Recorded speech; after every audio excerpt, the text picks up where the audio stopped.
Hello, fellow students of Jewish history. Today I'd like to ask a fascinating question, at least fascinating to me. Are the Lemba, or a tribe of Africans living primarily in South Africa and Zimbabwe, are they genetically Jewish? They have a long oral tradition claiming descent from Judean migrants way back in the biblical period. And with modern genetic studies, there's some interesting evidence to suggest that what they're saying has a certain level of historic value. Now, before we get too deep in the subject, we have to first of all lay down the ground rules that genetics are not identity, right? The criteria to determine Jewish identity are far more complex and really depends on who you go to as your authority. The mainstream rabbinic view, which is embraced by Orthodox Jews to be sure, and from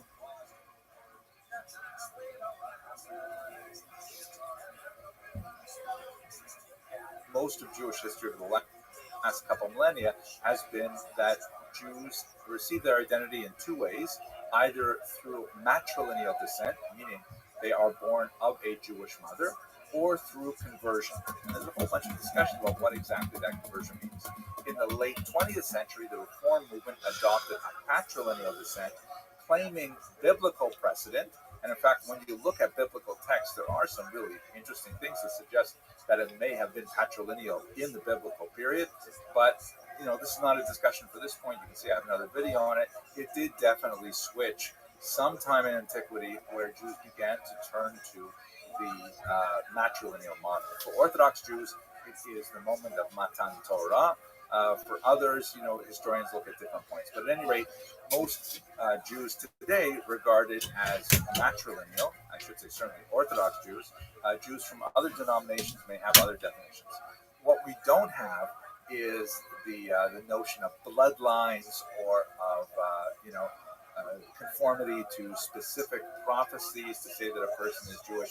I'm mentioning this because I got a lot of hate when I gave a couple of lectures on the history of the Jews of Africa and Oy Wezemir, where there's so many people who are upset about, you're not a real Jew, you're actually a Khazarian convert and stuff like that. We're not going to go into those things, but I will say that when we look at the Lemba and we look at genetic information, we can say that at least based on that kind of material, there's strong evidence to suggest that there is a Jewish connection to these people. This is something that has only been available in the late 20th century with the sequencing of the human genome. Let's go through some of this material. So first of all, who are the Lemba? They are Bantu-speaking Africans. There are 70,000 of them. They're primarily living in South Africa and Zimbabwe. They have an oral tradition that they're descended from white men who came from a place called Senna by boat. And the Senna might somehow be, they don't know exactly where it is, in Yemen. Then they came onto the African continent and they built Senna again, possibly in Tanzania or Kenya, and then again migrated and built it a third time, possibly in Mozambique, before they were engaged in the massive project of building Great Zimbabwe, which is this huge archaeological ruin that really indicates a massive civilization in southern Africa. At some point in what we would call the medieval period, they broke Jewish law by eating mice, not kosher, and then they were exiled throughout South Africa. If it was me and this was my one opportunity to break the laws of kashrut, I don't think mice would be my first choice, but at any rate, that's how it went. Now, what's Jewish about them? Well, they claim this Jewish descent, and in fact, they have lots of Jewish beliefs and practices. For example, they are monotheistic.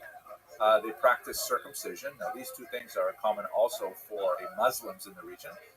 But the Lemba also practice animal sacrifice, which seems to be more connected to a biblical past.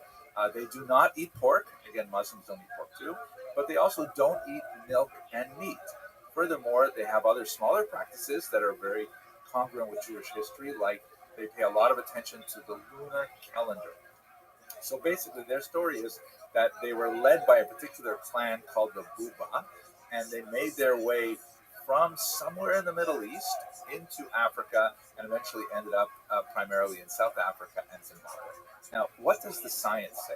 So, to understand that, we have to go back a little bit to look at the so-called Cohen gene. This is something that was discovered at the turn of the 20th century. Geneticists who worked on this major project and wrote a book about it called Jacob's Legacy, A Genetic View of Jewish History. Very fascinating and really a very pleasant read, too. I was laughed out loud at some points because he has a real great sense of humor. At any rate, what Goldstein and his extensive team did is they swabbed self-identified Jews and self-identified Kohanim to look for genetic patterns. They swabbed Ashkenazim and Sephardim. They did a lot of these swabs, for example, on the beach at Tel Aviv, but in other places around the world as well. And the bottom line in their research was they found that well over half of Jews who claimed to be Kohanim had a similar genetic feature, which they ended up calling the Cohen modal haplotype. Let me just back up for a second. I realized that maybe I didn't say this.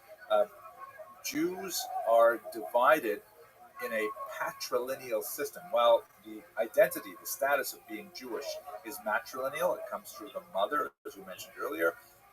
Tribal status, on the other hand, is derived from the father. Right? So you know the 12 tribes that are described in the Bible and so on.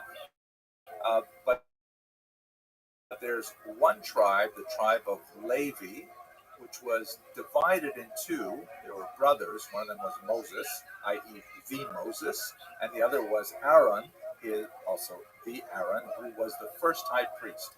All the male descendants of Aaron were called in Hebrew Kohanim, or priests. And it goes through the male line exclusively.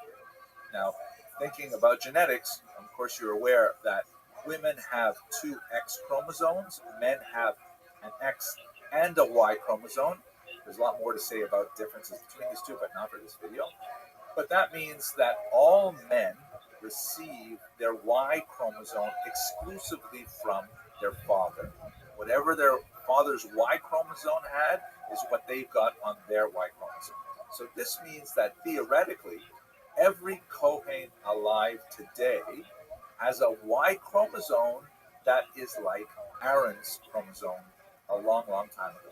Now, that's a fascinating kind of thing to measure because, you know, we know that a lot of people today who claim to be Kohanim probably aren't. Even in the 18th century, the great Vilna Gaon, who was a firstborn child, and you have, if you're a firstborn, you have to be redeemed in a special ritual with a Kohen.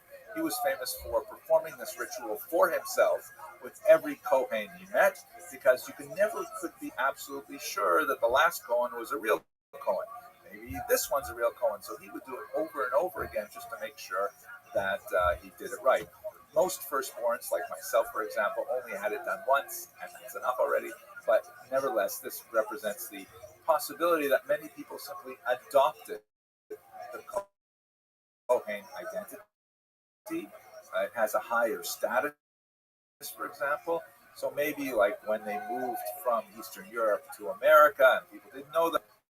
So we don't know really how many of those Kohanim really are Kohanim, and how many others really do descend from Aaron. So when we look at this Y chromosome, when Goldstein and his team looked at these Y chromosomes, they found out that amazingly, well over half of the people who claim to be Kohanim shared this single genetic footprint called the Cohen modal haplotype. That's fascinating, which confirms that there is this long tradition of Y chromosome descent that was preserved among Kohanim, and even more fascinating when you calculate how far back these people had a common male ancestor. It works out just about 3,000 years ago, which essentially is the same as our sensibility of when Aaron the Kohen lived. And so, like, wow, it was an earth-shattering discovery. Lots of people were really interested in it. There is also fascinating material we discovered about the mother's descent, which is a little more difficult to measure because, of course, both the father and the mother contribute an X chromosome. But there is a thing called mitochondrial DNA, which is exclusively from the mother, and through the DNA in the mitochondria, it is possible to determine interesting things about women and their role in the genetic history of the Jewish people. We'll say more about that, God willing, in another lecture, but it is important to point out that we shouldn't be thinking exclusively about the men. One of the things that's really important about the Kohanim is that their wives maintain fidelity, meaning the sons of these women were, in fact, the sons of their husbands at the same time. Now, let's go back to the lemba, now that we have identified this Kohen gene, so-called Kohen gene. Several scholars working with Goldstein, including the great Tudor Parfit, a tremendous historian who's worked extensively in Africa, retrace the migration patterns described in the lemba tradition. They put that into context with the oral tradition that they have of descent from Judea. So we can first of all push aside the whole question of mitochondrial DNA, because when the lemba women were tested, there was no similarity to Jewish women or Middle Eastern women. Their DNA was primarily similar to the African Bantu-speaking peoples among whom they lived. It's useful to note that the lemba are very, very strict about their patrilineal descent, but not their matrilineal descent. Men, in other words, cannot convert to become a lemba, but a woman may. There's a lot of really rigorous, amazing kind of rituals that are associated with female conversion, including things like they have to crawl through an anthill, and they have to eat these horrible emetics that cause them to vomit, and that thus remove their impurities and really bizarre things like that. But in other words, the bottom line is that all lemba men are the sons of prior lemba men, but lemba women can come from anywhere and can join the lemba clan. And once again, that underlines the fact that by rabbinic status, the lemba can't be Jewish because they don't have matrilineal descent. But what about the men? And what about the Y chromosome on the lemba men? And here we go. This is really the answer to our question. They have a very, very high content of Semitic DNA, which is unlike the populations among whom they live, consistent with the idea of a migration from the Middle East. And more than that, they also have a surprisingly high incidence of the Kohen model haplotype, somewhere in the single digits for most lemba, but among the Buba clan, that was especially associated with leading the lemba out of the Middle East, it's over 50%. Wow. Meaning that if we say that people who have the Kohen model haplotype are in fact Kohanim, which we don't have to say that at all, but many Kohanim have that same genetic feature. If we were to say that, then the lemba might not be Jewish, but they are certainly descendants of Kohanim. Oh, so this should demonstrate that genetics is certainly not the same as identity.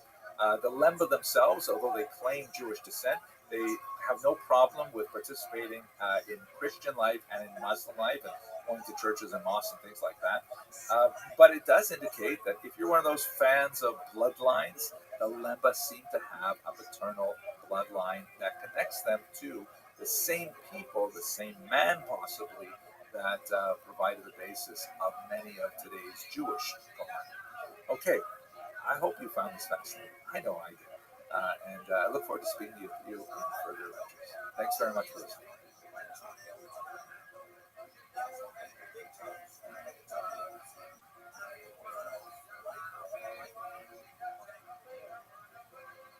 Hello, fellow students of Jewish history. I'm so excited to be here in Mexico City.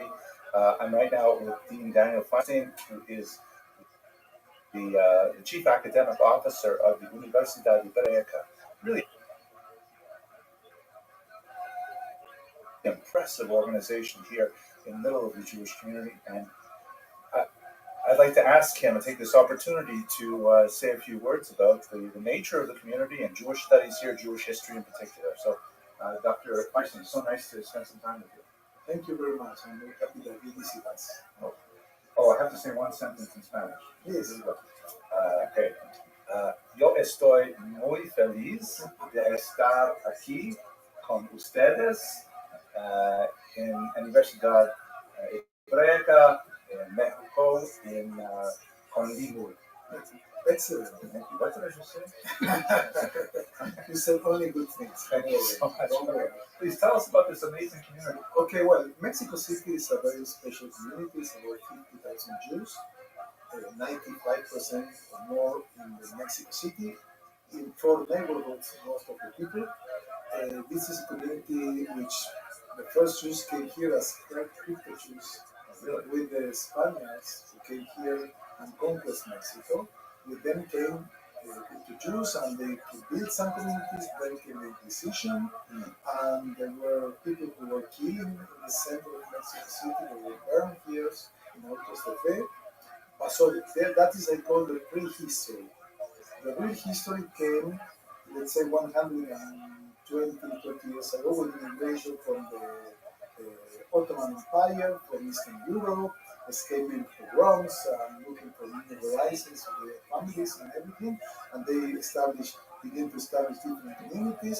One of the peculiarities of Mexico is that it is a community of communities. The communities are organized not like in the state by the religious, let's say, streams, called conservative orthodox, but by the communities of origins. You have the Halleli communities, which is called Magen David, it came from Aleppo.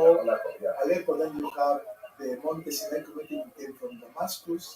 Then you have the Sephardic community, we are from the Balkans and the Ottoman Empire. Then you have the Ashkenazi community. Then you have Betel, which is a conservative large community. We have Beit Israel, which is... So this is the organizational framework. But at the same time, today more than 70 to 75% of the marriages inside the community are mixing. Today, those barriers who existed between different groups of Jews are going for the younger generation in the marriage. Even Lithuanians and Galicianers? Of course. Shocking. It's really shocking. We accept everybody. That's so nice. Even Polish. Tell me something about your school. Well, this is the Hebraic University, the only Jewish college in Latin America. We were founded 30 years ago as a kind of taking place of the older school for the training of teachers for the Jewish community. This was founded by people who came from Europe after the Shoah or before the Shoah, and they realized after the Shoah there was no place where teachers could come, so they established their own school, and this was called the Seminar for Teachers, and then they saw that things were changing, that the new generation wanted to have academic degrees and everything, so they established the Hebraic University. At the beginning, the Hebraic University has different degrees in the human sciences and humanities, with a core in Jewish studies, Jewish education. Now we develop, and we have 4 areas of knowledge we develop. The first and the main center, the core, is Jewish studies. We have a department of Jewish studies, academic Jewish studies, including history, philosophy, all the topics of Jewish history from the Bible until cinema. Then we have Hebrew department, teaching Hebrew for in different levels, online and at our school. Then we have the Department of Jewish Education, in which we train teachers for Hebrew studies, for Jewish studies, so we can provide the personnel that our day schools will reach network of 14 Jewish day schools. That's incredible. Amazing. 95% of all the kids in Mexico go K-12 to Jewish day schools. This is something unique, and this helps to explain many of the indicators of Jewish commitment that we have. Here, I would say that 95% of all the kids go when they are at 9th grade to Israel for a trip, and then they go to their family. So I would say that when they complete high school, they go for 1 year before university, many people will take 1 year, and that's called Shara, which is not necessarily the traditional Shara, so they go to Israel. So here, this is a community where 95% has visited Israel at least twice or three times in their lifetime. Very much committed with Jewish community. We have a very rich religious life, more than 40 active synagogues every day. We have Wait a second. So we're saying 50,000 people and 40 active synagogues. That's roughly one synagogue for every like 1,100, 1,200 people. yeah, That is amazing. and they are full. If you visit Shabbat, the area of Golan, because you are not in that area, but if you go there, you will think I am in Nebrak or in a Jewish place because you will see all the people with stores and the kids going out of the synagogues and going to the synagogues. So we have most of the communities are formally at least Orthodox and some conservative synagogues too. That is we don't. This is a very traditional community because today 60% of the Jews come from the community from Syria, Aleppo, Damascus, and the Sephardi. So today they are around 60% of the demographics of the Jews in Mexico. These are traditionalist communities. We have the Rabbi University, which is one university, as I told in Latin America. We provide BA, MAs, degrees recognized by the state worldwide. As I told you, we have Jewish studies, we have education, we have well-being, which have programs in which we train people for the prevention and treatment of addictions. We have a program for intervention in social and natural catastrophes to train the leaders in these projects, together with Cadena, a very interesting Jewish organization. Then we have an additional area that we established. It's more in the innovation and organizations. That's our academic fields. Very small college with about 250 students in the academic programs, and we have around 500 students in our continuous education programs. That's amazing. I think I've heard it said that outside of Israel, this is the second best Jewish university in the world. I would say that's too much to say. We're a small college. The first, just in case you missed it, the first is. Of course. Well, I will say that we are a small college. We do what we can with our limited resources. We have a nice program of visiting scholars that came all around, so we can have scholars from the state, from Israel, from other Latin American countries. But we are a small college. We have an MA program in free studies. Very interesting because it's multidisciplinary, and I will show you the structure. And also we can see learn here or online. One of the very interesting news about this program in Spanish or in English? In Spanish. In Spanish. But we're thinking opening one in English. Yeah. Well, because tough competition. Okay, we cannot make a kind of joint venture. You know why? Because first the prices are much more cheaper than any other program that you can have in the States. I looked at the prices here. Everything is like 2,000, 3,000. I couldn't figure it out. No, you have to take 2 or 3 zeros to you translate into dollars. May I ask you, could you please tell, because I was fascinated by what you told me earlier about your emergency response training program. Yes, there was a student of us at our MA program which studies, Benny Lagnado, which he's from very famous. He's from a community from Aleppo. He's very much committed to Judaism, to Zionism. He's a very active people, and he said, I want to do something to help general society, but since a Jewish departure point of view, you have to love people, you have to help people, not just inside the Jewish community, but as Jews to do that. So they established an organization called Cadena, which are the main means a committee to assistance in situation of catastrophes. What can you say the Spanish? Cadena. Yeah, but then how do you break it out? Sí, comité de asistencia entre trastornos, cadena, desastres naturales. Something like that. Okay. And Natural disaster. Yes, this organization was very active because it's trust. When you give money there, the things will go where they need to go. And they train themselves. They are professionals in know how to look people when there are destruction of buildings, in Surfside, Florida. like in Surfside, Florida, Yeah. etc. They are very active when there are earthquakes. They know how to organize the community. They have doctors, nurses, dentists. They have paramedics. They bring all kind of supplies, water. So they were very much that. So together with them, we could establish this MA program, which now we can have to come to Mexico to study. But we are working to have it online, so people will be able to study this program to train people, because we know for all the data that we have that in the next 10 years that we increase the number of natural catastrophes in the world because of the global warming, climate change, everything. So we need to have people who know how to act to build the resilience of the communities so we can deal with this situation. And we want to do as part of our commitment as Jews, not just the general organization.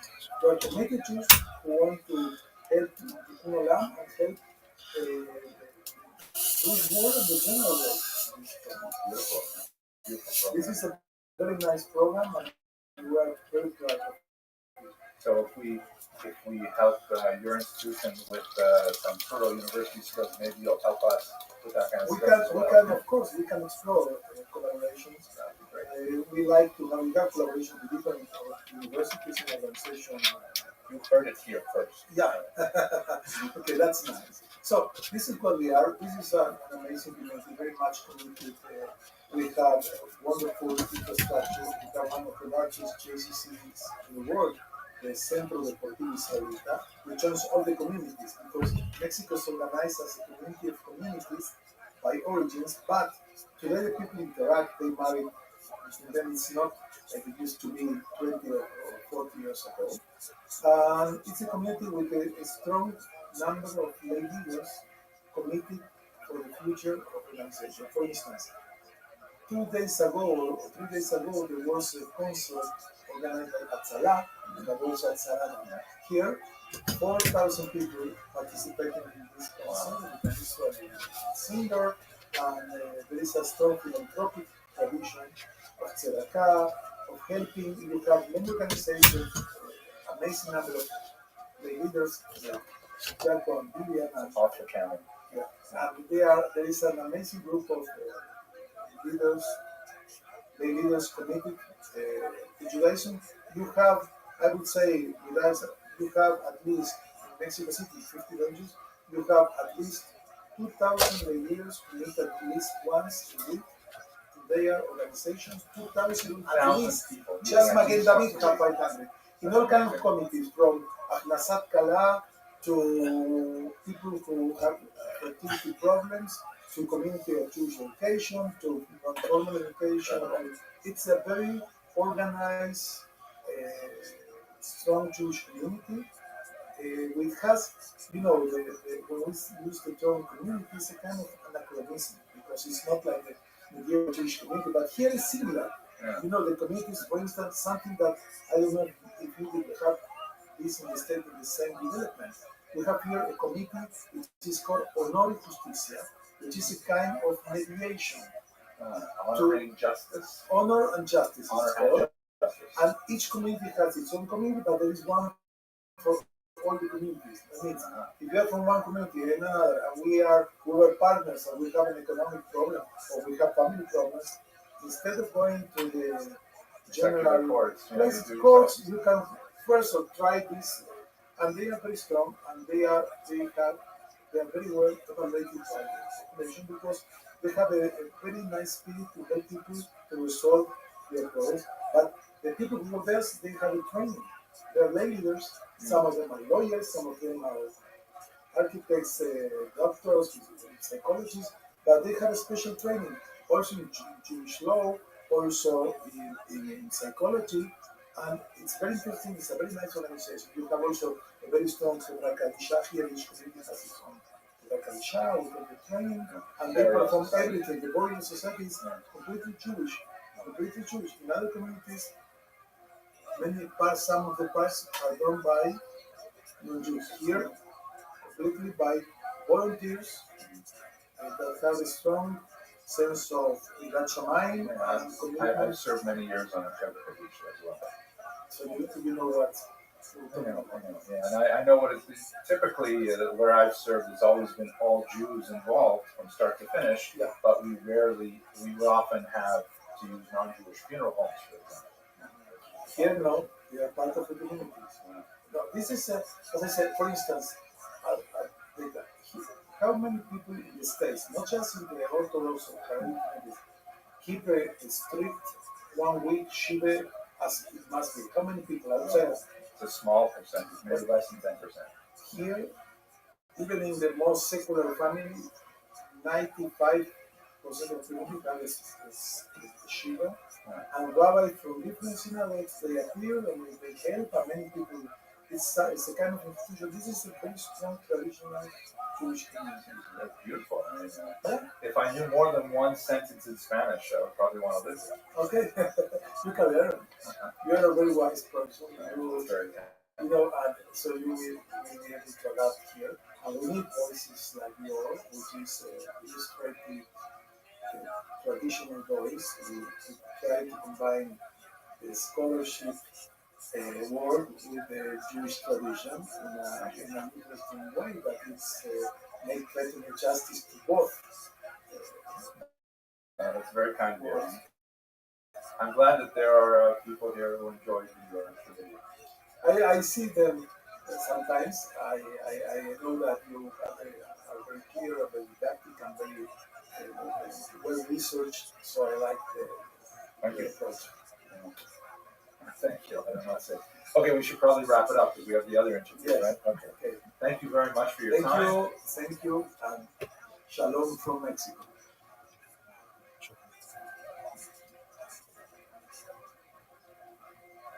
Earlier this month, I had the opportunity to visit Mexico City, which has a really remarkable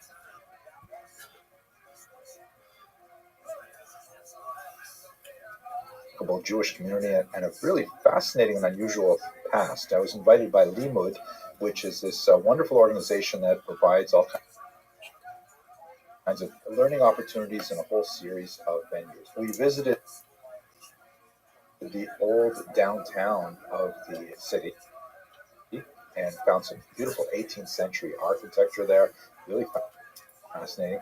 But it felt a lot like the Lower East Side must have been at the beginning of the 20th century. Lots of bustle and activity. It was really a fascinating place.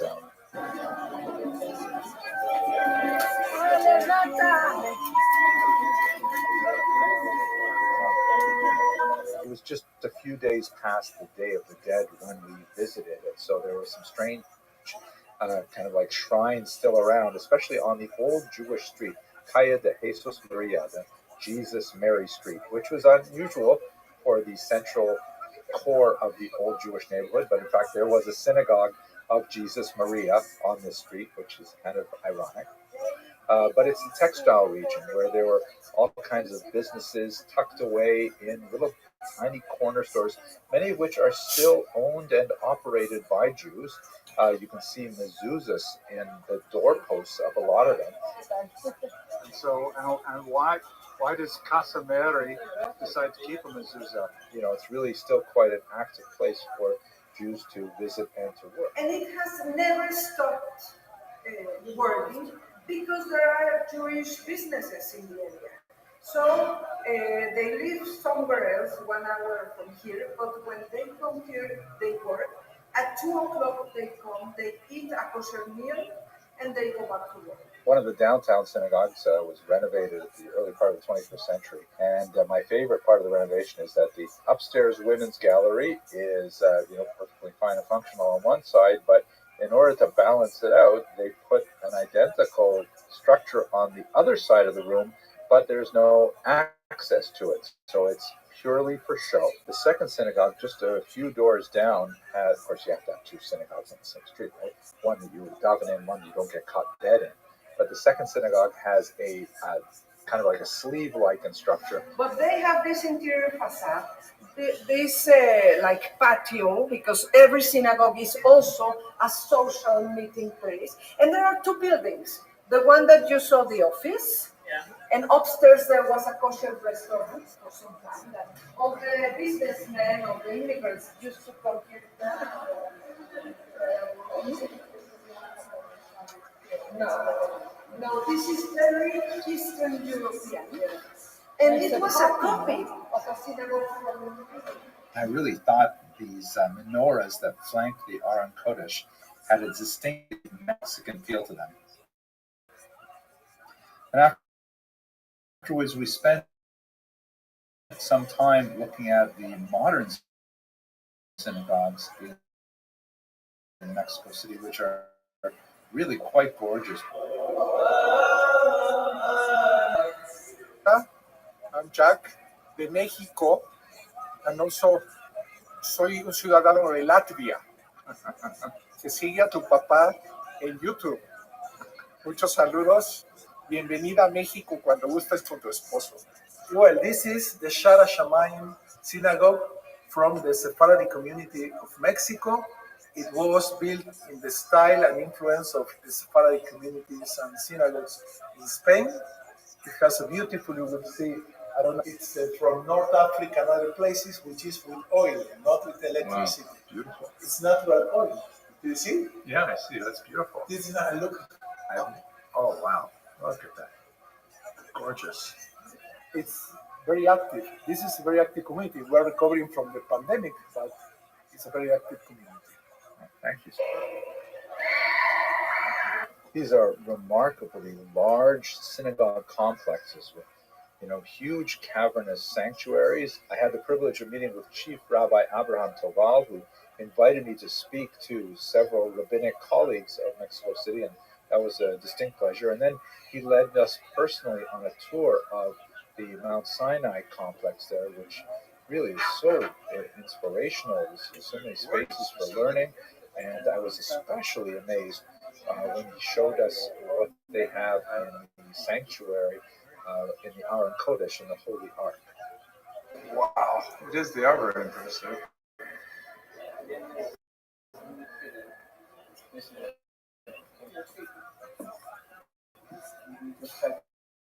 Windows, These are Chagall windows. Yes.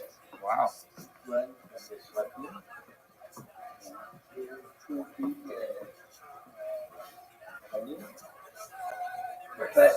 look this. Okay, I'm coming. Oh my gosh. So big. This I've never seen. Wow. Wow. To see how many Oh my gosh, this is Look, come here. beautiful. Look how many. These are all in one. This is gorgeous. Look. Don't have place for.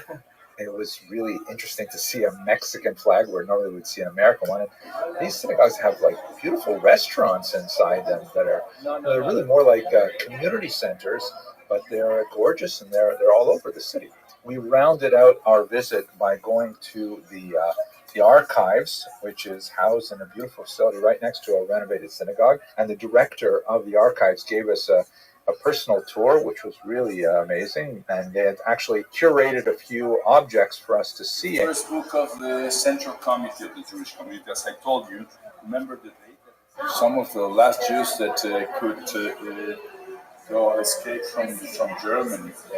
You know the J, the big J, it wasn't really established by the Germans. This was an aspect of Switzerland. Switzerland government trying incredible with supposedly neutral Switzerland. Asked the Germans to. The Ashkenazim are a minority in Mexico City, but I also had the opportunity to visit one of their amazing synagogues as well. And I was especially impressed with the stained glass window in one of the sanctuaries, which has the verse from Ezekiel 37:21. It really impressed me that despite the tremendous natural beauty of Mexico and the strength and vibrancy of this community, they still had that same yearning for Zion, that one day they would be taken out from their places of exile around the world and brought back to the land of Israel.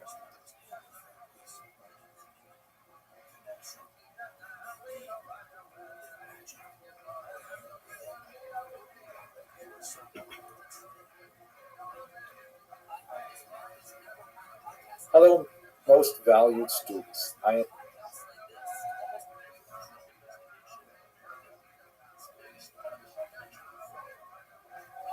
delighted that you've decided to sign up for PHIN 233, Biomedical Ethics. My name is Henry Abramson, and I'm proud to be your instructor over the course of this semester. My background is not from the medical field. I'm a historian. My first degree was in philosophy. So I'm especially interested in the history of ideas, in understanding how groups of ideas come together to create values that later inform decisions that medical personnel have to make. And the approach that I'm going to take to this course is primarily one of issue spotting, meaning we're going to look at the major issues that you will most likely confront as a medical professional and try to understand what the intellectual and philosophical background to those situations might be. And hopefully that will help you understand how to approach your professional duties with responsibility and with integrity. The emphasis of the course is therefore mainly to just sensitize you to the important issues rather than to provide definitive and final rulings on exactly how you are supposed to behave. Quite often, the technology changes so rapidly and societal rules change as well. So the specifics of how you're supposed to behave in your particular professional environment will really depend heavily on what the ethics guidelines you need will consist of. Welcome, Prusty. How you living, There are pimp? several broad areas of inquiry that will certainly give you the intellectual grounding to be able to make informed decisions together with the ethics of your institution. Let's take a few minutes to go over the syllabus. The main textbook is this one. Excellent.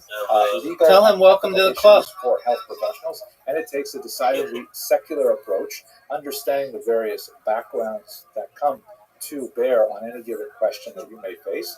But we're also going to look at it specifically from the Jewish tradition. That is a required text, and I would rely on it very heavily. We also have a couple of recommended texts. Edward Reichman's The Anatomy of Jewish Law, which just appeared this year, actually. Very brilliant, really a history of medicine, again, from a Jewish medical ethics perspective. And then this classic 3-volume Encyclopedia of Jewish Medical Ethics, which is absolutely fantastic, but it's long out of print. So we'll be reading it from the library copy and things like that. Now, the units, there are 6 of them. We're going to start with foundational principles like what are biomedical ethics and how do we decide which ethical system we're going to use when we make decisions, things like that. Unit 2 is going to be on issues of health and illness, which relate to things like, the ethics of smoking, the ethics of organ transplant, and how exactly do people have priorities, things like that. Unit 3 is going to be a complex and very relevant section on reproductive issues. We'll look, for example, at the debate over abortion, and I think you may be surprised when you hear what the Jewish perspective historically on abortion is. Unit 4, of course, is going to be on end-of-life issues. So these follow kind of a trajectory from birth to death, and we'll look at things like euthanasia or assisted suicide and so on. And finally, Unit 5 is going to look at emerging technologies, things like pre-implantation gestational screening, a lot of genetics information, and so on. And I hope to look also at some of the issues surrounding vaccinations, public mandates, things like that. Finally, in Unit 6, we'll have a summary issue where we'll talk about ethics for health professionals today in a rapidly changing technological environment. Now, how do you get an A in this course? So it's basically 2 big things. The first is attendance, and what that means is coming to our sections prepared to discuss the material. I hope to create much of the material for this course in advance on a recording, so you'll be able to watch the lectures in advance and then come to the discussions, and we can dispense with the simply going through the material and just focus in on those areas where you might have questions, or I might bring case studies and we might analyze them and things like that. But attendance is crucial. You're expected to attend every class. Then there's another big chunk of assignment. That's worth, by the way, 20% of your grade. Now, the other 80% of your grade is made up of one big assignment that's divided into 3 parts. And this is an area where, well, here we go. The first part is a paper proposal in which you are going to write to me in 250 words about a topic that you would like to research for the rest of the semester. A list of suggested topics will be posted on Canvas, as will all kinds of other things about this course, but you will also have the opportunity to suggest something totally new as well. And that is due on December 8th, and I'll give you back some feedback on, oh yes, this is a great topic, don't forget to look at this issues, you might want to look at this book or this article and that kind of thing. And then you're going to start working on that, and then at the end of January, you're going to present your research in progress to the class in an oral presentation. It's going to be accompanied with a PowerPoint or a Prezi. Let's say you want to write, for example, about public health issues, such as the controversies that erupted over vaccination mandates. And so you'll do a lot of your research. You'll write to me in the paper proposal saying you want to talk about this. In your research, you're going to do all kinds of materials and looking at how they responded, and how doctors responded, and how public responded. And then you'll put together a PowerPoint, and then you're going to present a 15-minute presentation to the class of where you are at in your research. It's not a final product. It's not a finished product. It's just designed to let the class know what you're writing about and get their feedback. And in our discussion, you'll get some ideas about, hey, maybe you should concentrate on this, or here's another question, hey, maybe you should consider that question. And you'll get all kinds of ideas from your peers. And then finally, with the last 30% of your grade, you will submit a final research paper, which is 1,500 words, and essentially puts your research and proposal presentation into prose, incorporating the kind of ideas you received from your peers, and that's the whole course. So there's no exam in this course. It's just those 4 elements: the attendance, the paper proposal, the research in progress presentation, and finally the research paper. I think it's a really great course, and I think you will enjoy it. Okay, I'm going to stop here. And in the next video, we'll talk about some of the philosophical underpinnings of medical ethics as a whole. Thank you very much for watching, and thank you very much for joining this course.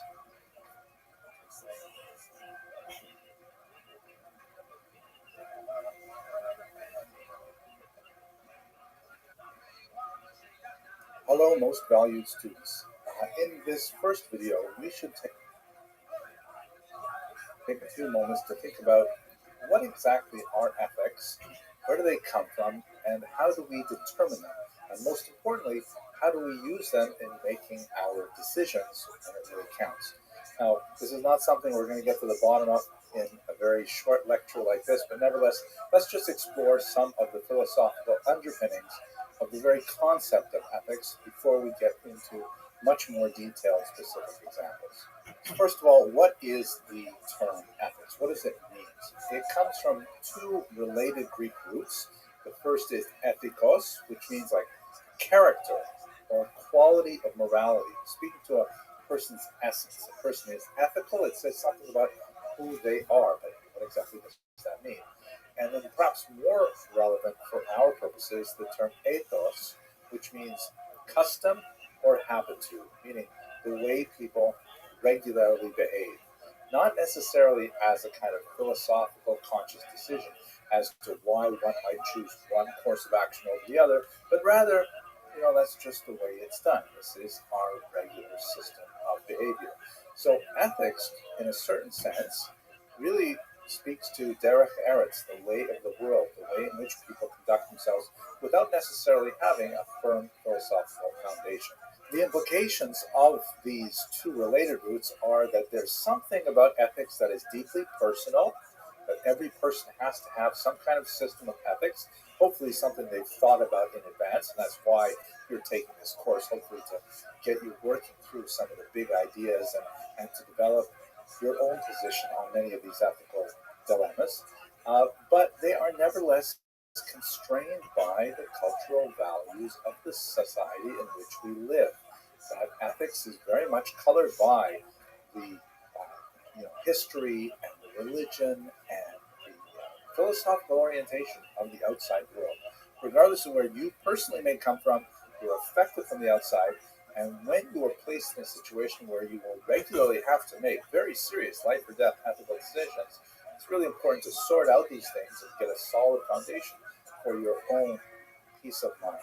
This image, by the way, which the original exists here in New York City in the Met, it's the Apology of Socrates by Jacques-Louis David, very important realistic painter from the 18th century. Shown there in the center is Socrates, who is the great early Greek philosopher who was condemned to death by the Greek ruling powers because he was corrupting the youth by getting them to ask questions, essentially. That's the Socratic method. And the method in which the death was to be carried out, the sentence, was he was to drink a cup of poison, of hemlock. So here he is having one of his students handing him the cup, and clearly the student on the left in the red is very depressed. And Plato is shown, that's his primary disciple, sitting at his feet with his hand on his knee, and Socrates is saying his famous lines, I'm not afraid to drink this because it will either represent a dreamless sleep or a just reward.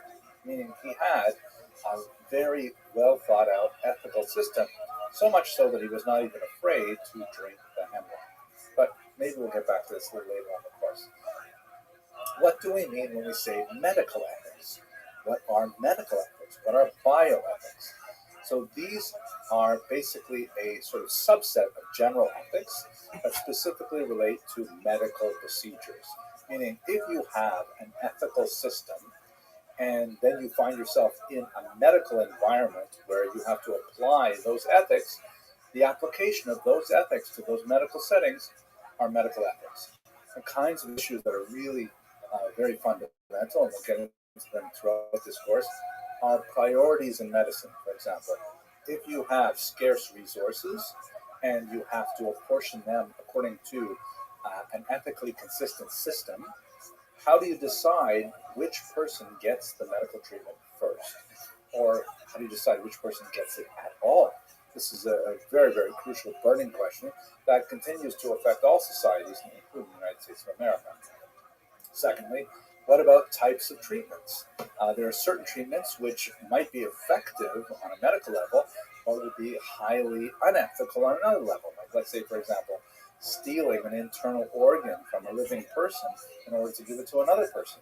That would clearly be a violation of most basic ethical norms, but nevertheless might be a very effective medical technique. So choosing your medical ethics, working them out, is so crucial to functioning in the medical field. And there's no one system of medical ethics. There are some basic principles which are widely accepted, and we're going to go over those, but it's subject to cultural, historical, geographic variation. Let's look at one classic example, the Hippocratic Oath, which was an oath that was first outlined in the 4th century before the Common Era, not too long after Socrates. That was an attempt to kind of, in a paragraph, say what doctors believe when it comes to medical ethics. But it is so deeply steeped within the cultural environment in which it was written. For example, it invokes the divine authority of all kinds of Greek gods that are certainly not accepted by Jews or any monotheistic faiths today.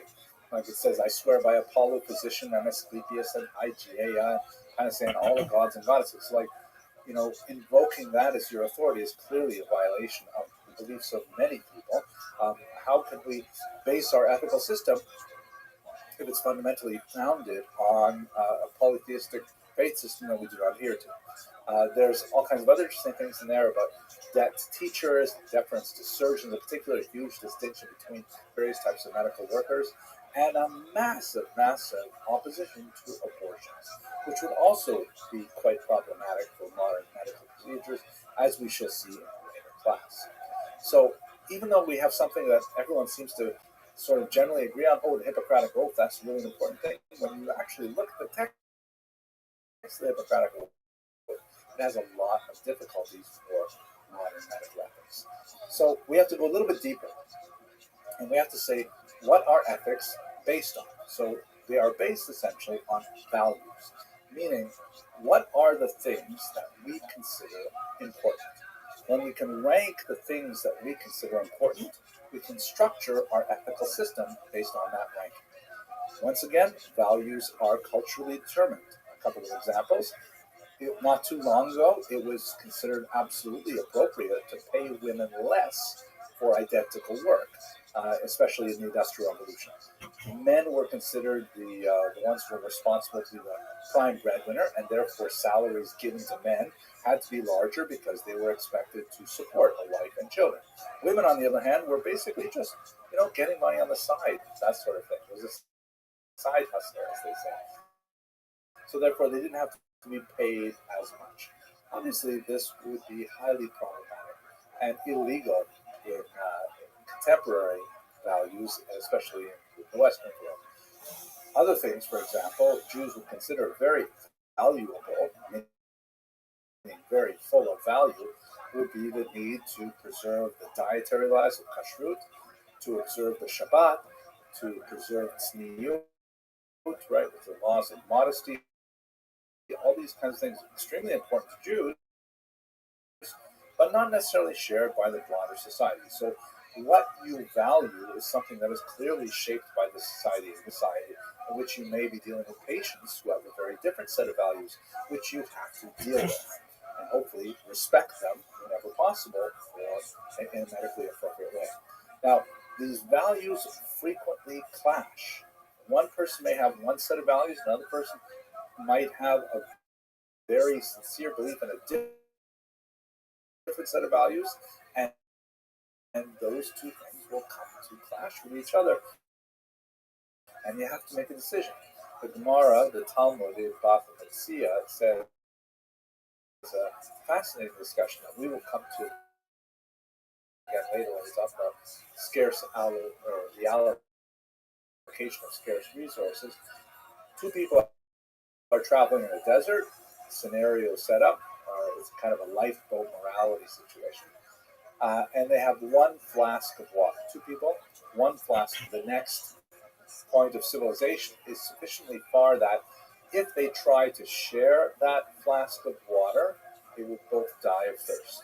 It's not enough for both of them to make it to the next town. On the other hand, should the person who owns that flask of water simply say, even though that will mean certain death for the other person? So the Talmud goes into this. Is it more important to share and risk your life with others? Or is it more important to say, hey, my life comes first? And these are the kinds of examples where there's no clear-cut answer. Ultimately, you do have to make a decision, but there's no clear-cut answer right away. And structuring a valuable system or a values-based system is so crucial to the issues you will face. There are several different systems. I'm going to look at two of them in particular for this brief lecture. The first is systems which are based on the concept of intrinsic good. Intrinsic means something which is good in itself, for itself, just because it exists. Such as, for example, art, one might say, is intrinsically good. It's true that it may have some extrinsic value, like, for example, if you have a big stain on your wall, you might get a piece of art to cover that stain, so it's good for something else. But in reality, we appreciate art simply because it is good in itself. It makes us happy to look at it. Puppies are also intrinsically good. Life is intrinsically good. They're all kinds of love. These are all the kinds of things that people would say they are good in themselves. But even there's lots of debate over what is an intrinsic good. It may be a religiously determined value. Like, who gets to decide much is intrinsically good? Does it have to be intrinsically good for everybody?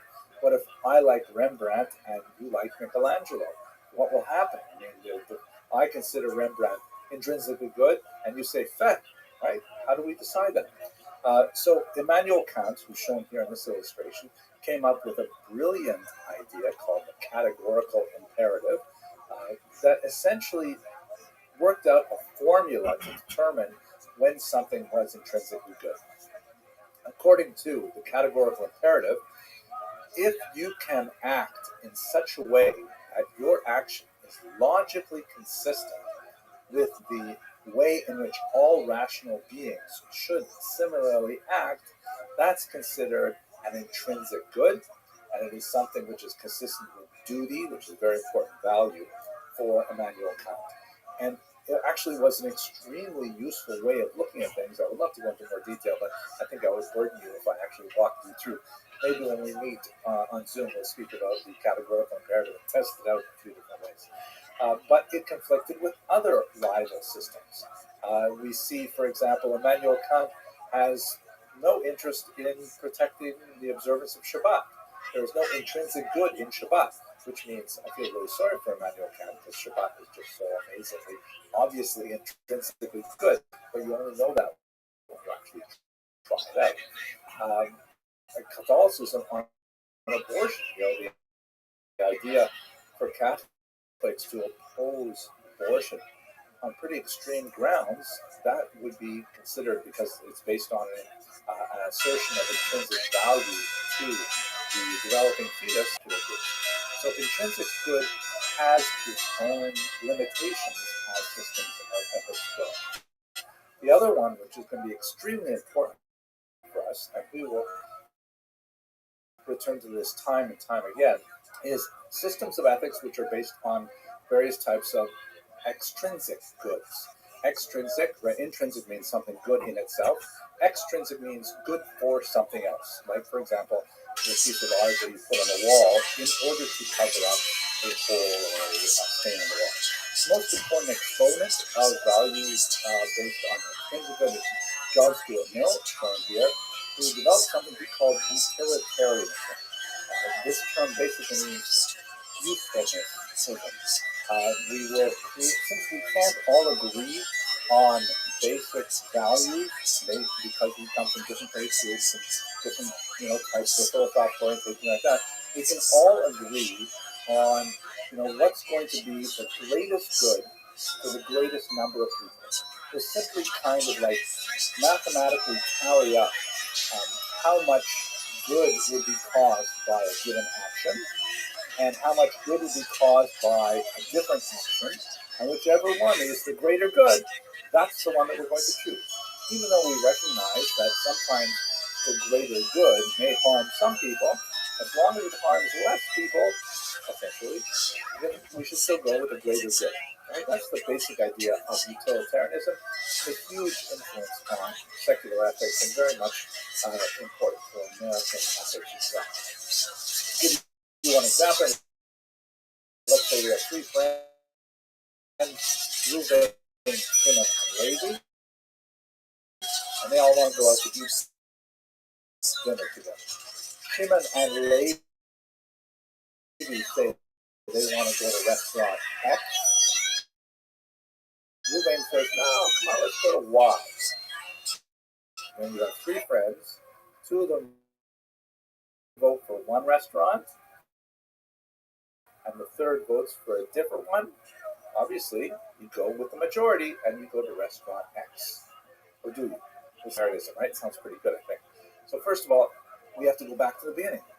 Most good for most people. What do you mean by good? What is good? Do we define good simply in terms of physical pleasure, of hedonism? That seems like a very, very shallow definition of what is good, and precludes. But if we want to go with things like self-fulfillment or even happiness, what makes one person have denominators that everyone agree with is a value. This is unfortunately impossible. So, and one good example of it, if we go back to our restaurant situation, let's say Shimon and Levi are hugely, they're huge fans of a given restaurant X, but Ruben is allergic to peanuts. And that restaurant X is a Thai restaurant, which is famous for using peanuts. So therefore, Ruben can choose to go along with the majority and go to the Thai restaurant, but then he will die. And so the huge amount of not good that Ruben would inherit by going to the Thai restaurant is like overwhelms the small amount of good that Shimon and Levi would have by enjoying their favorite dish of pad Thai or whatever. So with utilitarianism, there's no universally applicable standards. We're just trying to figure out in very rough terms what makes something useful and what makes something less useful. So where we are today, 21st century America, essentially a postmodern society. We may come back to discuss what this term postmodernism a little later, what that actually means. But we basically have a kind of relativistic ethics or a situational ethics where, for the most part, we decide these things as we're going along.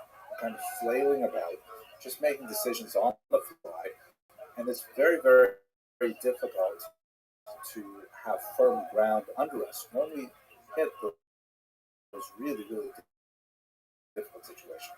That's why studying biomedical ethics is so important, because when you actually get into the field, you won't have time to carefully conjure those in advance and to have engaged them so that you'll be able to be ready to make the right decision when it happens. Being a good person. What exactly does that mean?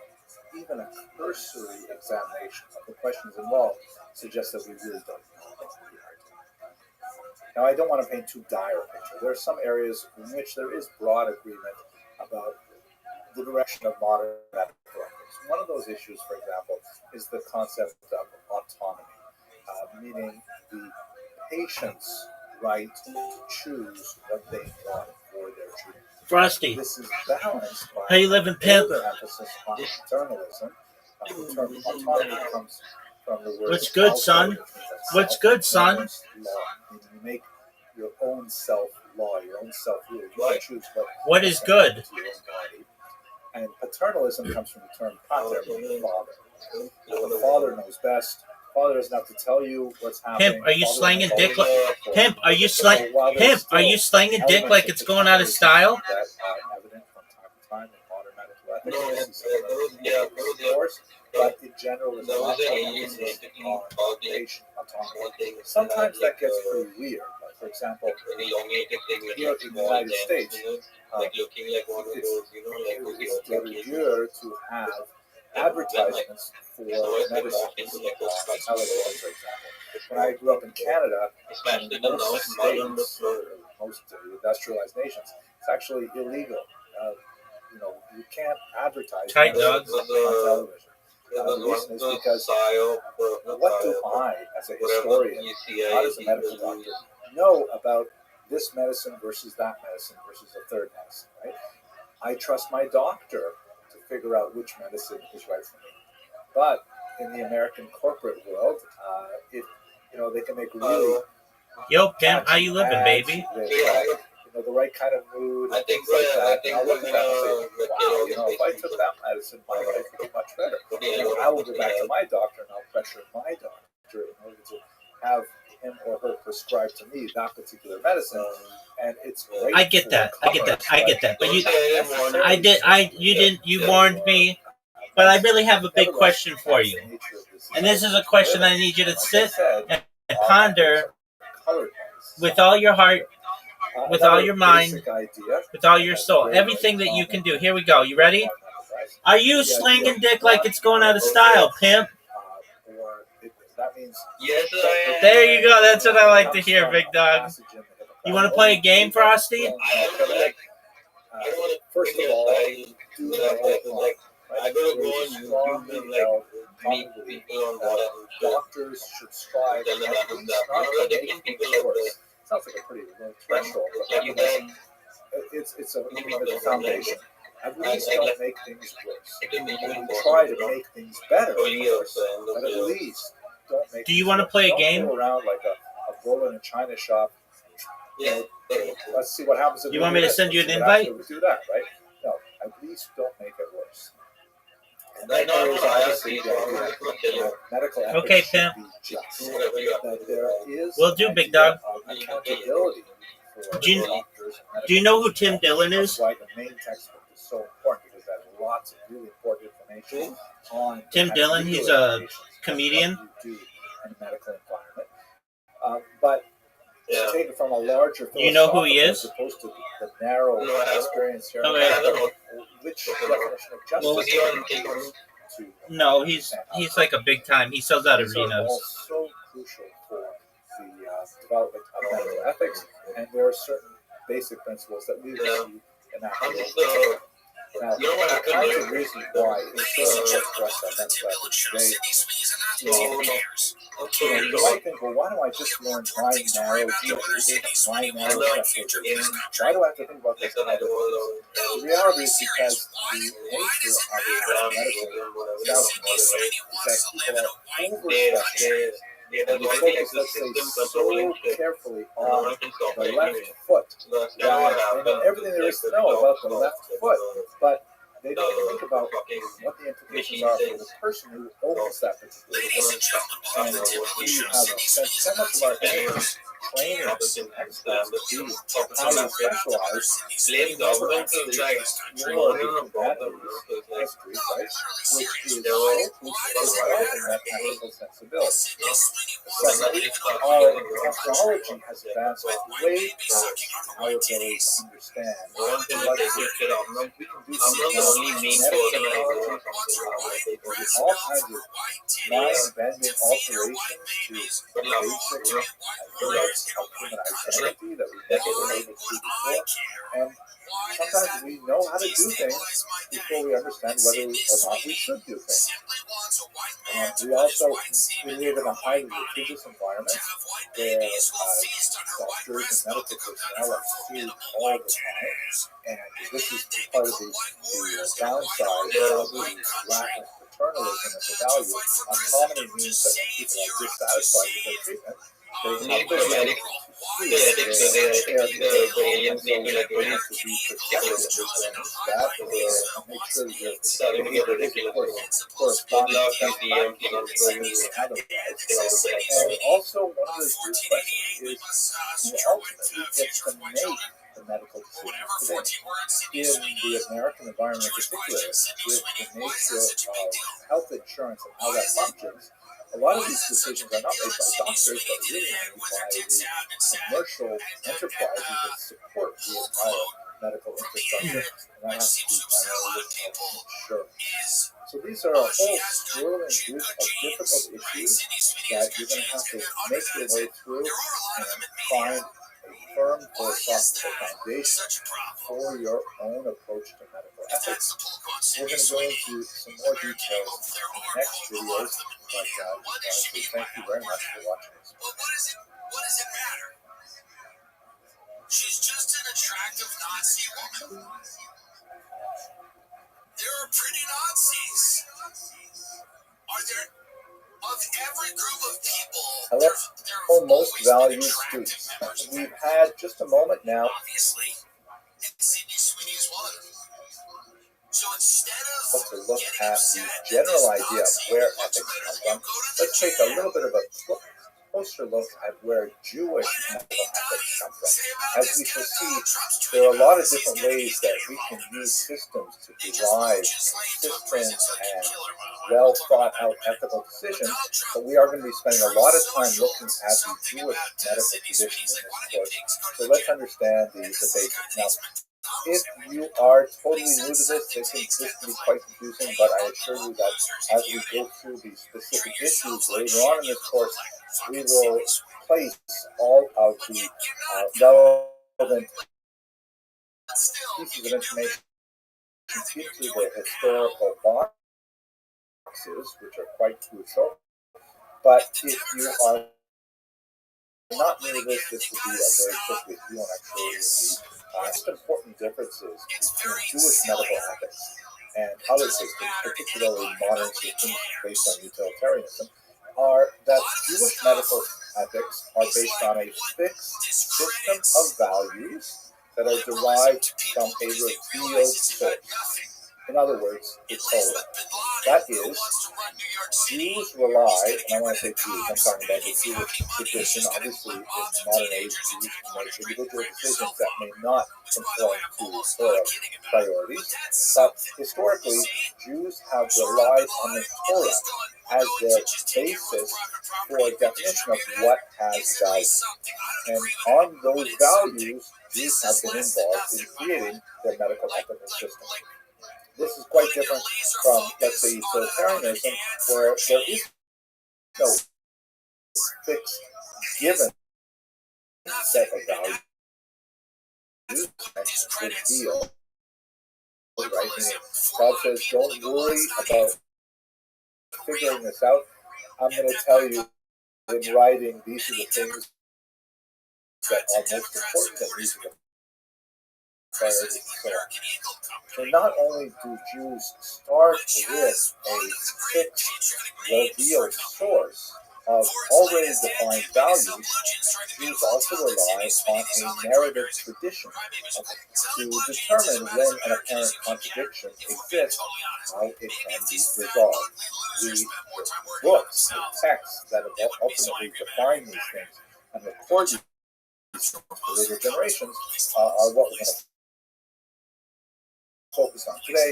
They include things like the Mishnah and the Talmud, the Code, the Responsa, and so on. But we should also bear in mind that while Jewish medical ethics is fundamentally rooted in that revealed tradition, there's this also very important concept of the Zohar Shamayim. It is not in the system. Gave us the basic principles, but human beings, Jews, are supposed to engage in those principles, structural ethics, of a whole variety of concerns, everything from civil law to criminal law and so on. It's all to be derived from those God-given principles in a. So it's sort of like an interesting mix of divine authority and human intervention, human interpretation. That makes up the contract.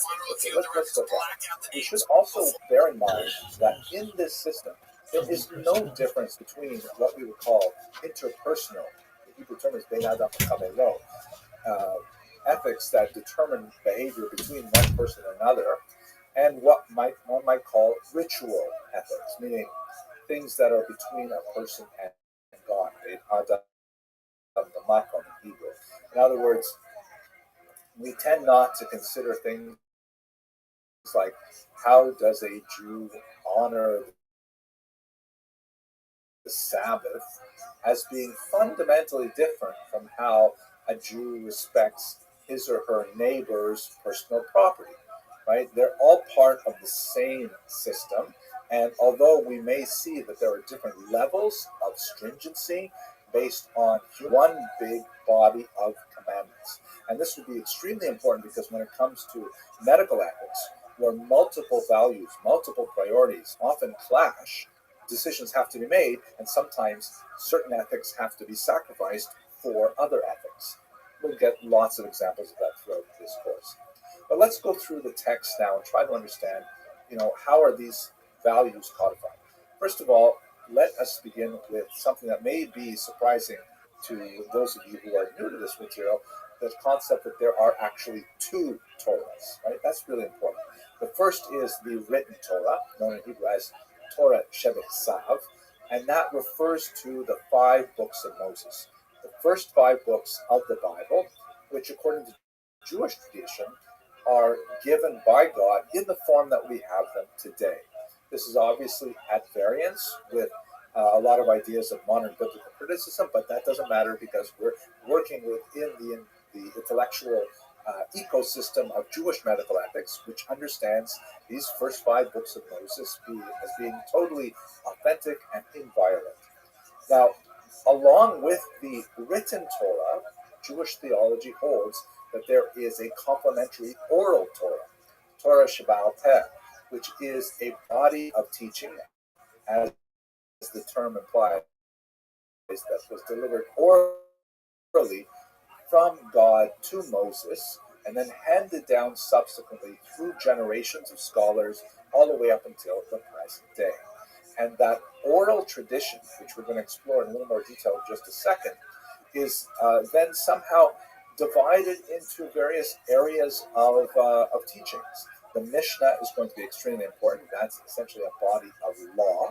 But there's also the Midrash, which is a kind of a poetic appreciation of ideas in the Torah that do not necessarily have to do specifically with ethics, but may say something about, the universe, the nature of life, philosophical ideas, things like that. And then finally, there is the esoteric or mystical tradition known as the Kabbalah. All of these 3 types of information, which are codified in different types of books, as we shall see, are forms or expressions of the oral Torah. And the oral Torah, crucially, is something which is still engaged in today. It is still something which requires the active engagement of students in order to find out what does the written Torah really mean. It's only found out through this oral exchange of ideas. So let's look, what is the nature of the written Torah? The traditional understanding that Jews have held dear for centuries is that those first 5 books of Moses are of divine origin. They are infallible, even when it appears that there are spelling inconsistencies or grammatical infelicities. All of those things are intentional, including things like, for example, letters which must be written upside down in the scribal form of the written Torah, all kinds of things like that. And that it is fundamentally inscrutable, meaning we can't plumb it to its very depths. We can understand it on a certain level, but we will always come up against things which are fundamentally secrets of the Torah, and those are accessible only by the greatest scholars who have delved and plumbed the depths of the mystical tradition and so on. But that's basically the level of awe and respect that Jews come to the Torah, the written Torah in particular. It is understood as the blueprint of the universe. That's sort of a paraphrase of the description of the Torah that's written in Talmud, that God looks into the Torah and then creates the rest of the universe, that it is the model for the universe, and it has, no limitations on its applicability. It is eternally relevant, as a passage in the Mishnah says. You can turn it and turn it. Of course, it's a scroll, right? So when you're turning it, you're going through it. For all is within it. The written Torah, as Jews understand it, includes all the answers you could ever find to any question. The problem is you have to know how to ask the Torah the question that you want solved. The oral Torah is fascinating. Of course, this is a major separation between the Jewish intellectual tradition and the Christian. The Christian tradition does not have the oral Torah at all. The Christian tradition does accept the Tanakh, the Hebrew scriptures, as authentic, and then they attach at the end the New Testament, which are Christian scriptures that, that's not our area of discussion today, but the oral Torah is a totally Jewish thing. Jews have believed for time immemorial that the oral Torah has equal authenticity to the written Torah, but it is open to debate. Not open to debate in the sense that you can say yes or no, but in the sense of what does it really mean? And the oral Torah, because it is, enshrined within the living voice of students that ring throughout yeshiva halls to the present day, there are so many ambiguities and complexities that arise from the fact that it is, when compared to a written fixed text, quite ephemeral. You wonder about the broken telephone phenomenon, where things get changed over time. Or more significantly, the intentionally deceptive nature of some teachings, which are meant to disguise the final answer from students who may be unworthy. There's a lot of questions about how to get to the bottom line when you're working with oral Torah ideas. I'll give you a few examples. But one of the most important ideas in oral Torah is the notion that every student is capable of defining something new, a chidush, something new. But this discovery of something that is actually already buried in the text of the written Torah. But through the exercise of the oral Torah, it becomes revealed as well. So something that previously existed, then found again. I know this is complex. We're not going to go into this in a lot of detail because we're going to get to metallurgical ethics per se in the very next lecture. But let's just get our sense of what the major texts are. Okay, so here are the 3 major groups of texts. The first one is, as I mentioned earlier, midrash, which are kind of like poetic riffs on passages in the written Torah. Sometimes the midrash has a legal implication. The word for law in Hebrew is halacha, which means the way, and sometimes they are homiletic. The Aramaic term is agadata, or the Hebrew is agada, and that refers to kind of like things which are not necessarily teachings that imply that you should behave differently as a result. This chicken is kosher, that chicken is not kosher. But they illuminate basic ideas of Jewish thought and philosophy. The Midrash were collected primarily in the Middle Ages, some of them in the ancient period, and we have them in many different books, including things like the Midrash Rabbi, the Great Midrash. The second major body of teachings, and here we will be very active for the rest of this course, is the Mishnah. The Mishnah is almost exclusively legal in orientation. It is a body of teachings that was codified somewhere in the early 3rd century, and it is the foundation of a much larger body of work called the Talmud. Right? The Talmud is essentially a commentary on the Mishnah. The Mishnah is not a commentary on the Torah, the written Torah. I'll explain that in the next slide. And then finally, the Kabbalah, which are the mystical teachings. And in terms of Jewish medical ethics, the Mishnah is hugely important, the Midrash somewhat important, and the Kabbalah least important. In other words, if these principles, if these three major texts come into conflict with one another, that has relevance to a specific medical question, like for example, we see this happen in IVF, in vitro fertilization, where there are certain ideas in the Kabbalah that are not discussed in the Mishnah, and in fact, a particular choice of action might be totally appropriate vis-a-vis the Mishnah, but in terms of the Kabbalah, it would be discouraged. Well, the Kabbalah and its teachings may be sacrificed because the halacha has primacy over the mystical teachings. Although obviously it would be ideal if a person could choose to follow each of them. The Mishnah has pride of place when it comes to actually determining halachic or legal activities. I know that might be confusing for you, so just hold on and it will become clear as we get to those specific issues. So those are the three basic kind of groupings of oral Torah works. What exactly does it do? So, for example, the oral Torah clarifies ambiguities in the written Torah. On recordings that Jews do is they go to synagogue with 4 species that are connected with the harvest season: the palm frond, the myrtle, the willow, and a particular fruit, which is simply called in the written Torah the fruit of a goodly tree. The written Torah does not tell us which fruit to use. So theoretically, I mean, what is the fruit of a goodly tree? Is it, if I showed up to synagogue carrying a grapefruit, I would be laughed out of the building. We all know that the correct fruit to bring is an etrog, or esrog in the Ashkenazi pronunciation, but it doesn't say so in the written Torah. There is an oral Torah that goes alongside it that clarifies the ambiguity that the correct fruit is an etrog. Similarly, you see in the picture here, the phylacteries, known in Hebrew as tefillin, these prayer boxes worn on the arm and on the head. What are they supposed to look like? Right? The Torah doesn't tell us anything about what these prayer boxes are supposed to look like. The business with the straps, and the square, and how they're shaped, and all kinds of.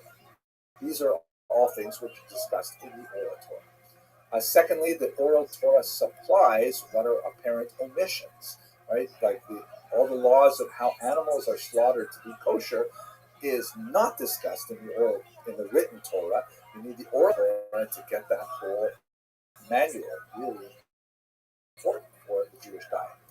And finally, the oral Torah sometimes even contradicts simple readings of the text. Like, for example, the written Torah says an eye for an eye, a tooth for a tooth, which sounds very Hammurabian, meaning that if Reuven knocks out Shimon's tooth, then Shimon should be able to go back and knock out Reuven's tooth, which serves him right for forcing him to come to that Thai restaurant anyways. But the idea is, actually I got that verse, I think it was Reuven who had to go to the Thai restaurant, right? Anyways, maybe you didn't watch the first lecture, so that's okay. But the oral Torah is another eye. What it means is you calculate the monetary value of one eye, and the person who is harmed by having his eye poked out, God forbid, has to receive from the person who harmed him the value of that eye in some kind of cash payment, along with other things. So the simple reading of the written text often gives a very blunt description of what has to be done. The oral Torah refines it and sometimes even appears to contradict it. So that's what the oral Torah actually does. Okay, so let's go on now to the codes and responsa. Recall that all of these works are evolving historically as well. Theologically, the oral Torah was given to Moses at Sinai and then handed down, but the texts that we have before us today are the product of hundreds of years of rabbis, named rabbis as well, but there's like hundreds of people discussing these things, and their opinions are recorded in books like the Mishnah.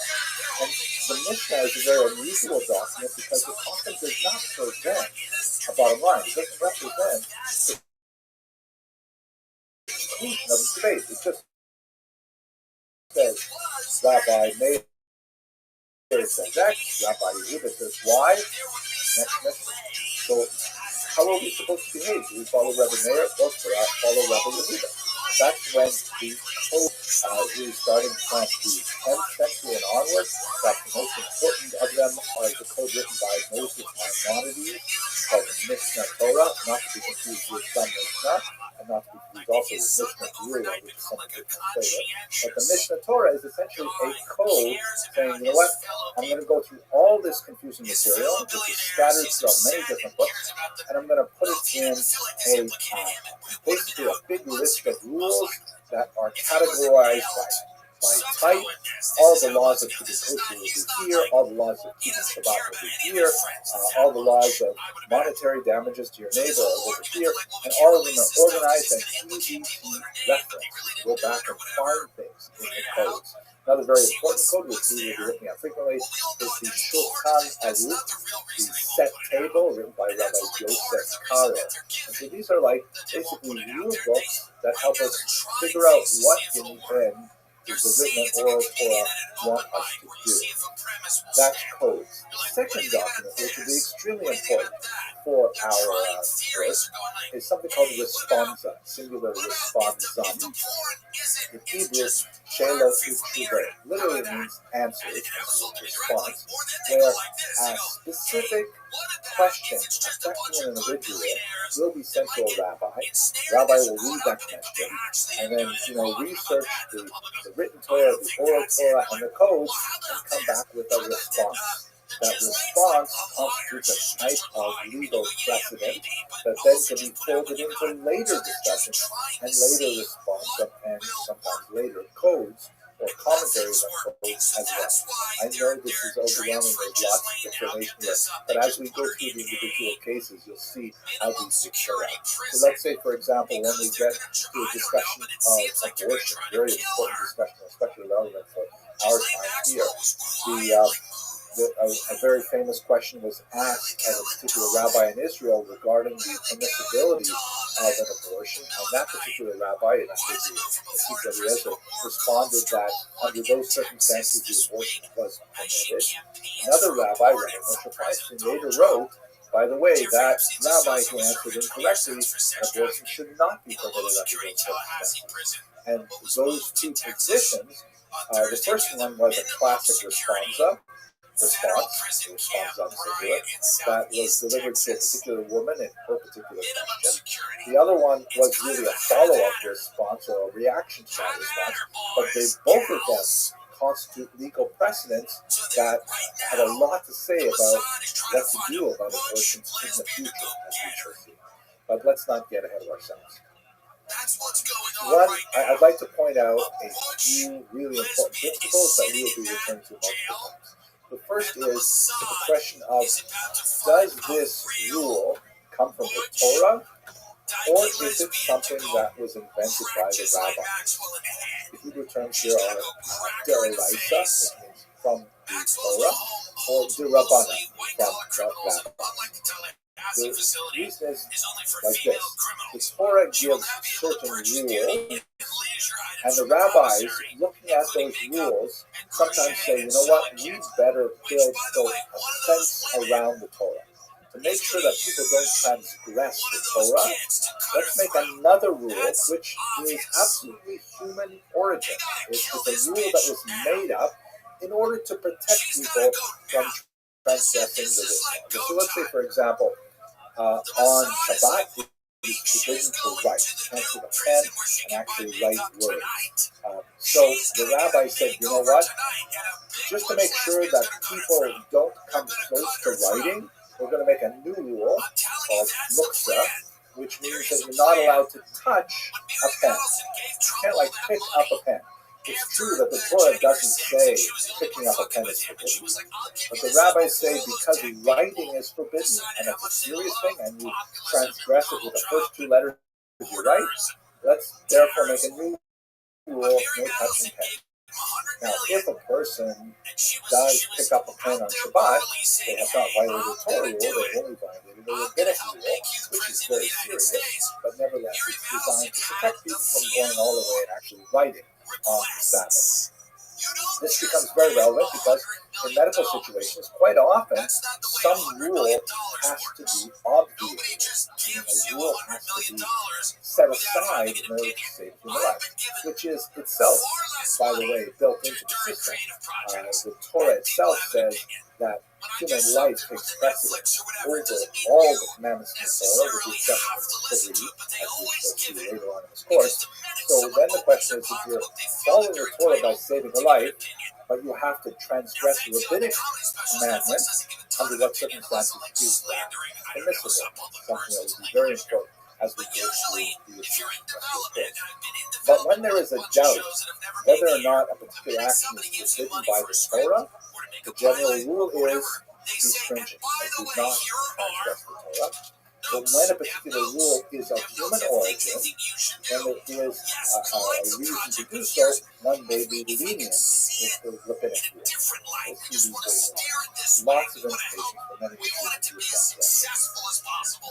I would like to point out one other really important principle that is very well illustrated by Abraham Steinberg, and this is this idea that, if the Torah and the rabbis do not forbid something, meaning a new technology that has never been defined before, the presumption is it is permissible.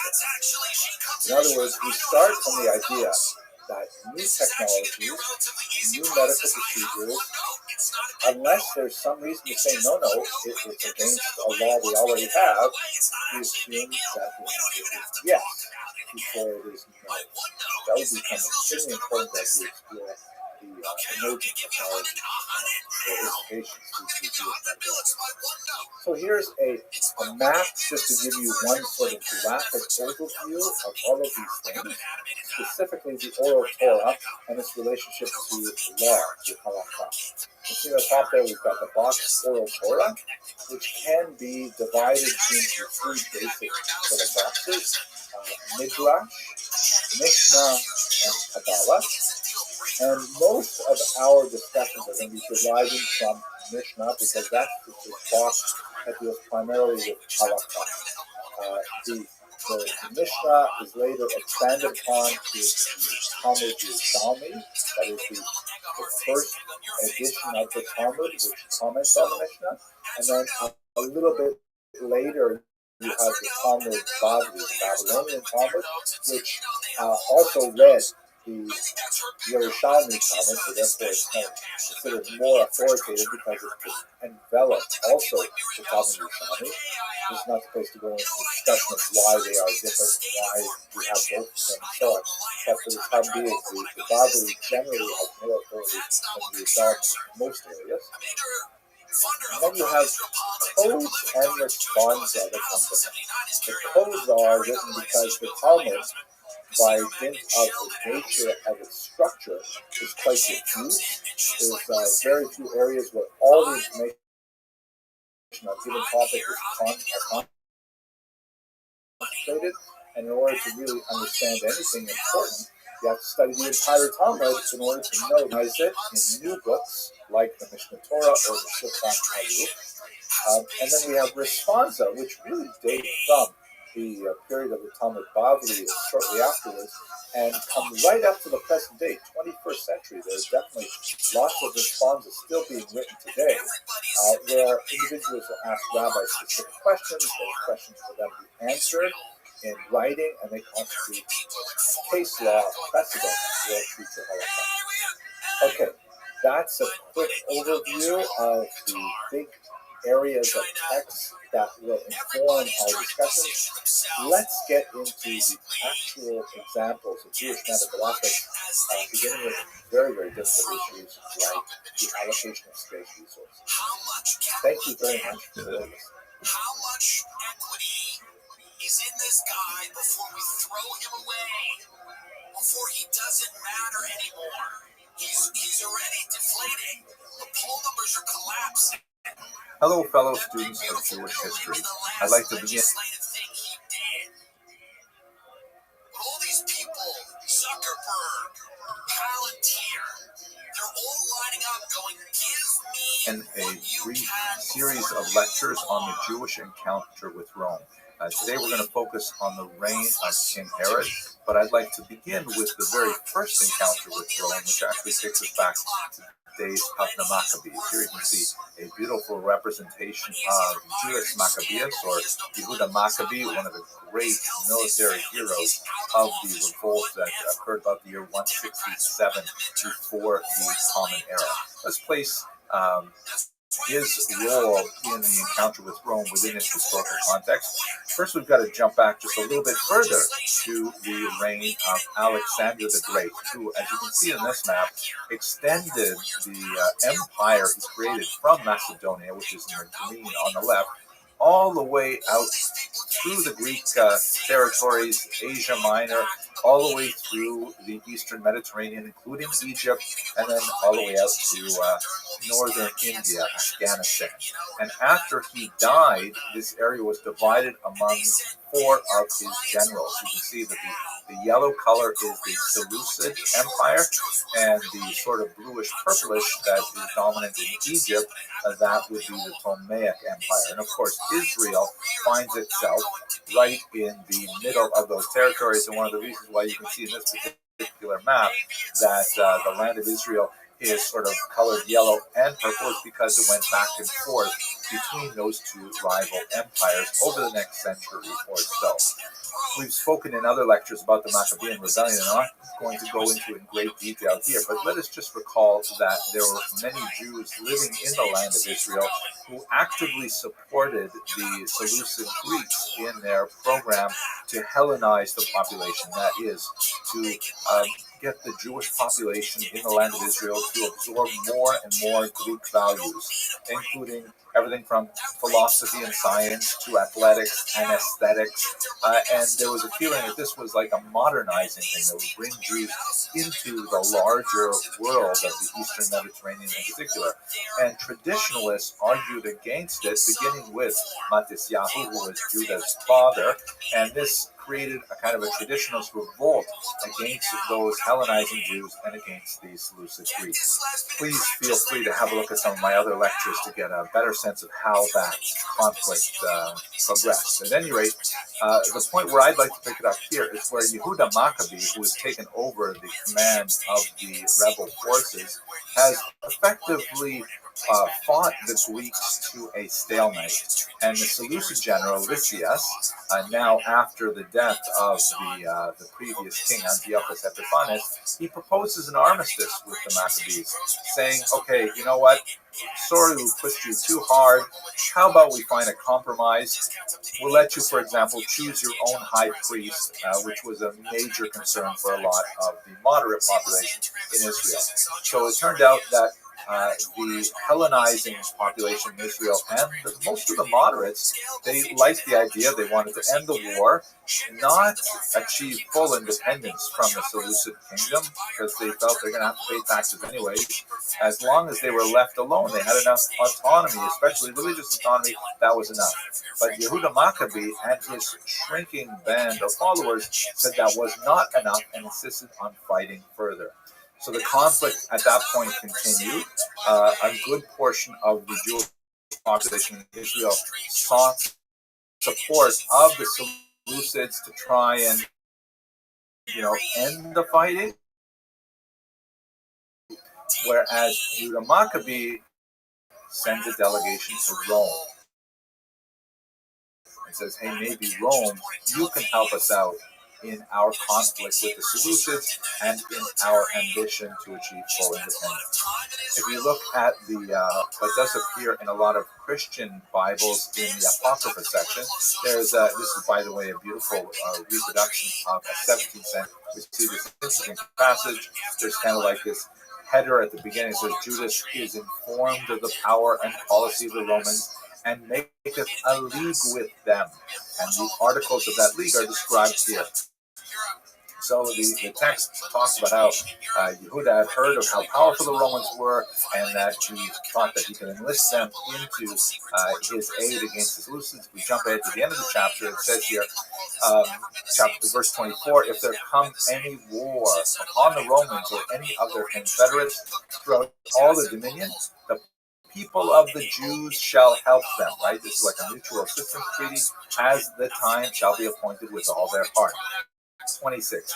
Neither shall they give anything unto them that make war upon them, meaning they will not help the enemies of the Romans at all, or aid them with victual. And I wondered about that. Why are they not giving them chips? What's so important about the chips? It must be they had these great chips pals. This is not, by the way, a paid product announcement. I actually like these chips a lot. So that was a joke. I'm sorry. I don't know why I put these things in. But at any rate, let's go back. As it has seemed good unto the Romans, but they shall keep their covenant without taking anything therefore. So the idea was they signed a mutual assistance pact. The Jews would help the Romans if anyone attacked Rome, and theoretically at least, the Romans would help the Jews if anyone attacked Israel. Now, it turned out that it was more of a kind of a cynical agreement, and you'll see how it turns out. If you look at the Greek original, the text has both the Jews and the Romans virtually promising the same to each other, but it didn't work out that way. Meanwhile, the Seleucid kingdom lost control of Israel, and the Maccabees were able to actually achieve Yehuda Maccabee's dream of independence. He himself was killed in battle, but as you can see from this map, not only were the Maccabees able to establish a new dynasty called the Hasmonean kingdom, or Hashmonayim, but they were actually able to expand it significantly throughout the region on the other side of the Jordan as well, and that's essentially the history of the Maccabean kingdom from the revolt in about the year 167 until the arrival. But to understand the nature of the Maccabean kingdoms, even though the Jews had a significant amount of independence, there was significant friction, and even though this was originally a rebellion against Greek values, the Hashmonaim gradually absorbed more and more of Greek ideas as well, and it kind of slid back into that Hellenizing frame over the next 100-odd years. Here you see, for example, a coin from Alexander Yanai, one of the most brutal of the kings of the era, a huge enemy to the rabbis. And as you can see from the right-hand side, the coin has an image of looks like a sun that's actually, in bas relief. It's actually extruded from the coin itself, which according to some rabbinic opinions would be directly forbidden as a kind of idolatrous image, like sun worship. At any rate, when he died in 76, there was a period of a rapprochement between the Maccabean leaders who had, claimed for themselves both the title of king and the title of high priest. His widow, Salome Alexandra, known affectionately as Shlom Tzion HaMalka in Hebrew, during her reign, there was actually a period of great rapprochement between the rabbis and the rulers, and it was a period of tremendous prosperity, which unfortunately ended under her son. When she passed away, the region was thrown into a civil conflict once again. And that's what brought General Pompey to Israel, the first encounter of Rome with the land of Israel proper. the civil war that erupted between the sons of Alexander Yanai and Salome Alexandra, who were named Hyrcanus II. He was the elder, and he was the high priest, the Kohen Gadol. And his younger brother was Yehuda Aristobulus II, and both of them claimed rule. Hyrcanus II was the elder, but he was widely regarded as an ineffective leader. Yehuda Aristobulus was much more ambitious and apparently capable, and wished to challenge his brother for the rule. Among other things, the idea that the role of Kohen Gadol and Melech, that is, high priest and king, should be separated. Both of the brothers ended up appealing to the Roman general Pompey, who was in the north at the time, for aid. Pompey looked at both of them, and he technically favored the weak Hyrcanus, but in reality, he just wanted to subjugate Judea to Rome. And when he came into the area, he nominally supported Hyrcanus, but in reality, he took it over, and in fact, defiled the temple in a rather disgusting manner. This was in the year 63 before the Common Era. About 20 years later, Hyrcanus would ultimately be deposed by his nephew, Antigonus, who was actually Aristobulus' son. According to Josephus, Antigonus actually bit off his uncle's ears, which mutilated him in such a way that he was no longer fit to serve as the Kohen Gadol, because there are certain laws about how the high priest has to appear. Rather nasty kind of event. But this means that from 63 before the Common Era, Rome is officially in charge of the land of Israel. Let us now turn a little bit later in time to the rise of one of the greatest kings of Israel in this era, kings of wonderful, we love him, but great in the sense of being extremely powerful and leaving a huge mark on history. Perhaps he's best known in the Western tradition as being the author of the so-called Massacre of the Innocents, which is a passage that occurs in Christian scriptures in which he decrees the murder of all of these young children in an attempt to stave off the eventual birth of the figure that would be recognized by Christians as the Messiah. There's a lot of historical discussion about what that event might have been. We shall see shortly that it may actually be referring to Herod's murder of his own children, which was something he did with alarming frequency. At any rate, Herod was an Idumean. You can see the region of Idumea here is in the south of Judea. This is a region that was forcibly conquered by the Maccabean kings, and in a rare moment in Jewish history, the population was forcibly converted to Judaism. This is one of those moments that reverberates throughout history. Of course, Judaism has forsworn that particular practice, partially as a result of the horrible experience that they had under King Herod following this forced conversion. But at any rate, the Idumeans were a population that ultimately identified with the Jewish people, but they also felt somewhat separate and occasionally resentful of that. When we get a little further in the series, I'd like to discuss the role of the Idumeans in the First Roman Jewish War, which was quite significant. Herod's father was Antipater, who was an ambitious advisor to Hyrcanus. Herod was one of his multiple sons. He was born in the year 73.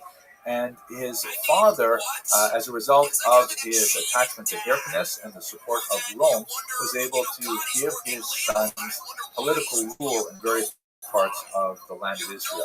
Herod was given the Galilee, the north, and he immediately charged in and used rather brutal means to put down an incipient rebellion that was happening there. He actually imposed the death sentence without the authorization of the Sanhedrin, which got him into trouble with the great Jewish court. And we have two parallel descriptions of a rather unusual event. It's mentioned in Josephus, who is, of course, one of the great historians of this era. Once again, I hope to discuss his complicated backstory a little later in the series, but he provides us an unusual glimpse into the moment when Herod was brought before the Sanhedrin to answer for his precipitous brutality in the Galileo. And we also have the same story with some significant differences in the Talmud as well. According to the version that Josephus offers, Herod appears before the Sanhedrin fully armed, which was considered a great act of nerve, to use the Hebrew term chutzpah. It was a great act of insolence to appear before the great court wearing armor. And he effectively cowed all of the judges into submission. And essentially they let him go without any kind of reprimand. In the Talmudic version, which you can see here, appears on page 19b of Tractate Sanhedrin. In the Talmudic version, it is Shimon ben Shetach, who is the great rabbi who stands up against Alexander Yanai the king and challenges his colleagues.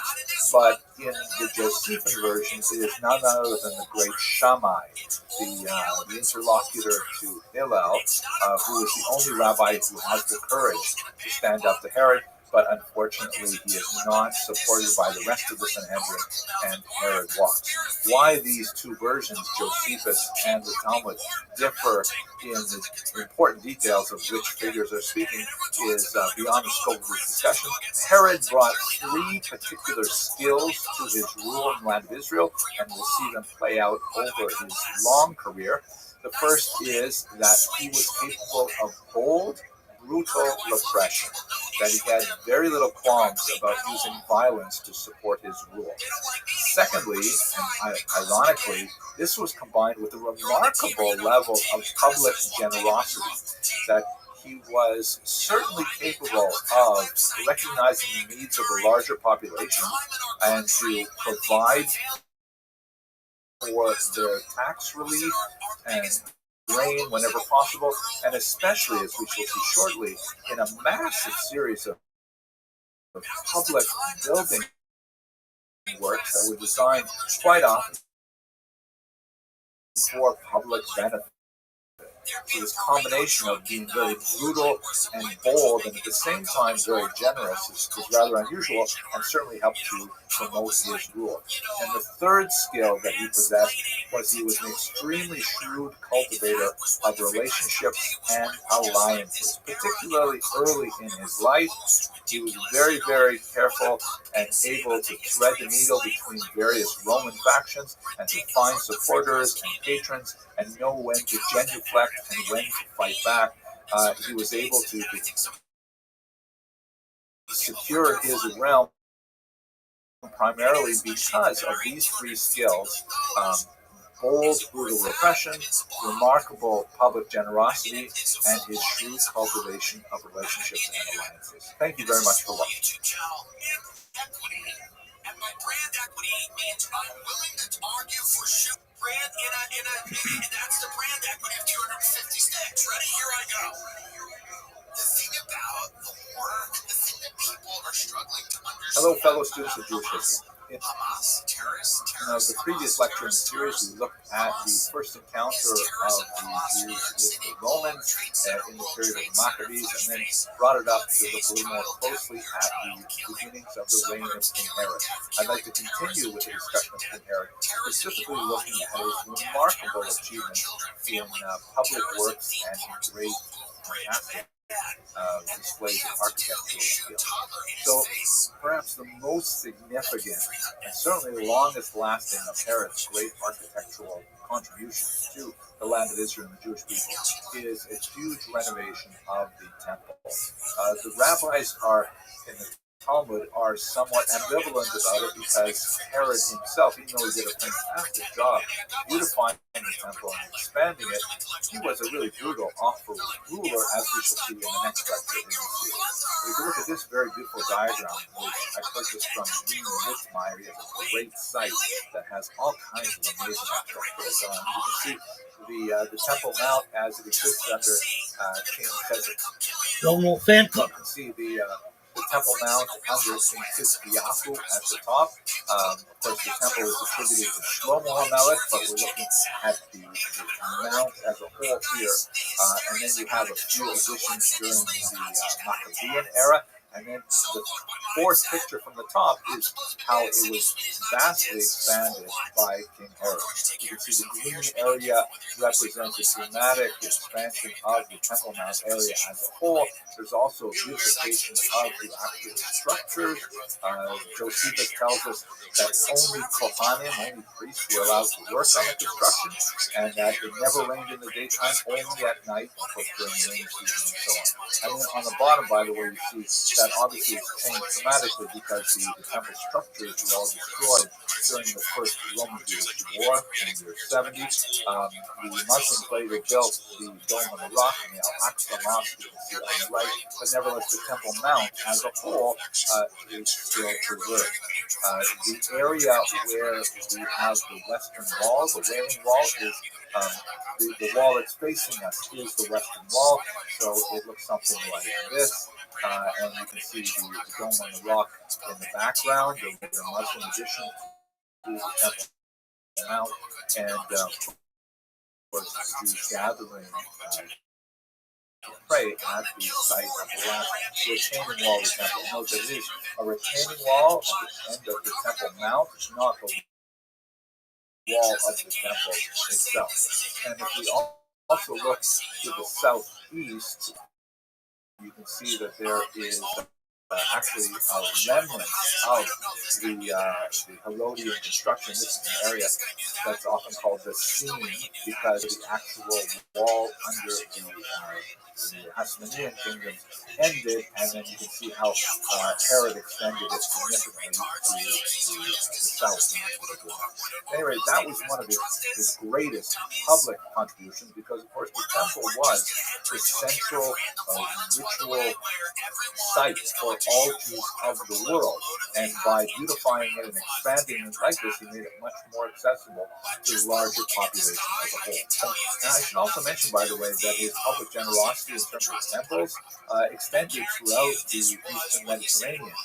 He was not shy about offering sacrifices at non-Jewish temples as well, something which the rabbis would not approve of, to be sure, but he often generously gave donations to other temples elsewhere in the Eastern Mediterranean, and he was known as kind of very, philanthropic king from a significant territory in the land of Israel. Caesarea is one of my favorite places.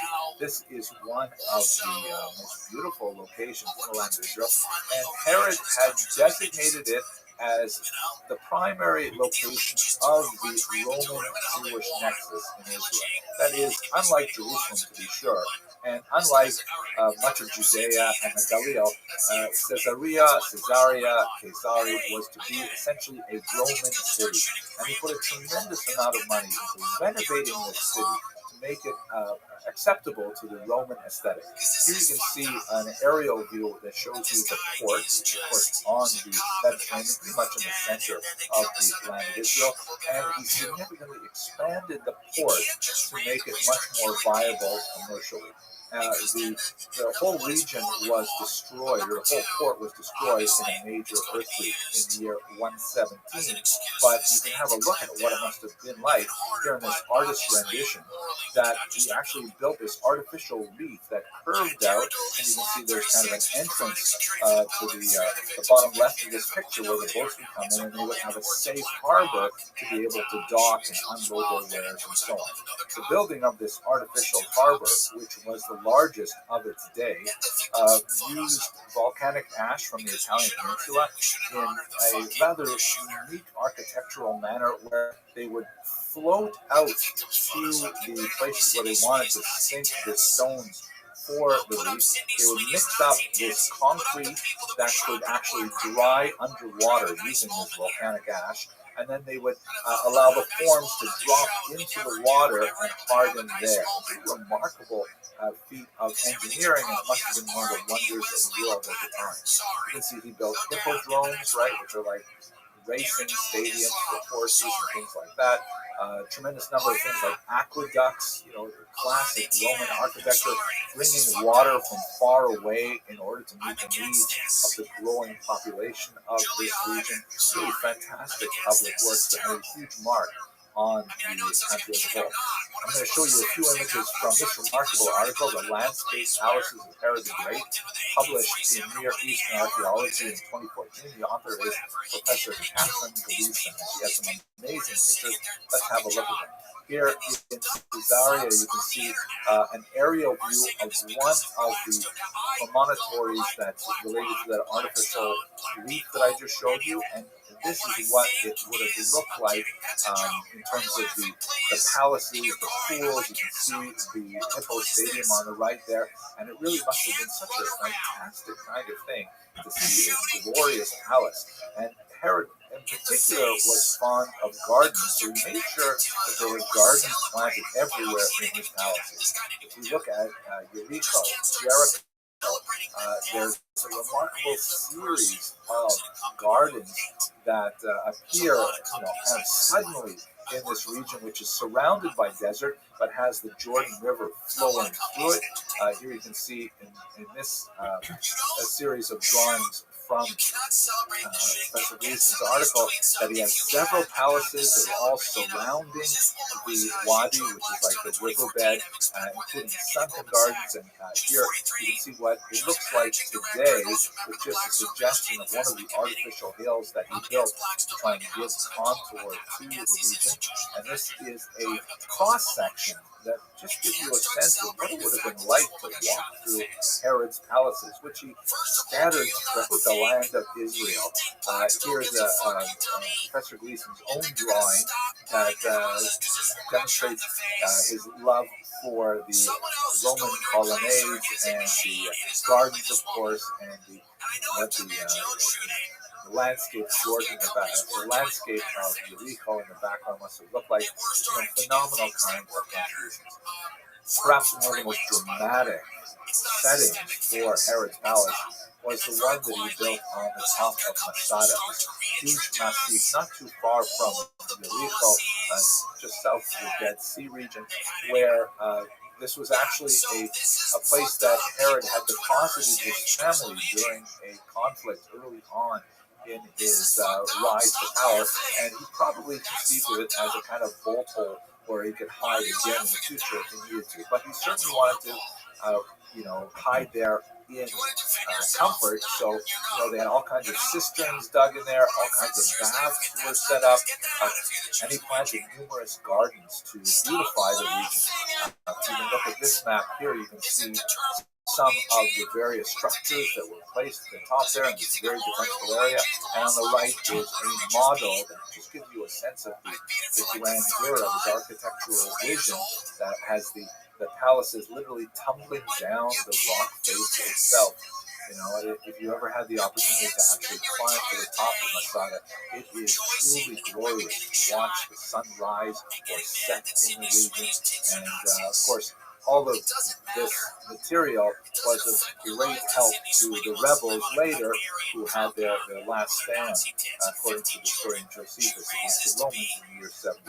That just gives you a broad sense of his phenomenal architectural activity, much of which was for public benefit, as we saw with the temple as well, and is one of the much more positive elements of his reign. And I'm a Nazi. I live in a white country, and I'd like to continue to live in a white country. I love white people. Protect Europe. American Eagle. All right. I understand why people are mad. I understand why people are mad. I get it a little bit. It's the initial part of the ad where she goes, I'm a Nazi. She's like, I'm not even a In the last lecture, we spoke about Herod's remarkable architectural achievements, but that is not the feature of his rule for which he is remembered. He is most likely remembered for his incredible brutality, directed not only at the general population, but specifically two members of his own family. And that's what I'd like to turn to first. In the image here from John William Watershouse, you see a beautiful depiction of Marianne, or also known as Miriam or Mariamne. That was one of Herod's 9 wives. She was the one who gave him the most status because she herself was of Maccabean descent. She was a Hasmonean princess, in other words. And as we mentioned in a previous lecture, Herod himself was of Idumean descent and therefore had less of an ethnic claim on the throne. By marrying a Hasmonean princess, he was able to attach himself to the bloodline of Jewish royalty, however, but that was not to last, because in a fit of rage, he had her executed in the year 29 before the Common Era. According to the Talmud, he immediately felt tremendous regret over this, and so he had her body not interred, but rather submerged in a vat of honey, so that he could preserve her body and look on her when he so desired. Rather bizarre story. But anyway, have a look at this family tree of Herod. You can see that he's towards the left. In the middle, it says here, Herod reigned from the year 37 to the year 4 BCE. And what I'd like to do is to outline the family members who were killed by Herod and give you a sense of the broadening scope of his familial madness. His first act of murder directed against his family is the murder of his brother-in-law, Aristobulus. This is the teenage brother of his favorite wife, Mariamne. He was 17 years old at the time, and Herod had appointed him to be the Kohen Gadol, the high priest. Much to his displeasure, Aristobulus proved to be quite a popular individual. Apparently, both Mariamne and his brother were very good looking, and the population as a whole were quite enamored of this young high priest. So, fearing the possible rebellion of his brother-in-law, he had him drowned at Jericho, and then cynically had a huge funeral to commemorate, or perhaps in his sense, to celebrate his death. That was his first nasty act against his family, but it continued. Obviously, relations with his wife Mariamne, the sister of Aristobulus, went downhill for there, and Herod began to suspect her of adultery, and so he had her killed as well. She was 25 years old. This was the year 29 before the Common Era. Then he goes on, and you see towards the bottom left, his sister Salome was married to a man named Costobar, and Herod began to suspect Costobar of fomenting a rebellion. This is going to be a recurring theme. He's going to fear others trying to take power away from him, and so therefore he either murders them or exiles them, and so on. So he has his brother-in-law Costobar executed for suspected rebellion. But Herod goes on to killing even his own sons. He killed both Alexander and Aristobulus. I know these names repeat frequently, so that's why this graph hopefully is helpful.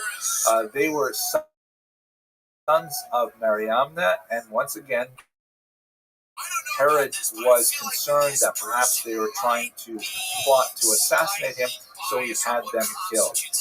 The murder of Alexander and Aristobulus may actually be the event which triggered the story of the massacre of the innocents that features in Christian scriptures, but for which historians have not found a tremendous amount of record. But the murder of these two young men may have been associated with the idea of Herod fearing a possible usurper to his throne, and that got folded into the larger Christian narrative. After murdering his sons Alexander and Aristobulus, he decided to expel his own brother, Pheroras, that is something of a kindness rather than killing him, and he also expelled his first wife, Doris of Jerusalem. He had actually expelled her once earlier, so this is the second expulsion. He invited her back after the first one. Finally, Herod jails his own son Antipater by Doris.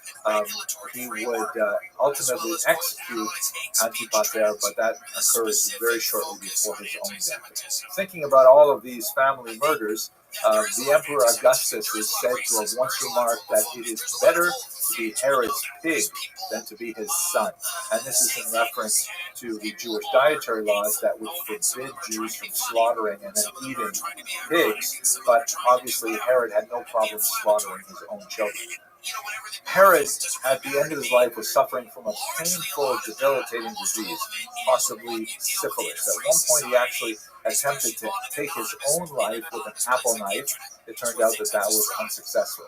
But Herod was determined that people should not celebrate when he dies. And so one of the things that he did, get a sense of how far gone he was at this point, he rounded up the prominent leaders of the Jewish people and had them killed in Jericho in the Hippodrome there.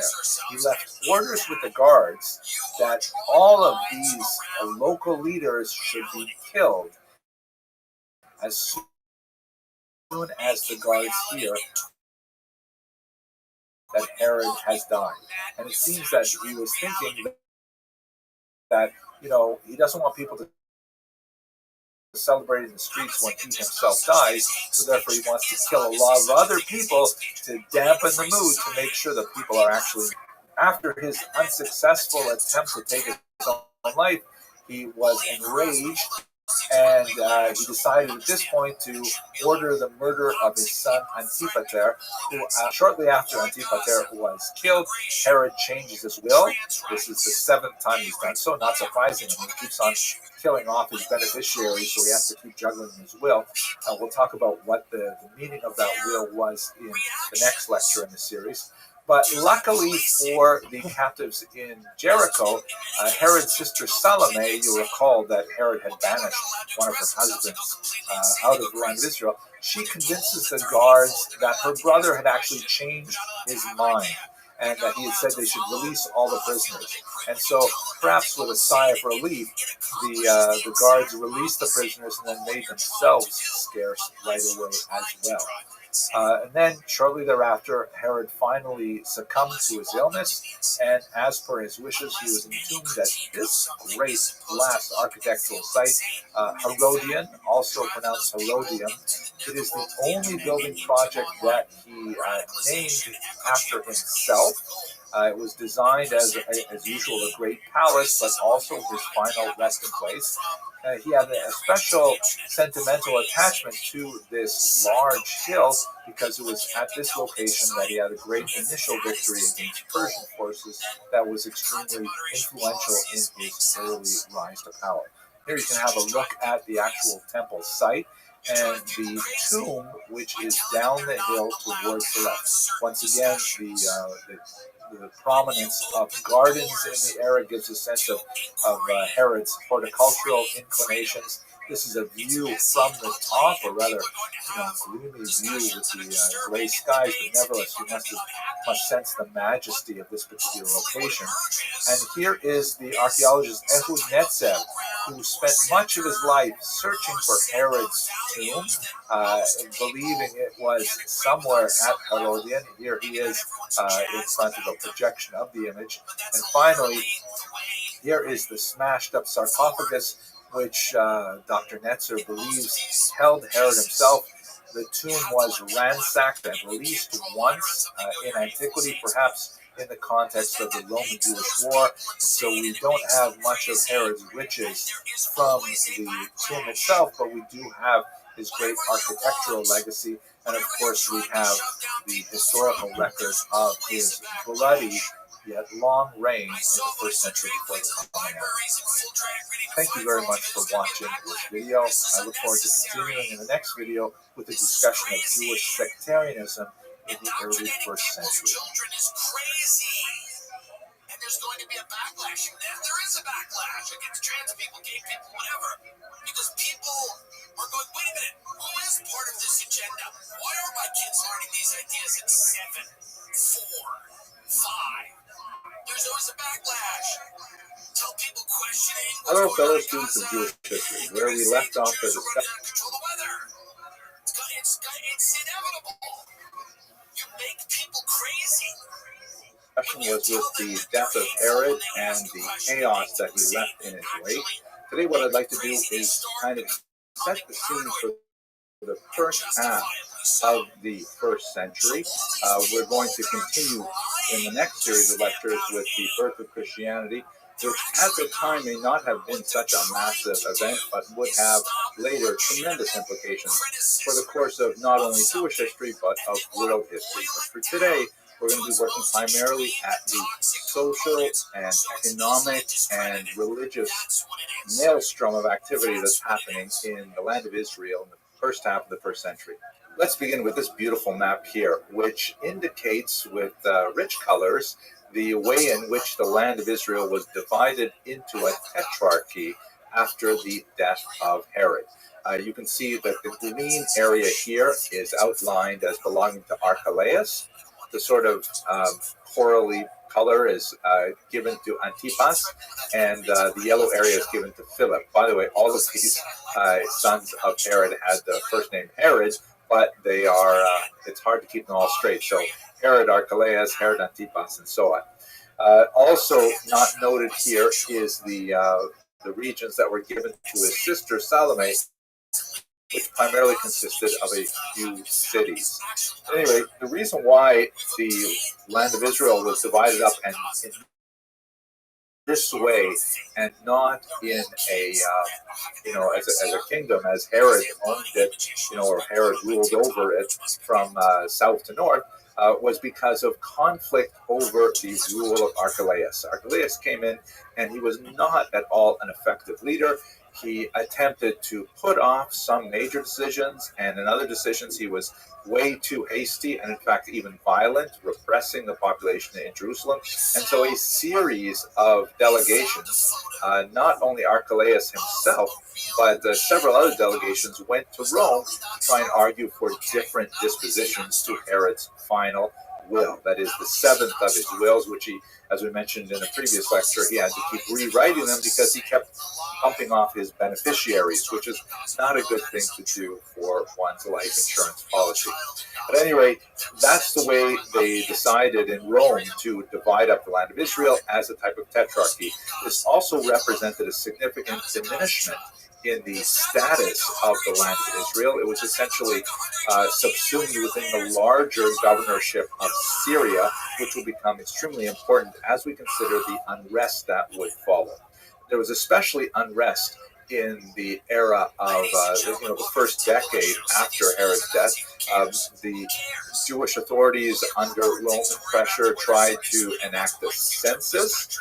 This was in the year 6. And this census was primarily to help with tax assessment, which of course nobody really likes, but nevertheless it is inevitable. But we should understand that Jews have a particular allergy to a census. There are whole discussions in the Hebrew scriptures about counting people as being a forbidden activity unless it is specifically permitted by God. So this means in practice that the Jews have developed customs to not specifically count individuals, but to count tokens of individuals. Like, for example, giving the half shekel tax for the temple. If everyone gives a half shekel, then we can count up the shekels and we know exactly how many people there are and so on. And even in contemporary period, when you need to count the number of people for a prayer quorum, a minyan, the custom is not to count them saying 1, 2, 3, 4 and actually assign numbers to people, but rather to say a blessing that has 10 words in it, such as, for example, the Hamotzi blessing over bread, obviously without pronouncing the name of God, which should only be said when you're actually reciting the blessing over bread, or there's a particular verse in the book of Psalms, Hoshea Esamecha, and that's used sometimes to count people. At any rate, sorry for that little tangent. Let's get back to the material here.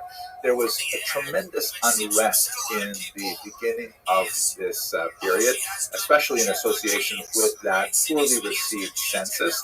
And there was a lot of actual brigandry going around the land of Israel, something which was actually in many ways sort of a foreshadowing of the major rebellion that would erupt in the year 66. which we'll get to, God willing, in a couple of weeks. The unrest was significant, and it was especially terrible because the local official in charge was a man named Sabinus, who was placed in charge by Governor Varus of Syria. As I mentioned, Governor Varus had responsibility for the entire area, and he left this man Sabinus in charge to try and collect the census. Sabinus essentially did his own thing. He even raided the temple treasury.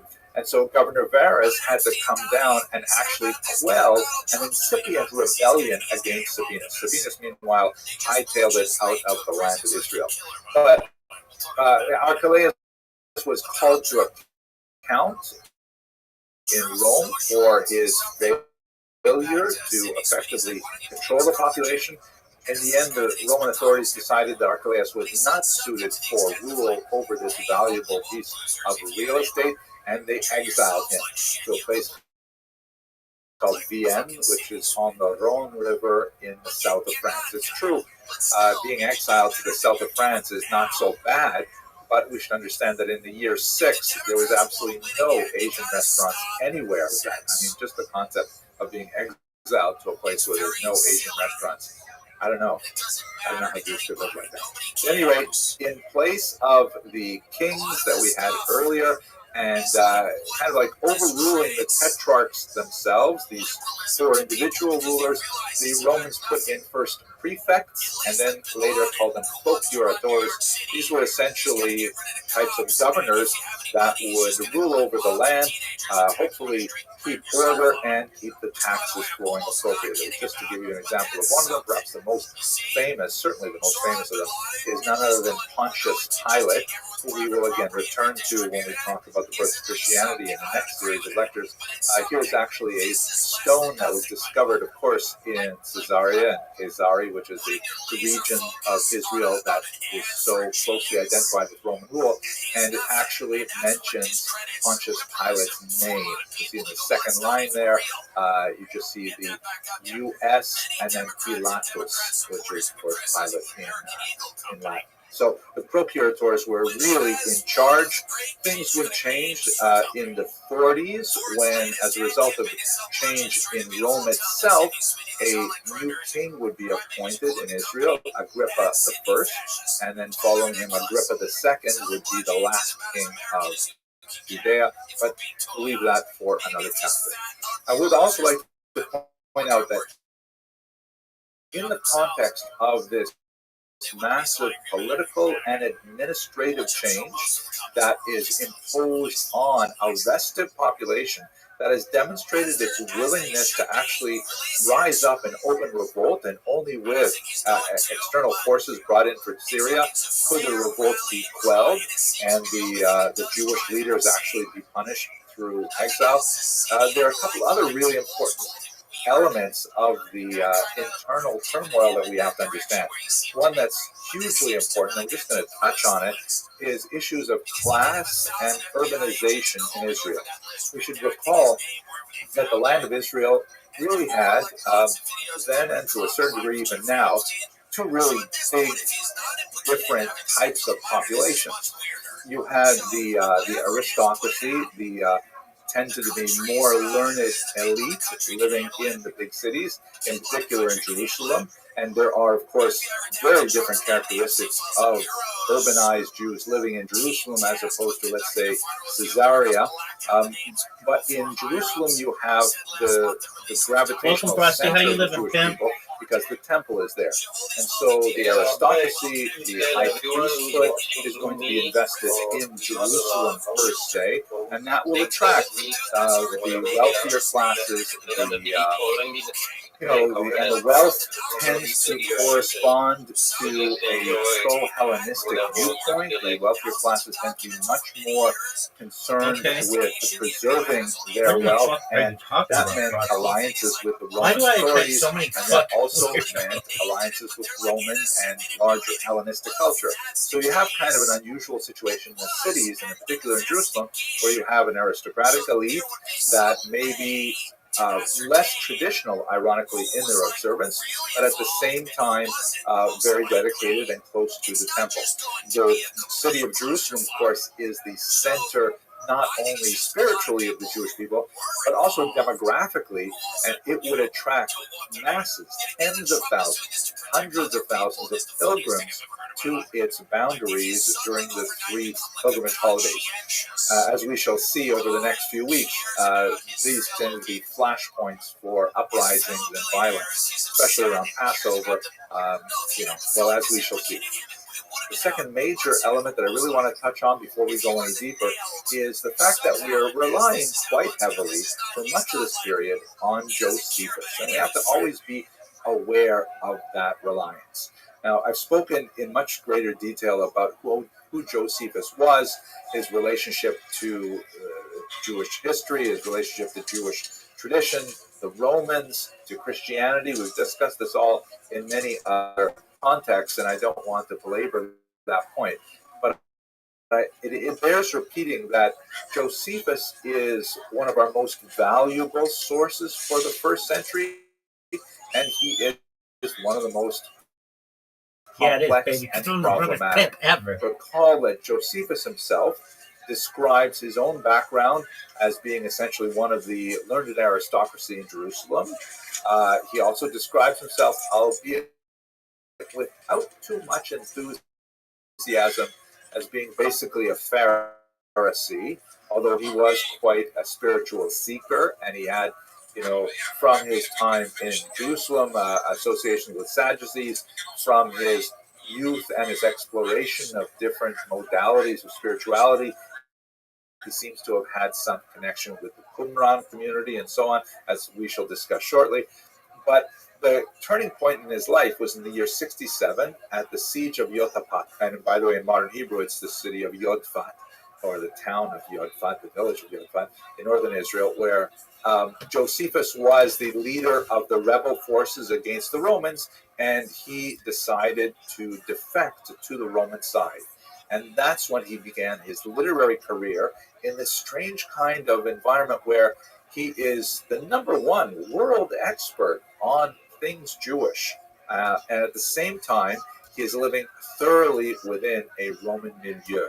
And although we know that he wrote the first version of his history of the Jewish war in Aramaic, that version has been lost. The only version we have is the one he composed in Greek, which was the lingua franca of the era, that was designed for essentially a Roman Gentile audience. And the Romans were his patrons and his captors at the same time. So when he is writing, we know that he is conscious of his audience, in particular the emperor Titus Flavius, whose name Josephus took, the family name Flavius. He knows that it's going to be read by the emperor. Does he edit his words? And how does he edit his words in order to meet the favor of that very important audience? So everything we know about this first century, not everything, but quite a bit that we know about this first century, comes from Josephus, and he himself is writing for a very specific kind of audience in a very careful kind of way, and so it's difficult to unpack everything he says. We will, from time to time, cast some doubts, maybe even some aspersions, but certainly no asparagus at Josephus as we go through this history. Okay, let us continue then with the discussion of the main ideological groups, at least as Josephus describes them, specifically the Sadducees, the Pharisees, and then I'd like to spend some time on the fourth philosophy, let's get to it. Thank you very much for watching this first part of this lecture.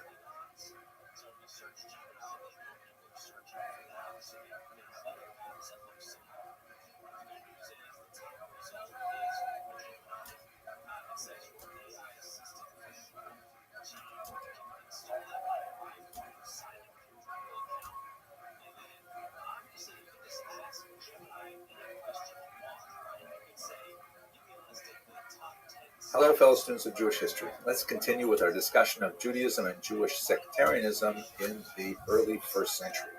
So perhaps the most important of the groups, at least important in terms of their temporal power, their association with the Romans, and their control of the temple cult, are the Sadducees.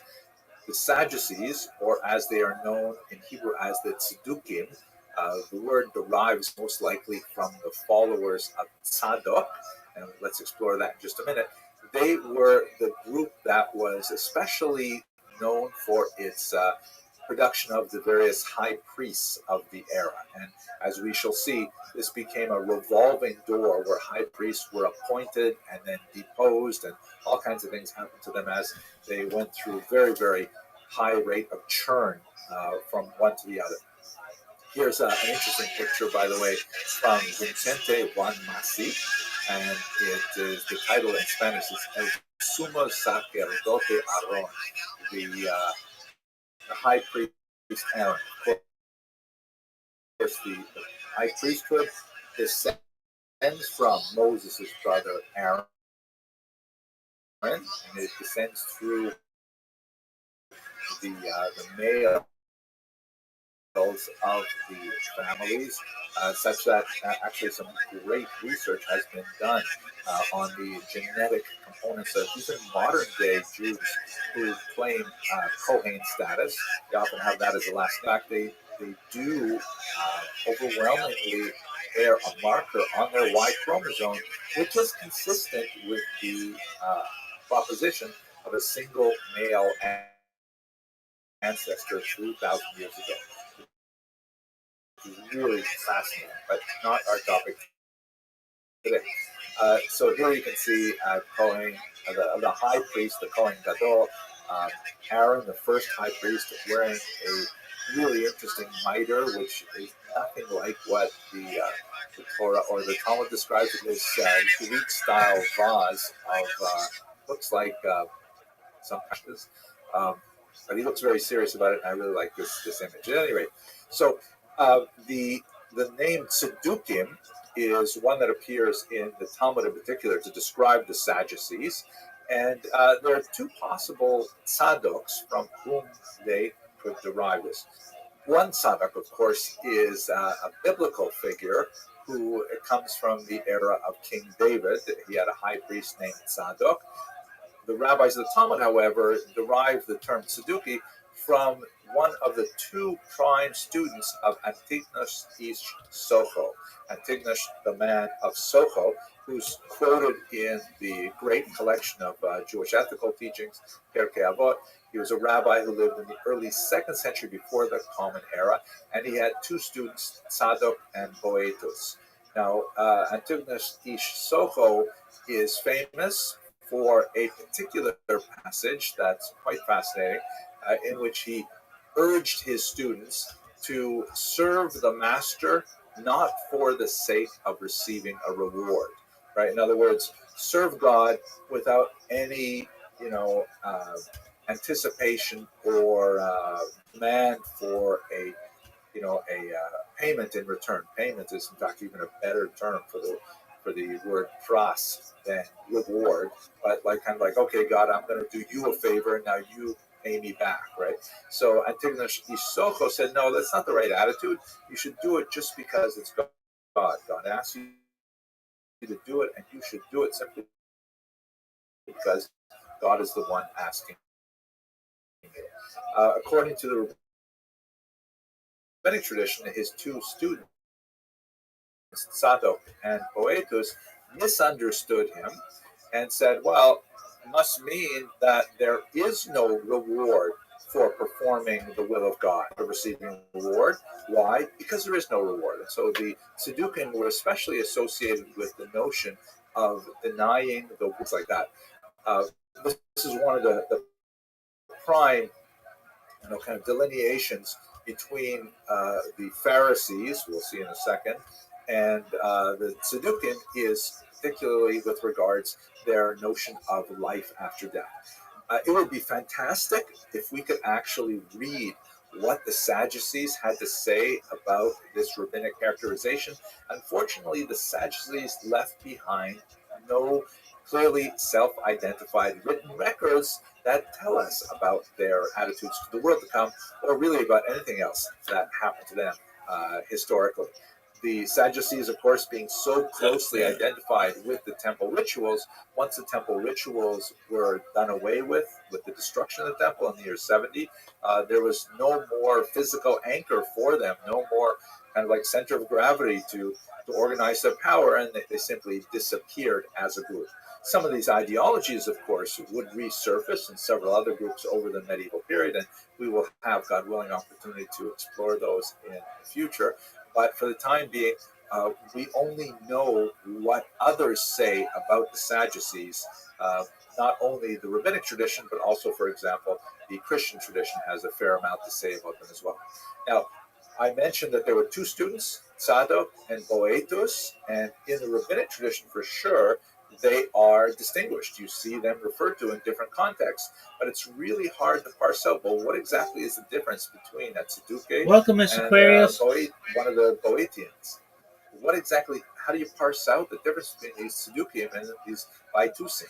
Now, by the way, I should mention that it's also difficult to try and figure Are you out ready for what me? the Sadducees stood for, because with the era of heavy church censorship of the Talmud from the 13th century on, Alrighty. especially with printing evolving in the 16th century, there's a lot of changes to the Talmudic text Is to today your try day? to avoid, not only burning of the Talmud, but even, prohibiting its printing.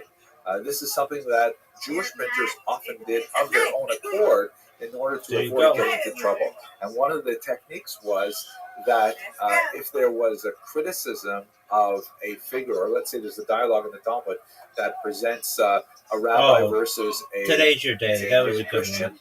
and they know that if they submit this text to the church censor, it will immediately be excised, and maybe they'll have to, scrap the entire print run. That's good. So sometimes the printers would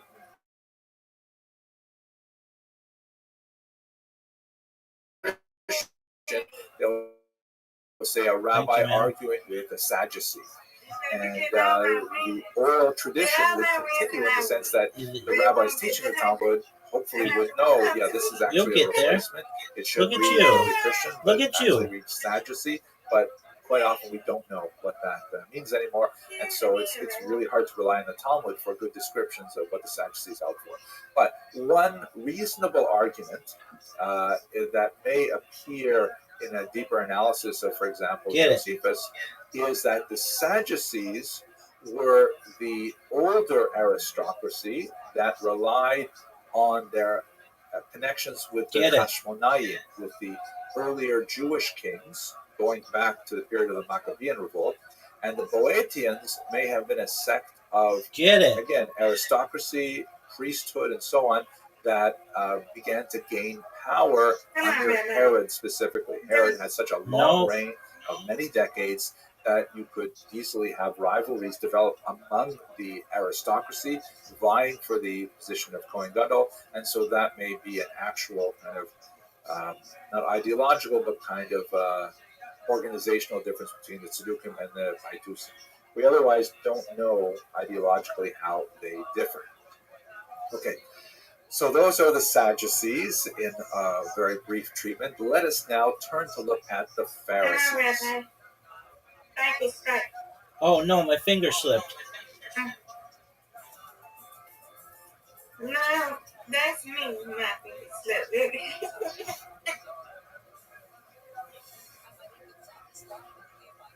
It all comes down to this. Get it. Hello, fellow students of Jewish history. So in this mini set of lectures, we look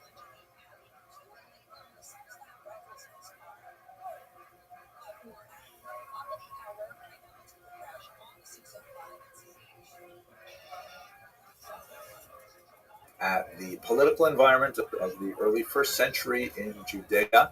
Then we look at the Sadducees, followed by the Pharisees. And now I'd like to kind of provide sort of a catch-all to some of the other groups that are really quite active, about whom we unfortunately do not know very much, but are nevertheless quite fascinating.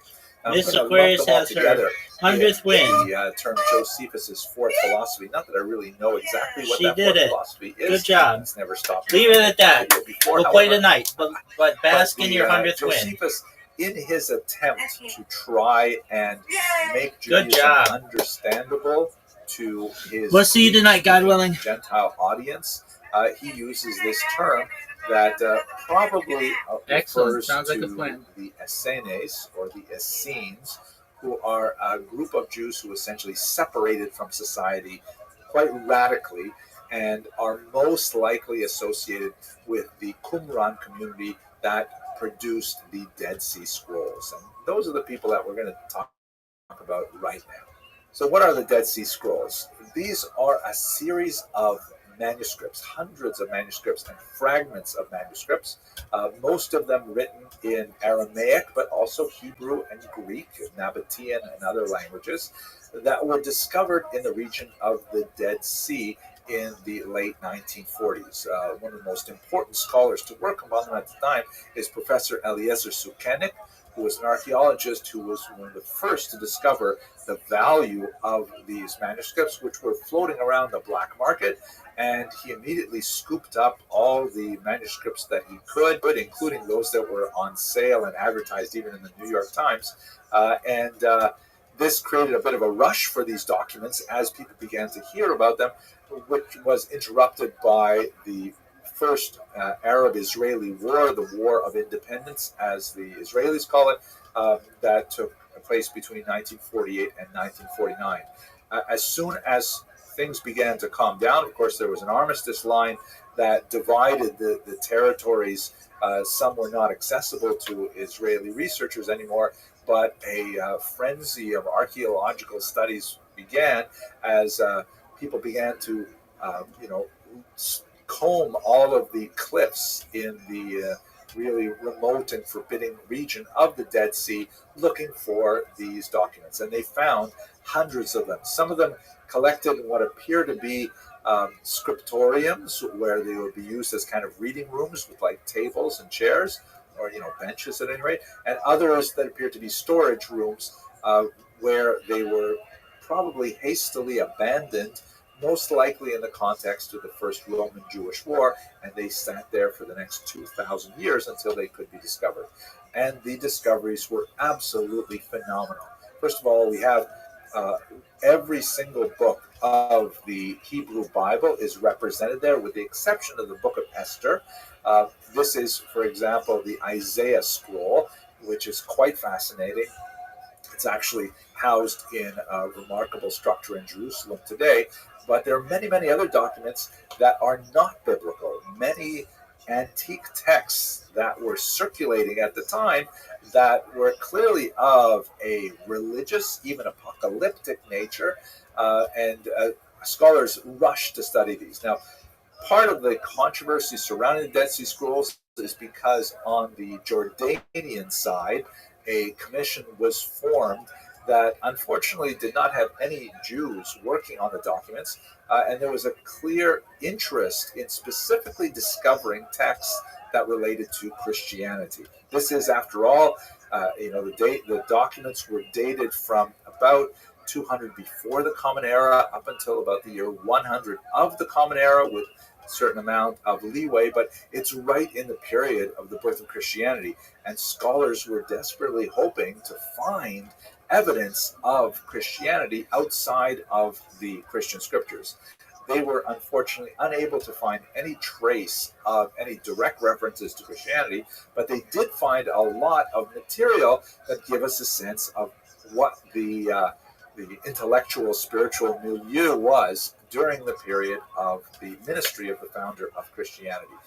They found not only biblical texts, but these remarkable texts, sometimes written on copper. This is one section of the famous copper scroll that deal with all kinds of things that are not mentioned in the Bible. Some clearly have, kind of end of days feeling, and there's these mysterious discussions of the sons of light and the sons of darkness, and it reads a lot like the book of Revelations, for example, and kind of like end of all-time kind of massive conflagrations are predicted. It's very spooky kind of reading.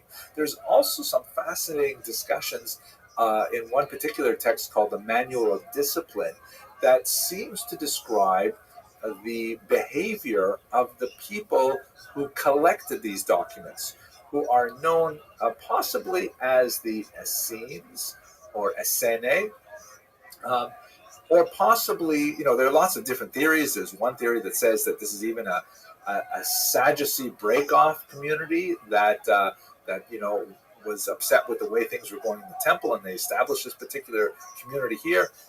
We don't know exactly who was living in this region. They're often referred to simply as the Qumran community, and a significant archaeological study was implemented, and in fact they found many of the settlements of these people. It appears that they lived, especially if you connect the archaeological finds with the texts like the Manual of Discipline found in the Dead Sea Scrolls, it appears that they lived a highly ascetic lifestyle that involved, things like communal meals that were conducted entirely in silence, and a rigorous level of, or a rigorous kind of type of initiation where people had to go through several different, exercises to get to a higher level of initiation. Some rather bizarre things that Josephus writes about these people, like they had a lot of concern about ritual impurity, which definitely makes them sound closer to the Sadducees. Of course, the high priests in general have to maintain a very high level of ritual purity in order to serve in the temple. These rules, of course, are mainly interpreted by the Pharisees, so that was part of the interrelationship between Sadducees and Pharisees. But this community in Qumran seemed to take these things to an extreme degree, including, defecation would be done at certain sites well outside the Qumran community, which sounds like a good idea. Everyone was given their own shovel and had to take care of their business themselves. And according to Josephus, defecation was forbidden on the Sabbath. Hard to imagine that they actually did that. I mean, how do you live like that? But that adds to the kind of confusion we have about how much should we trust Josephus anyways. I mean, he does describe how he himself went into a period of several years of living in a kind of monastic kind of environment like this, maybe with the Qumran community itself, but we really don't know. We have to rely on Josephus's writings and take them with a grain of salt. But we do have some of these archaeological digs that do support the idea, for example, of lots of mikvaot for ritual immersions, for ritual purification. Mikvaot are like ritual baths, and communal dining areas that correspond with the Manual of Discipline and things like that. So it appears that this community, which seems to have been hastily abandoned in the first century, possibly in the context of the Great Roman Jewish War of 66 to 74, or perhaps a little bit later with the Bar Kokhba revolt of 132 to 135. But we lose track of who these people were, and all we have are basically the Dead Sea Scrolls to rely on. I have not had much time in this quick overview of many of the ideological groups to discuss two major groups, one which will have a huge impact in the late first century, and those are the Zealots. And I'm going to reserve those when we start talking about the uprising against Rome. And the second major group, of course, are the Christians. Christians are very, very small at this time, but they would be huge and influential in the future, so we will return to that later. But for now,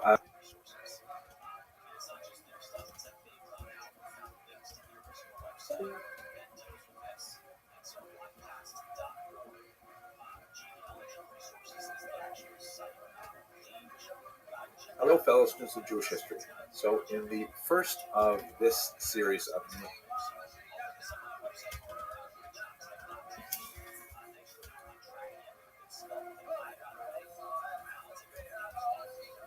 lectures, we discussed the reconfiguration of the land of Israel after the death of Herod and the growing communal upset with the way in which Rome was handling affairs in the land of Israel that would provide grounds for incipient revolt.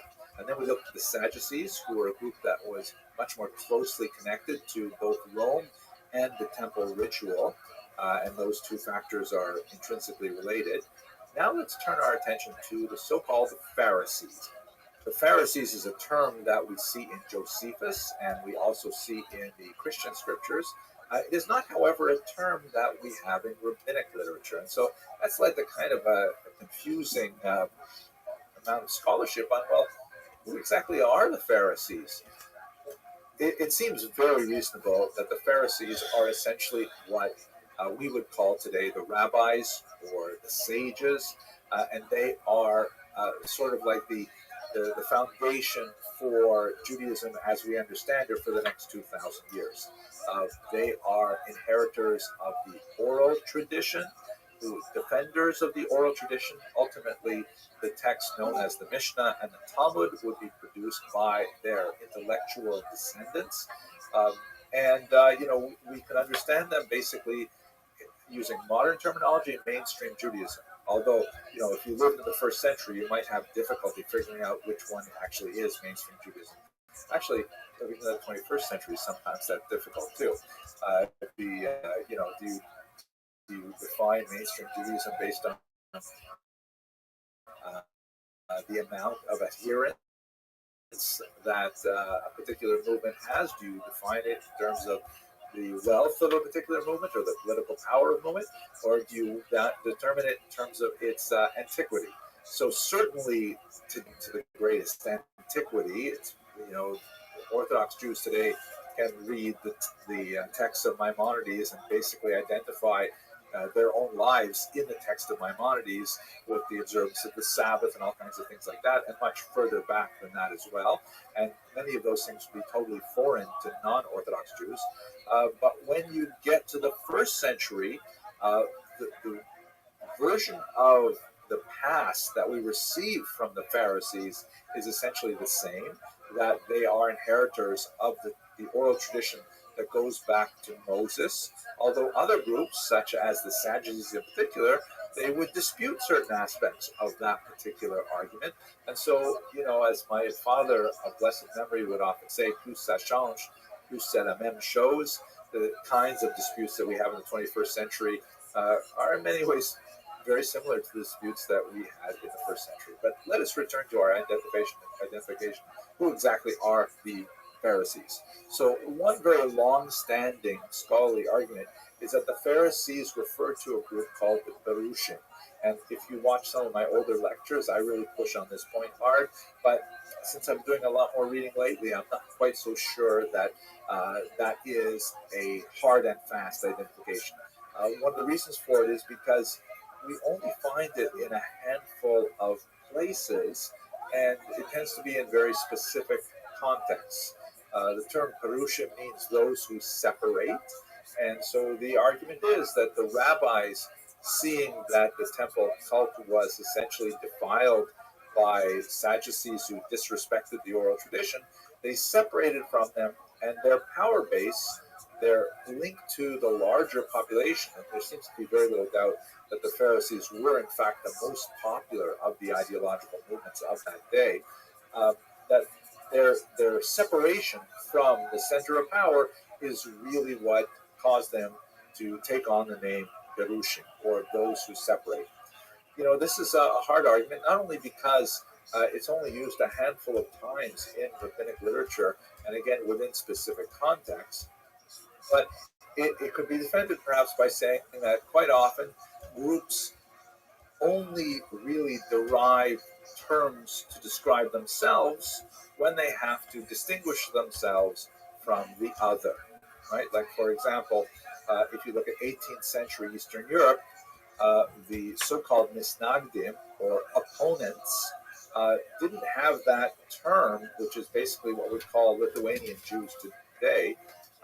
They didn't have that terminology until the Hasidic movement arose, and so the traditionalists said, "Oh, well, we oppose the Hasidim, so therefore we are the opponents, we are the misnagdim. They existed long before, centuries before the Hasidic movement, but they didn't have a word for themselves because there was nothing to define themselves against. So that may be one of the reasons why you don't see this term floating through the Talmud and the Mishnah and so on. You tend to see terms like Chazal, which means the sages of blessed memory, but you don't really see the term Perushim. Nevertheless, looking at how Josephus describes them, looking at how they're described in the Christian scriptures, albeit tends to be a little bit of a negative slant, sometimes a very negative slant, primarily because, as we shall see, the founder of Christianity is depicted in the Gospels as having intense debates with Pharisees, sometimes quite heated debates, but in reality, they were really quite close in ideology, as we shall see, kind of really more controversial sections of this lecture series. You have the most heated arguments with your own family members, right? Your spouse, your siblings in particular, your parents, maybe your children, God forbid. That's where you have the most heated arguments. The arguments on the street, you don't have that intense because you don't really care about them nearly as much. But let's leave that to the side. The way Josephus describes these people, the way the Christian scriptures describe these people, seem to comport with the idea that the Pharisees are, in fact, the early rabbis. So what did these rabbis believe in? They definitely cared very much about the temple ritual, and we see that the Sadducees from time to time are forced to consider the opinions of the Pharisees with regards the conduct in the temple itself. The Pharisees are widely regarded as being the most competent bearers of the rules, the halacha, of how the temple rituals should be conducted, and Sadducees would contravene those rules at their peril. In fact, not only from, as we read in the Talmud, supernatural retribution, but also from popular disagreement, because it's very clear from Josephus in particular that the Pharisees had a very significant base in the larger population. Jews tended to look to the Pharisees as being legitimate bearers of spiritual authority, and they constitute essentially the heroes of the first century and prior. Some of the great figures of the Pharisaic tradition are people like Hillel and Shammai. We mentioned earlier Antigonus Ish Socho, one of hundreds of figures who make up the teachings of the Mishnah in particular. Of course, these teachings were only recorded later, but based on very strong oral traditions. The Pharisees essentially promoted the vision of Judaism and the relationship of Jews to God and the world and the metaphysical universe that we would understand today as Judaism. Obviously, in the modern era, when we get to the 18th century and beyond, there are new questions raised as to how to interpret these doctrines. But in the ancient world, the Pharisees were generally considered to have the greatest level of authority of anyone. Okay, so that's basically the Pharisees in a nutshell. Let us continue with the discussion of the Qumran community in particular. Thank you very much for watching.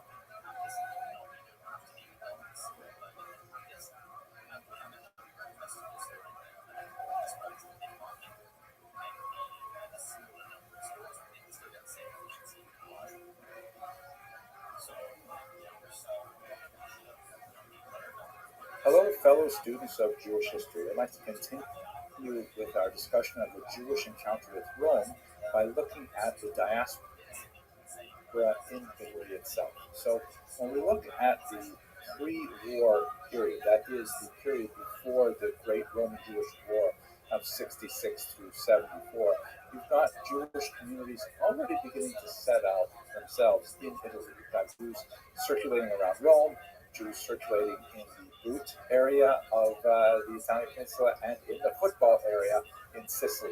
So you've already got Jewish settlements already happening. Rome is certainly the most significant of them.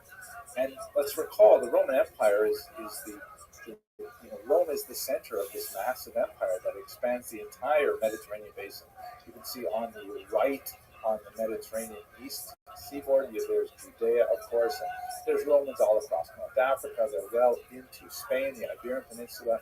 There's Romans penetrating into Europe, beginning to make inroads into Northern Europe as well, and England. The only place they haven't conquered is, of course, way out east, where there is at least Chabad. The Kinnishluchim, of course, celebrates lots of Jews. That's a joke. I'm just joking. Let's go on. So there's Jews already connected with the Roman Empire even before the war and the massive displacement of slaves that occurred after that conflagration. Just to recap where we are in terms of these relationships, the Maccabees, under Judah Maccabees, shown here in this remarkable Rubens portrait, they already signed a decree with Rome in the year 161 before the Common Era. And when the dynasty of Maccabean kings, the Hashmonaim, began to decline, Pompey took advantage of this by advancing into Jerusalem in the year 63 before the Common Era. So we already have Judea absorbed within the Roman Empire well over a century before the Roman-Jewish War. There were Jewish client kings who were kept in place in Judea under Roman authority. Agrippa I, Agrippa II are the last of them, but before that, of course, we had Herod, who we discussed at great length earlier. There are two major rebellions that stress and strain this relationship. I think past its breaking point, the one of 66 to 74, which is considered the first Roman-Jewish War, the Great War, that resulted in the destruction of the Temple, which occurred in 70, 74, perhaps 73 is when Masada fell. And then, of course, the major Bar Kokhba revolt of 132 to 135. So there's already quite extensive foreign relations with Rome that are happening from Judea well before the wars occurred. Now, what about those Jews living actually in Rome? There's a certain degree of Roman xenophobia that is occurring at this time. Xenophobia is a type of antipathy which is related to the fear of the strange. That's really what it means. Xenos in Greek means stranger or foreigner, and phobia, of course, means fear. So the Jews were behaving in ways that the Romans really did not fully understand. And we can see this in the scattered references to Jews that we have in Roman literature from the first century before the Common Era right up through the next few centuries. Many of them were brought as slaves by Pompey, and they're looked down upon because of their lower social status. Of course, the majority of the population of Rome were slaves at this time, but the Jews were especially strange slaves in this regard. Cicero has a fascinating passage in something that was recorded in the year 70 before the Common Era, where he's involved in a trial of a freedman named Verres, who was apparently Jewish influenced. Judaism was really quite a competitive ideology at the time, and actually attracted a lot of Roman converts as well. There's some estimates to say that among citizens, Jews constitute as much as 10% of the Roman population, which is pretty significant. But at any rate, what does Cicero say in the context of this trial? He makes a pun that says, "What has a Jew to do with a Verres?" Verres, of course, being one of the plaintiffs or defendants in this case, and Verres in Latin slang means pig. So the fact that Cicero could make a pun about how this Verres, who is influenced by Jews, perhaps adopts some Jewish practices, his Jewish leaning, he would stay far away from a pig, and yet his name itself means pig, and that's a kind of convoluted pun. But the fact that Cicero could make this pun, and that the pun would be well received theoretically by his audience, or else he wouldn't have said it, just indicates some sense of the consciousness of Jews that Romans had at the time. There was some awareness of Jewish practices, and they were regarded with some suspicion. For example, the fact that Jews took off an unheard of one day in seven to rest, the Sabbath. This was far greater frequency than Romans would normally, and so Jews were considered slothful. The fact that Jews had certain initiation rites, especially for men, circumcision, made them seem somewhat misanthropic or clannish to Romans who were not necessarily willing to go through this process in order to, be part of Jewish society. And the dietary rules and things like that are all seen as kind of clannish behavior. So there's certainly a degree of mistrust and misunderstanding that goes with the Roman environment. But comparatively speaking, it's not especially strenuous or difficult. We'll speak more about that when we look at the early Christian period.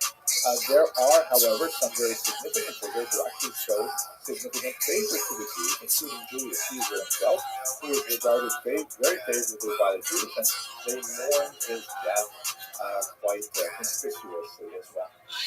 So this is the kind of environment the Jews are living in Italy. They're coming originally, it was a diaspora community, then they're coming in and they're quite a few slaves, and eventually those slaves are manumitted and become freedmen as well.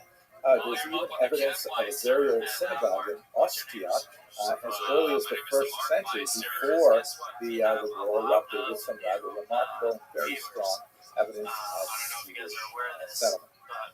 Now, what about that massive wave of post-war refugees that come after the first war between Romans and Jews? Of course, we know that the Romans, and we talked about this several other lectures before, made a tremendous amount of political hay out of the defeat of Judea. That's partially for the reasons of supporting the new Flavian dynasty that was formed by Vespasian and his sons Titus and Domitian after them. The Flavians, unlike previous emperors, did not come from high nobility. They had much more humble origins, and therefore, in order to impress upon the Roman public that they were deserving of imperial rule, then they emphasized their military exploits. And you see this with the great March of Titus. You see it with the numerous Judea Capta coins that reference this huge military victory, which is really, viewed within the context of other Roman military victories. Although it was very hard fought and required tremendous resources, it was not like a conquest of a new swath of European landmass. It was just the putting down of a provincial revolt. But nevertheless, the Romans, especially under the Flavians, invested a huge amount of energy in promoting this victory because it had political purposes. Of course, that doesn't happen anymore today in modern society. So I can't help but we see some really fascinating things about these Jews. Have a look at this remarkable gravestone. This is our Latin. It reads as follows: Claudia Astor, Verosimilitana Captiva. Claudia Astor, a prisoner from Jerusalem. So this is a great marker of a young woman. Esther is probably Latinization of the term Esther, who was a captive from Jerusalem. And then she married Tiberius Claudius Proculus. I wonder if the Claudius are somehow intentional.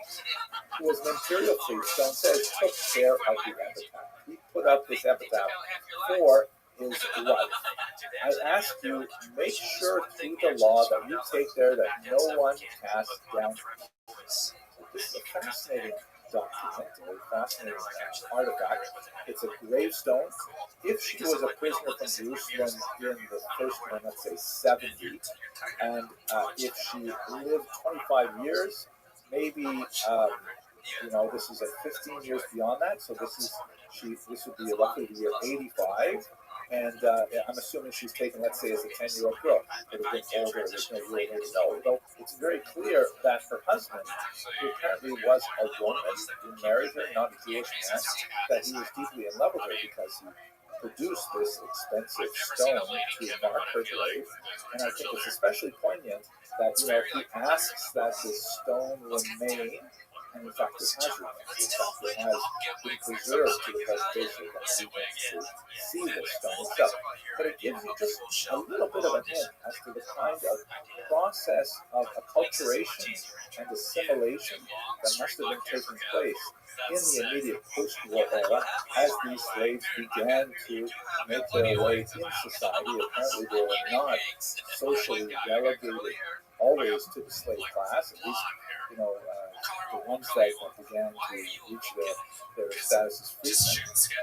Here's that a little more about how that process worked. But we definitely have lots and lots of Roman Jews who are flourishing at this time. Another indication of the strength of the Jewish community in the following century or so is the creation of several catacombs for secondary burial. This is something that was very typical of Jewish practice at the time. It's described in the Talmud. There's an entire chapter devoted to this, and there are similar necropolises in Israel, particularly in Beit Shai. So basically, what Jews would do is they would bring their dead to a location, and they would be left there to decompose, and then afterwards, as usually a year afterwards, there would be kind of like a family celebration where the family would go and collect the bones. This was something called Vikut Atzamet, gathering the bones, and then they would bring them back to the family crypt where they would be preserved. And so there are several of these family crypts and public necropolises all across the city of Rome. Here you can see a map where they are located. Are the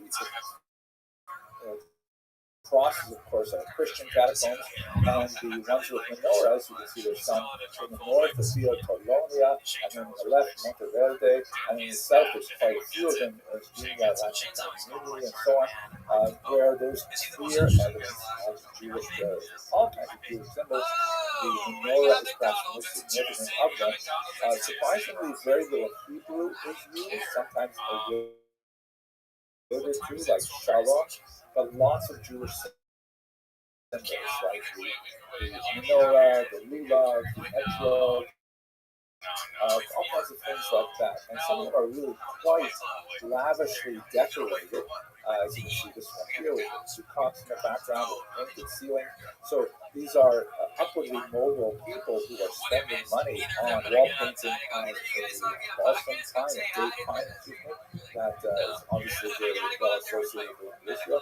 And I find things like this especially remarkable. This is a sarcophagus lid showing what must have been a very expensive sculpture of a young child having his pet puppy. And this must have been something that would be dedicated by very devoted parents, obviously very heartbroken to have suffered this loss, and to have sought to remember their child with this gorgeous piece of art to cover his tomb. The representation would have presented many problems in the period for the prevailing customs with regards to three-dimensional sculptures, representations of people, which typically Jews did not do very much. So perhaps that is a suggestion as to the lower level of education, of Jewish education of these people. Hard to say exactly. We also have evidence of another Jewish community growing in Rome. This, of course, is the Christian community, which is still a very strong Jewish movement, and as we'll talk in another lecture, we're still trying to actually work out what is the appropriate posture of the Christian vis-a-vis another religion of Judaism. Are Christians supposed to be celebrating Jewish calendar events? Are they supposed to be keeping kosher? What exactly are they supposed to be doing? And it is over the course of the first 2 centuries of the Christian movement that you begin to see the gradual de-Judaization of the community as more ethnic non-Jews are attracted to the movement. So, and that also represents a shift in the relationship of the early Christian community with the Jewish community as well, which has a turning point in the early 4th century with the conversion of Constantine, as shown here in this sculpture. by that time, in the early 4th century, though, you still have a fairly strong Jewish community, and by one estimate, the Christian and Jewish populations are more or less the same size, more or less the same proportion in the overall Roman Empire. After Constantine's conversion and the conversion of the state, recognizing Christianity as a legitimate religion, then of course the balance shifts very heavily towards Christianity and to lose a high degree of its demographic position. Sell yourself short like this and say, oh, the guy's gonna diss his fire off the bat. What happens after this is we begin to see Jews now as freedmen following the legions to various parts of Europe. We see them in the south of France. We've always seen actually in the year 6, Herod's son Archelaus was exiled to the south of France. Not such a bad place to be exiled to, although I hear there was no Asian restaurants anywhere in the neighborhood at the time he left. What was wrong with me? I don't know. But you find all kinds of interesting scattered evidence of Jewish life in these remote Roman outposts at this time. Here's one that I like to share with you right now. And there are like dozens of these kinds of artifacts. This is a small amulet that was discovered in the Austrian town of Halbturn, called the Halbturn amulet. It's a piece of gold foil. It's a flat piece of gold, about 2.5 by 1.5 centimeters in size, and it has some Greek letters written on it. It was originally folded into a tiny silver box, and it looked like it was worn on a leather thong, probably around the neck or something like that, as a type of amulet to ward away any untoward development. And what exactly does this amulet say? It was found, by the way, on the skeleton of a small child who was buried in a Roman graveyard, so presumably with Roman soldiers, Roman aides de camp and followers of the camp and so on, and there were families there as well. And the child was laid to rest with this particular amulet. What does the amulet say? If you look at your transliteration and transcription, it is the Shema prayer. Hear, O Israel, the Lord our God, the Lord is one, from Deuteronomy 6:4. A central prayer in Judaism. But it still is kind of weird. If you look on the left, you see here, this is how it is transliterated into Greek letters. It's not precisely the Shema. It appears that there is what looks like a spelling error in the word Israel. There's a C strangely inserted there. You don't have to worry about the fact that some of the letters are placed on the next line. That and the absence of spaces between the letters is pretty common in writing of this particular word.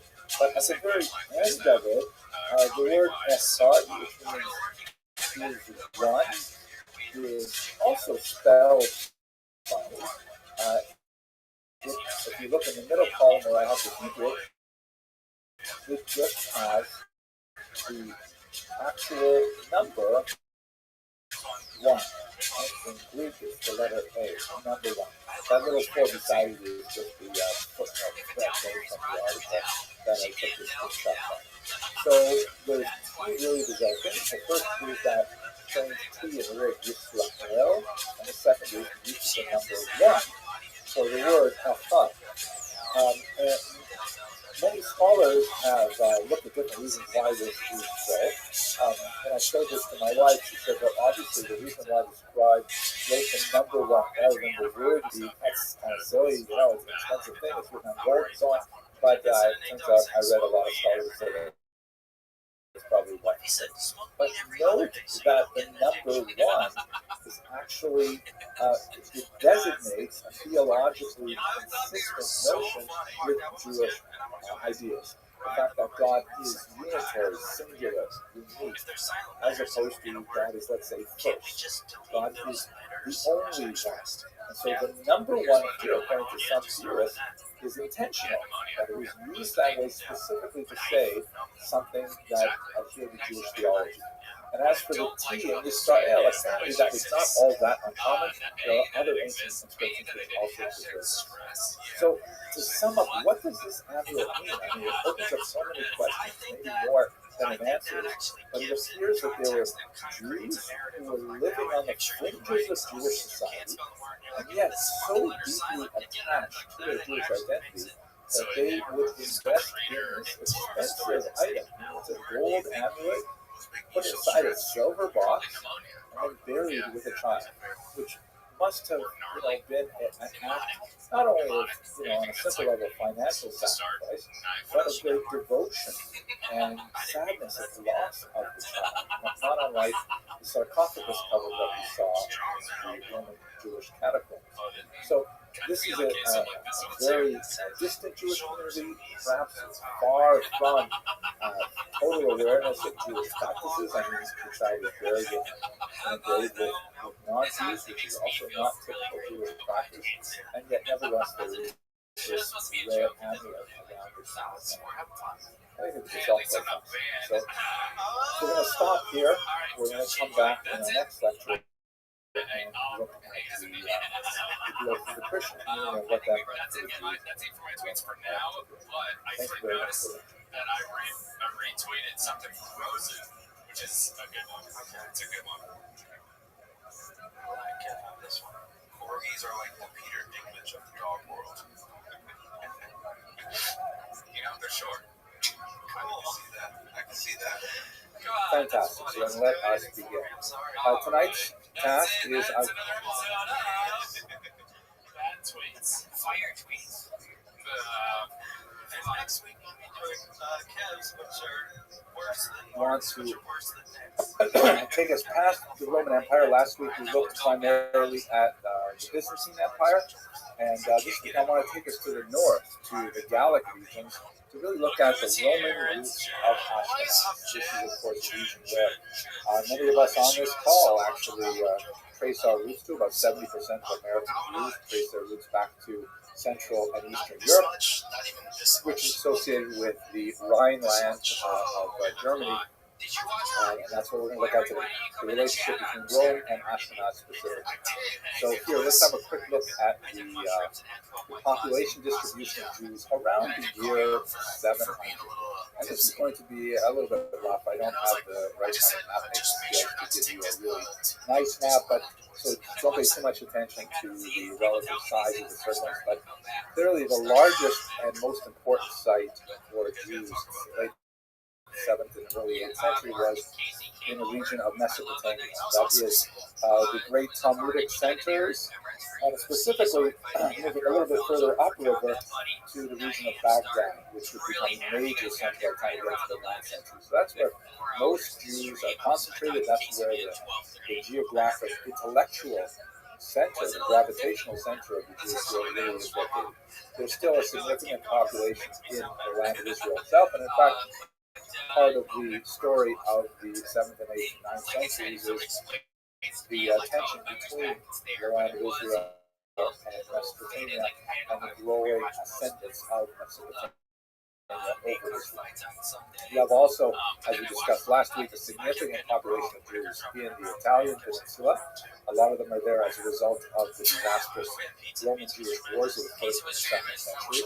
And although I'm not showing it here because, again, my map making skills are not so great, there are significant little pockets of Jews living in Asia Minor, Greece, all across the coast of North Africa, lots of little pockets of Jews established across the coast. But the center in Spain is beginning to grow. It will eventually become a powerhouse, and even eclipse Babylonia by the time you get to 10th, 11th, 12th century. And specifically, there's a growth from Spain moving into what would be southern France. And that's where our story really begins, in the region of Provence, which is one of the earliest Roman centers where we know Jews live. In fact, we even know the name of the very first Jew who lived in the south of France. His name is Archelaus. He may not have been actually, he may not have been the actual first Jew in this city called Vienne, which was a Roman outpost on the river Lodanus, or the Rhone. But he was exiled there in the year 6 of the Common Era, largely because he was an extremely ineffective ruler. You recall we discussed his situation. He was the son of Herod and was unable to placate the various factions that were competing for power and authority in Israel. And so the Roman emperor simply said, okay, that's it for you, Archelaus. We're shipping you off to the south of France. Not an especially bad place to be exiled to, if you have to go somewhere, but of course it was entirely bereft of any kind of kosher aid and food, so it must have been very hard. This city of Vienna is on this very important river, the Rhone River, which runs from the north to the south and empties into the Mediterranean. And that is the home of the famous Radhanites, also known as the Radhania. These are these remarkable travelers who left no record of their own, but they are recorded in the Arab geographers who are Turim Kharadid, I hope I pronounced that right, who describe their far-flung travels, and it is absolutely amazing. He devotes a few paragraphs to the Radhanites in his works. We have other works that confirm it. These Jews whose base was most likely in the Rhone River, the term Radhanite probably derives from Jordanus, and from there they were able to have this massive worldwide trading network. He describes how they're multilingual, speaking everything from Slavic languages to Asian languages, African languages, European languages, and although we don't know a lot about who these Radhanites really were they a specific Jewish guild of merchants? Were they a family? You know, what exactly they were, we don't know. But we do know that this is one of the most remarkable examples of an international trading network that was largely run by Jews from the south of France. So we've definitely got a very advanced kind of mercantile environment happening in the 9th century, and Jews are at the heart of it. So there's certainly a lot of Jews who are centered in Provence at this time, being involved with the Radhanites, and we have other records, of course, that speak to their presence. So let's try to understand now, what does this have to do specifically with Ashkenaz? Let's begin from the very beginning. What is Ashkenaz? Genesis, chapter 10, verse 3 says, B'nai Gomer, Ashkenaz, Rifas, and there's three descendants or sons of Gomer. Ashkenaz is the first, and Rifas is Togarmah. When you put it into the larger context, Ashkenaz is the great grandson of Noah, through the line of Japheth, who is normally associated with the Greek text. What we're seeing is referring specifically to a people, the people of Ashkenaz, who are associated with later a land, and then when they're associated with land, the Jews who live there are ultimately the ones who are identified as Ashkenazim. In other words, there's no such thing as an Ashkenazi Jew from the biblical period. There are Jews who identify as Ashkenazi because they lived in an area that later on was identified as the homeland of this people, not Jewish, called Ashkenaz. Complicated, I know. But what it means for Irving Agus, very important historian here in New York City, that around the year 900, there were about maybe 5,000 or 10,000 people who were actually living in this region of Ashkenaz, and before the Holocaust, they had grown to about 12 million people, about 80% of all Jews in the world. Where exactly is this place, Ashkenaz? If you look at another reference to it here in the book of Jeremiah, and you associate the places that are listed alongside it, including Ararat, for example, which would be in Turkey. Many biblical historians have tried to figure out where that might have been. Some associated with Mesopotamia, others, like this particular map here, put it in Asia Minor, right there in Turkey and so on. But in reality, and it's possible it goes further north, the Scythians and so on. But in reality, Ashkenaz is just a people. We use this term now to refer specifically to the Jews who come from this region. From the literary record, we have scattered evidence of Jews penetrating what would be today Germany and France as early as the reign of Charlemagne. There's even some fascinating scattered tiny fragments that put it back even further, but definitely, and really there are things like, a particular house was leased out to Moses the Jew, or there was Isaac the moneylender showed up in his town. We don't know anything about the size of these communities, where these Jews were like, individuals, how organized were they? Nothing like that. We begin to get a much stronger picture after Sinai. By the way, this particular amazing gold replica of his death mask is said to contain his skull cap, which I don't know if that means he's actually Jewish, like he had his skull cap on or not, but it is kind of interesting to think about. We have more details when we look at the reign of his son Louis the Pious, and especially his later successor Charles the Bald, shown here, who was not especially bald, but this guy over here is definitely bald. So we definitely have from 9th century onwards, we see more and more Jews appearing here. They are when the records start fleshing out, you see that they are actually invited into these areas with charters. Charters are these documents that essentially lay out what are the rights and privileges of the Jews living in these regions. And Jews would move like as a community, not individual Jews showing up and would negotiate a charter with the local noblemen, sometimes the king, and then they would get the rights and privileges to stay there. Some of these charters are of doubtful provenance, meaning they may have been written long after the Jews were already well established in the city, and they were written with backdated to try and demonstrate their antiquity there. But nevertheless, we do have a much better sense of why the Jews were there, what was the motive allowing them to be there, and their principal activity, which is heavily economic because they're literate, they're numerate, they're very well traversed in commerce, as we saw with the Radhanites and so on. We even have specific names of some families, like the Columnus family that comes from southern Italy in the late 9th century, and they produced generations of leaders for many Jewish communities, including founding a movement called the Hasidei Ashkenaz, or the highest ones of Ashkenaz in the 12th century. Some of the fascinating things that are going on there, which I'm not going to go into detail tonight, but the Ashkenazi communities were pioneers in creating specific sets of rules for themselves that govern how they would establish and develop their frontier societies in these places far from Jewish centers. They're really quite fascinating, and they tell us a lot about how Jews sort of like thought in a forward-looking manner about how are we going to definitely establish ourselves and remain, keep our integral strength as a minority in this kind of situation. Included among the takanos were things like the Ferem Hayishu, or the ban on settlement, which would actually restrict who could live in a particular territory based on the needs of the community. And we also have other takanos which are very social in nature, such as we discussed last week, not in this class, but in the Monday night class, the ban on polygamy that was issued under Gershon Ben Yehuda, known as Neo Agorla.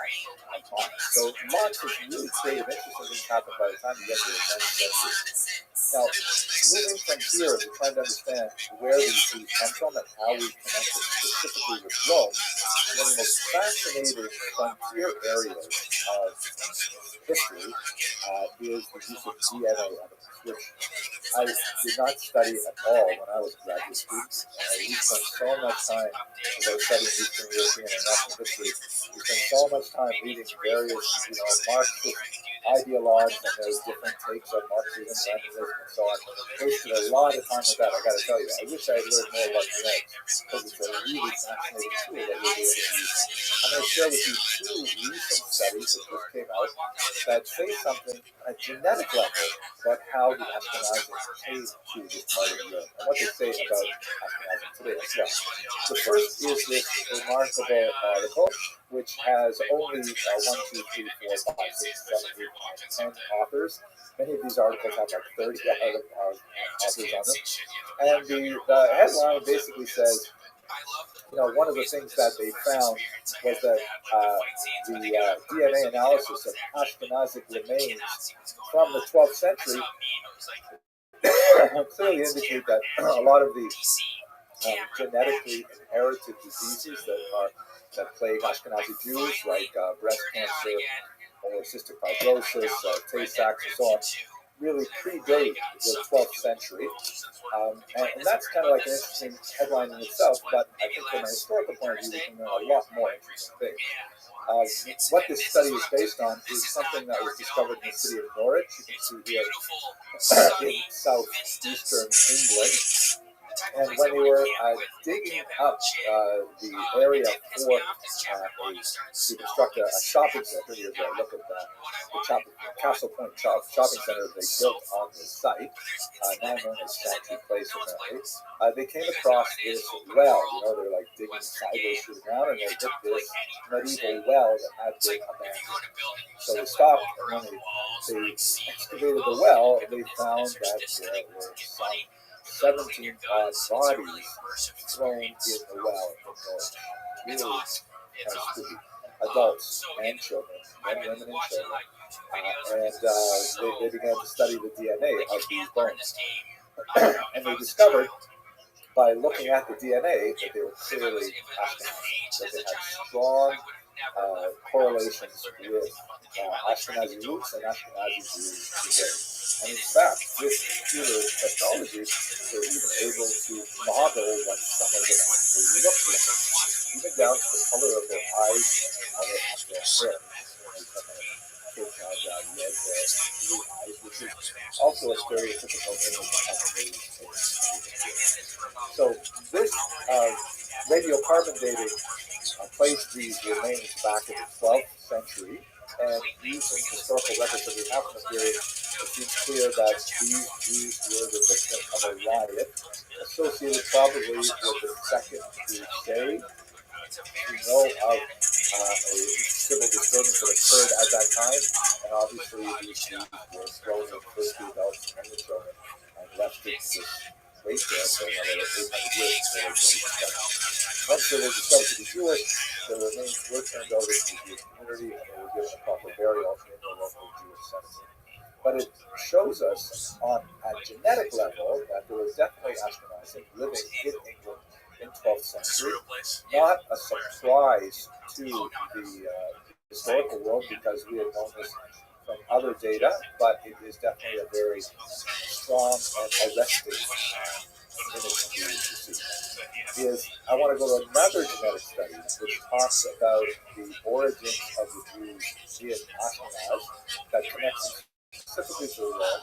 And this is something that just appeared very recently. It's in the journal, very prestigious journal called Cell. And last November 30th, the New York Times actually had a write-up on this. So another discovery was made in the city of Erfurt, Germany. And this is basically, this is actually taken from the article by S. Waldman and others. Genome-wide data from medieval Jews show that the Ashkenazi founder event predated the 14th century. So this is a grave from the middle of the 14th century. There are some 33 odd individuals there that were discovered when they were digging up the Jews. You can see on the top picture on the right is the city wall, and this was a Jewish cemetery with initial DNA results indicating that yes, these were definitely Ashkenazi Jews.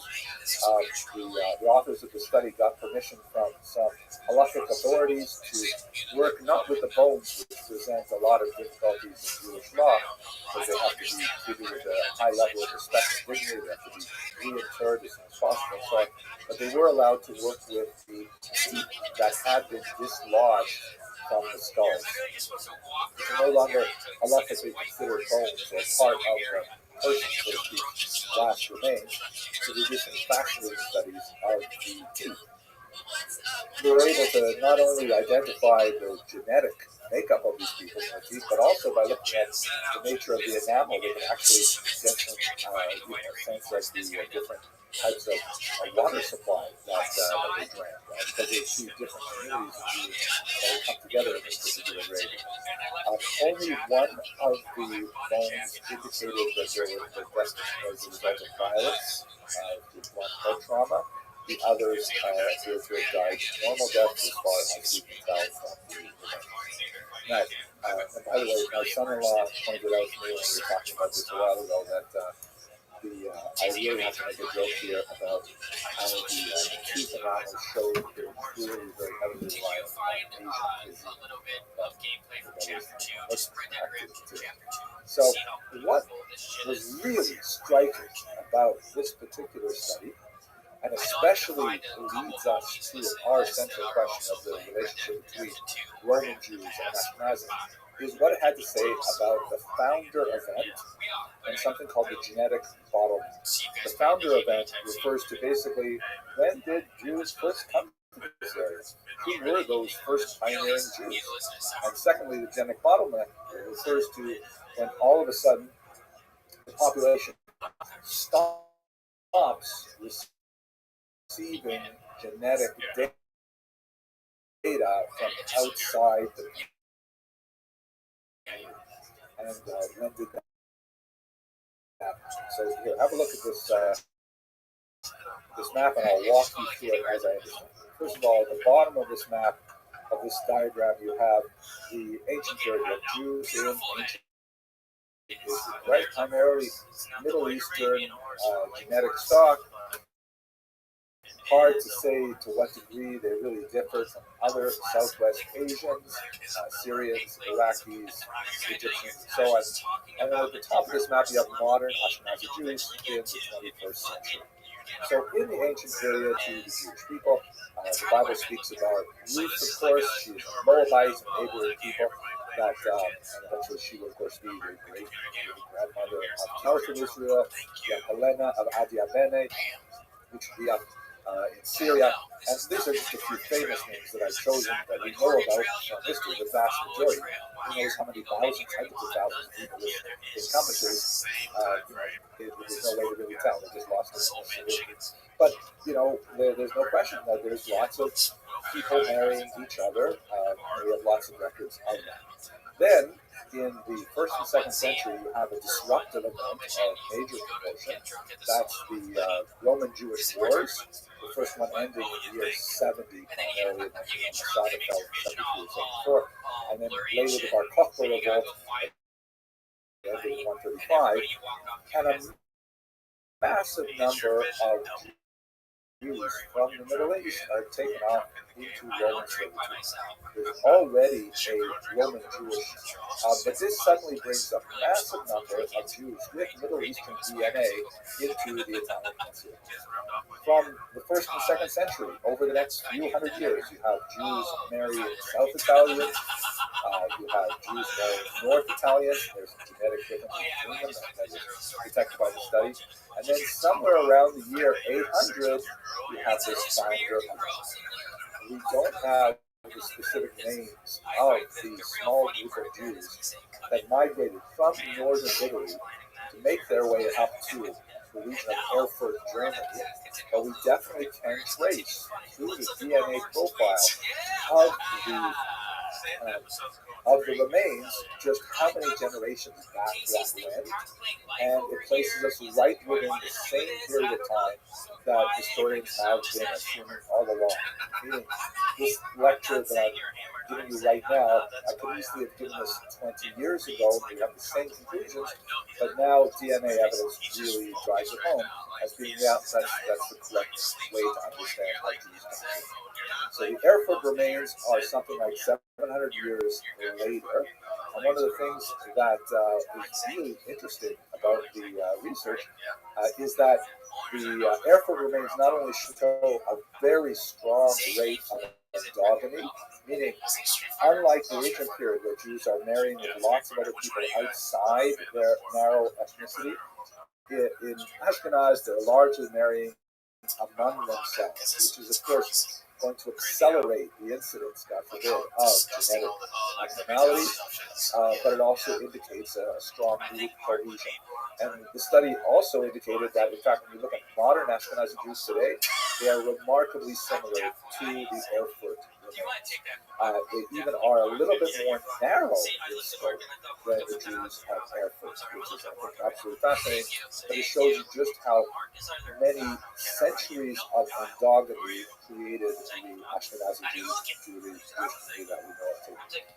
Also revealed in the study, although it's mainly by default, is that the Khazarian thesis, i.e., that Ashkenazi Jews are actually the descendants of Central Asian converts to Judaism, it's not supported by the data. There is no remarkable incidence of Central Asian DNA in these remains, and so, as we have argued on several occasions, it appears like that is largely a bogus theory that does not have data to back it up. Okay, so what does this all mean? Let's look at this map here, which will give you a better picture of how the Jews got there and maybe what they did once they got there. So here you see the purple line that goes diagonally across the middle of the street. That's really the picture we're talking about. Jews from the 1st century leaving the land of Israel, many of them on slave ships, and making their way into Italy. That's the bulk of the origin population that later produced the Jews of Ashkenaz and the Ephraims in particular. There were definitely other Jews that made their way across the coast of North Africa, as we discussed at the beginning of tonight's lecture.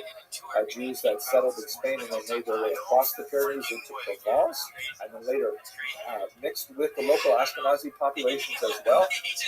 But that bulk really comes from the Jews of Italy. Those Ashkenazi Jews later spread to the east, so that's where you have the majority of Polish, Lithuanian, Czech, Slovak, Romanian, Ukrainian Jews are descendants of those central German Ashkenazim.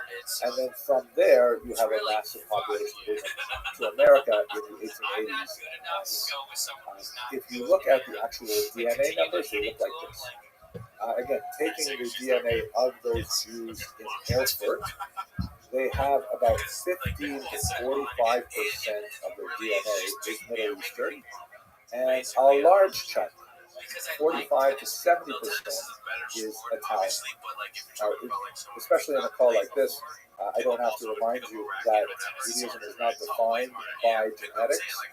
Judaism is an identity that is principally religious in nature, although it does recognize matrilineal descent, at least in most of the medieval and modern period. That has been the only way to become Jewish is either to be born of a Jewish mother or to convert to Judaism. So a person could have absolutely no Middle Eastern DNA and still be perfectly Jewish. But this helps us understand why the Ashkenazi Jews tend to be lighter skin tones, like Italians, especially North Italians, and helps us understand a little bit of our affection for things like that. No, I should probably cut that out of the exercise. I think I need to go back to sleep. Anyways, I hope you found this lecture useful. I thank you all found it. He's like, I definitely tapered exercise and I definitely increased my boost. Yeah, pretty much. Yeah, nothing has changed, guys. I'm sorry. It's just the way it is for now. Maybe we can talk about it. But I will say this. I was just joking earlier, but so I don't drink anymore. Really? Yeah. Wow, dope. That quick? I don't drink any less either. You know what I'm saying? Oh, this guy's got it. That was good and also a little. Hello and welcome to the lecture in the series of the Jewish Encounter with Rome. I'd like to spend some time right now speaking about Rome in the context of the Roman Church in particular, which of course is going to be the major religious inheritor of the Roman Empire, and its relationship with its mother religion of Judaism. It's kind of a difficult lecture, but let's see what we can do with it. Have a look at this rugged landscape, which is the region of Qumran, very close to the Dead Sea and the Judean desert. The opening at the bottom there is Qumran Cave 4, where the Dead Sea Scrolls were discovered. And it was in this region that the great Talmudic Rabbi Shimon Bar Yochai, really Mishnaic Rabbi, made a famous statement that has been preserved in the Jewish tradition. If you have a look at this statement here, it occurs in the 33rd chapter of Genesis, where, as you see in the slightly highlighted passage, Esau returns and greets his brother, Jacob. They have been estranged since Jacob managed to wrest the blessing of their father Isaac from him. And so they have an estrangement, and they come together, and it says that Esau was reconciled to Jacob, and he falls on his neck, and he kisses him, and he cries. And you see the word on the left in the light blue shading, it has little dots over the top, which is kind of a Masoretic indication that you have to read this particular word, and he kissed him, somewhat differently. Look on the right, you see the commentary of Rashi, which I'll translate, and basically Rashi says that this kissing was not, completely with enthusiasm, as one might imagine. After all, Esau had a tremendous resentment for Jacob after the incident with the blessing of their father, and Rashi brings down the commentary of Rabbi Shimon Bar Yochai, who says, "Halacha hi biyadua she'esav sonam Yaakov." It is a well-known law, halacha, that Esau hates Jacob.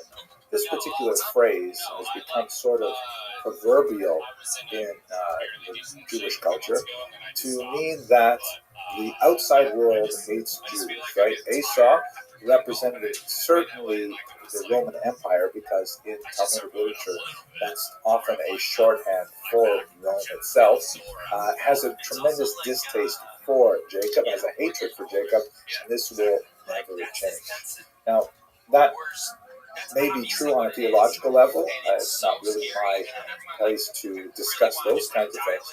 But viewed in the context of when it was said, we can certainly see that it was sharply pointed at Rome.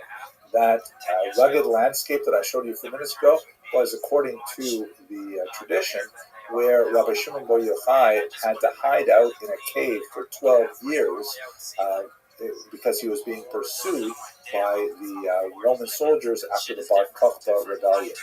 Rabbi Shimon Bar Yochai's master was the great Rabbi Akiva, and Rabbi Akiva was caught and horribly murdered with flesh torn from his bones with iron rakes, and a really horrific type of martyrdom. So Rabbi Shimon Bar Yochai spent 12 years hiding in a cave, and his statement on Rome was, "Halacha biyadua," it's a well-known law that Esau hates Jacob. We can certainly understand it within the narrow parameters of his specific life experience, and possibly we can expand it much further. But when we come to the history of anti-Semitism, we can certainly see that there are changes in the ideology over the course of time. There are basically, scholars identify 4 specific periods of anti-Jewish ideology. Like when you actually ask anti-Semites, why do you hate Jews? They will give a very different set of reasons depending on when and where they live. It's also important to note, by the way, that I may use the term anti-Semitism anachronistically.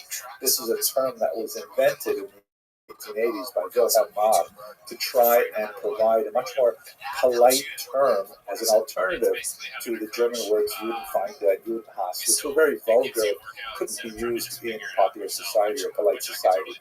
So using the term anti-Semitism, that I'm not a Jew hater, anti-Semite. I am against the fictitious philosophy of Semitism that argues that there's a world conspiracy and things like that.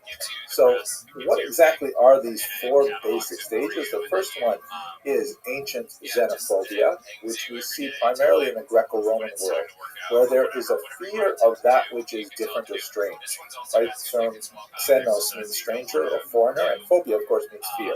And so there's kind of like there's a massive corpus of Roman and Greek writings about Jews in which they express antipathy, often rooted in misunderstanding of Jewish customs, such as keeping kosher, observing the Sabbath, and things like that. But on the whole, that kind of cultural friction is common to all cultures. That it's whether we like it or not, it's perfectly normal for culture A to express some hesitation, fear, distrust of culture B, especially if there are also more obvious outward signs of their differences. That's just part of the human condition. But if you get to the second level, early Christian anti-Judaism, that's when anti-Semitism begins to be qualitatively different. Because, as we shall see in this lecture, there is a split between the daughter religion of Christianity and the mother religion of Judaism that is more than just two cultures bumping up against each other. It is one culture seeking to define itself in opposition to a parent culture. And just like that family metaphor can be fraught with all kinds of really deep psychological tensions, so too is this early Christian anti-Judaism, representing a lot of those tensions as well. Then, and we're not going to discuss these too much today, but basically, in the medieval period, it really goes off the rails and becomes quite pathological. It loses a lot of its religious character and becomes much more, associated with strange things like the blood libel, the Jewish conspiracy with lepers, with the Black Death, and gets really much, much more violent. Finally, when you get to the modern period, basically from the middle of the 19th century onward, that's when it basically abandons all of its religious motivation and is more characterized by a fear, an irrational fear that Jews are involved in some kind of global conspiracy to control the banks, to control the media, to control governments and things like that, all bent on dominating Western society or global society thought as we experience them up until today. We're going to focus now on period 2 because that's the historical era that we have come up to. So I recently was very fortunate to spend a weekend in Mexico City with James Carroll and his wife Lexa. We were both invited by an organization called Mood, which is sort of like it's an international society that around the globe organizes these Shabbatonim, these Sabbath gatherings, just to explore Jewish texts and cultures and ideas. And it's really quite fascinating. James Carroll is a fascinating individual, a very articulate person, extremely talented writer, won the National Book Award, all kinds of things like that. And he wrote an incredibly important book called Constantine's Sword, The Church and the Jews. And the reason we were invited together is that we were to give a talk together about how Jews see Christians and how Christians see Jews.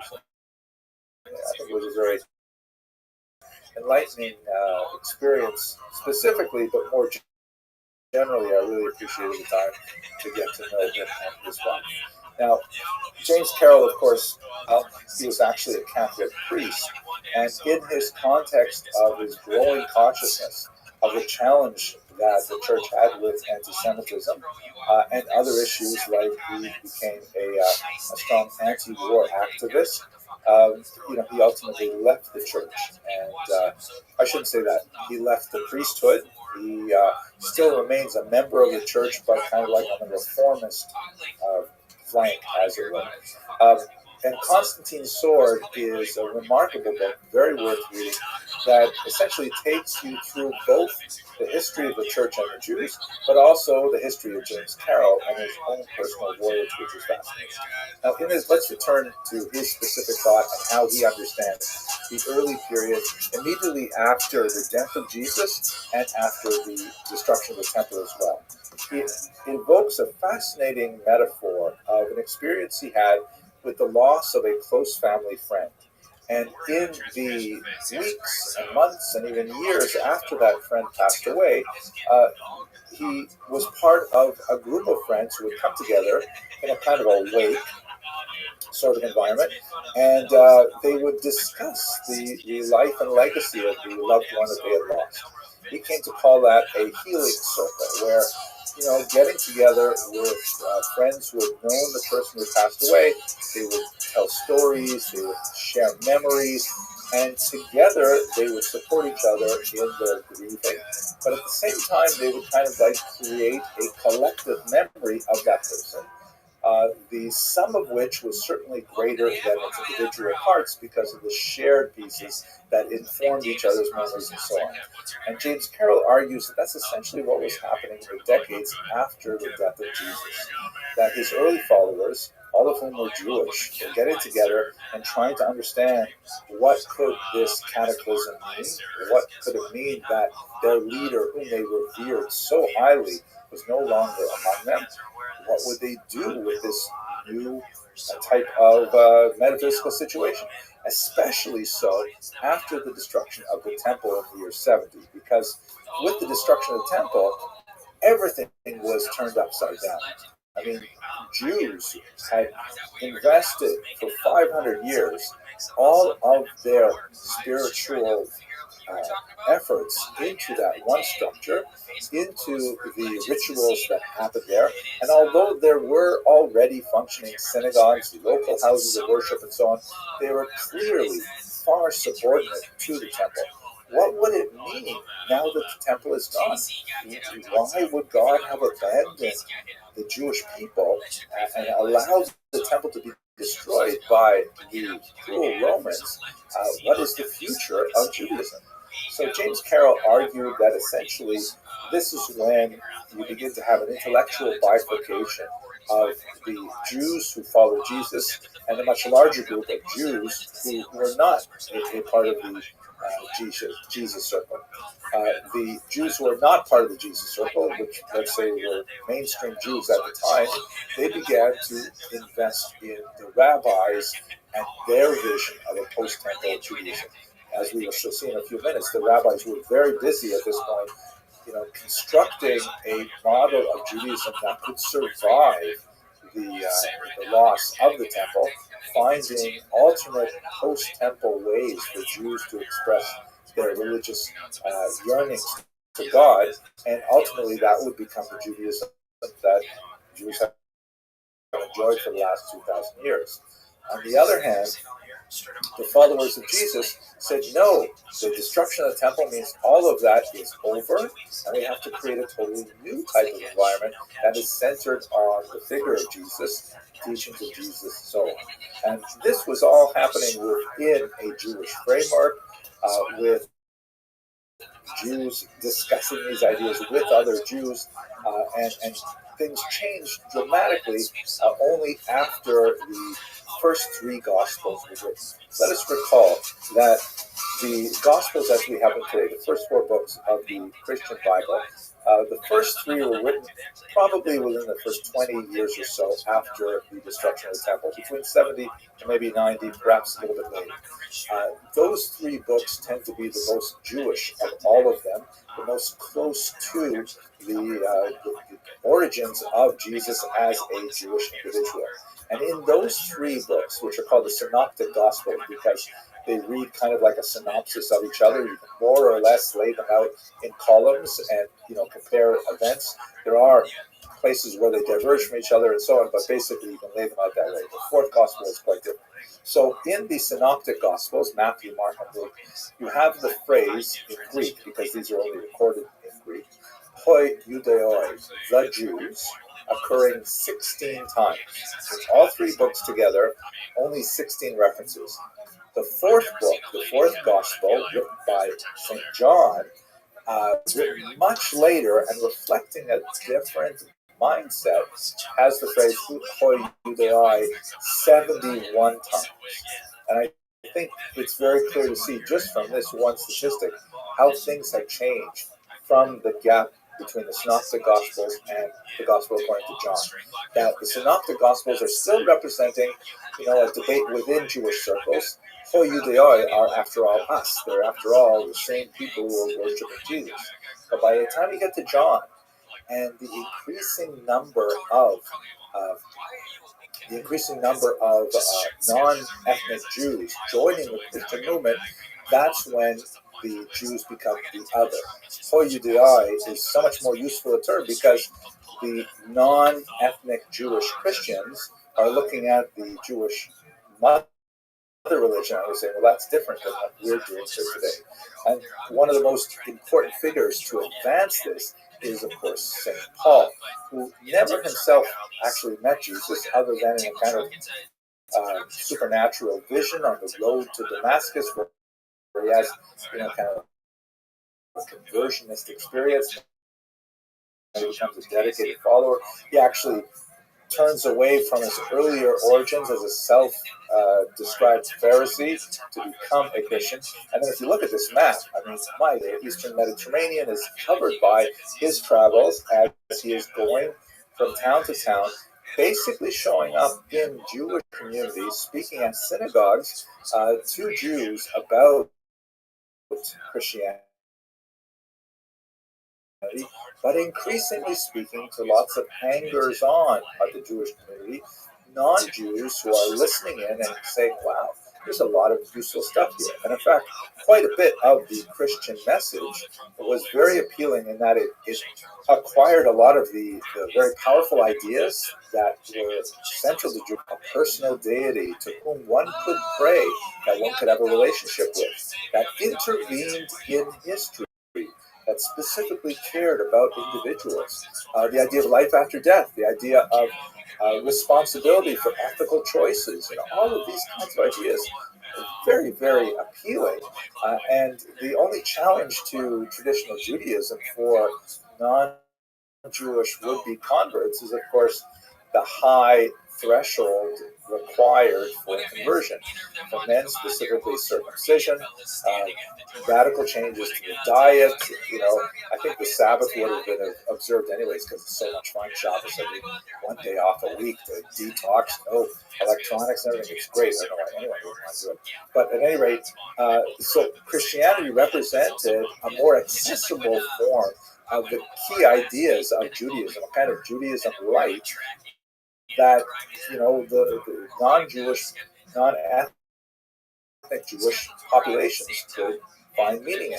And so that's really one of the reasons why Christianity really rapidly began to increase after Paul, in particular, began to spread the gospel, literally spread the gospel. Now, what about the church fathers? That is, those early thinkers, those early theologians that lived and wrote in the centuries after the death of Jesus. Some of them have some very strong views about what to do about the parent religion. One of them that's most important is Marcion, also pronounced Marcion.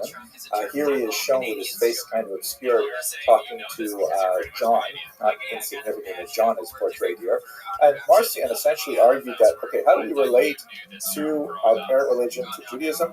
He said that basically in terms of the post-temple period, that means that Judaism is over and irrelevant, and that we should abandon everything associated with Judaism, including the Bible, with the exception of the new set of scriptures which are being written, which eventually will be collected and called the New Testament, which distinguishes from the Old Testament, which is the Christian way of describing the Hebrew Bible.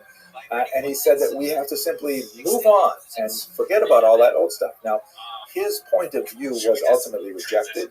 It was opposed by many other church fathers, including Justin Martyr, who we're going to discuss in a second. But nevertheless, it represents a strong step towards supersessionism, the notion that Christianity supersedes Judaism and makes Judaism irrelevant. Now, if we turn to Justin Martyr, who was himself martyred by the Romans, and the name Justin Martyr, he also lived around the same time, and he recorded his thoughts on Christianity and Judaism in a document called Dialogue with Trypho. There are some scholars, including the great 19th century Jewish historian Heinrich Betz, who argue that this may be the remarkable Rabbi Tarfon, very important rabbi in the Jewish tradition, but it's unlikely. The dates are kind of not exactly right, and other reasons why it's probably some other person named Trypho. At any rate, Justin Martyr articulated without doubt that Christianity supersedes Judaism, and Judaism should only be maintained in order to provide context for the way in which Judaism is superseded. How so? Let me give you one example, which is also taken from James Carroll's work and a very, very powerful and personal description. So here's a famous movie, the first movie that came out in CinemaScope, right, which I think is color. I don't exactly know what this means. A modern miracle you could see without glasses. What if you need glasses? I wonder about these things. But at any rate, the robe basically refers to a relic. The church would become deeply invested in the collection of holy relics. That is, I don't need to be demeaning it, but souvenirs of famous church figures and events, such as wood from the troops of, St. Augustine or John the Baptist's head to Jewish medieval, Christian culture. But the robe was the robe of Jesus, the seamless robe that he wore that was taken from him when he was crucified. Now, if you look at the book of John, not at all incidental, the book of John has an explicit supersessionist message here. Here's the passage from chapter 19. They said, this is referring to the Roman soldiers who were crucifying Jesus, therefore among themselves, let us not rend it. Let's not destroy this robe. It's a really nice robe, but cast lots for it. Right? Let's have a lottery for it. Let's play cards for it. Whose it shall be. And then he adds here that the scripture might be fulfilled, which saith, they parted my raiment among them, and for my vesture they did cast lots. In other words, the soldiers, or perhaps more likely, it's actually John writing, that the soldiers are doing this in a way as to fulfill a much earlier statement in the Jewish scriptures that affirms the divinity of Jesus, that affirms that Jesus is the person about whom prior texts in the Hebrew scriptures refer. This is a phenomenon called prefigurement, in which Christians largely read the Hebrew scriptures as ways of seeing patterns that they can later apply to Jesus' life. The fact that this gospel was written, decades after Jesus' death, maybe even as long as a century after his death, doesn't change the fact that Christians still look at this as an important theological statement. I should say Christians in general, some Christians. So what is the prefigurement? If you look at Psalm 22, which came out really small here, but maybe it's a little bigger, it says, Lama Shachar Mizmor LeDavid. This is a psalm written by David, right? King David. And the second verse says, and this is actually placed in the mouth of Jesus as well, as another prefigurement, famous passage, Keli, Keli, lama azabtai. My God, why have you abandoned me? Right? Like by placing that, by the narrator, the author of the gospel, placing that in Jesus' mouth, that specifically puts him in line with this earlier psalm. But the key passage that relates to John here is a little further down, also verse 19.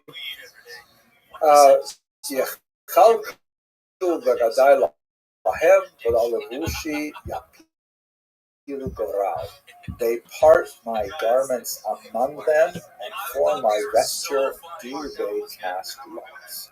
Right? So this is really the reason, according to Justin Martyr, for maintaining the Hebrew scriptures, and by larger extension to some degree the Jews, because their presence, and the presence of these texts, can be used later to confirm Christian reading of divine history. And that's basically what happens among the church fathers until St. Augustine, which we'll discuss in a later lecture, who offered a very, very important corrective. Now, what are the Jews doing during this time? I mean, this is all happening among Christians who are increasingly becoming more ethnically non-Jewish in origin, and they're kind of like working out their own spiritual history. The Jews are being very busy at this point, putting in place those life preservers that allowed Judaism to succeed after the destruction of the temple. The creation of the Mishnah, or I should say the codification of the Mishnah, is an incredibly important device which allowed Jews to essentially take the temple on the road, to be able to have a portable Judaism that could be contained within teachings of the Torah and the rabbis.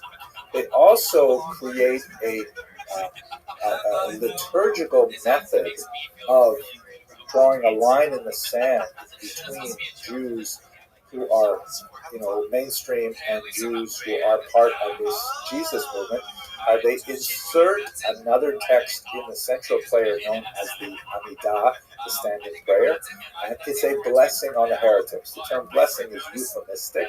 It's really a curse on heretics. And it was used as a sort of litmus test to determine if a person was harboring these kinds of beliefs. If a person did have, Christian theological views that were deemed inappropriate for Jews, and many of them are, like, for example, the idea of God taking physical human form is anathema to Judaism. In fact, the word anathema is kind of ironic there, but if a Jew had those ideas, then he would be asked to lead the prayers, and coming up to this particular passage, it would represent a choice. Does he bring down a curse upon himself for his beliefs, or does he refuse to say it? In which case he could be physically removed from the synagogue. And this is the sort of thing that's happening around the generation of John and the writing of his book, which also has really heated language against the Jews. Not only are Jews referred to so many more times, the Jews, but also, really inflammatory language that refers to the Jews as the sons of the devil and all kinds of things like that, are beyond the pale of a normal kind of family dispute. One last thing here that I think is especially fascinating, and this is also an insight that's brought forward by James Carroll, that there's kind of an asymmetric rivalry going on here. Jews in the late 1st and early 2nd century still vastly outnumber the burgeoning Christian movement. Even though it's growing fast, Jews are still very much the establishment faith. And Christians, because they are defining themselves against Judaism, spend a lot of time thinking about Judaism. And in fact, this will be something of an obsession that's going to be lasting right up until the 21st century, presumably beyond, because Christians always have to look to their relationship with the mother religion in a very different way than the mother religion looks at its offspring, so to speak. So when the early Christians are debating at great length, how do we relate to Judaism? Judaism is basically not talking about it at all. If you look at the massive corpus of the Talmud, which is like 2,711 folios, and I know that number because that's the daf yomi, that's the size of one folio. There's 2 pages, 2 sides of a page every day. 2,711 folio, which is like well over 5,400 pages. There are only maybe a dozen references to Jesus and Christianity. Maybe 2 dozen. I mean, it's tiny. It's mentioned, but it's really not a major rivalry in the 1st and 2nd century that adds so much more steam to the Christian side of it. It's kind of like, as James Carroll references, if you have 2 siblings locked in a rivalry, and one of the siblings doesn't really care about the rivalry, all the more intense and all the more focused on that rivalry. This period begins to come to a close when you get to the 4th century in particular. There's a period where Christians are persecuted by the Roman Empire, primarily because of their transition from being a kind of a Jewish subgroup to being an individual and recognized religion. We should understand that in the Roman Empire, there's a huge number of sort of symbolic acts of idolatry that one would bow before statues, providing small sacrifices and things like that, especially when the emperors began to promote the cult of themselves as deities. If you refused to participate in that, you were considered like traitorous. It would be something akin to, if there's a baseball game and they play the national anthem and you refuse to stand up.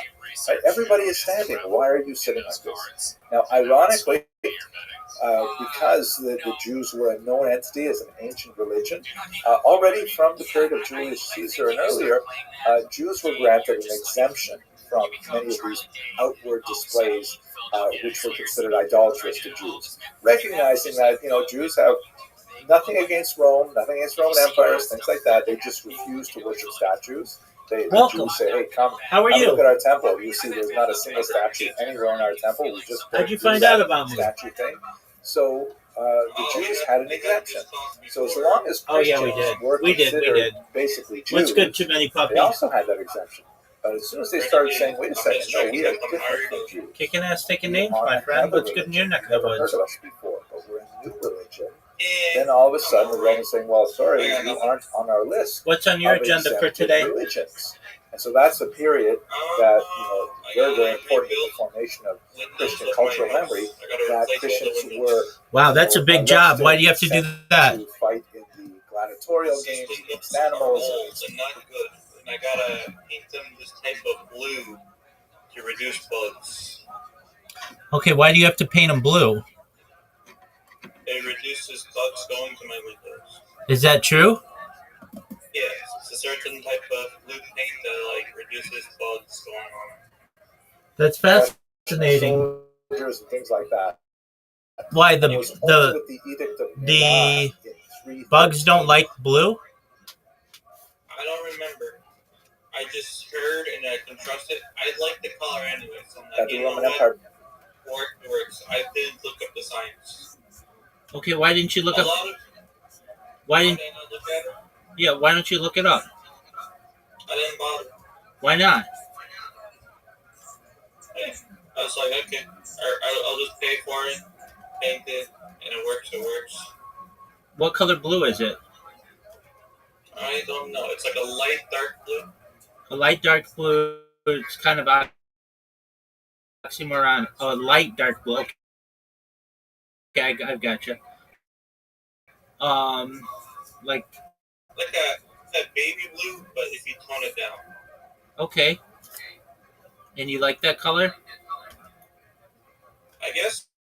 So my neighbor, he painted his whole house of this. And I'm like, you know what? I'll just copy him.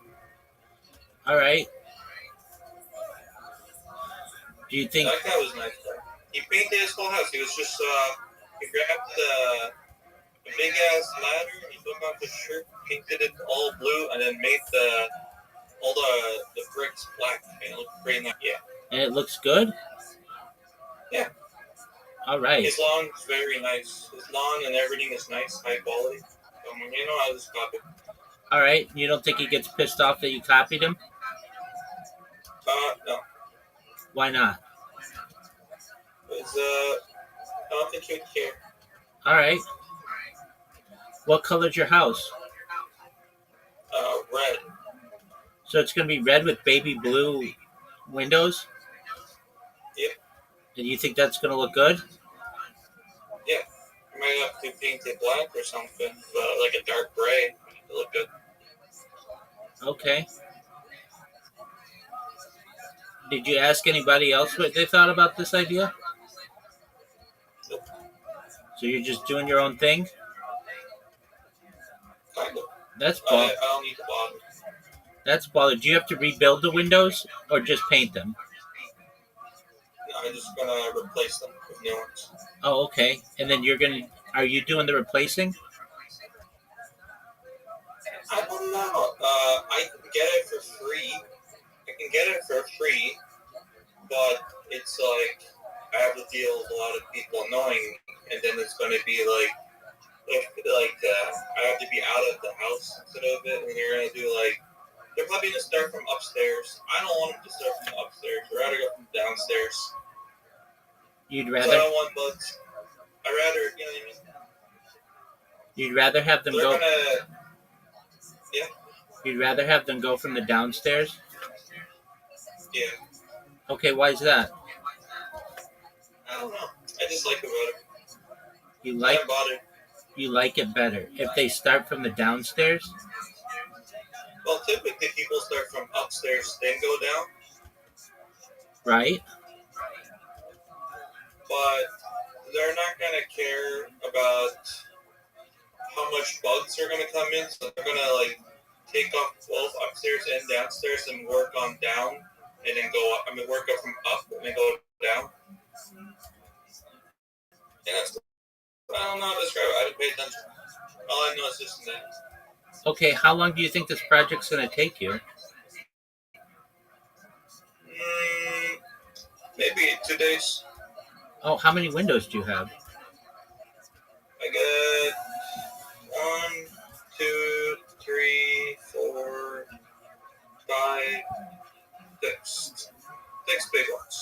6 big windows. Wow, dog. Well, that sounds like quite a project. No,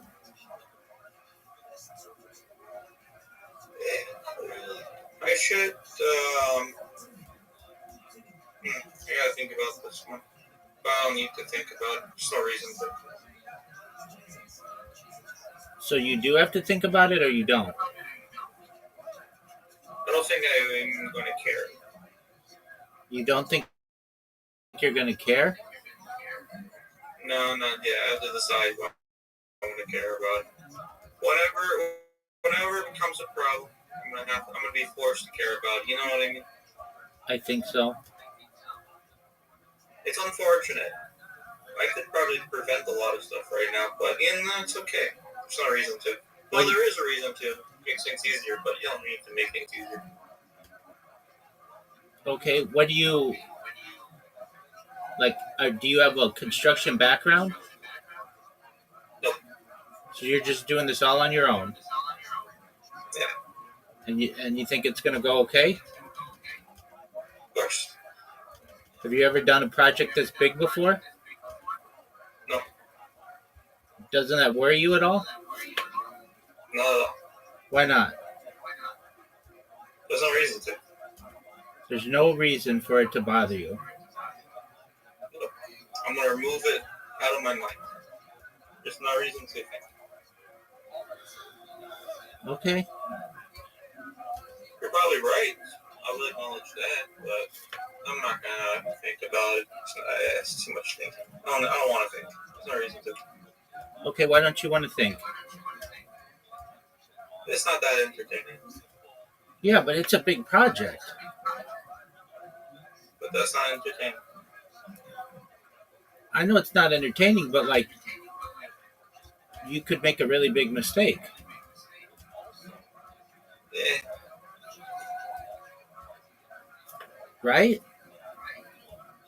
Yeah. What's new? What's new? No, what's new? You keep going new.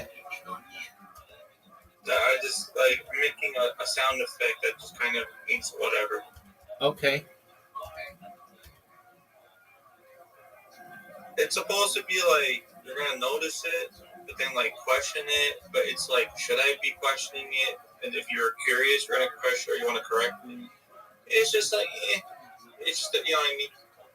Maybe if I do it enough, it's like maybe you want to drop it or you want to go into it. It's up to you. Okay, I mean, whatever makes you happy, my man. I'm pretty happy. Excellent. So you're going to do that all day today? Maybe. I want to start it on maybe August 8th. It's August. August 8th. Oh, okay. Why August 8th, if I may ask? That's when my other neighbors want to do other stuff, and I'm like, you know what? Let me just match. I was like doing it today, and I'm like, you know what? Let me just match it, and then we can have like a group project. I know too many people in like real life that could do stuff for me, so I'm like, you know what? If they need something, I can help them, and then it'll be more entertaining. Okay. I'm just gonna mention, and then because these are old houses, and then this one lady to replace her doors. She's been trying to replace her doors for a while, but I'm like, how much is a door? And I'm like, you want me just to buy you a door? And she's like, nah. I'm like, yeah, but like, I don't know. Doors don't cost that much. This is a financial or need help or I was sitting there. I'm like, yes, but like, she's been trying to replace the door for 10 years. Why so long? I have no idea. I cannot tell. I stood there and I'm like, how are you making less sense than me right now? And I'm like, this is not good. If I'm understanding you right now, this is not good. I'm gonna tell you right now. Okay, what's your problem with your door? Okay, that's not a problem with your door. That's just a problem with your door frame. It's too big of a gap. Okay. And then I'm like, okay, but your whole house is crooked. I went up her stairs. I dropped a small ball. And I'm like, let me see how like crooked your house is. Her whole house is crooked. I'm like, okay, you bigger problems. Your house is like getting more and more crooked. Because I remember my house would actually be crooked too. We're so close. My house it could actually get more crooked than hers. And I'm like, okay, so your house is probably there's more problems in your house than your fucking door frame. So I'm like, okay. I can do it for you. You can add a little piece of wood. There's many ways. There's 100 ways. So I could figure out whatever. It's like, nah. I'm like, okay. So she doesn't want to. She doesn't want to do it. And she does. Okay, so are you good? Why he hasn't? I don't know if it's financial. I don't know what it is. I cannot understand. Okay, what are your? I mean, you said you would do it for her, right? Yeah. All right. Well, She doesn't want me to. okay. Well, then you kind of just do your own thing, and if she needs your help, you'll help her with it, right? Yep. All right. Well, that's a big project you've got going. What else you got going on, big dog? I don't know yet.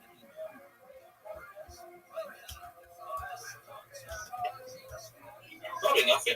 Have you been watching any streamers recently? Yeah, my friend Sasha, she got like kind of semi-famous. So she was making music, and then Ricky Bruick put her on the stream. I think he wanted to use her as like a sex appeal thing, or just like go out of her.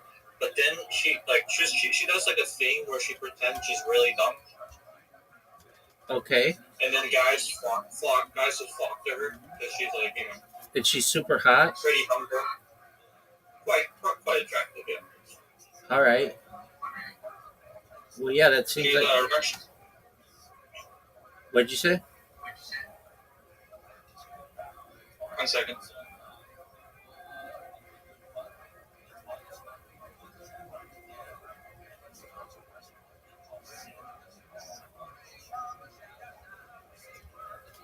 She's a Russian girl.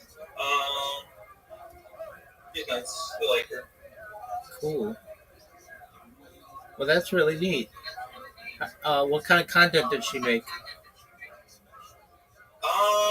kind of depends. I don't think she knows. She is quite entertaining. She's like good at holding multiple conversations with people. So she's like talking on VR chat, people in Discord. She's trolling another person.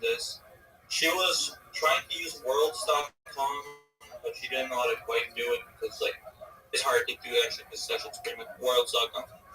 What is that? What's worlds.com? Like a 1999 VR chat basically. It's like the original one where it's like you make your own Sims and you're like a person simulation. It's like the original one. Oh, very cool. And that's what she likes to do? Yeah, no. She does VR chat because that game is harder to get into. That's just kind of that game's been used as like a laundry money scheme. No one really uses it. Some people want to scare people on that, pretend it's like a cult or whatever. There might be a small cult because there is money laundering, but like it's just kind of no reason to use it. So she just went on VR. Yeah. Is she popular on it? VR chat, yeah. Do you think it just has to do with how attractive she is? No, everything. Very entertaining. Oh, very cool. Does she speak English?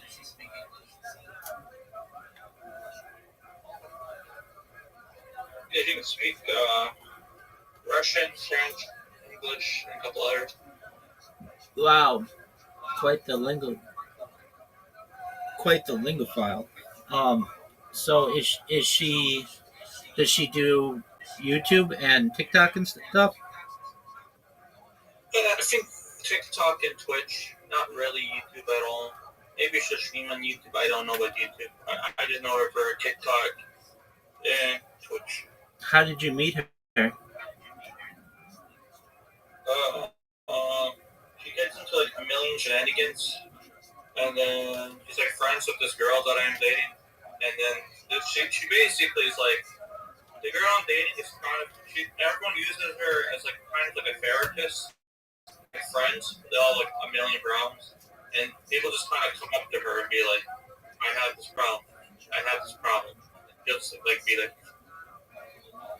So people come to her and they're like, I have a problem. And then she's able to solve their problem.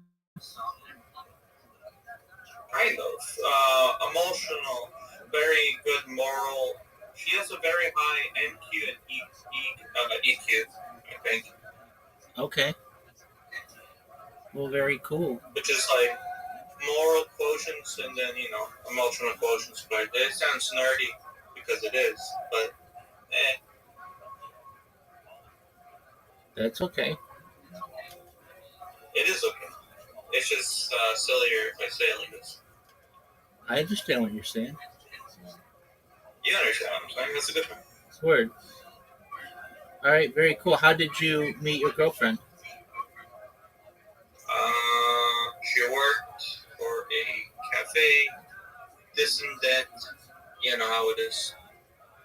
What do you mean?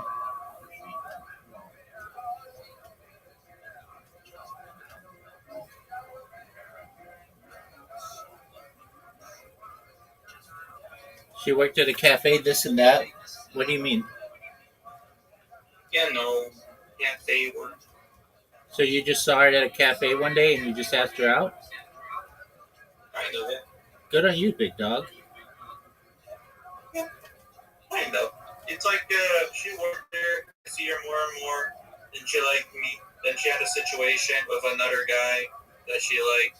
Then she picked me, and then I'm like, okay. But the thing is, it's like this is when it was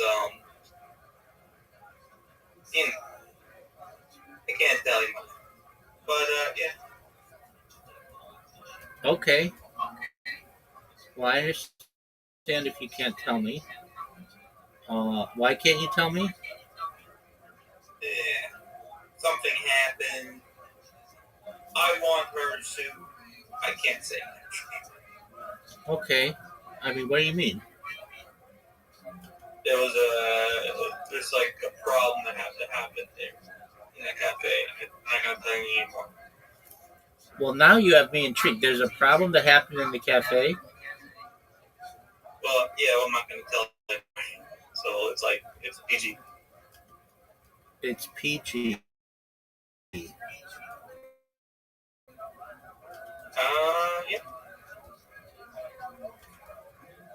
I mean, I'm an adult.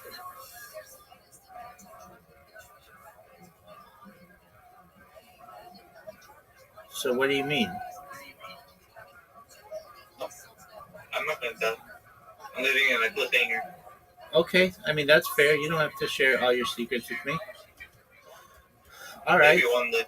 Okay. I'm gonna flip a coin later. Okay, sounds like a plan, man. Whatever floats your boat. I'm gonna flip a $2 bill. Okay. Is that Actually, it's a $2. Huh? Is that the way to do it? It doesn't really work because it's paper, but I pretend it works. I just have to like twirl around and watch it slowly fall. And how does that work? I mean, does that work well for you? Turns out how, like what? Turns out like results? I guess so. Yeah. It removes choice. That's what matters to me. Okay.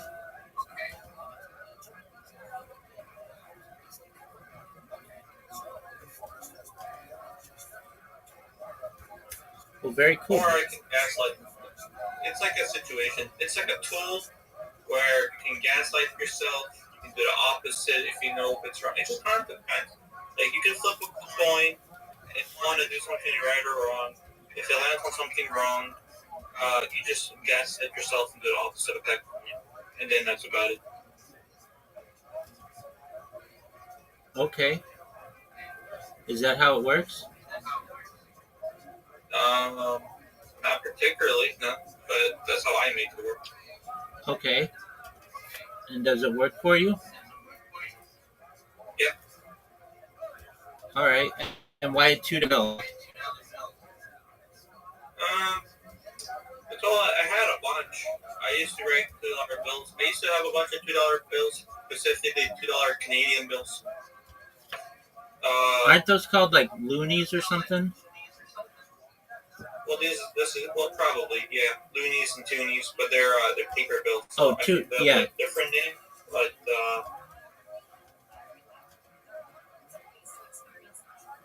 yeah, you're right. No, you're right. It's toonie. Yeah, toonies for $2, loonies a $1. Paper, it just doesn't matter. Yep. Okay.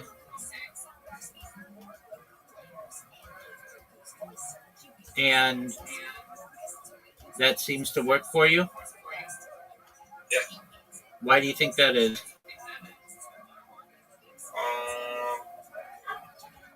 Oops.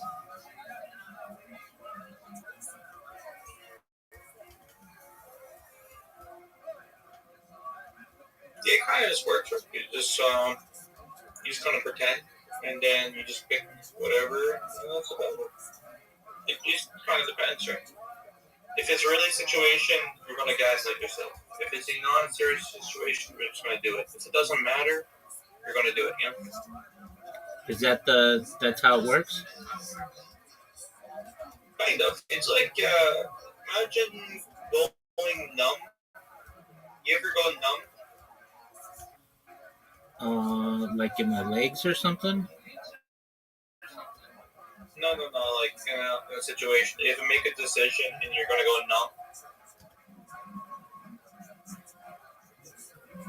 numb. What do you mean? Like numbness. You get a lot of numbness when you make a decision. Okay. I mean, I can imagine. So like a stressful one. Okay, so when that happens, But yeah, you go numb, and then I will do something silly, because I want to make the situation silly in like a weird way that's like, it's silly but serious, right? So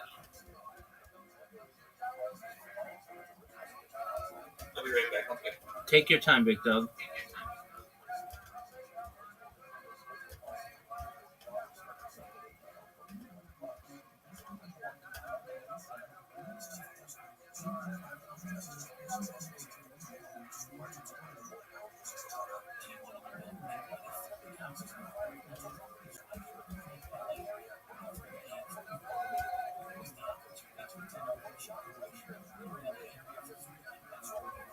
Alright. I got some calzones. You like calzones? Yeah, calzones are good, dude.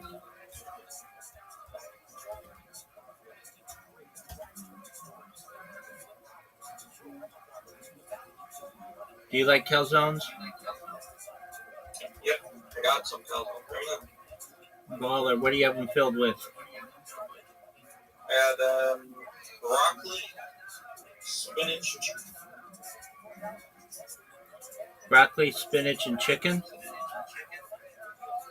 Yeah, so it's chicken with broccoli, chicken with broccoli, cheese, and spinach. That's tight. Well, very cool.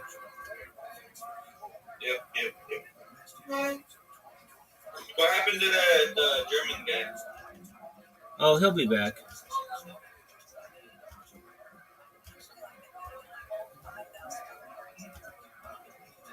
Do you speak French? What? He'll be back. I'm not exactly sure where he is currently, but he was in here earlier.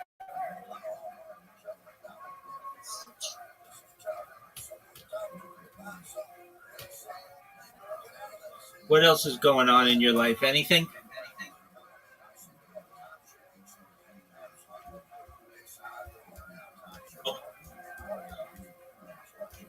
Did you say no? Yep. All right, well, that's it. I'm just watching Jewish history lectures, so feel free to enjoy, my friend.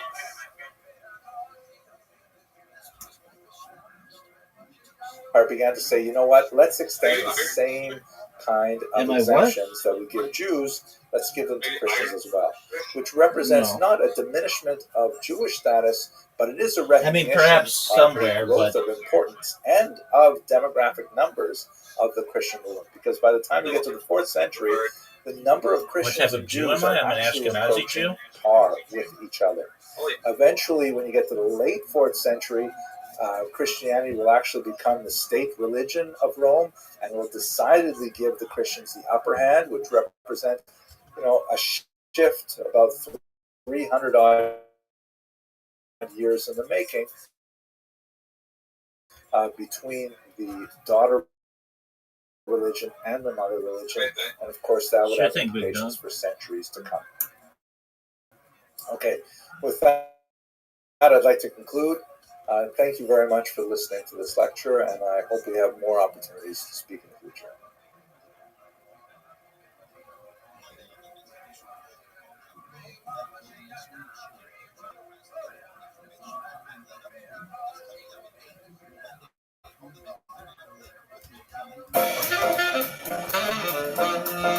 Hello, fellow students of Jewish history. Later this month, I'm delighted to be addressing a group of students in Budapest associated with the Ashkenazium, a remarkable new institution that is founded by my colleague and friend, Dean Michael Kegel. And thanks to the generosity of Dr.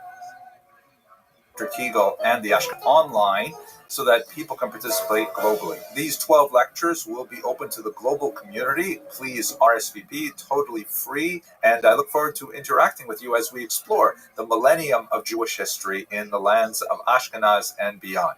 So let us start today with just a little Vorspeise, a little bit of an appetizer, to ask a basic question. What is Ashkenaz? What do we mean when we use this strange word, Ashkenaz? So it turns out that this particular word occurs in the Bible. It occurs in Genesis 10, also in Chronicles, and one other passage we're going to look at in Jeremiah. Here's a screenshot from the webpage Sefaria, which is a tremendous resource for all kinds of Torah texts. And here in Genesis 10:3, we have the first reference to Ashkenaz. Basically, here we have a lineage of Noah, that is Noah of the flood. He has a son named Japheth. In the Ashkenazi pronunciation, that would be Yafes. Yafes has a son named Gomer, and then Gomer has a son named Ashkenaz. This is the first citation of the name Ashkenaz, right? So he's basically the great-grandson of Noah through the Greek line. That's the way that we have it described in Genesis. So how does this connect to Ashkenazi Jews? Well, basically, Ashkenaz is the name of a people, right? A lineage of people from this one forefather Ashkenaz. Later, it will be associated with a particular place. We're going to look at that in just a second.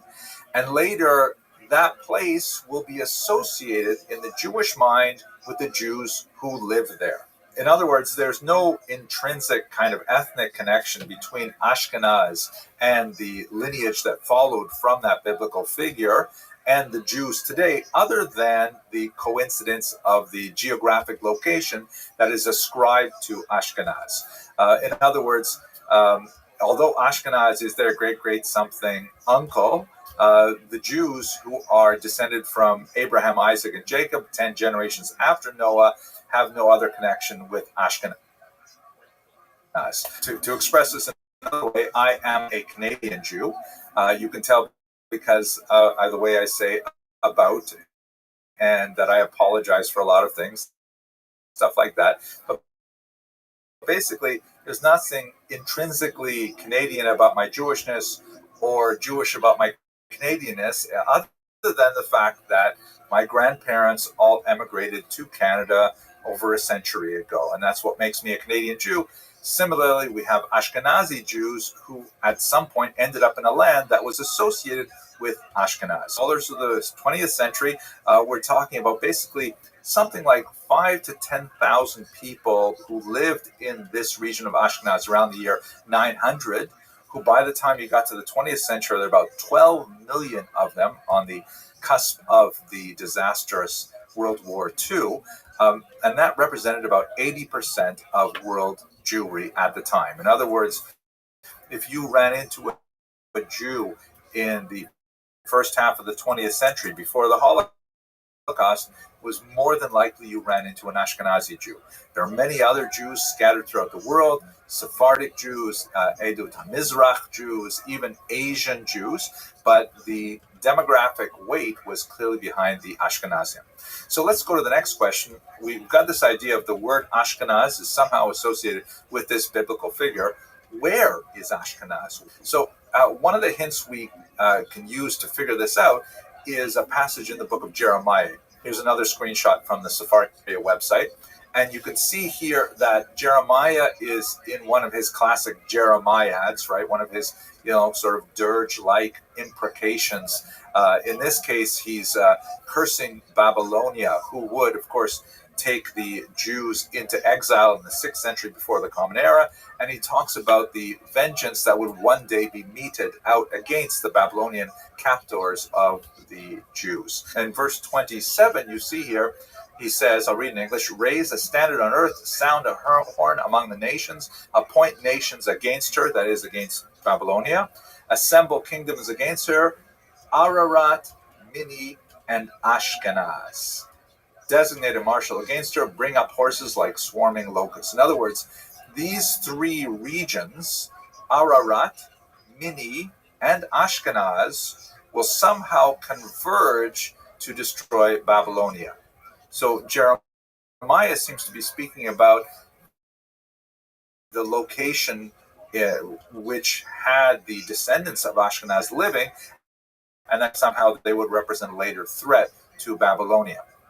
So if we have a look at where that might be, and in the 18th century in particular, there was a lot of enthusiasm to try and locate these biblical names and their later, where they ended up in the Middle East, roughly that period. And you can see right in the center is the land of Israel. And then looking at Babylonia would be, right, Mesopotamia, the Neo-Babylonians to be technically correct, and the regions that would come down and attack her, according to the passage in Jeremiah, would be in Asia Minor here. You can see on the lower right of the circle, there's the mountain range that is associated with Ararat. We speak about Mount Ararat, but in the ancient biblical mind, Ararat was really a mountainous region, not a particular mountain. And here the author of this map has labeled Ashkenaz in the region of the Phrygians. So we have some interesting associations to suggest that this might be the correct location for Ashkenaz, but they're not really that strong.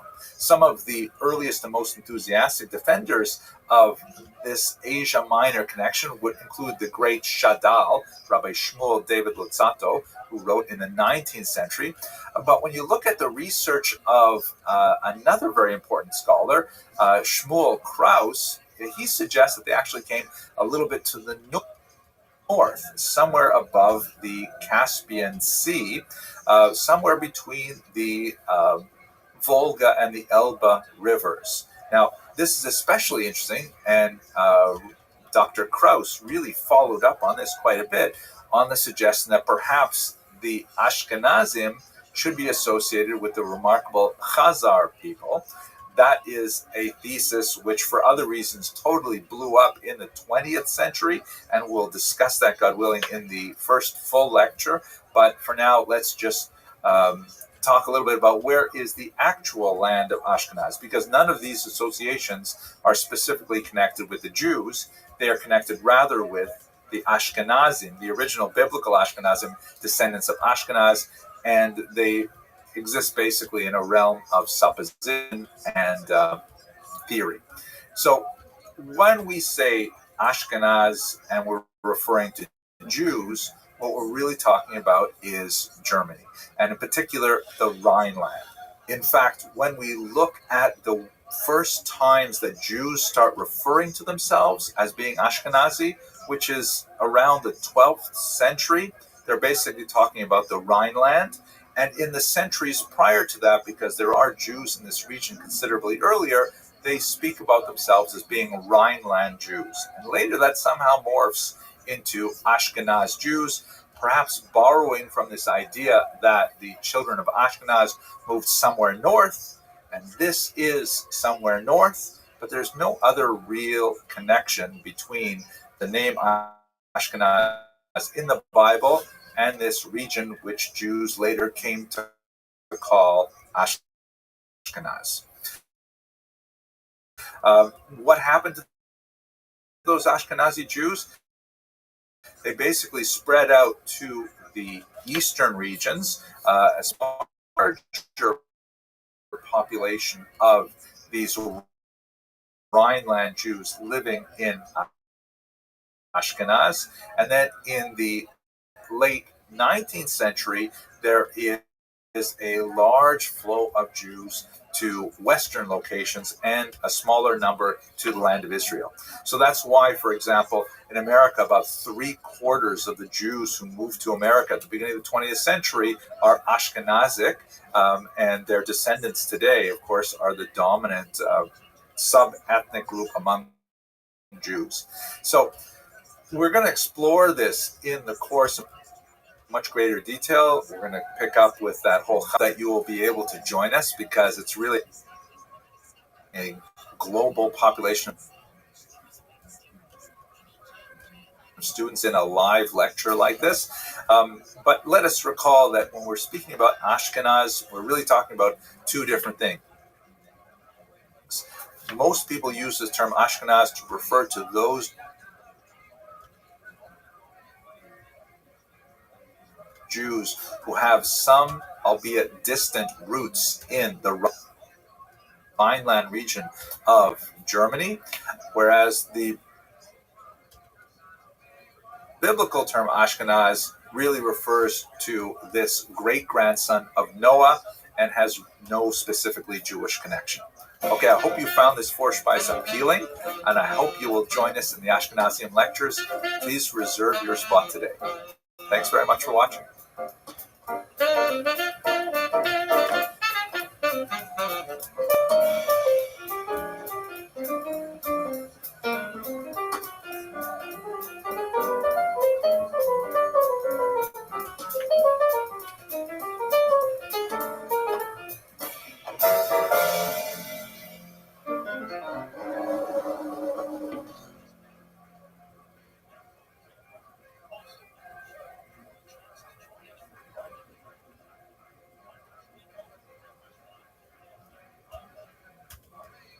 Welcome, everybody. I'm Michael Kegel. I'm the Dean of the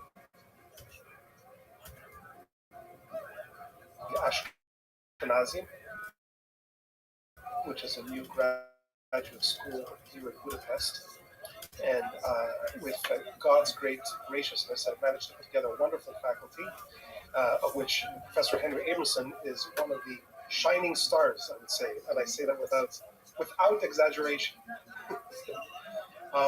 Maybe I just want to introduce maybe Henry, to those who don't know him, with just a very small personal anecdote. Nothing embarrassing, of course.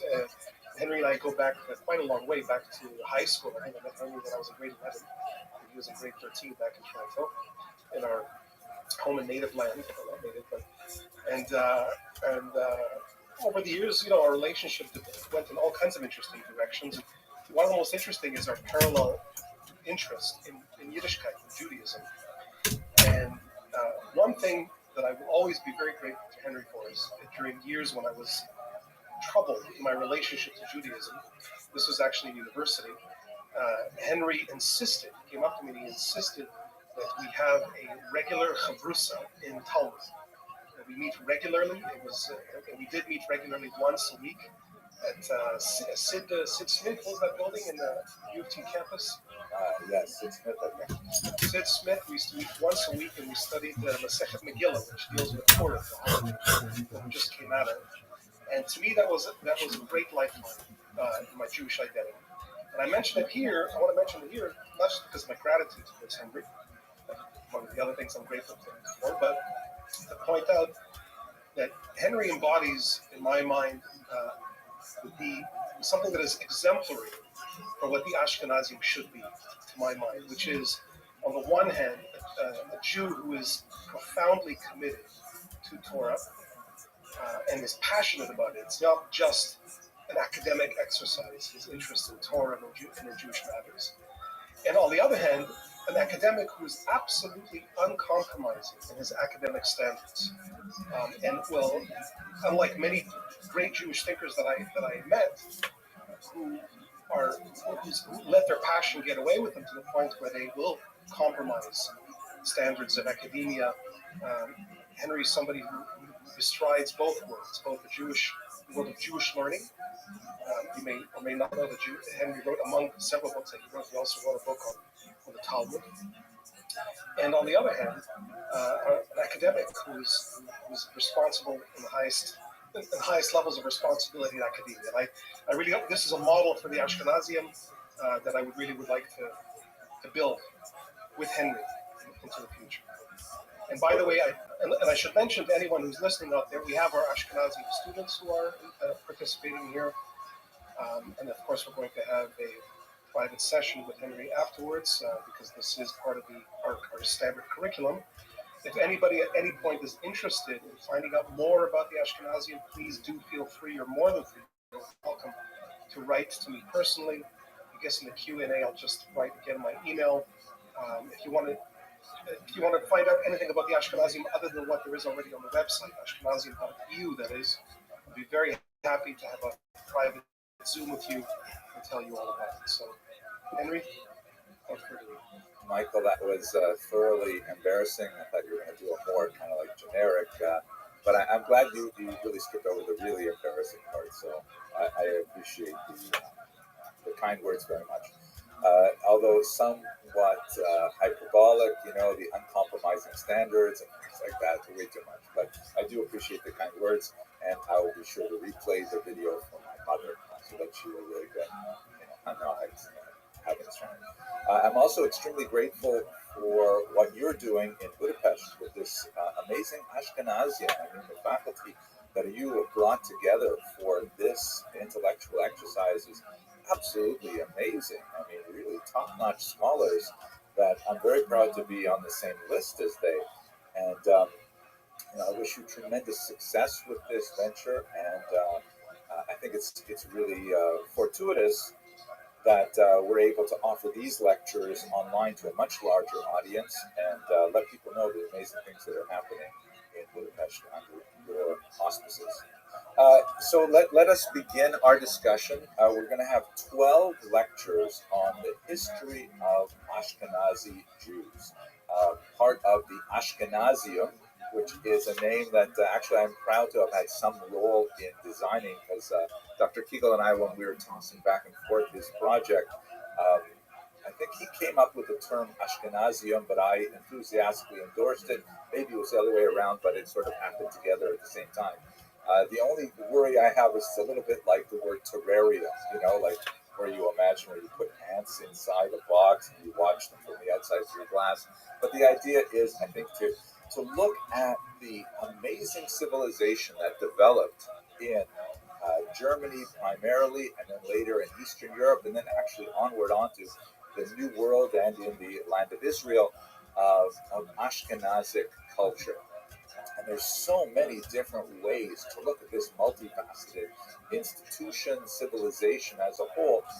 My small part is to give a broad survey of the historical events that relate to the development of this civilization, in order that many of the literary, philosophical, religious, and other aspects of the Ashkenazic civilization can be contextualized. This is a graduate level seminar, but only in the sense that it is multidisciplinary. So I'm going to be presenting these lectures at what I hope is a little bit higher level undergraduate level, so that people with intelligent lay people who do not necessarily have a strong background in Eastern European or in Central European Jewish history will still be able to benefit from these lectures. And I regard my lectures more as kind of like the foundation for much more advanced research. We may occasionally get into a little bit more complex, difficult issues, but I imagine that we're going to address those in the follow-up seminars. Here is an old picture of me when I was much younger, a great photograph by Marco Deschev, and just wanted to give a little bit of a context to my own access and interest in Ashkenazi history. I did my dissertation at the University of Toronto on the history of the Jews of Ukraine at the beginning of the 20th century.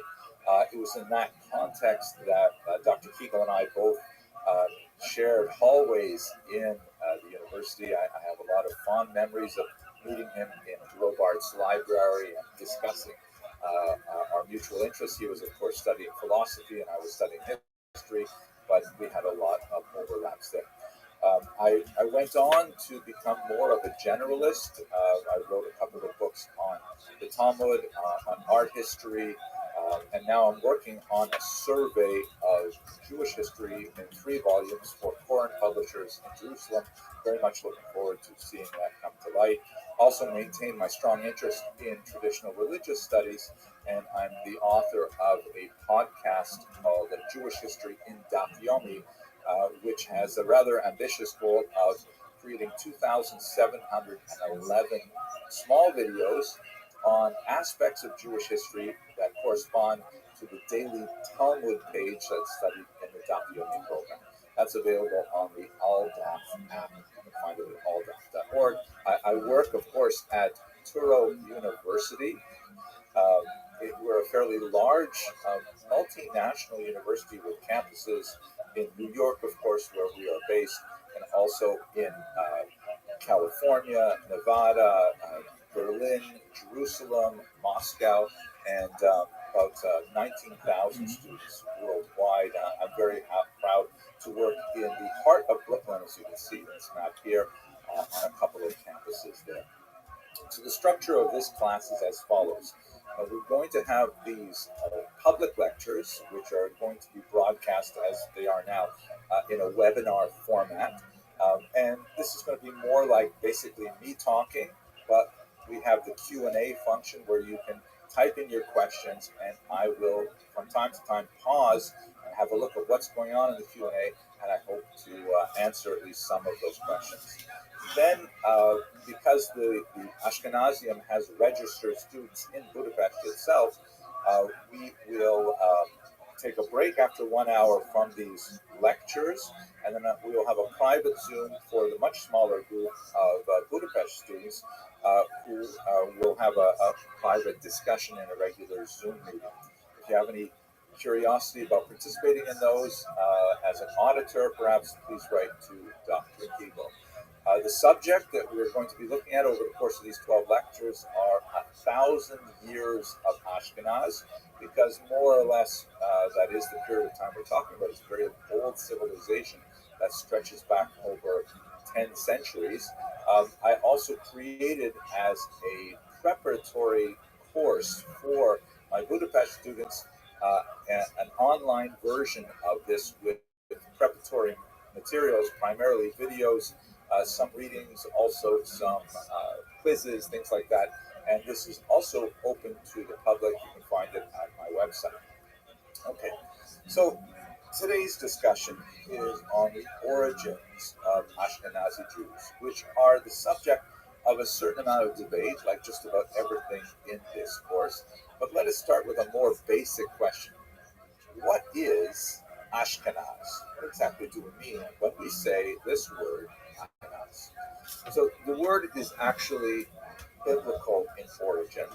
As you can see here, it occurs actually 3 times in the Bible. Here's a passage from the book of Genesis. The screenshot is from the wonderful Sefaria website. And it basically lists the lineages of humanity. And in this particular passage, we're talking about the children of Noah. That is Noah of the flood. He has 3 sons, Shem, Ham, and Yafet. And I should pronounce that, by the way, in the Ashkenazi pronunciation, Yafet. And then Yafes, who is typically associated with Western culture, especially Greece, has three more sons, no, actually more than that.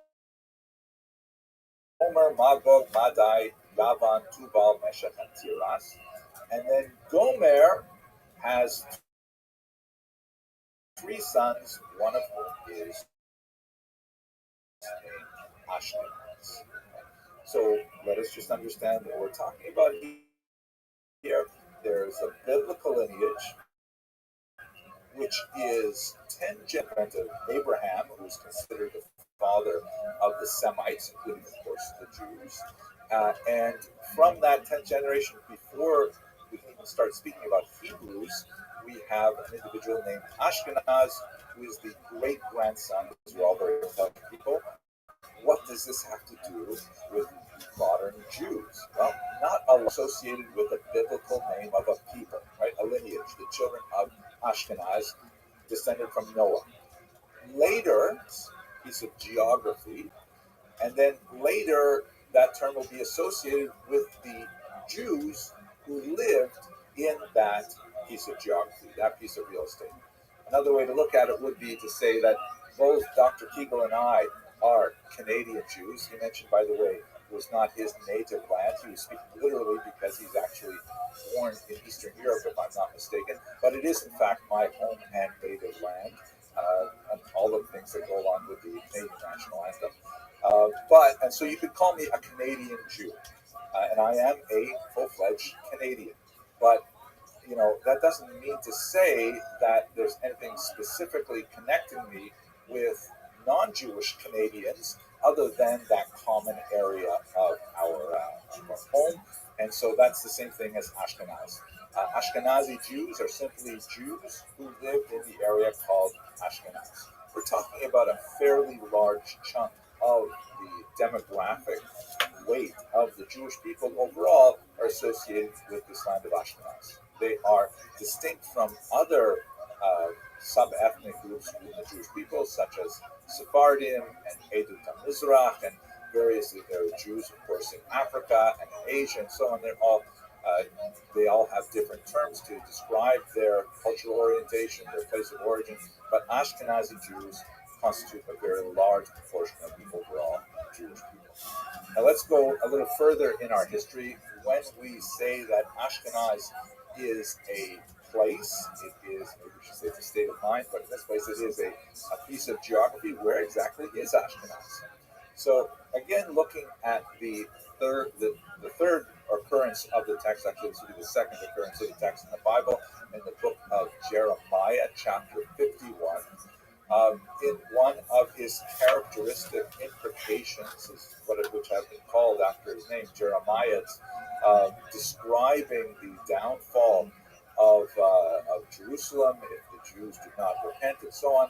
He also describes the downfall of Babylonia, which would be the region that would ultimately destroy Jerusalem in Jeremiah's time in the 6th century before the Common Era. And as he's describing the many terrible things that will happen to Babylonia, you can see in verse 27 at the bottom, he says, "Raise a standard on earth, sound a horn among the nations, appoint nations against her," that is, against Babylon, Ashkenaz. Right? So Ashkenaz is referred to by Jeremiah as one of those nations, one of those peoples that will assemble together with Ararat and Mini to attack Babylonia. So when we look at the map of the region here, and this was actually quite a preoccupation of 18th and 19th century cartographers and biblical peoples ended up living with a certain amount of creative scholarship. We can see that here in where I've shaded the map is the region of Babylon, and the region from the north, which includes, for example, Ararat, a mountain region that's also associated with Noah, which according to the great 19th century biblical scholar Shmuel David Lutzato, also known as the Shadal, that would have been the home of the Ashkenaz descendants. Again, the descendants of the biblical Ashkenaz, who was the great-grandson of Noah. No specific Jewish connection here at all, but nevertheless, that would be the place where it was located. Often associated, as you can see in this particular map, with the Phrygians. Now, like everything Jewish, and especially things biblical, this was subject to significant debate and dispute. There are many opinions throughout Jewish thinkers as to whether or not the place association that Shadal had offered was correct. Another major opinion, also from the late 19th century, is that of Shmuel Kraus, who argues that no, they came from somewhat northern location, somewhat north of the Caspian Sea. Many scholars associate the region of the Ashkenaz descendants in the biblical mind as that of the Scythians, which is an ancient people within the region of what would be today, let's say, Central Asia, bordering on the Donbass region that is so much in the news today with the war in Ukraine. But Shmuel Cross offers another tantalizing suggestion, which would actually involve quite a bit of controversy, and that is that the Khazar people be associated with the descendants of Ashkenaz. The Khazars are exceptionally important in Jewish history, and that's where we will turn next. But just to remember what we're speaking about here, keep these things separate. The biblical descendants of Ashkenaz have no real intrinsic connection with Jews other than describing a place where Jews would ultimately end up. That's a huge distinction that's important to remember, as we shall see towards the end of this lecture.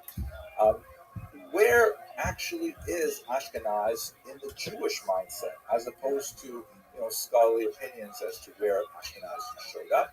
In reality, the Jews who call themselves Ashkenaz all come from a region, or at least a culture, in the Rhineland, here in Germany, as you can see in this map. This is the region in which Jews began to call Ashkenaz from about the 12th century on. Prior to that, Jews living there tended to refer to themselves in one way or another to the region of the Rhine itself. There is one interesting passage in which Rashi himself, we'll talk about Rashi a little bit more later in this course, uses the term Ashkenaz to refer to the region, but it was not the most popular designation for the Jews until about the 12th century, a good 100-odd years after Rashi passed away. These Jews came from an area, a civilization that flourished from about the 10th to the 13th century, and then for reasons which we'll describe over the course of these lectures, they migrated to the east, to the great Polish-Lithuanian Commonwealth, the regions which would be today Lithuania, parts of Belarus, parts of Poland, and especially the western part of Ukraine. And they had a population expansion, particularly in the 19th century, that resulted in a great homeland of Ashkenazi Jews. So Ashkenazim are often referred to as Eastern Europeans, not because of their origins in Germany, but because of the significant population increase that they enjoyed when we get closer to the contemporary period. Then from this region, so this migration is primarily from the 13th and 14th centuries onward, you have another migration of these large Ashkenazi Jews moving to Israel, a smaller number, a certain amount to Western Europe, and a large number to North America. Something like 1.75 million Jews moved from the area of the Russian Empire that was overwhelmingly Ashkenazi at the time to North America, to actually the United States of America specifically, in the years 1881 to 1928. And that's really where the great bulk of American Jewry traces its roots to this later Ashkenazic migration. So that's the whole meaning of the word Ashkenaz in a nutshell. It originates from a biblical designation of a people descended from Noah, which was with a certain amount of fanciful logic assigned to various locations, perhaps Turkey, perhaps Central Asia, and then later by the Jews to the Rhineland as a location. And the Jews who ended up in the Rhineland started calling themselves Ashkenazi, just like I would call myself Canadian, but there's no like kind of derivation of lineage from the biblical Ashkenaz to modern, as we talked about. Where is Ashkenaz? Now we've got to get to how the Jews got to the Rhineland in the first place. And specifically, I want to start with the Khazar hypothesis, which is a rather highfalutin term for what the current United States president would call Malarkey. But nevertheless, it is occupying a large amount of space in the mind of some thinkers and takes a lot of oxygen out of the room when we talk about the roots of Ashkenazi Jews. Who are the Khazars? Khazars are a fascinating Turkic people who apparently had a capital on the Caspian Sea. You can see here in this German language map at the city of Itil, right in the top right section of the sort of orange part of this map. I think it's orange part of the map. And they actually had a civilization that would last for several centuries and interacted with many of the other surrounding civilizations, including famously the early state called Kiev and Rus, which formed kind of like the beginnings of the cultural patrimonies that were claimed by Ukraine, Belarus, and Russia alike. Also a significant historical part of the conflict today. The Khazars were a pagan tribe, like many of the groups of the region. But according to some interesting documents that have made their way down to us today, they apparently converted to Judaism in the year 740. The story of their conversion is rather amazing, and it is perhaps most well told in a book that has very little to do with history and a lot to do with philosophy and polemics. It's a famous work by Rabbi Yehuda Halevi, who was a scholar who lived in Spain several hundred years after the events described, and he wrote this famous classic work of Jewish philosophy called the Kuzari, which really means the Khazarian. In the Kuzari, he describes the legend of the conversion of the Khazar king, King Gulan, who was sort of faced with a difficult choice because at that time, Christianity was expanding throughout Europe, and Islam was expanding all the way across the coast of North Africa, and then moving upward into Europe as well, into Turkey, into the Balkans, and so on. And this King Gulan was troubled by this geopolitical situation, and also apparently motivated, at least as the legend has it, by sincere spiritual longing to find the one true religion. So according to the legend, he brought together a sort of a trilateral debate team, a representative of Christianity, a representative of Islam, and a representative of the Jews. And they had this three-way debate, and ultimately, according to the legend, King Gulan converted to Christianity. Now, before we discuss the actual how it is portrayed in the Kuzari, Rabbi Yehuda Levi lived at that time in Spain towards the end of its so-called Golden Era, which was a period of remarkable coexistence between Christians, Jews, and Muslims. Jews in particular enjoy tremendous freedoms to express themselves politically. Many of them held high office. Uh, there was a rather remarkable Shmuel ibn Nagrela, who was actually the general of a Muslim army for 16 years, an accomplished poet, and a Talmudist to boot. All of these three things brought together in one particular individual. In many ways, a lot like Maimonides, who was also a product of the late Golden Era, although he would ultimately be a victim of the reactionary period when Muslims would come from North Africa and insist that all of this fraternizing with Jews was unacceptable, and the Maimonides family would later flee and make their way over to Cairo, where he would continue on an illustrious career. At any rate, Rabbi Yehuda Halevi, seeing the sort of breakdown of this period, composed this philosophical work, which is set in that Khazarian debate between King Bulan and the three representatives of major world faiths. And he used it essentially as a foil to relitigate that case and to make a strong philosophical defense of Judaism, which of course results in King Bulan's affirmative decision to accept Judaism, and by extension, Rabbi Yehuda Halevi is intending to make this available to the broader reading public.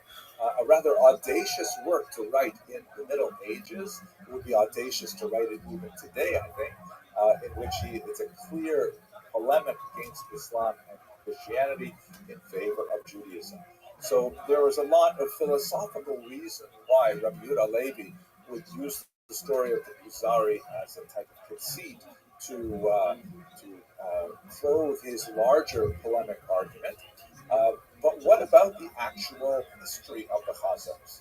So in reality, we know very little about the Khazars as it is. Perhaps the most important piece of the story is some correspondence that was conducted between a Spanish leader named Hasta ibn Shamrut, a very important example of the early period of the Golden Age in Spain, who was a foreign minister essentially, who conducted correspondence and diplomatic relations with many other nations of Europe on behalf of the Spanish kingdom. And he was especially curious and philanthropically inclined towards Jewish populations all over. So he wanted to find out, is it true? Is what they say happened back in the year 740 still true now? Is there actually a Jewish kingdom in this region of Khazaria? And so he sent out emissaries to go to the Far East, to Central Asia, and to communicate with them. Unfortunately, they were not able to get past Constantinople for various political reasons of the day. However, those emissaries of Hasta ibn Shamrut did meet people who claimed to have been to Khazaria and who promised to communicate with him and to exchange letters. And so they brought back with them some letters from one King Joseph of Khazaria, which essentially goes through the legend as we have it today. And for some, particularly early modern historians, that was sufficient proof of the existence and reality of Khazaria as we have it today.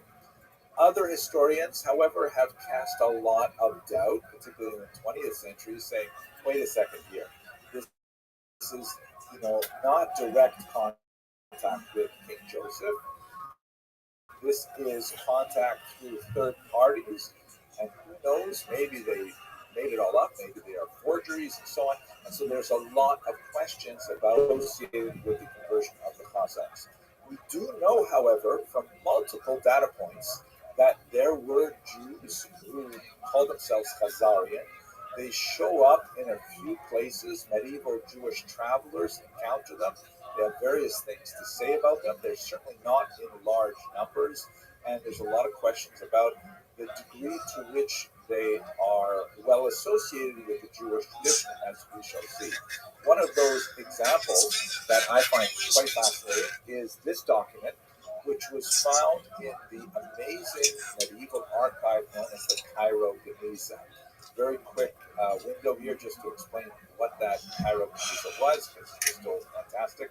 In Jewish thought, uh, following on the commandment to not take the name of God in vain, there is this concept that if you write down the name of God on a document, that document, by virtue of its association with the name, acquires a level of sanctity. This is called the Hebrew Shemot, which means literally names, because it has the name of God on the paper.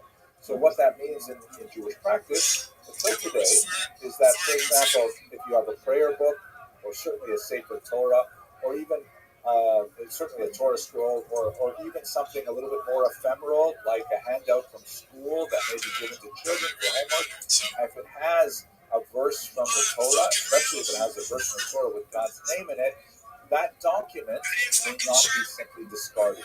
It has to be treated very specially, and typically these documents are gathered together. Let's say a Torah scroll becomes invalidated from use, the letters are cracking, things like that, or prayer books become unbound, the spines break, things like that. You can't use it anymore. You can't simply throw them away, so they are collected in one place called a geniza, which means like a storehouse or even a treasure house. And then at some point, when that geniza is full, these documents are taken to a Jewish cemetery and they are formally buried. That's considered the appropriate way to deal with these documents called Shemot. It happened that the large Jewish community in Fustat, also known as Old Cairo, somewhat south of modern-day Cairo, had this custom of not only following the laws with regards to Shemot, but anything written in Hebrew characters was considered sacred, and therefore they put it in their geniza. Thankfully, for generations of historians since the 19th century, the geniza was discovered because it was sealed up for a good 700 years, and there's this phenomenal trove of amazing documents of all types. Not only, of course, religious works, including remarkable things like the actual autographed copy of Maimonides' writings and things like that, but also, casual things, because they believed that anything written in Hebrew had a level of sanctity. Hebrew characters, even so, it was like in Judeo-Arabic, which is essentially an Arabic language written with Hebrew characters. They would save those in the geniza. Everything from business contracts, marriage contracts, personal correspondence, shopping lists, children's doodles, all kinds of things. If it had Hebrew on it, it was put in the geniza. And included is this document that you see on your screen before you here. This is what we would call in modern Hebrew a petek, a small note that was essentially a letter of introduction for a charity collector.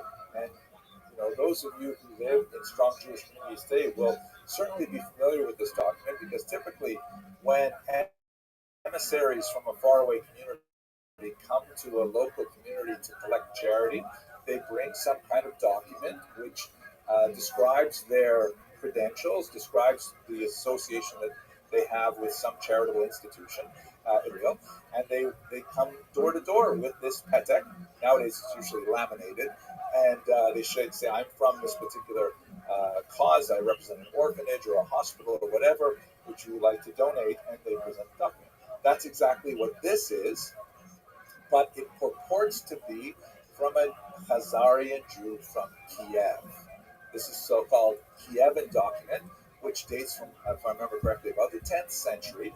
And among the many interesting features is that the signatures of the local dignitaries includes this document, which is written in apparently a perfect style of rune that indicates that there is one official who actually could not even write in Hebrew, had to use Turkish to express himself. So in other words, we have lots of interesting kind of like sideways evidence that something happened in Khazaria that resulted in some Jews living there.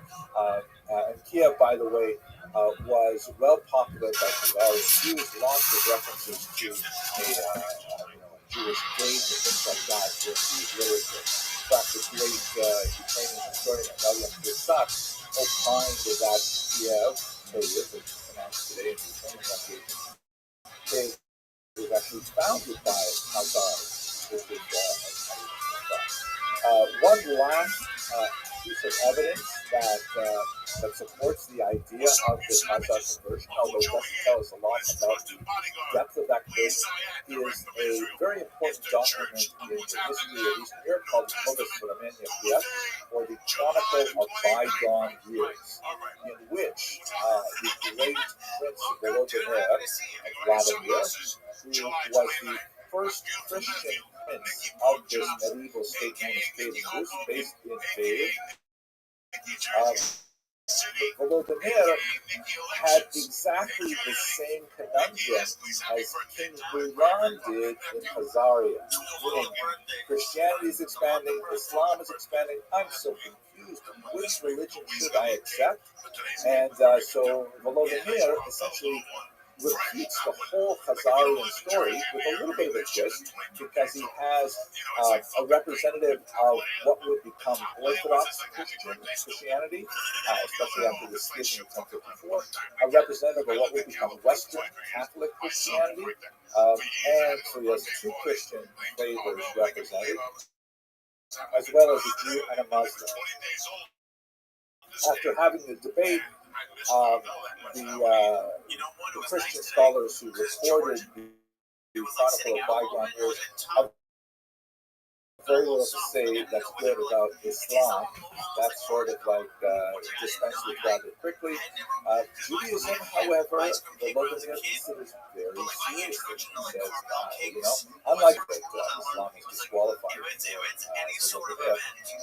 the Jews sound pretty good. It came actually pretty close to converting to Judaism.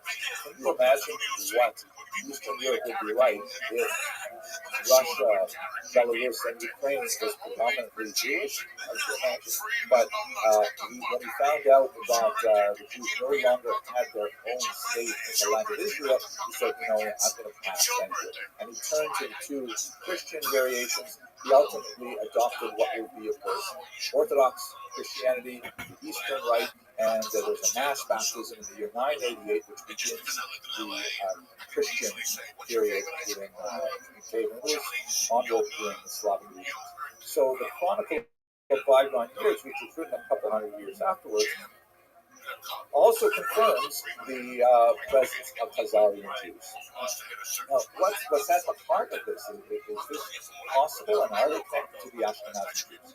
So the first thing we have to say is that many modern scholars today doubt virtually all of the aspects of the story of the Khazarian conversion. Perhaps the most eloquent advocate of this position is Professor Shaul Stampfer, who refers to it in a seminal article as a splendid story, meaning what a great story. It's so fascinating, the trilateral debate, the whole things like that. But he argues that it is either entirely fabricated by later writers, or it is at least highly exaggerated. I myself tend to lean towards the exaggerated to highly exaggerated, but I don't quite agree with my colleague, senior scholar Dr. Stamper, that it is entirely fabricated. I just think there's the preponderance of evidence of the connection between Jews and Khazarians is sufficiently strong to argue that something happened, but I agree that there are a lot of questions. So, for example, how widespread was this conversion? Was this possibly just a royal conversion that was designed to sort of qualify would-be attackers from the south and from the west, who would claim that it had to be either a Muslim or a Christian kingdom, respectively? Both Islam and Christianity have theological spaces in which Jews are allowed to maintain their religion. For Jews in Islam, it would be the Tasht Umar. For Christians, Jews are permitted to exist as Jews under the doctrine of witness from St. Augustine. So there's space for Jews to kind of have a neutral territory between Islam and Christianity. So it's not impossible that at least at the very highest levels of Khazarian society, they may have had a pro forma conversion in order to maintain their geopolitical stance. Another argument revolves around, well, let's say they did convert to Judaism, and let's say it was only a thin conversion, but were they adhering to a rabbinic Judaism or perhaps another variety, like a Karaite Judaism? Who exactly were they? The various travelers' accounts that we have of people who encounter Khazarian Jews in one place or another tend to portray them as being fairly ignorant and of having very little awareness of many of the commandments that the law was taught them as the Jews. So, and of course, there's the huge question: where did they go? They seem to have disappeared from the history of Judaism afterwards. So, this essentially leads people like Dr. Stamford to say that the burden of truth rests on those who want to indicate that Khazaria later expanded or at least maintained its position, because this is a civilization that lasted for 5 centuries, and then if they were Jewish, simply they disappeared. They were ultimately conquered by King Rus, and then we have a Mongol invasion that conquers the region, and they basically don't appear on the world stage again. Further, let's get to the actual Khazar hypothesis. So here's the hypothesis that was advanced primarily by individuals who wish to impugn the status of contemporary Jews, especially Ashkenazi Jews, and there's some political connections, especially around Israel. The Khazar hypothesis argues that, no, they didn't disappear. They actually constitute the bulk of the later Ashkenazic population. This is a hypothesis which can be immediately discarded on any number of grounds, primarily because there is no historical trace of Khazarian activity in later Ashkenazic civilization. For example, linguistically, the Ashkenazim overwhelmingly, like even in 1900, 97% of them in the 1897 census listed Yiddish as their first language. And Yiddish is incredibly German in origin. It's overwhelmingly German in its vocabulary, in its syntax.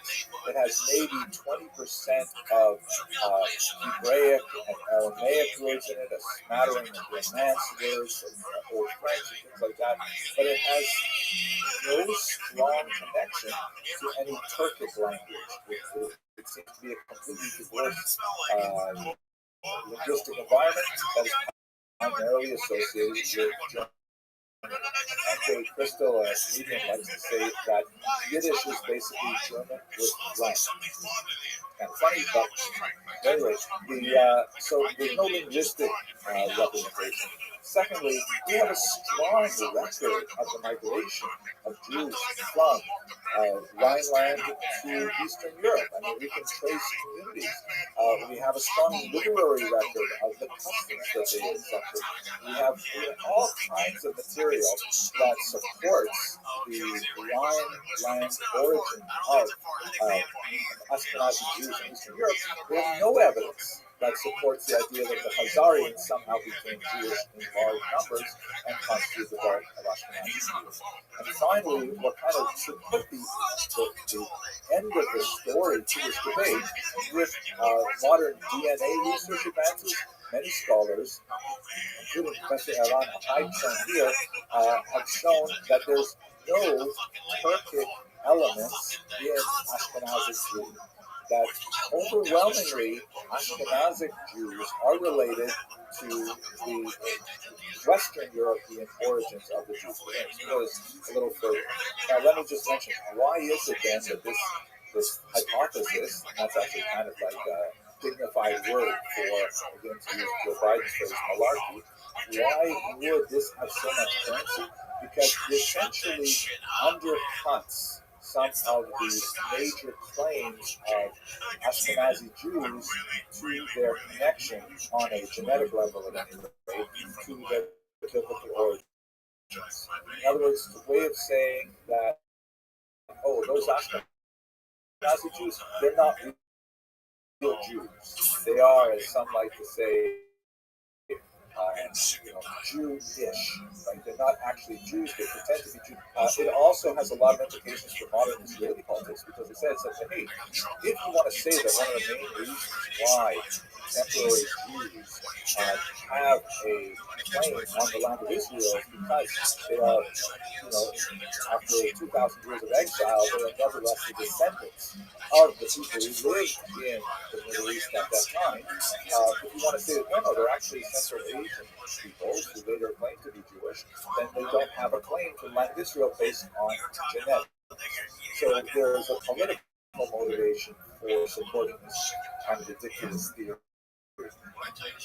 So where exactly, what can we say about the actual Ashkenazi Jews of Eastern Europe? So as I mentioned, DNA research has helped us out tremendously in this regard.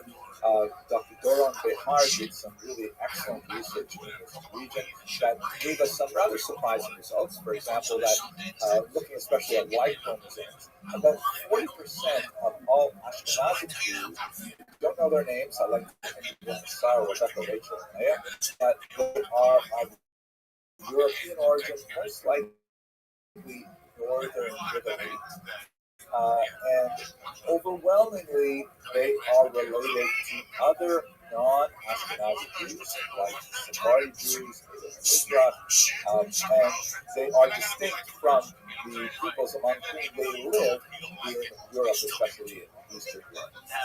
What Dr. Behar was able to reconstruct with the kind of scientific tools that DNA research provides is kind of an interesting migration route that helps us understand more precisely on the basis of DNA research, particularly looking at Levites on the Y chromosome, because Levite status is passed through the father, and so we have a much better connection.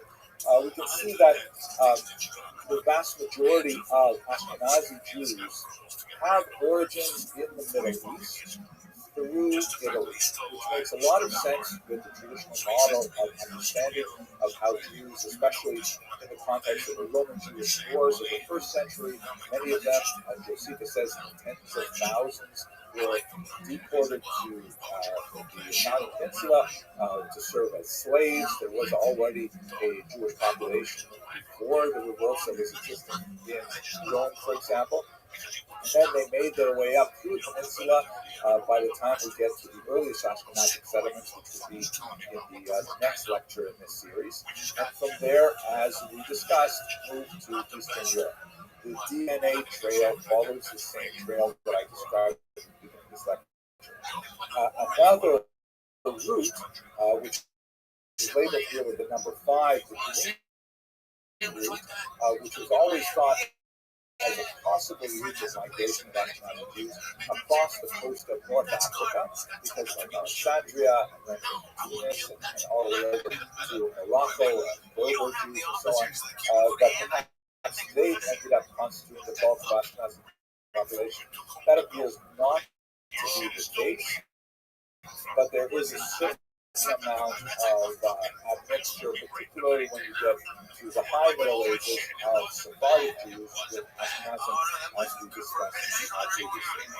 So that's basically the story of how Ashkenazi Jews got to be called Ashkenazi and how they got to the Rhineland and then later to Eastern Europe and ultimately to the New World. I want to thank Dr.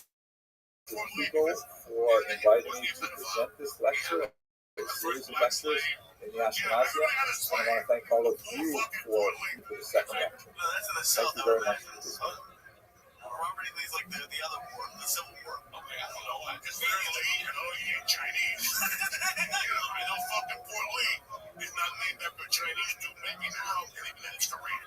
The guy Lee, he fucked him as a cannibal. So in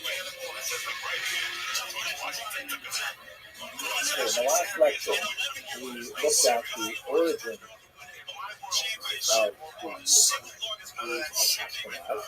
And today, in this lecture, what I'd like to do is continue that discussion by looking specifically at the social and economic foundations of that community.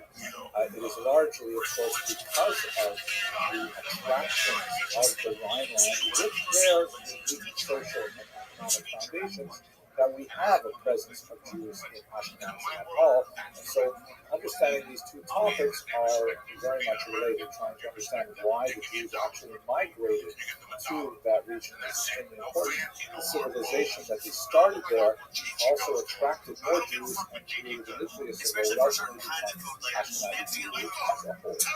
So let's look first at the social structure. Here's the map, which now should be somewhat familiar. It's not quite as colorful as the Google map that I showed you in the last lecture, but this shows the development of Ashkenazi civilization in the center region there, which has sort of a cross hatching. You can see the Ashkenazi homeland primarily on the Rhine River, the community of Mainz, Worms, and Speyer.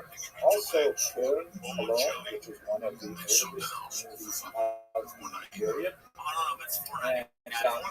And then it spreads out, especially towards the east, ultimately becoming a very large civilization in Eastern Europe. You can see on the left in the legend, you have the centuries in which this expansion occurred. By the way, this is a great map from the Encyclopedia Judaica, which is a remarkable resource for the history of Ashkenazi Jews and generally other Jewish civilization. The arrows that overlay the map also give you an indication of the migration of these Ashkenazi Jews in the 19th and 20th centuries in particular. Not quite as colorful as the one I showed you, but still very prominent. Here is a close-up of the Rhineland region in particular, following the Rhine River, but there are also several very significant communities not too far away where you have the nucleus of what we're going to describe today. Some of the most important attractions of these specific communities were the early establishment of cemeteries. It sounds kind of awkward. Why would you want to move to a place because they have a cemetery? But we should understand that the interment of remains is important in most faiths. The idea of an eternal resting place, a place where one may have hallowed ground to visit one's ancestors and so on. I can tell you that in my own case, I come from a very remote community in northern Canada, northern Ontario, where one of the reasons why a small community of Jews gathered there was because there was a very unfortunate canoeing accident. Jews were making their way up north, possibly in some form of trade, and they drowned at a certain point where there were some rapids. And so a Jewish cemetery was hastily created near a town called Engelhart. And that's where my grandparents that I am from were buried, and a Jewish community was established at that time in that region. So the establishment of cemeteries in a lot of these places was extremely important for the creation of communities as a whole, and they tended to build on each other. Jews, of course, like many religious groups, prefer to bury among other Jews and not in mixed cemeteries, certainly not in mass graves, which is all in common for parts of the Middle Ages, particularly when they get black death. So the establishment of cemetery was often associated with the early establishment. We should also note that one of the crucial elements that relates to the development of a unique civilization in Ashkenaz was center-periphery relationships. There was the center of the Jewish world at this time, but if you look around the 8th, 9th century, the most profound expression of Jewish civilization was certainly in Baghdad, very far away from small communities. In Baghdad, they already, developed just to the south of them the huge Talmudic culture.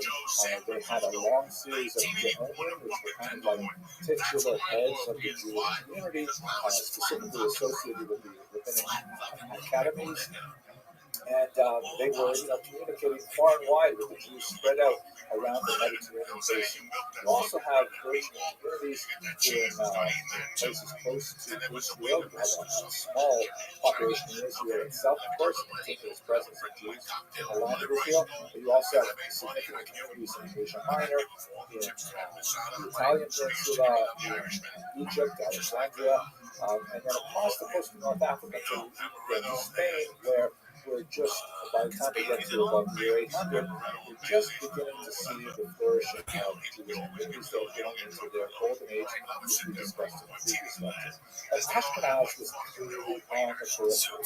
And one of the things about being on the periphery is you have to adapt to local circumstances, and you can often get away with a lot of things that you could not get away with in the center.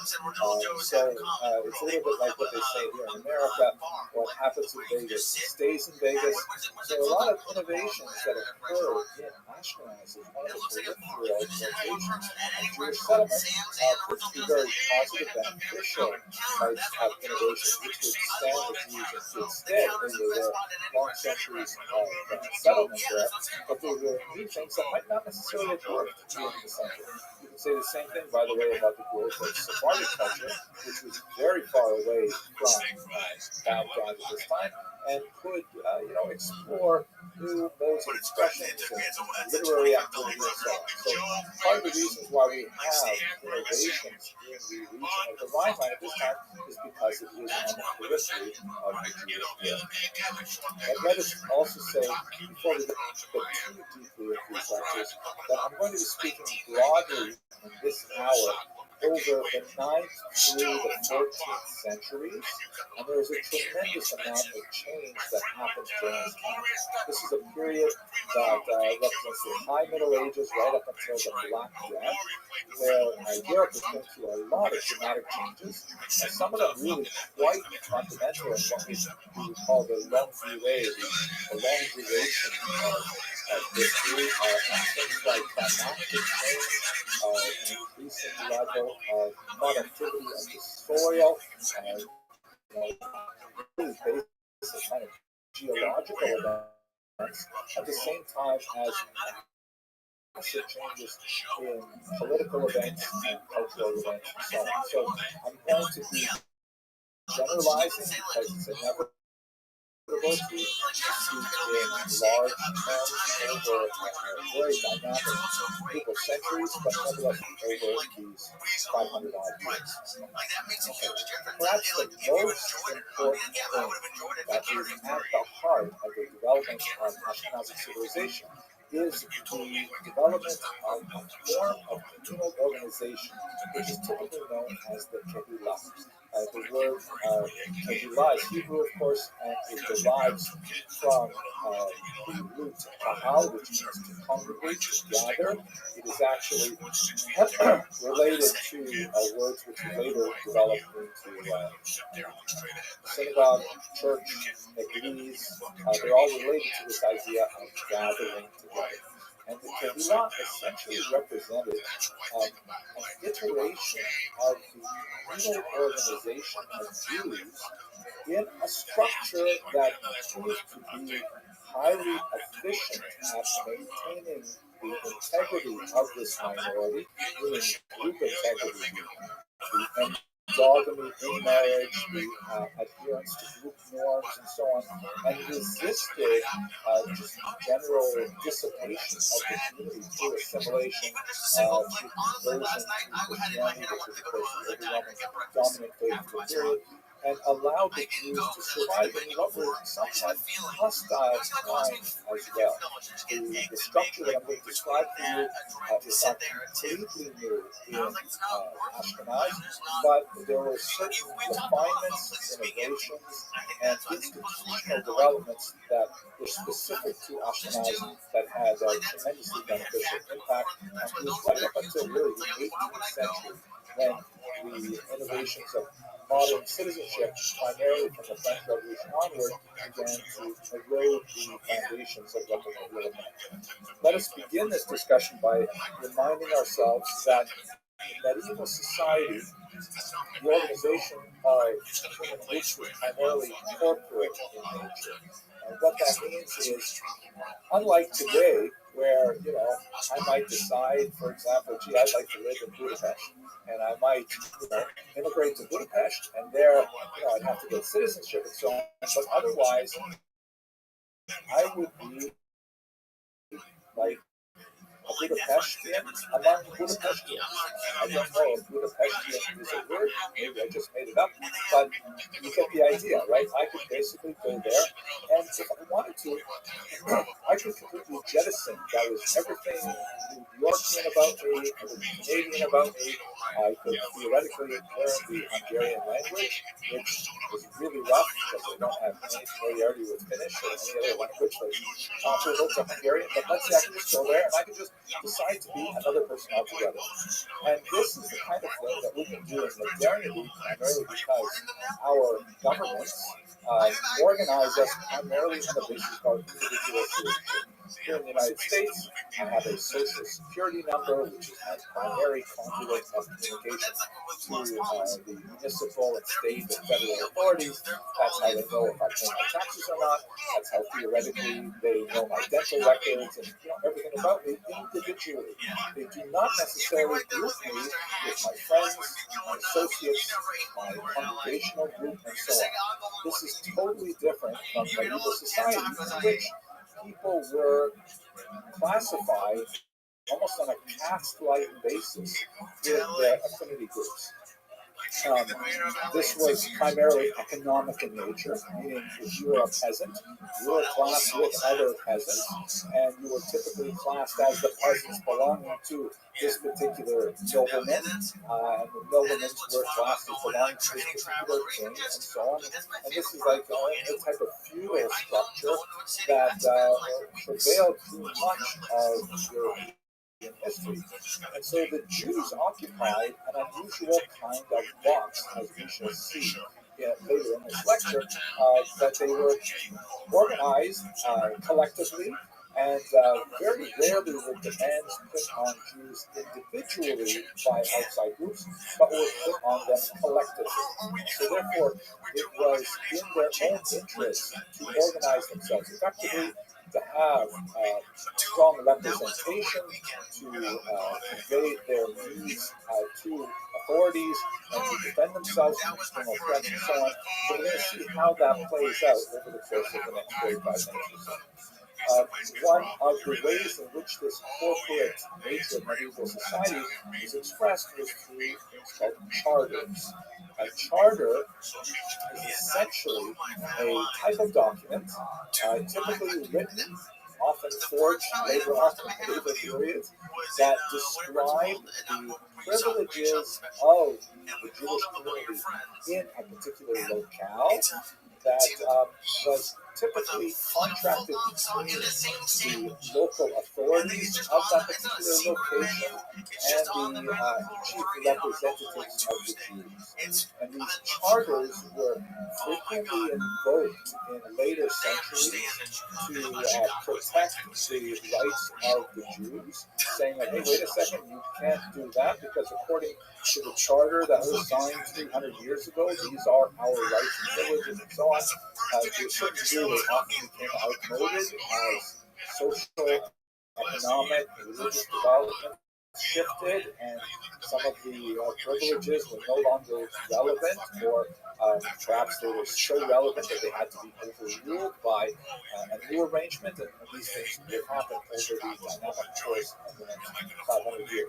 But basically, if you think about the Jewish communities being established in the Rhineland, they typically were organized Jews as groups. Like, imagine big tour buses of Jews coming into a location, meeting with the local ruler, and putting in writing the kind of agreements that would pertain to their settlement in this region, protections and responsibilities as well. Not at all equivalent to other tasks in that society, sometimes much more beneficial to the Jews, advantageous to the Jews, sometimes disadvantageous to the Jews, but this was considered normal for the medieval period, primarily because it was a corporate society in which groups were dealt with as part of collective organizations rather than dealt with as individuals as we would have in modern Western societies today. So this allowed the Jews essentially, because they had to organize themselves and they had to represent themselves within a charter to the local authorities, to establish this organization called the Kehillah. Let me show you here basically a breakdown of what a Kehillah would look like structurally. Let's start from the top down and understand how this worked. And again, as I mentioned earlier, it's not like the Kehillah structure was brand new. There were definitely antecedents that we found in diaspora communities. Jews had already been living outside of the land of Israel, outside of sovereign territory for almost 1,000 years, and they had found ways to more or less establish themselves. But the unique confluence of the corporate society of medieval Europe, the central periphery issues, led them to develop and refine this Kehillah structure in medieval Ashkenaz. So you would have at the top the people who are typically called the Tuvei Ha'ir, Tovei Ha'ir, which means literally the good people of this city. This is a Talmudic term which was applied to the leadership of the Kehillah, and it refers to typically the wealthier, established male denizens of the locale. There would typically be a small number of them, like 7. It would be an elected position, but the election was based on gender and on property as well. So it was typically within a small group of people. And the Tuvei would have the responsibility of making all of the leadership decisions for the Kehillah as a whole. In many ways, by the way, if you're familiar with the structure of most modern synagogues, it's basically exactly the same structure, where this would be the board of directors, the executive board. This is the group of people who are technically elected, but everybody sure knows you really should only vote for certain people. Why is wealth such an important criterion? Gender, of course, is a criterion that's taken for granted, that women would not, by and large, hold leadership roles at this level. We're going to look at gender much more throughout the course of these lectures. Gender will play a very big role, as we shall see in the Chavlot at the bottom of this chart. But at the top level, we're dealing primarily with men. Now, why is property so important? Because there was a kind of noblesse oblige. There was a kind of an understanding that along with receiving the honor of being named to the board of directors, you were also supposed to write a check. You were also supposed to economically support the financial activities and needs of the Kehillah as a whole and contribute to the support of the Jewish poor. So the Tuvei here were the good people in the city, not only because they were wealthier, but also because they would, in exchange, informal exchange, rarely stipulated, right? In exchange for participating in this term-limited board, they would also be generating funds for the LGBT. So these are largely men of property class within the Jewish community. They would establish one of their members to be the Parnas, who is essentially the president. I wonder if the president somehow is related to the Parnas, But Parnas literally means the provider. But that of the Kehillah, who would essentially run the most important functions of the Kehillah.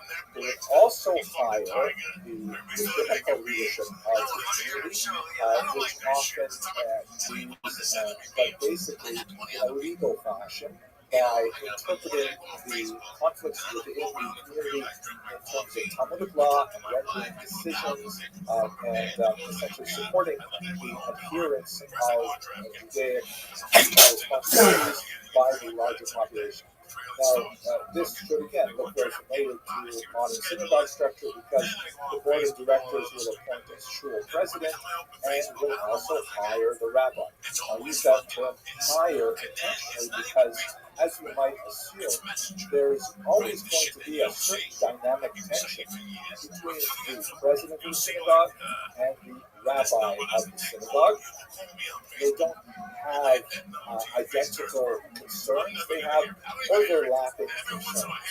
And Jewish history is replete with examples of conflicts between the community, especially the wealthier class, who want to do certain things, and the rabbi or the Beit Din oppose them, and they have to find a way of negotiating their way through these things. The rabbi has the advantage, theoretically, of popular support because people go to the rabbi for rabbinic guidance and for spiritual sustenance and so on. They don't necessarily go to the president for that. So the rabbi has kind of like popular backing.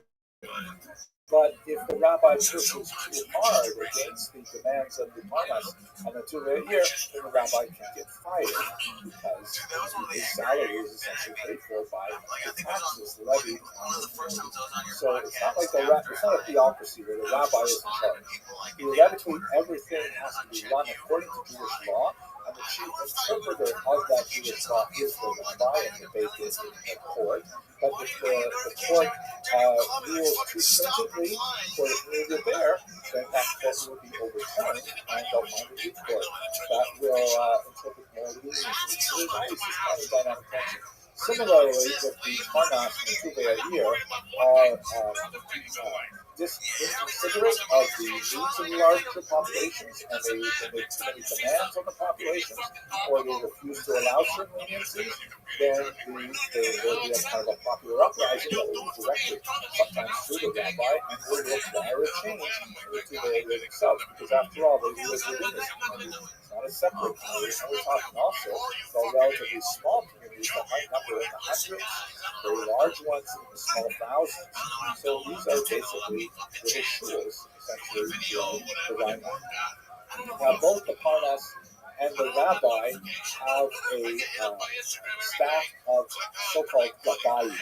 The literal term Rabbi means collector.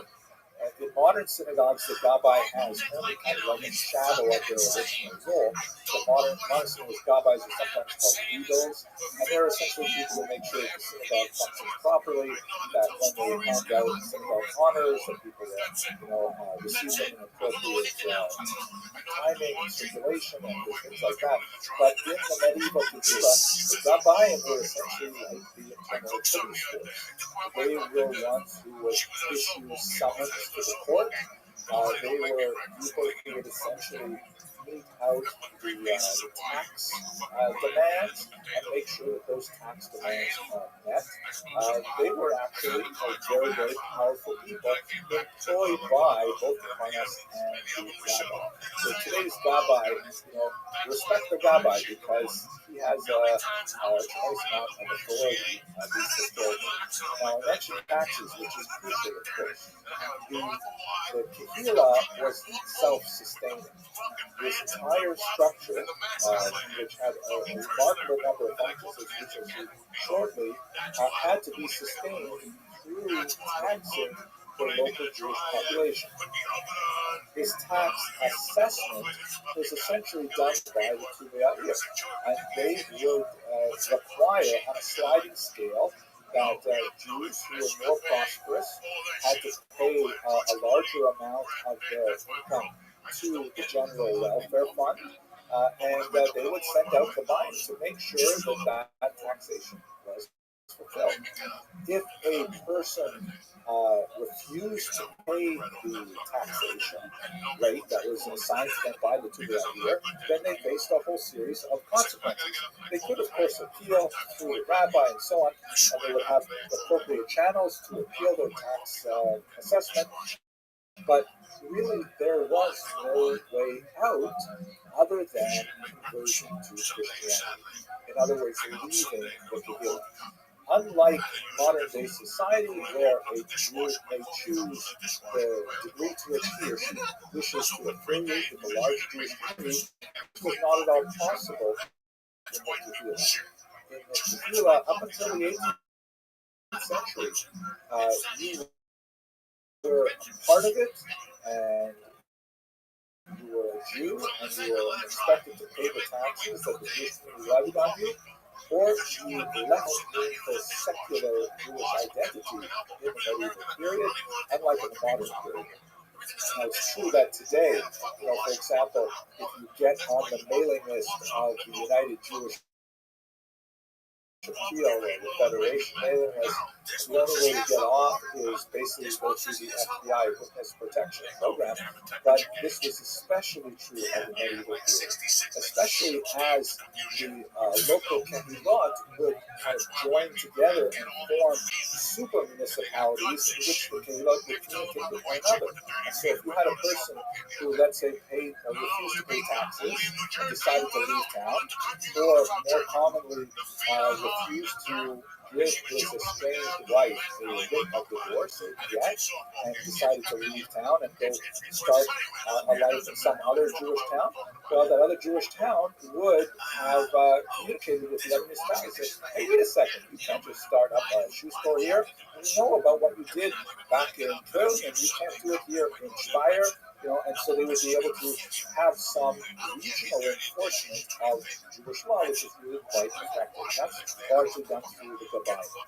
So what I've kind of explained to you right now is the quite coercive nature of the Kehillah, which was very effective in maintaining group standards, to a large degree religious norms, and to preserve the integrity of the Jewish community in an overall non-Jewish environment that was sometimes quite hostile. But I should also mention that obviously the Kehillah gave a tremendous amount to the community as a whole, and this was done primarily through these organizations called the Fevra, which I translate here as committee, is basically, just like in a synagogue, a committee of individuals who choose to get together in order to perform some beneficial service to the community as a whole. They would typically have a budget that was allotted to them from the tax receipts of the Kehillah, and so they would be allowed to perform these very valuable functions to preserve the wherewithal of the Jewish community to maintain their own poor and their own needs. To look at just a short list of the many Kehillot that would be present, especially in a larger community, the most important of which is the Fevra Kadisha, that's on the top left of these boxes here. The Fevra Kadisha, or the Holy Association, was the burial society. And this was a very high status society that was typically comprised of individuals who were typically married, often a little bit older, middle age and onward, who would care for the washing and the dressing and the burial of the deceased. One of the reasons why it was so honored, it was such a status symbol to belong to the Fevra Kadisha, was not only because of the huge religious import associated with the last treatment of the deceased, but also because it was one of the weapons that the Fevra Kadisha, that the Kehillah as a whole can use to enforce conformity. This was, there's a whole list of punishments that the Kehillah could impose on someone who refused to comply to group standards, such as paying taxes or giving a get or things like that, or even appearing before the court when summoned. The last of which was typically refusal to bury them when they pass away. And this was considered such a tremendous punishment upon Jews that typically, if the Fevra Kadisha were to say, we have chosen that you will deny burial rights, Jews would typically say, oh my gosh, here I'll pay my taxes, here I'll give my wife a get, whatever it is. So that was one of the most important Fevras that was, basically in every Kehillah, because people would always die. The most reliable businesses, I guess, in the medieval period. But you would also have, for example, the Chevra for Ozer Dalit, which would be full relief of various types. The Talmud and the codes of Jewish law have a long discussions of various different types of full relief, from temporary full relief to ongoing full relief, and calculating exactly how much income was required to qualify with different levels of full relief, and so on. And this had to be distributed in an equitable manner, so the Chevra Ozer Dalit were typically deal with this. Chevra Shas was typically associated with promoting education.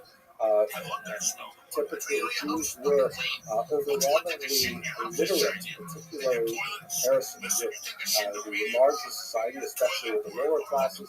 And so literacy was promoted for children very heavily by the Kehillah, supported by the Chevra Shas.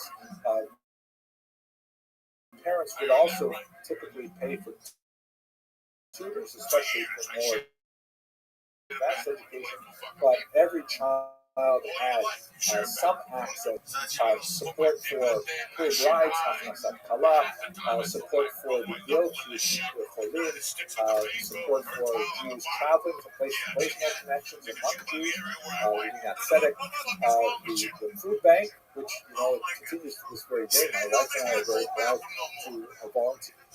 Even in modern day New York. Chevra Tehillim, which largely is more of a religious association, clearly designed to inspire people to recite songs for the benefit of the community and so on. And I've just listed, 8 odd common Chevras, but there obviously could be as many as the community would support, based on the economic wherewithal of the community and based on the interest of the local population. And unlike the higher levels of the Kehillah, which were dominated by men, the Chevra were dominated by women. There were certain gender-specific communities, like for example the Chevra Kedusha, only men would be allowed to take the male members of the community, and only women the women of the community. But otherwise, many of these Chevras were staffed then and now by women who constitute the backbone of the silent apparatus that continues to provide for the needs of the community. It's essentially a well-designed support service network that, through coercive methods like the tax assessment, is nevertheless able to support a wide variety of the economic positions within the Jewish society, and to allow for the development of literacy, numeracy, and survival of the medieval period. Now, once these Chevras were well established, one of the features that we see, particularly in Ashkenaz, is the development of takanot, or decrees. So let's understand exactly what those things were. Here, by the way, the beautiful image literally in Aachen of the bust of Charlemagne, very important early king of this period. One of the things I find fascinating about this is that according to the scholars who study this particular old statue, it contains apparently his skull cap, which sounds especially interesting to me. Is it possible that Charlemagne was Jewish? No, I don't know. Sorry for that attempt at humor. It probably actually contains the literal skull cap, not the cloth one. Charlemagne is rumored to have been one of the first kings to extend the charters to Jewish communities who were establishing themselves in Sweden. It's more likely that many of the most important ones were actually issued by his son, Louis the Pious. This particular medieval representation shows Charlemagne on the left, essentially crowning his son Louis, the younger, and notice the picture on the left. Now that's a skull cap, right? I don't think I could carry off a purple one, although somehow I'm tempted. Those glasses and also by his grandson, who definitely issued a lot of the medieval charters. Charles the Bald is how he is named, and as you can see, he does not look especially bald. There's a lot of questions about why he was called Charles the Bald. It could be that it was euphemistic linguistic that he was actually quite hairy, and so he was kind of like a, to use the Talmudic term, Lashon Sagid Namor, it was a euphemism. But there is a bald guy here at the bottom of this. Maybe he's actually Charles as well. I've been lecturing now for but anyway, that's where we get some of the early charters, definitely proceeding from Charlemagne's son and grandson. And these charters were incentives for Jewish settlement. Meaning, once a king said, okay, Jews can live here, and as we shall see, there was definite economic and other benefits for the king to protect Jewish settlement, then you begin to see significant migrations of Jews, as we saw in the last lecture, primarily from northern Italy to the Rhineland. And most famous is the Colonimus family that moved up in the 9th century and were very important in establishing generations of leadership for these virgin communities. They're also associated with a group called the Hasidei Ashkenaz, which we'll explore in a later lecture. And so there's this kind of like chain migration that says, hey, things are really good for Jews in the Rhineland. We've got this great charter with these fantastic privileges which will allow us to maintain our safety. And I heard they're developing a great kehillah structure there. So I'm definitely going to check out the Rhineland. Once they got there, one of the things that characterizes these early Ashkenazi civilizations is the establishment of local takanot. The term takanot, singular, essentially means a repair, but is kind of like a rabbinic decree or ordinance that says, to deal with the local conditions here, political, social, economic, religious, we're going to make a rule. Anybody who wants to live here, one of those rules was the so-called Keren Hayishu, a complex, sophisticated rule which essentially would maintain settlement rights for Jews within the kehillah. In other words, let's say you were a Jew living in, I don't know, Rome, and you decided you want to make your way up to Speyer, and you were a shoemaker. It could be that the community of Speyer would say, hey, I'm sorry, we have a Keren Hayishu that only these families can be shoemakers in our town. We do have an opening, however, for anyone who can bring us Asian food. And so if you want to open up a restaurant, kosher Chinese, that would be great. But shoemaker, sorry, it's off the list. And so the Keren Hayishu, which has its positive and negatives, was one of these kind of takanot that was associated characteristically with Ashkenaz. Another one, very important. Gershon ben Yehuda, who's known as the Meor Hagoda, the light of the exile, who's especially associated with the town of Mainz. He was associated with a very, very important Takana, which obviously had long-lasting repercussions to this day. He banned polygamy. We should understand that the custom of Jewish men marrying more than one wife is something that has biblical roots. Abraham, of course, had Sarah and also Hagar. Jacob, of course, had 4 wives, actually 2 of them wives. 2 of them were so-called Pilachim, but I'm not going to go into those details. And so Gershon ben Yehuda, however, and that, by the way, that was typical and entirely appropriate living within Islamic countries later on in the 7th century onwards. But it was not typical of Christian countries. And so one of the things that Gershon ben Yehuda did was he said, you know what, in Ashkenazic lands, we're going to make this rule, and it's going to last for 500 years.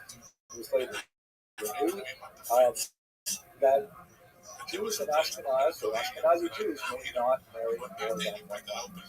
A lot of implications for this in terms of women's rights. Actually, there are many other takanot associated with the Meor Hagolah that had to deal with women's rights and privileges, actually very advantageous, particularly within that time frame. But it also meant that the nature of the Jewish family in Christian lands was much more incongruous with Christian norms and proved to be extremely beneficial. But these are the kinds of takanot that would be established by these communities that had long-lasting power and reach within Ashkenazic lands. Some of them are much smaller, like, for example, we're coming up to the holiday of Passover as I speak these words, and I have a daughter who married a Sephardic guy, and although I myself am Ashkenazic, you can tell I am Lithuanian derivation. Lithuanian Jews known as Litvaks are known for their scintillating wit and precise intelligence and superior fashion sense. But she married a Sephardic guy, and all of a sudden, my daughter is no longer held by the bans placed on certain foods on Passover, like rice and green beans, which would never grace my table on Passover because of Ashkenazic takanot. But since she married a Sephardic guy, she's going to have a tremendous time on Passover. So there are long-lasting Ashkenazic innovations that really come from this medieval period. We should bear in mind, however, that there were disruptors. I don't want to give the impression that over this 500 years of civilization in Ashkenaz, it was entirely uniform. Rabbis were all in charge. Everybody was totally religious. It was actually quite a bit more complicated, as you can see from this illustration in the so-called ROTHSCHILD Miscellanea from the 15th century, which depicts Jewish men and women engaging in mixed dancing, which would have been definitely against a lot of the Ashkenazic norms of the day. We have a lot of examples of 100 years of Jewish civilization in Ashkenaz. It was entirely uniform. Rabbis were all in charge. Everybody was totally religious. It was actually quite a bit more complicated, as you can see from this illustration in the so-called ROTHSCHILD Miscellanea from the 15th century, which depicts Jewish men and women engaging in mixed dancing, which would have been definitely against a lot of the Ashkenazic norms of the day, where we have a lot of examples of nonconformist behavior in the medieval Kehillah, as the Kehillah struggled to establish itself and maintain its group integrity. Where this literature resides, and hopefully we'll have opportunity to discuss it over the course of these lectures, in the so-called responsa literature, known in Hebrew as She'elot U'Tshuvot, which means literally questions and answers, where we have hundreds and hundreds of years, going back long before medieval Ashkenaz, of questions that are directed to rabbis in authority, saying, hey, so-and-so did this, so-and-so did this to my property, so-and-so is engaged in this behavior, and is harming my rights, and is that acceptable, and so on. And the rabbis would then respond, and the responses, the tshuvot, would constitute case law and precedent for later developments of Jewish thought. And so from these She'elot and Tshuvot, we actually have a really interesting glimpse into specifically non-conformist behavior, because almost always, you don't ask the rabbi a question where everything is perfectly normal and fine. You ask a question when something is out of kilter. And so the She'elot, the Tshuvot literature is extremely useful for telling us kind of like the limits of the authority of the Kehillah and how people would sometimes push back against it, usually unsuccessfully, but sometimes, with lasting change. We'll also see sanctioned forms of protest that would include often gendered aspects, like, for example, if a woman felt, it was typically women in this case, if a woman felt that she was not being treated fairly by the Kehillah leadership, as one of the last of the Sabbath services, when the Torah is about to be brought out of the ark for public reading, a woman could barge into the men's section. Men and women were typically separated for prayer purposes. She could barge into the men's section. She could take a spot right in the center of the Bima, where the Torah would be read, and refuse to allow the service to continue until she received assurances that her case would be addressed. And this was, you can't do this very many times, but it was one of those last-ditch, so to speak, Hail Mary type, doesn't really like to use this context, But there's always last-ditch type of appeals that a person can make to protest against the decisions of the tribunal. So the authority was not absolute. It was very strong, but it was not absolute. Now, let us move to the economic structure, the economic foundation, because ultimately things revolve around money, right? This is sort of like the unofficial Abramson rule of history, which is if you don't know why something happens, the answer probably is money. Not always, but probably. Here's a remarkable 16th century representation of a money changer and his wife. Definitely not a Jewish woman, though, a Jewish couple, because you can see that she's reading some Christian literature here, definitely not sort of like approved by the local rabbi. So it's actually a Christian money lender. By the way, you can also see the artist here on the illustrator like that. You can see there's a mural shown in the mural painting itself. But nevertheless, a very beautiful representation, I think, of what must have been like to be in money changer working with various prejudices. One of the most important elements of the economic foundation of the Kehillah in medieval Ashkenaz was the institution of money. This is hugely important, particularly up until about the 13th, 14th century. We have this passage in Deuteronomy, which Jews and Christians interpret identically, particularly at this time, which essentially forbids Jews from charging interest to each other on a loan, but they are permitted to charge interest to a foreigner. Christians interpret this that Christians may not loan money and charge interest to fellow Christians. It must be a free interest loan.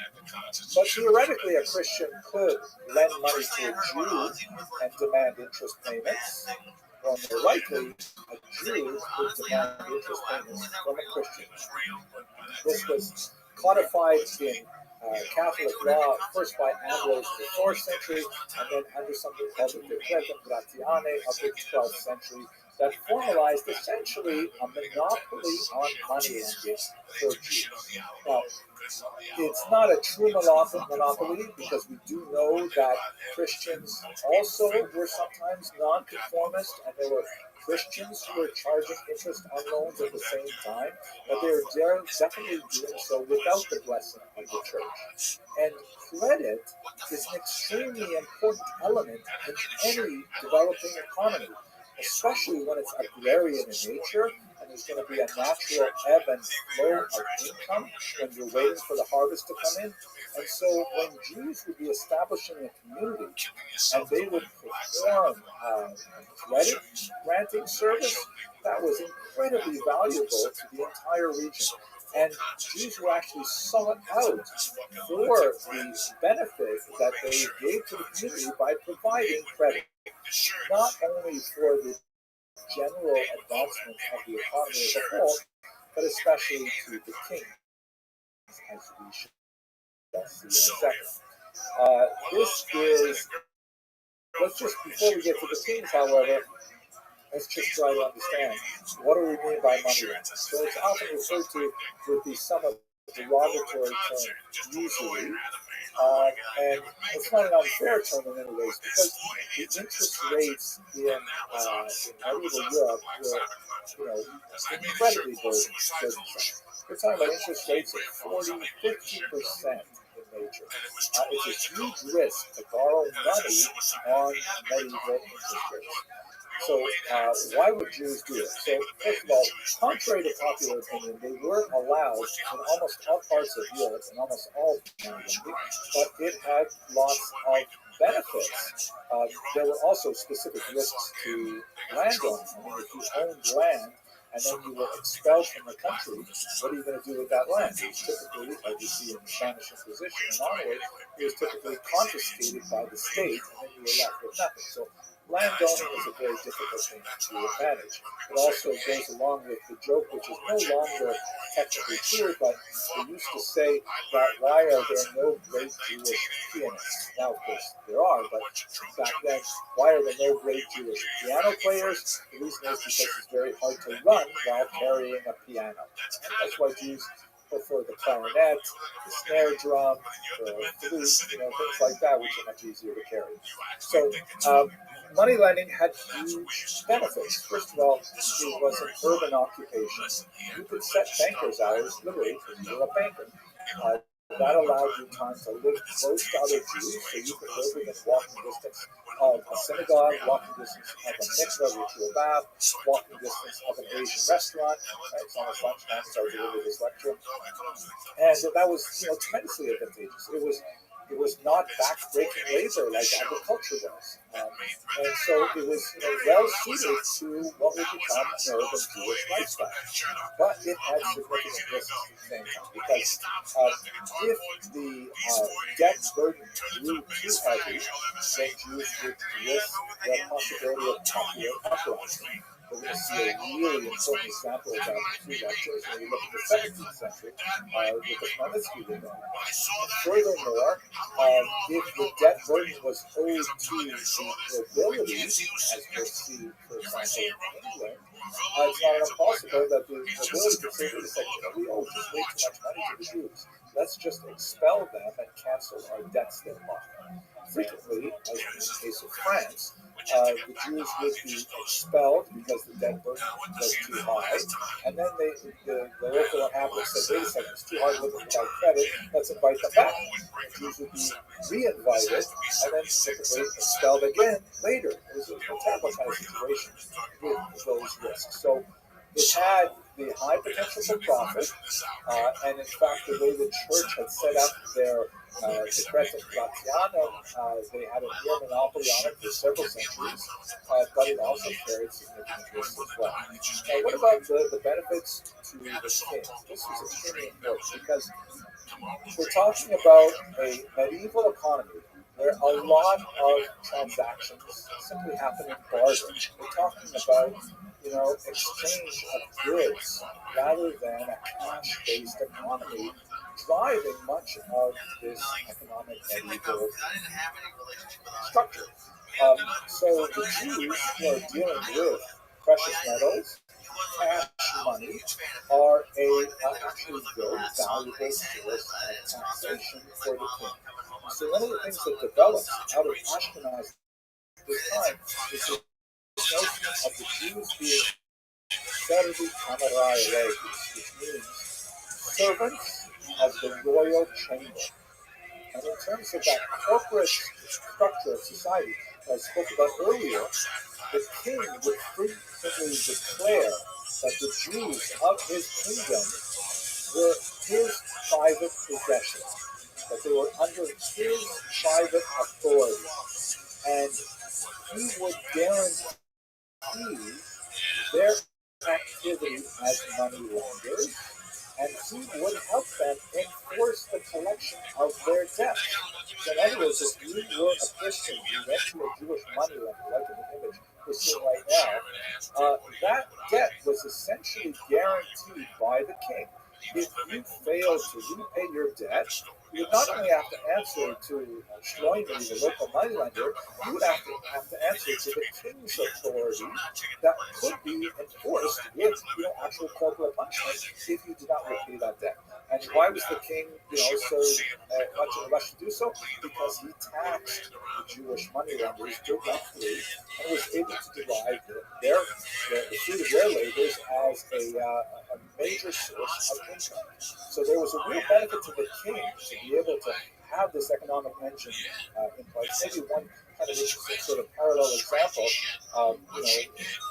when I lived in Florida, one of the big issues was gambling. Should gambling be allowed in certain areas? And the state regulated it, and there were certain areas where you were allowed to have gambling casinos. And the reason is because even though gambling is a somewhat distasteful activity, you have to recognize that it's going to happen anyways. People are going to bet anyways, and also tax it. and they can also derive income from that activity. It has to be like kept within certain boundaries because they don't want, the evils of gambling to spread throughout society as a whole, but they want to kind of like siphon it and direct it so they can also benefit from it economically. And the Jews, for many of the centuries that we're talking about here, are very much involved in that economic system. Now, there are elements of continuity and discontinuity throughout. This image, by the way, is fascinating, just on a very quick tangent. This is the tripartite Maxor. This is actually from the page with referring to the holiday of Shavuot. On the left, you see Moses receiving the Ten Commandments. There's Aaron, his brother, there next to him. And then you have kind of a hierarchical fashion. You see a group of male Jews wearing the traditional Jewish hat called the uniform associated with the fourth flag of Nazis. We'll get to that later. And then behind them, you see a group of Jewish women who are portrayed with animal heads. This zoomorphism is something that is fairly typical of the 13th century Ashkenazic region. We'll speak about them later. Notice, however, that they're not portrayed in a negative way. They're actually kind of like Jews. But most Jews, they look at these images as they're portrayed as animals as a kind of gesture to modesty. Anyway, you can understand that during this period, we look at society, we look at economy, we understand there's not only continuity, meaning what these social and economic structures persisted throughout centuries, there's also fundamental discontinuity, where a lot of the structures, social and economic, broke down under various pressures. Some of those pressures were competition with non-Jews. First, with trade, through the guilds, which largely excluded Jews. We had to find other industries that historically become early adopters of new technologies, particularly because they were often excluded from existing technologies. And also trade, that the Jews would have faced certain competition from other groups within cities, villages, towns, where the charters become extremely important. So depending on the relative strength of other economic interests in these societies, you will see the social or economic status of Jews go up or down. Then you also have a very important element which we'll explore shortly, church versus state issues. The church, in particular in the 13th century, gains significant ascendance. And the church begins to a lot of money from Jewish money laundering, but we think it's an unfair workaround. And we've got to change things. So among the many things that will happen, ultimately the Italian Christians will break apart the monopoly of Jews on money laundering, and they'll develop something called Montepaschiato, which ultimately will remove the Jewish monopoly and Christians will become very involved. But in some cases, the behavior of Jewish businesses will be limited by these church authorities. So the degree to which the church has ascendancy over the state will have tremendous repercussions for the degree to which society, Jewish society, has and finally, we have popular uprisings and expulsions that will constitute demographic punctuations that will dramatically affect the Jewish populations at that time. We'll have popular uprising that are expressed in, we'll have to find the term pogrom later, but basically attacks on Jewish populations. Sometimes they will be associated with some very nasty ideas regarding blood libel, for example. And then especially when we get to the Black Death in the 14th century, there'll be widespread uprisings against Jews that create pressure on the Ashkenazi communities to emigrate. That pressure will be released largely through invitations to settle, often with similar charters in Eastern Europe. So what I've described for you over the last 60 minutes is basically the kind of typical Jewish hierarchy structure, the backbone of its economy, which would probably be reliant on money lending, but there will be many other trades as well, such as smithing and things like popular entertainment. Music is a very cool tradition for Jews and so on, but the backbone of the economy would probably be related to money lending. And how those things would actually change quite a bit over the course of the centuries that we described. I want to thank you all very much for your Oh my gosh! Oh my gosh! Jack! Oh my god, am I him or no? Jack, am I him or no? Am I him or no?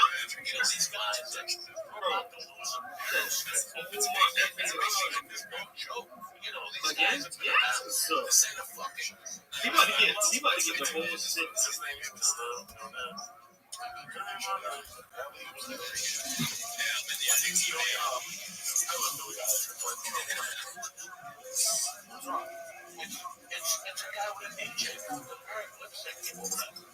Let me start by pointing out that, I realize I'm speaking to a very diverse audience. Some of you are intimately connected with the theory and practice of Judaism, and you have a considerable amount of familiarity with the history and practice of Judaism in the medieval period. Others may be totally new to this, so I have to try and strike a balance between sophistication and introductory materials, and I'll do my best to try and satisfy everyone within this short presentation in which I'm going to cover a major body of thought. So let's have a look first at the area of study. Intellectually, we have to ask ourselves what exactly is Judaism. We're talking about the religious life of the Jews of medieval Ashkenaz. What exactly are we referring to? So Judaism, of course, is an ancient faith. It's one of the most ancient that are currently practiced today. It is the original monotheistic faith, which later gives birth to daughter religions, Christianity and Islam, originating in ancient Israel and was developed through the ages and still practiced to this day. However, the understanding of Judaism that most non-Jews have is largely based through the filters that they receive from the Christian or Muslim interpretation of Judaism, which tends to focus very heavily on the biblical record. We should note, however, that for observant Jews, there are really two Torahs. There is the first 5 books of Moses, which is called the written Torah, and then there is this massive amount of information, which is called the oral Torah, Torah Sheba'al Peh, which informs many other aspects of Judaism and their central texts. Like, for example, the Torah is basically kind of simplified, sort of like a commentary on the Torah, but an amplification of the Torah, a clarification of the Torah, and it regulates the lives of observant Jews to the present day. So, for example, we have a commandment that I'm sure many of you are familiar with, honor the Sabbath day and keep it holy. So that's nice, great. How do you do it? Well, it doesn't actually say that much in the written Torah, how one does observe the Sabbath. However, in the oral Torah, there's a phenomenal amount of discussion, including an entire Talmudic tractate completely dedicated to that topic. And all of this is codified in something known as halakha. The word halakha is related to the Hebrew word to walk or to go. Maybe we should translate this as the path. And it's basically the interpretation, according to the ancient rabbis, of how Jews should live their lives according to Jewish law. Jewish thought, on the other hand, has quite a bit more flexibility than halakha. And even within halakha, there is significant flexibility, as we shall see a little bit later today. Some distinctions between Ashkenazi and other sub-ethnic groups within the Jewish world. But halakha basically dictates the day-to-day quotidian life of Jews throughout centuries. Let us recall that unlike, let's say, Christianity, which is very much based in creed, in terms of thought, in terms of acceptance of certain ideas and beliefs, Judaism is way more focused on behavior, on keeping things kosher, literally. And we should understand that halakha literally dictates how a Jew wakes up in the morning, how he or she ties his or her shoes, how they do business, how they eat, how they sleep, how they drink. For every single aspect of life is really dictated by halakha. It is all encompassing.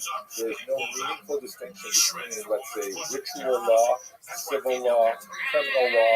It is all part of halakha. And we can go on a tremendous science, but we want to try and focus on more history. In terms of text, Yo, dog. no doubt, the most How are you, pimp? document to understand halakha. Understand by Yo, dog. How'd you find out about me?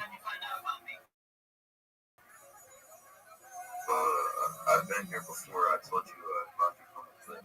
Oh, that's right. Okay. Excellent. That's tight. Like somebody only has a couple of people watching them. Very cool. How'd you? You're just chilling? All right. I'm watching Jewish history lectures, slanging dick like it's going out of style, living like a pimp. Every day's a holiday, every meal's a feast. How's that sound, big dog? Sounds cool. Excellent. All right. Well, I was just checking in on you. Oh. I appreciate that. Yo, what's going on? What up, Netanyahu? How you living, pimp? Just one moment. I can't hear you. What up? How are you? Yeah, I can hear you. Absolutely. Every day's a holiday, every meal's a feast. How'd you find out about me, Netanyahu? Hey, I'm Frank Castle, bro. I've been here before. I found out from your stats. Oh, okay. Very well. Okay. Hey, man, no worries. I know you got a huge internet collection. Absolutely. And I'm going viral. Hey, when are you gonna... Hey, man, how many followers you got on TikTok? Well, where do you have the most followers? Twitch, I have 40,000 followers. 50,000. And then I've got another 10,000 on Instagram. On TikTok, I have over 1,000 accounts, but like some have thousands of followers, others only have a couple. It just depends. My big thing is just not getting the accounts banned. So I've had YouTube accounts with thousands of people, but they get banned. You know how it is. And instead of just being a little bitch and giving up, I just create a new one. I don't give a flying fuck about ban evasion. Holy shit. Word, dog.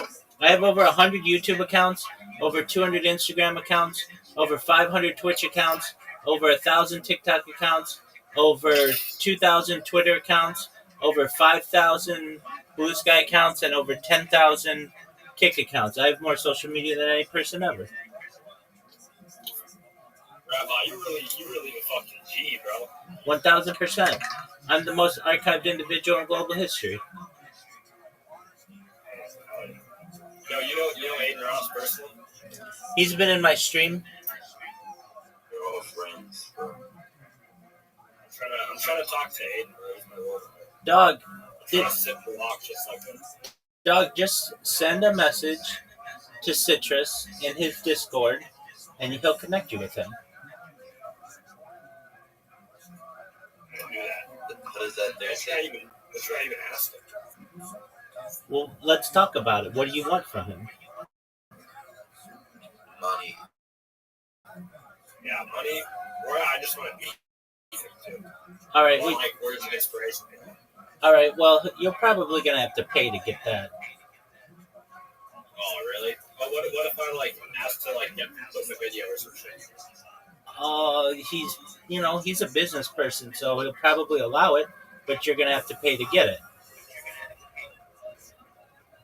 I might have to give Aiden my net worth.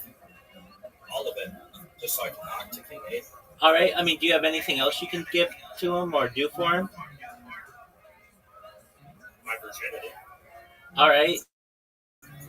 Anal or Anal. anal virginity? Okay. I don't know. He can take it from me. He's big eight. He can do anything. I don't know if he's gonna want that. All right, so let's think about what you can get to him. Can you give him a network of any kind, sizable? I got something that's pretty good size. I can give it to him to take his anal virginity. All right, I don't think he wants that though. You can save that for your brother boyfriend. What about money? You don't want to give him any money. I understand that. That's completely understandable. All right, that's He fine. already has all the money in the world. He's Not giving any money. he's doing fine. Yeah, he always wants more though. All right, so no network, no cash. Bro, did you see the stream with Mr. Beast? Yeah, I did. It was on yesterday. He's been down since he bought that house. Bro. You gotta, yeah. Yo, when are you gonna set on call, Mr. Rabbi? I have some, but I kind of just preserve it until the time is right. So not right now. Just like eat it and stuff, right? I definitely have done that. I like to vape though. Vaping's probably my favorite. Yeah, see, what kind of vape? It's like I think it's called. I don't know what it's called. Just a moment. Bro, I got all of one side done, I think. Dude, earlier before I went to the gym, I fucking sliced and I took my pre and I fucking blew up so much when I took it because I dry smoked it. And then I went to the gym. But you gotta, It's like this. you gotta start edging. Oh, that's the Benjamin, bro. All right. You got the Benjamin. Is that a big G? I'm not sure, For the stream. but it works. It works amazingly. It's been through Vietnam and back, and it's got a really good battery on it. So I definitely endorse them. What's your favorite? Those batteries are nice. Word dog?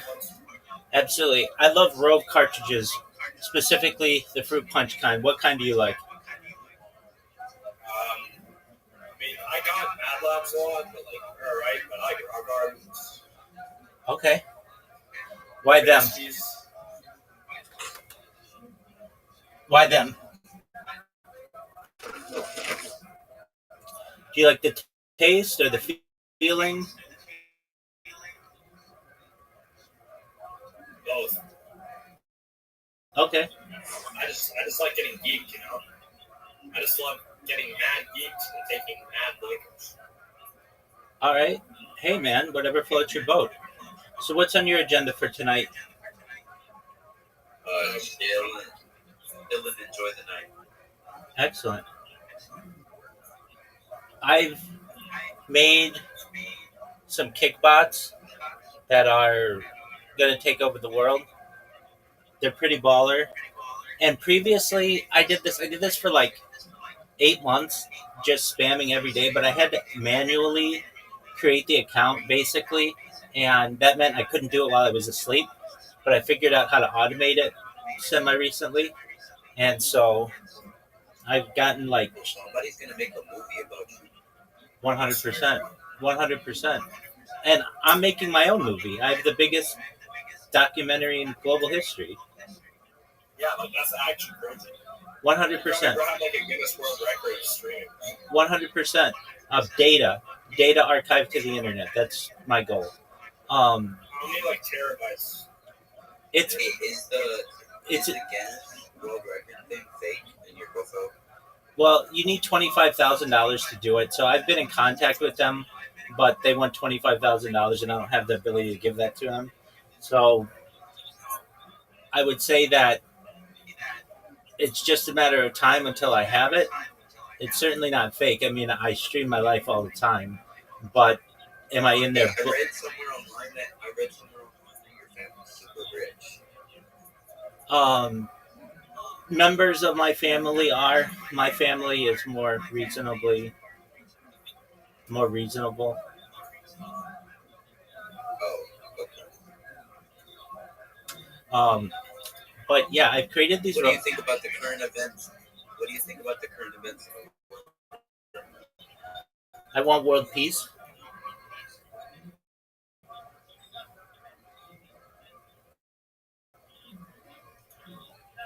How does that sound to you? How do you think we achieve that as seamlessly as possible? I think we can do it through data. People can see that we have individuals. I'm not the only one who stream their life online and recognize that we're not all that different and come together. Specifically, in any war region, we sit down the parties at a table, we live stream it, we take out a map and a crayon, and we draw borders. And then you just have to stick by them.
Observant Judaism. I should also mention, by the way, we're now talking about the medieval period where there really is, well, you don't have what we would later call denominations in Judaism. You don't have like Orthodox, Conservative, Reform, and so on.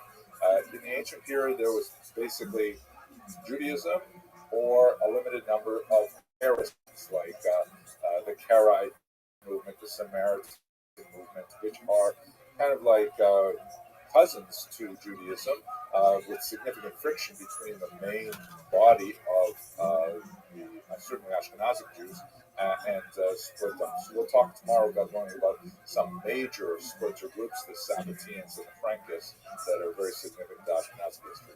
But basically, for the mainstream dominant Ashkenazi Jews, they're looking to the Talmud for guidance. The Talmud is, as I mentioned earlier, an expression of the oral law.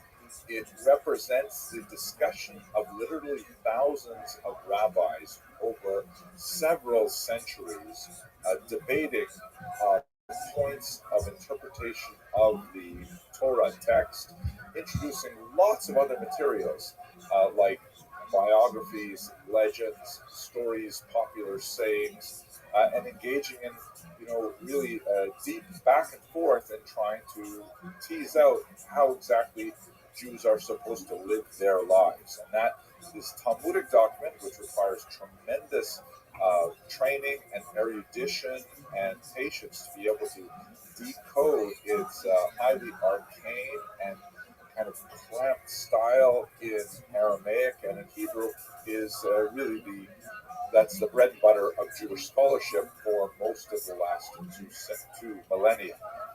So with this very superficial kind of orientation, let's just see how that sort of is expressed in Ashkenaz. Clearly, one of the greatest Ashkenazi contributors to Jewish thought is none other than Rabbi Shlomo ben Yitzchak, known by the acronym of his name, Rashi, who was active primarily in the 11th century.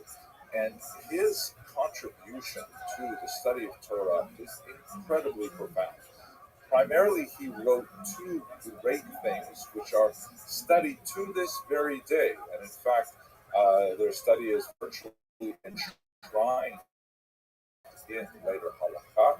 The first is a commentary on the Torah, and the second is a massive commentary on the entire Talmud, with certain tractates having been lost, where the actual Rashi that we have. But for that is in his ability to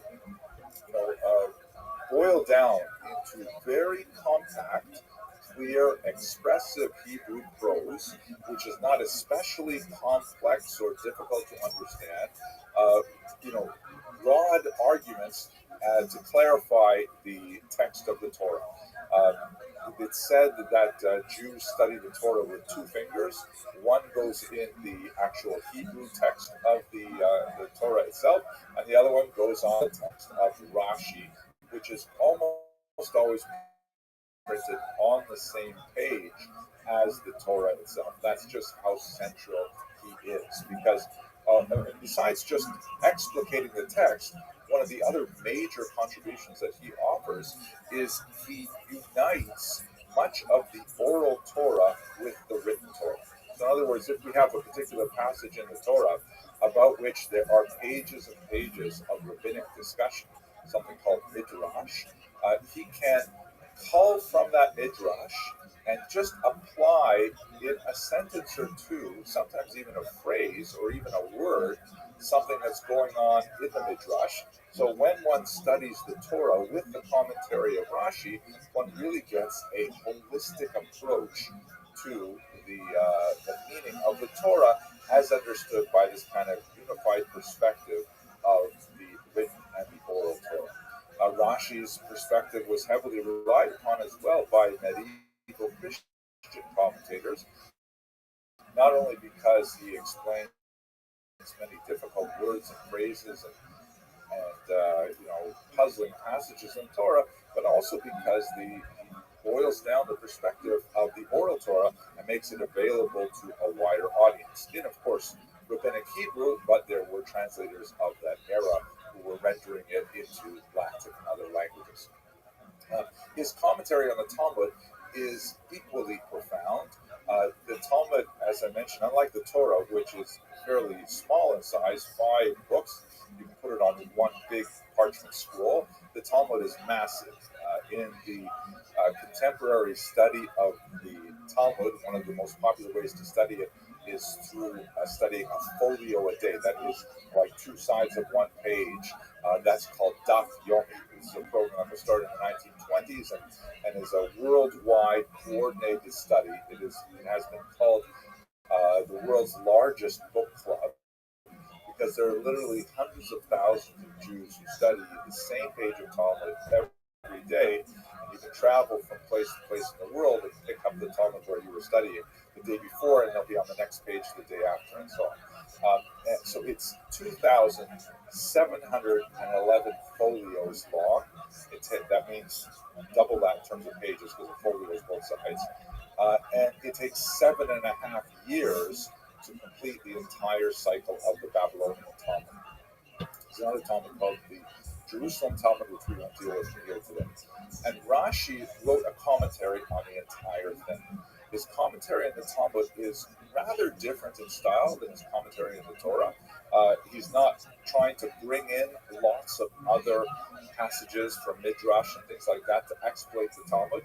But basically, because the Talmud is written in a really, really condensed and difficult language, requiring pretty phenomenal logical skills and attention to skip over many of the leaps that are assumed by the editors of the Talmud that the reader will be aware of, Rashi essentially guides the reader, taking him or her by the hand, typically him, as we shall see shortly, and saying, what it means to say is this. And here, what that last passage was should be read as a question, not as a statement.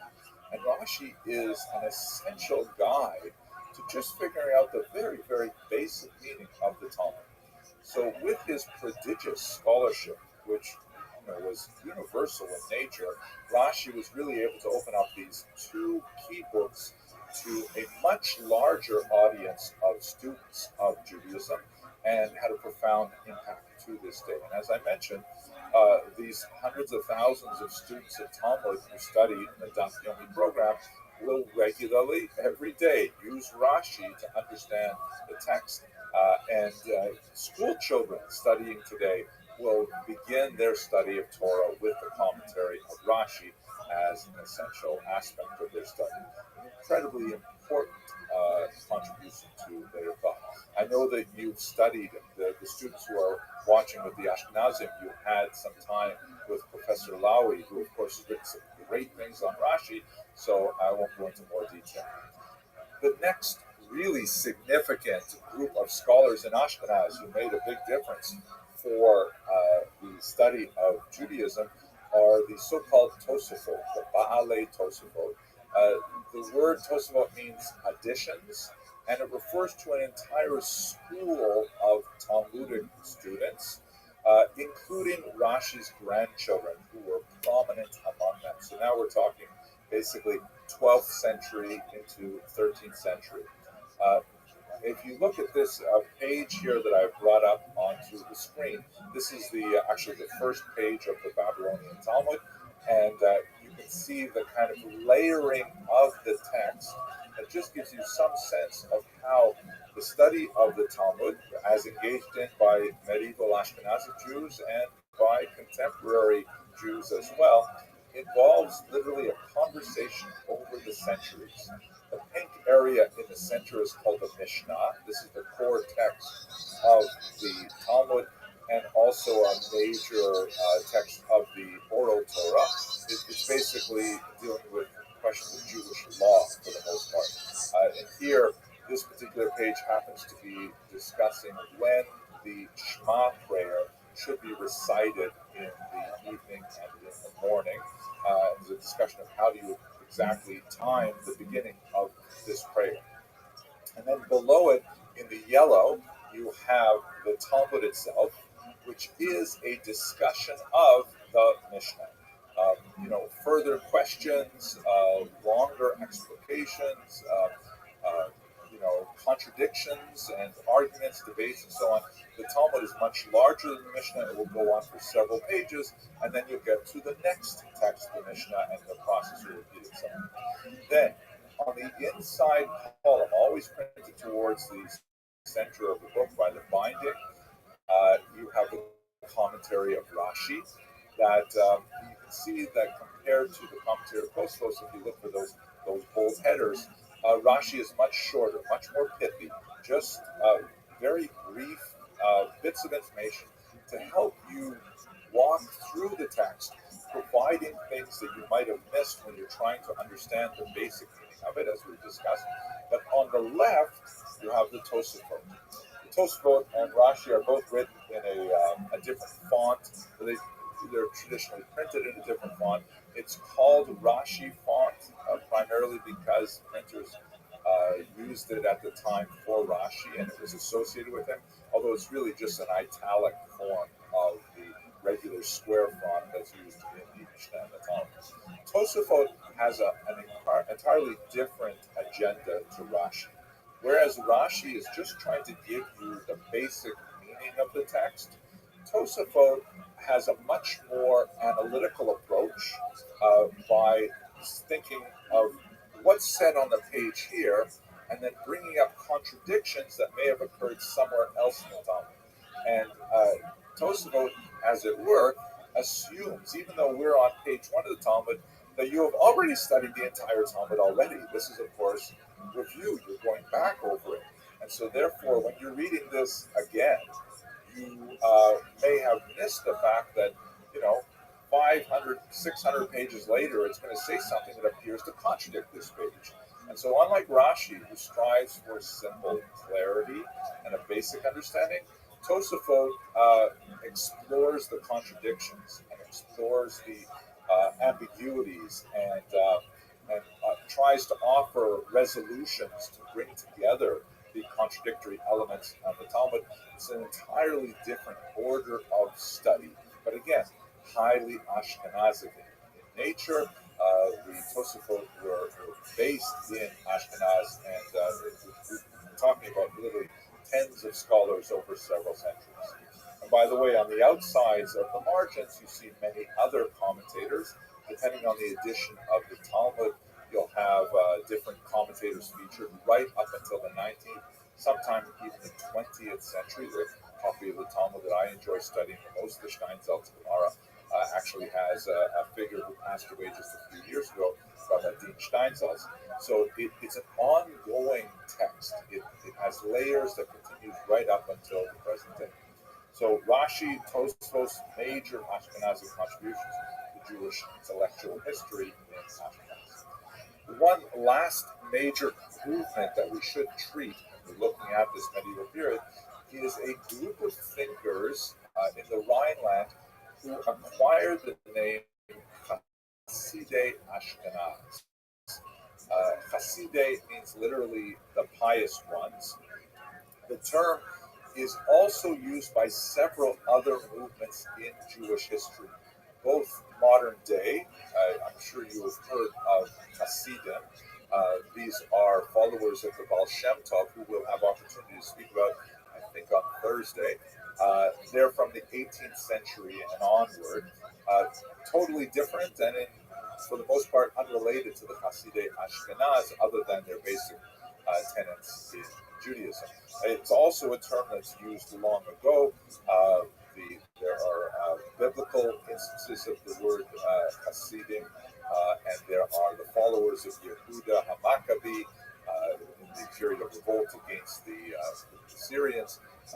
They were also called Hasidim and so on. So it's a term that's reused many times throughout Jewish history.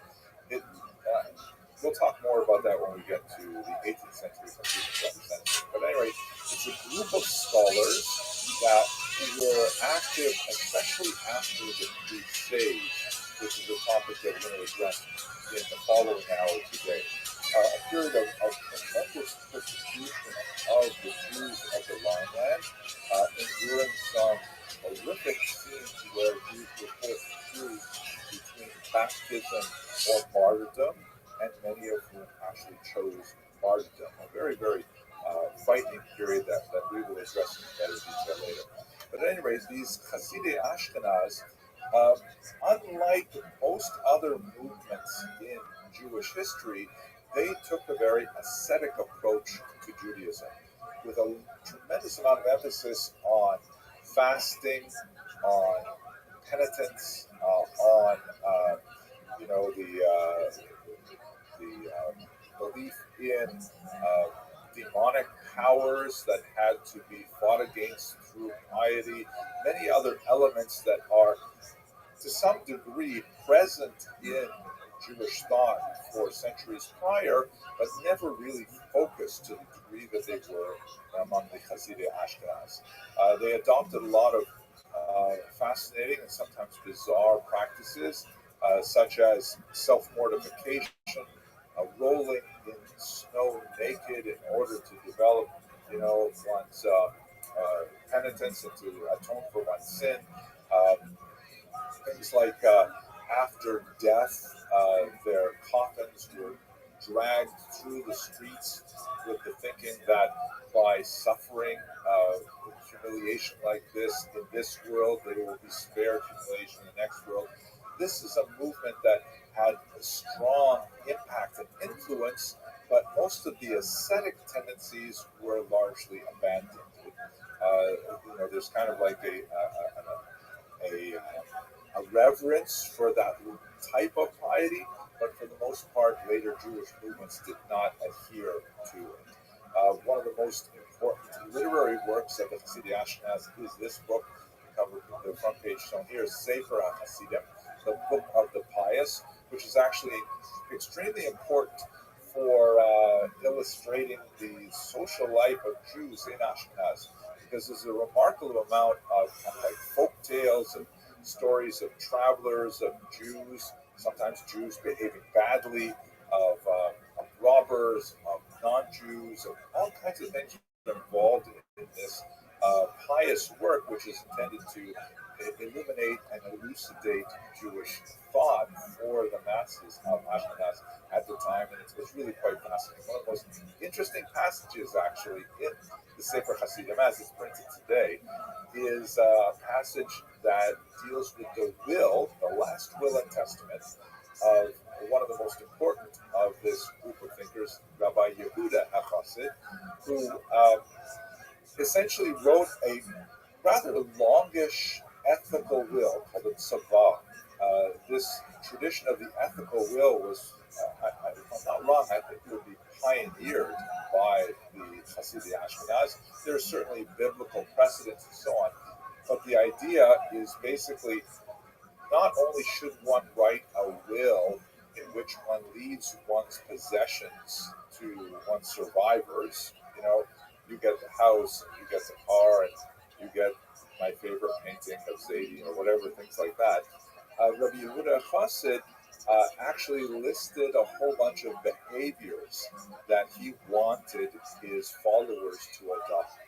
And it's a fascinating ethical document. And by the way, these ethical wills are written throughout the centuries thereafter. This is one of the significant ways in which the Hasidei Ashkenaz later affected the Jewish tradition. I myself and my wife, we rewrite our ethical wills every year, actually, before Yom Kippur.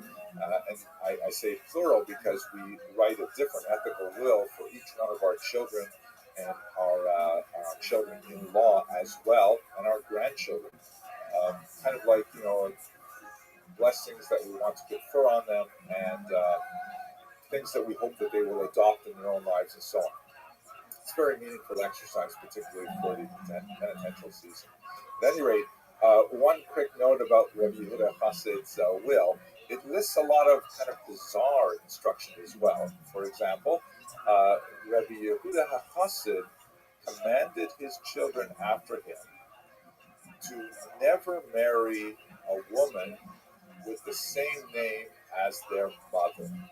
Right? So if Ruvain's mother's name is Sarah, he should not marry a woman who is also named Sarah. This is like rigorously adhered to today. It's also applied to women not marrying men who have the same name as their father. There are, ways in which this can be dealt with. If Ruvain falls in love with Sarah, Sarah can always have a name added to her, so she becomes Sarah Leah or Sarah Hannah, things like that. But it's amazing how rigorously Jews attach themselves to this particular teaching of Rabbi Yehuda Chassid, which has, by the way, no other known source in Jewish thought, neither in the Bible, nor in the Massive Talmud, nor in the Mishnah, nowhere else. Rabbi Yehuda Chassid appears to have originated this practice. Centuries later, the great Kotzker Rebbe, who was a member of the Hasidim of the 19th century that we'll talk about tomorrow, God willing, he once quipped that if Rabbi Yehuda Chassid had known just how seriously people would take every aspect of his last will, he should have included the 10 Commandments in there as well. I don't know if you're laughing, it's hard to tell when I'm speaking through Zoom, but I hope you enjoy it. Okay, one last detail about the study of Judaism in medieval Ashkenaz, and then I will pause for some questions before we go on to the next item. And that is this notion of Rishonim and Acharonim. So if you have a look at this map here, this is the great expulsion of Jews from Spain and later their migration to Portugal as well. As you can see, a significant number actually made their way up into Ashkenazic lands as well. And the Spanish expulsion is a major scene in Jewish history. It represents the uprooting of one of the most powerful and consequential communities of Jews in Europe, the Sephardim, named after Spain, and really radically changed the balance of intellectual power and influenced the Ashkenazim as well by their thought. But we'll get into that going in later classes. But I want to illustrate that here as kind of like a rough dividing line between two major periods of intellectual inquiry. We should preface this with this concept that is very basic to traditional Judaism, this notion of the so-called decline of the generations, the Yeridat Hadorot. There is the this biggest notion pimp on in Jewish earth, theology throwing up gang signs. when the Jews received the Torah at Sinai, back in the ancient period as described in the Bible, that was kind of like their highest possible spiritual attainment. They were as close to God as one could imagine while still remaining in a human body as a mortal. And then, as we move forward in time, away from that moment, there is a successive decline in spiritual sensitivity.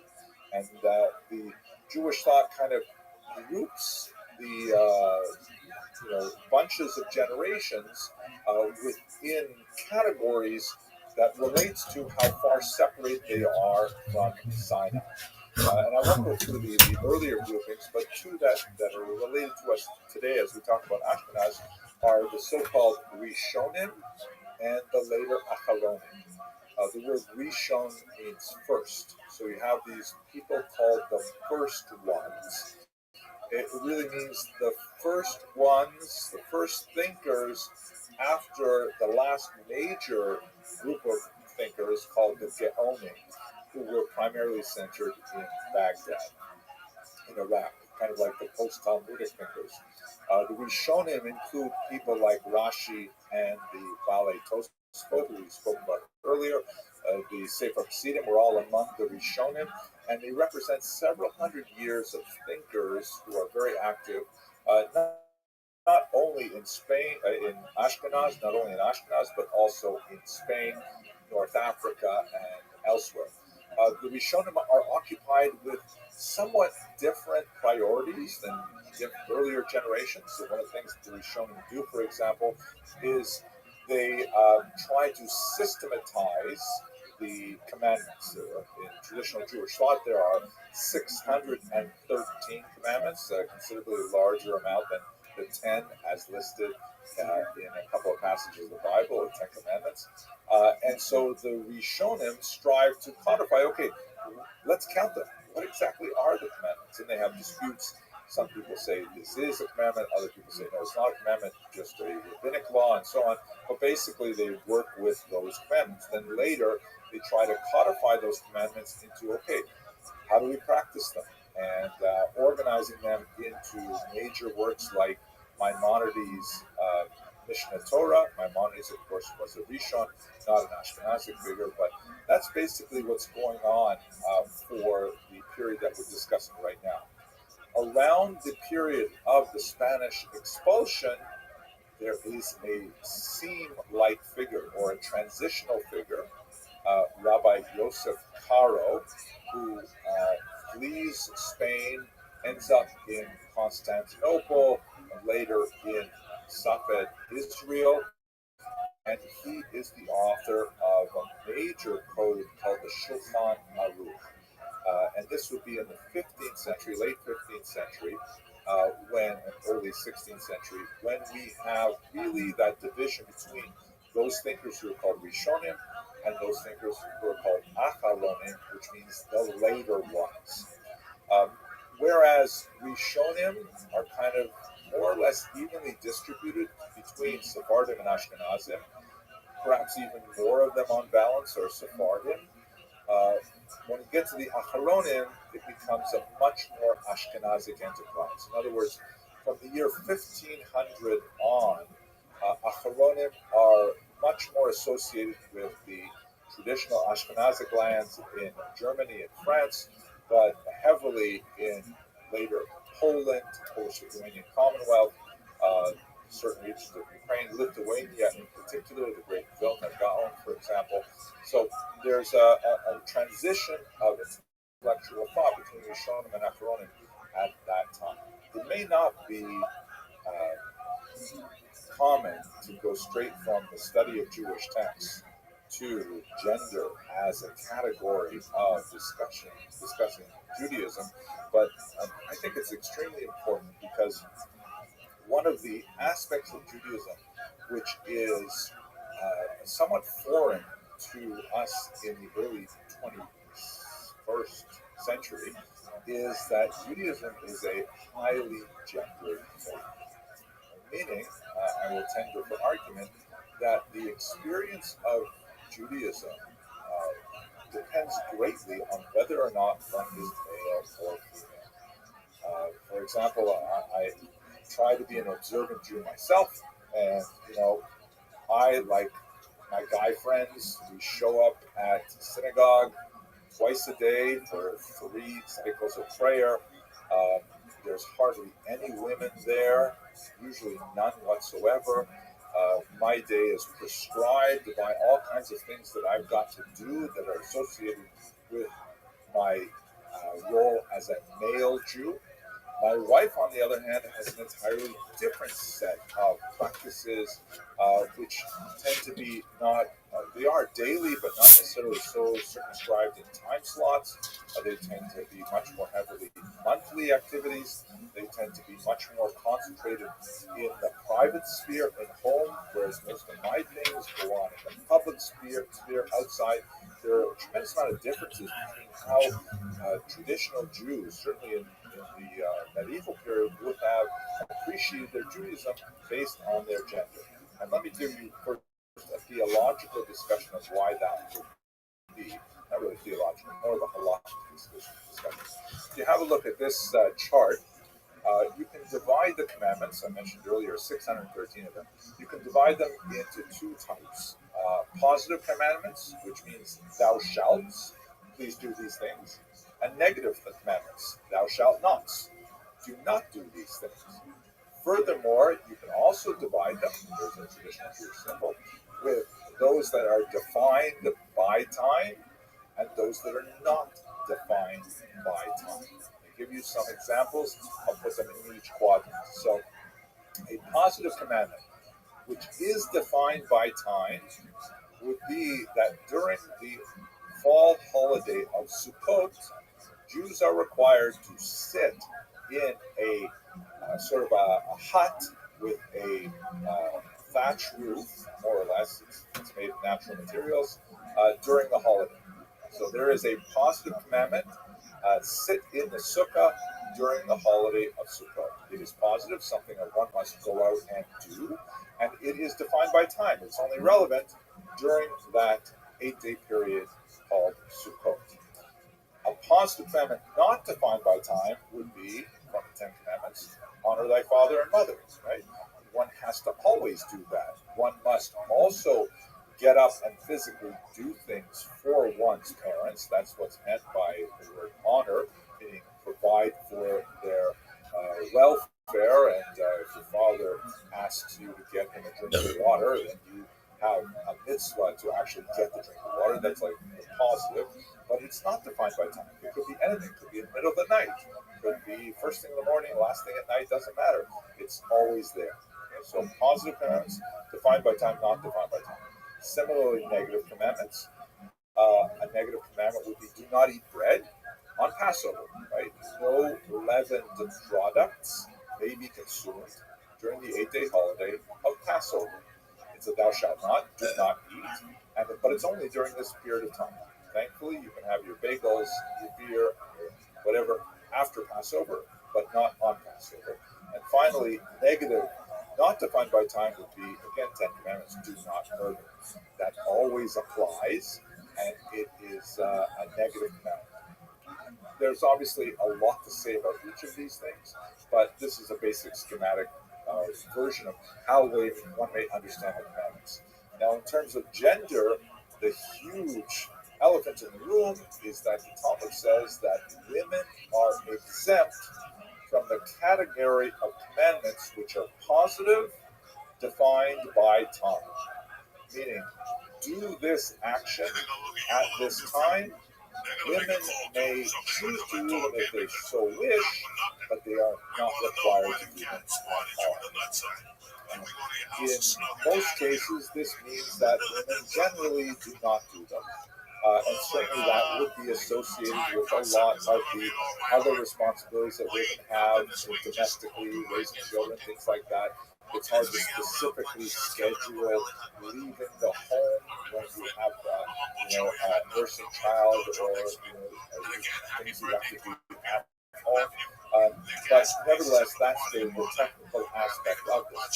And it would mean that the lives of men and women are largely bifurcated because of different standards of what is expected.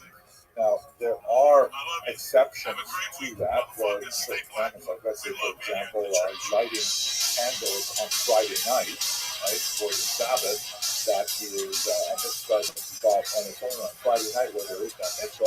But with the exception of those things, drinking 4 cups of wine on Passover, for example, and several others, the general rule is positive defined by time.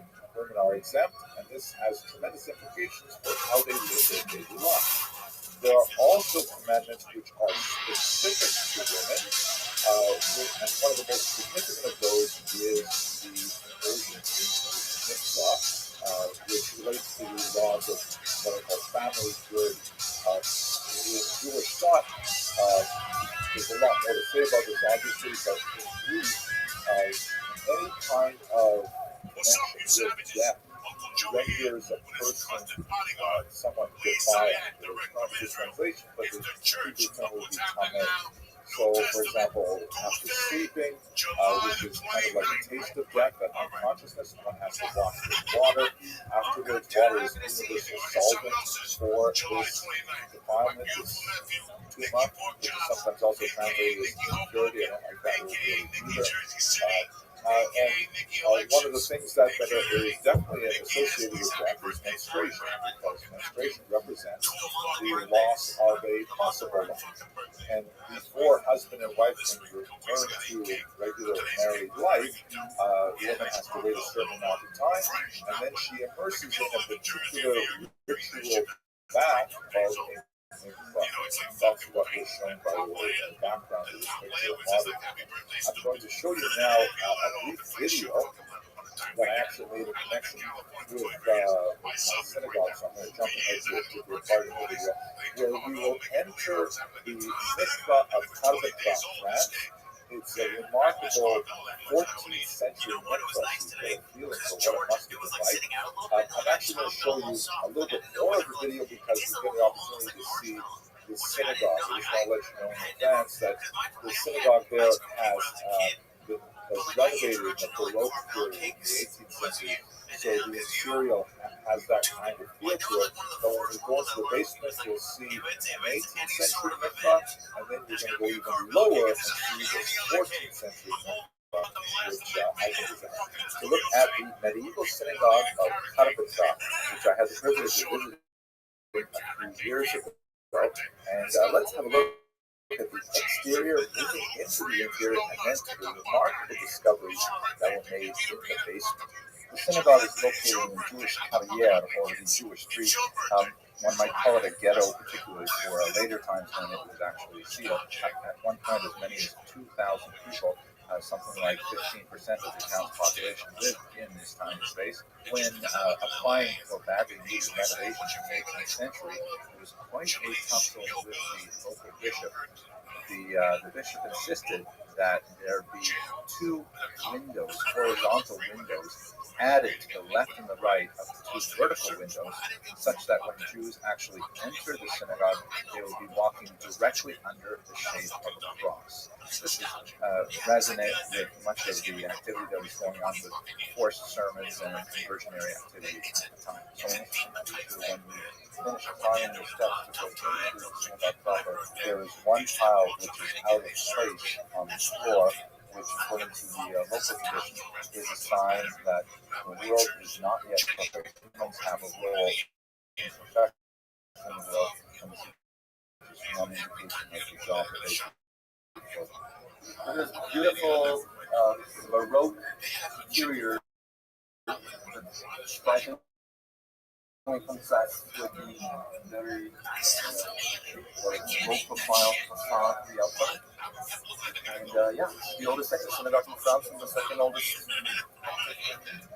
chair of Elijah that sits in an alcove on one wall. And up there, so you can see the scale. Oh, wow. Look how tiny it is. Amazing. Another interesting feature of this 18th century Baroque style, the Torah would have been read on the opposite side of the room, and on the second floor. You actually have to go up some stairs to see the original shulchan. The synagogue administration was so welcoming to us here in Carpentras. We were coming from a significant group with Kosher River Cruises. A lot of important people are traveling with us, and so they not only showed us their prized possession, the Sefer Torah with a Sephardic style case, but they even opened up the area behind the Aron to show us all of their antique Sefer Torahs, which were worn. Some of the letters had faded, no longer could be used for public reading, but they had behind the Aron a dark space which lovingly preserved some very, very old Sefer Torah, centuries old. And they allowed me to go in back. This is incredible. Like you have to stand for something. As a human being, you have to stand for something. You have to stand for something. And taking everything from Okay, Solomon, say something for the camera. We are privileged to be born in 1771. This mikveh is from the 18th century. Okay, and The mikveh used in the 18th century and onward was more similar to modern day mikvahs, which would be heated and filtered and using water in a separate container, which we'll see shortly, that was actually conformed to the requirements of Jewish law, whereas the place where people were immersed was primarily a more comfortable place with heated and clean water. okay, so this was the 18th century, the water from the mikveh. So you put some milk under, and you make it heat, and then the water goes. In the basement of the 14th century Coptic synagogue is the community mikveh, ritual bath. You can see that the water is still quite clear. It's red from the heating well. The light dusting on the top of the water is from the flecks that come off the limestone walls. Originally, of course, when we descended here in candlelight, which must have really heightened and really the solemnity associated with the ritual immersion, since no natural light can descend into space. You know what I'm saying? No, we had ice cream last with jelly or pizza. Now they got sweet corn. You know what I'm saying? Did you put that little cheese on top of it?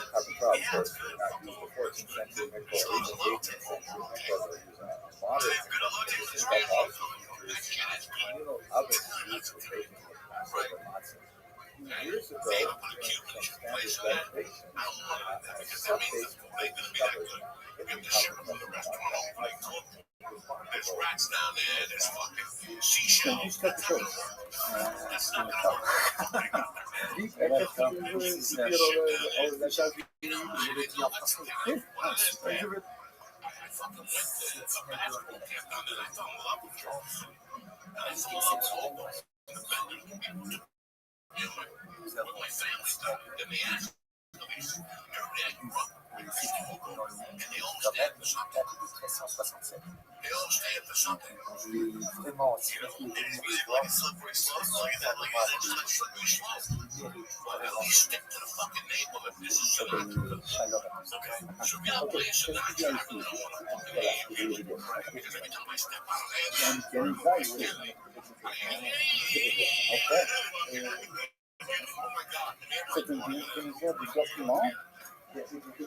What did it smell like? I told you I know it. You want air conditioner? I go, no. This is air. Why? It's hot down there. Why? It smells like something farted for 8 hours straight. Like that was something. Yeah. If I came in and just farted for 8 hours straight. In the movie theater, I was smelling myself. I started to fucking fart. Not till I got home off the ferry. I had to stand out there and air out in that fucking Hudson County. That bad water. I'll go like the death over there. I'm fucking getting salt water. That's how I got out. Yeah, in the movie theater. I can still smell the fucking fart.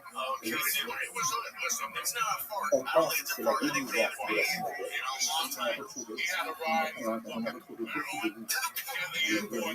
And the guy likes attention. That guy said he got fart. And he's on the phone. They're on the phone. Who are they talking to over there? I don't know. For 10 hours, I think you go to prison. You go to prison. I'll throw it all day with some chicken. What I find especially fascinating about the discoveries of the sub-basement of the Coptic synagogue is that they literally had corridors physically connected the homes of the Jewish quarters with the synagogue. That the Jews wanted, perhaps for security reasons, a direct and immediate and secure access to the synagogue from their home. So that's a quick trip through France where we go tend to look at a medieval synagogue in particular, to look at the medieval mikvah underneath. Of course, they don't use the 14th century mikvah anymore. They don't use the 18th century mikvah either. By modern standards, they're kind of like that. But a huge advance from the 14th century to the 18th, and of course the 20th century was more like a slaughter. Let us conclude our discussion with a very brief discussion of religious cycles. And again, I'm going to horribly compress some information into a brief period of time, but we can't understand the way in which Jews would have appreciated the world around them unless we are cognizant of their association with on. Of course, one of the most important cycles would be the life cycle, and as I indicated earlier, very different understanding of the life cycle, whether one is male or female. Generally, males tend to get a lot more hoo-has, as my grandfather would say. There's a lot more celebrations associated with the birth of a boy, the circumcision ceremonies, the bar mitzvah, and so on. Then for women, of course, the massive celebration would have been the wedding. As I mentioned, by the way, bar mitzvah was definitely not a big thing. The 13th birthday for a boy was definitely not a big thing in medieval Ashkenaz. It was quite a bit later that it began to become the party that it is today. Perhaps people say it's more bar than mitzvah. But the bat mitzvah, although theologically, the concept of bat mitzvah was certainly present. It goes back much further. The idea that a girl becomes an adult at the age of 12 is the celebration of that life cycle event was basically absent until the 20th century. The huge hoo-ha, as shown here, though, is the wedding, which is much more oriented towards the women's experience. I would argue, but nevertheless, the life cycle was basically associated with these kind of patterns of coming of age. For men, it was especially associated with greater levels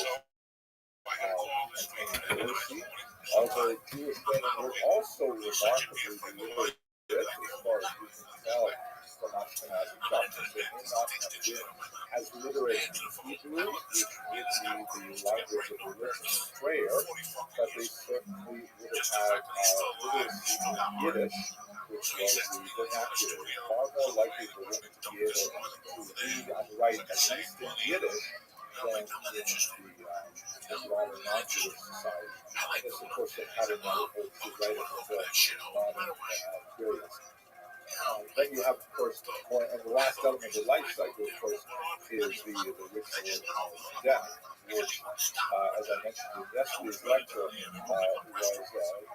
very highly controlled by the federal region. Actually, say that, not like death was actually controlled. Death was actually out of our hands. But the process of burial, mourning, and so on, was largely managed by this high status committee called the federal region. The weekly cycle is something that Jews experience regularly, and that relates obviously to the holiday, once every 7 days of the Sabbath. In some ways, the Sabbath today, in the 21st century, is even more remarkable because it's removed from our contemporary activities, but basically on the Sabbath, according to the Talmud, there are 39 forbidden categories of activity, all of which are associated with either creative or manipulative activity, which would include, for example, forbidden to light a fire or extinguish a fire, forbidden to cook food, forbidden to carry objects beyond a certain distance and a public thoroughfare without a device called a carriage, which is not as common in medieval Ashkenaz. And basically, it would represent a complete cessation of all other activities, all business activities, work, and much more focus on the family and on the community. The reason why I mention it's so much more radical today is because we really operate in a 24/7 environment, which becomes absolutely unheard of for people who, for example, off their phones for 1 day a week, with like a digital fax. Whereas for observant Jews, well, of course you turn off your phone. Of course you more communicate with the broader world, communicate with the ones you love, your family, and so on. It's a very different kind of approach to the week. For modern day Jews, you can see it in terms of things like electric lights are not turned on and off, food is not prepared on the Sabbath, that's prepared in advance to make it. So the Sabbath would have been, of course, on Saturdays, which was great distinction to the Christian Sabbath on Sundays, will share some features with the people travel, but that disconnect between the two Especially for certain kinds of has food, like implications fancy in and food I then, of course, there is the yearly cycle oh my god, with a group of green chili, holidays that eggs, and a here green chili and everything. I had green chili on a breakfast quesadilla on a burger and rice. The whole bill for both of us was like maybe 30, 40 bucks. Israel, but they were largely adapted to more different climates as well, including, for example, that holiday of sitting in the ideal weeks on the holiday of Sukkot, which usually falls around September or October, and that can be somewhat uncomfortable in northern Europe at that time, but nevertheless, there are some days that can follow. So, there's so much more to say about the daily cycles of Judaism, not really as relevant to our more narrow study of history, however. So I'm just going to leave you with that as kind of like oh, it's great. It's right next to the now. I'm really grateful that you're studying with me. So thank you all very much for watching. That is something that I've never seen a green chili. And they used to have another place too that had a bunch of locations in Denver. And that place is world fucking class too. That all this food is dirt fucking cheap. Oh, that's good. It would be 62 if Joey had with that. Dude, that you have no idea. Making more jobs. If I take you there, you put our task now is to look at a much more difficult topic in Jewish history. We're going to look at the Crusades and the development of medieval anti-Semitism in the national. So I'd like to begin with a little bit more generic work in trying to define what exactly when we use this term anti-Semitism, as we shall see, we're actually using it somewhat anachronistically, but primarily because it relates to the topic at hand. And it is a term that is unfortunately all too long. And then let's drill down into the Ashkenazi experience in medieval period culture. So the first thing that we should bear in mind is that anti-Semitism, although it has its own kind of twisted, bizarre logic, it does not have to make sense. In fact, one of the most amazing and uncanny aspects of what has been called the longest hatred is that it has demonstrated the remarkable capacity of reinventing itself to meet the specific demands of a particular age and culture. If we had a lot more time, we could delve into this deeper, but I would like to point to Jean-Paul Sartre's famous statement in a remarkable little brief post-war work he wrote called The Réflexions sur la question juive, Reflections on the Jewish Question. Si le juif n'existe pas, l'antisémite l'inventerait. If the Jew did not exist, the anti-Semite will invent him. Meaning that anti-Semites somehow need Judaism and need an enemy in order to focus their understanding of the world around them. That's why, when we have more time to discuss it, we'll certainly explore in greater detail, but anti-Semitism is often seen as a reaction to the structures of society, and that the Jews provide a foil upon which individuals who feel disconnected from the world around them are able to somehow, explain their situation by looking at the means of life. We certainly unfortunately see that today in contemporary America. But it is not at all uncommon, for example, if you look at this remarkable publication that comes out of Tokyo in the year 2004, a Japanese translation of the protocols of the learned elders of Zion, one of the most notorious anti-Semitic works, a full conspiracy that, even though there's a tiny population of Jews in Japan, primarily concentrated in a couple of cities, nevertheless, the Japanese saw fit that there's enough of a reading public that they should publish an edition of this notorious anti-Semitic work. So, much more to say about this in general, but let's just focus on a couple of things. First of all, I'm going to use the term anti-Semitism. Now, this is, as I mentioned, somewhat anachronistic.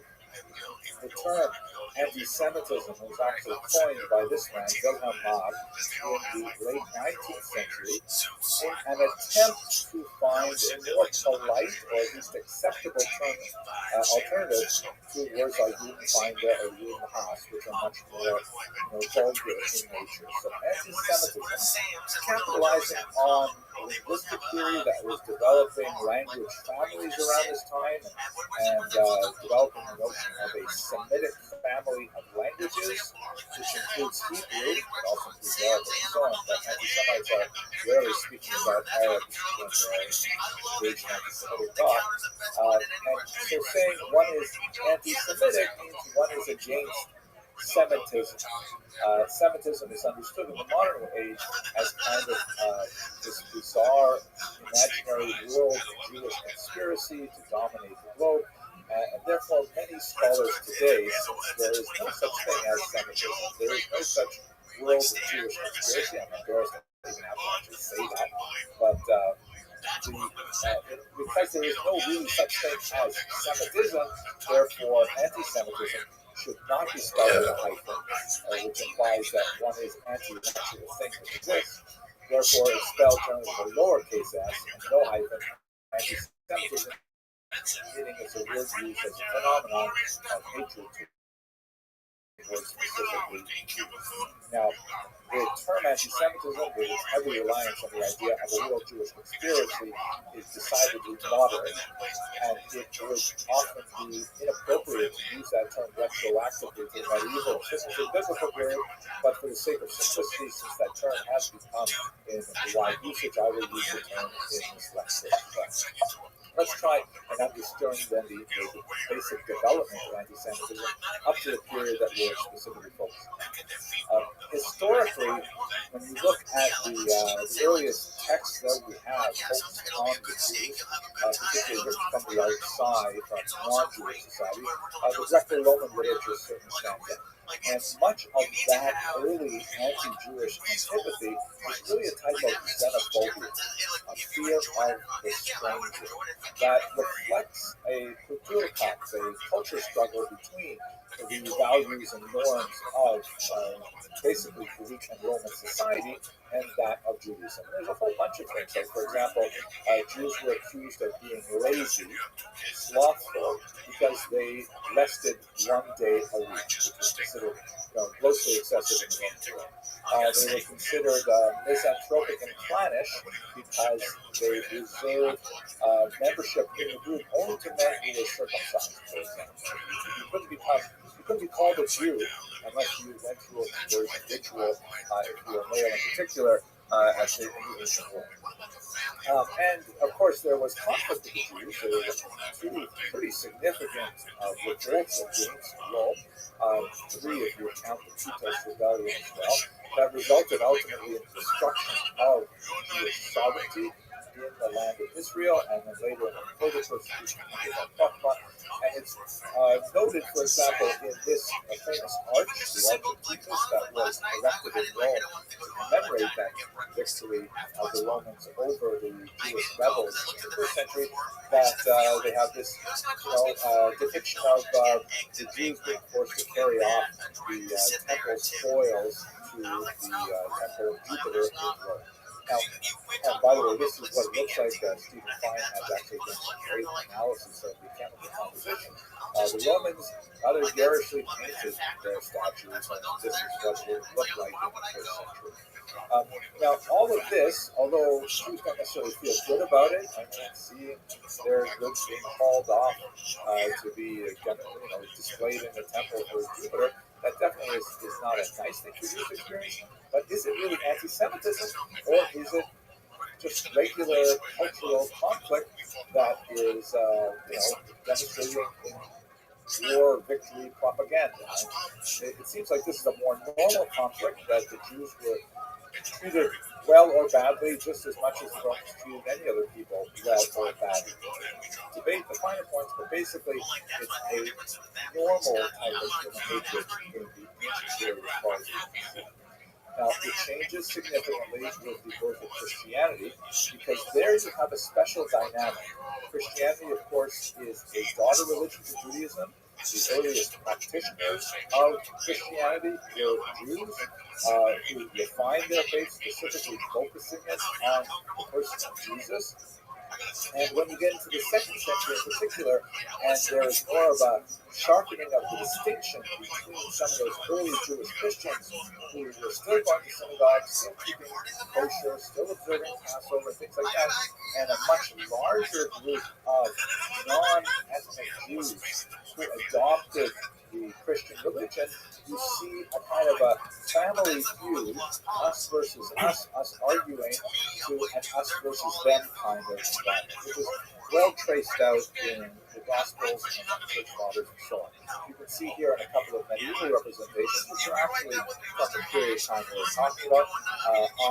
These are both representations of the articulation of the difference between Christianity and Judaism, which would be especially useful for Catholic priests to explain to illiterate peasants how Christianity differed and diverged from Judaism, so it would be easier for people to understand what the relationship was to the recently wealthy Jews living in urban environments and understand what their relationship was. On the left, you see they're typically portrayed in pairs like this. One represents the church, always on the left side, which would have been under the right hand of Jesus. Sometimes you see them across the middle, and he's got his right hand over the church, and the left hand, the weaker hand, over the synagogue. So on the left of the Gospel Sisters, you see church with a crown and a solid staff holding a chalice, and she's clear-eyed and she's standing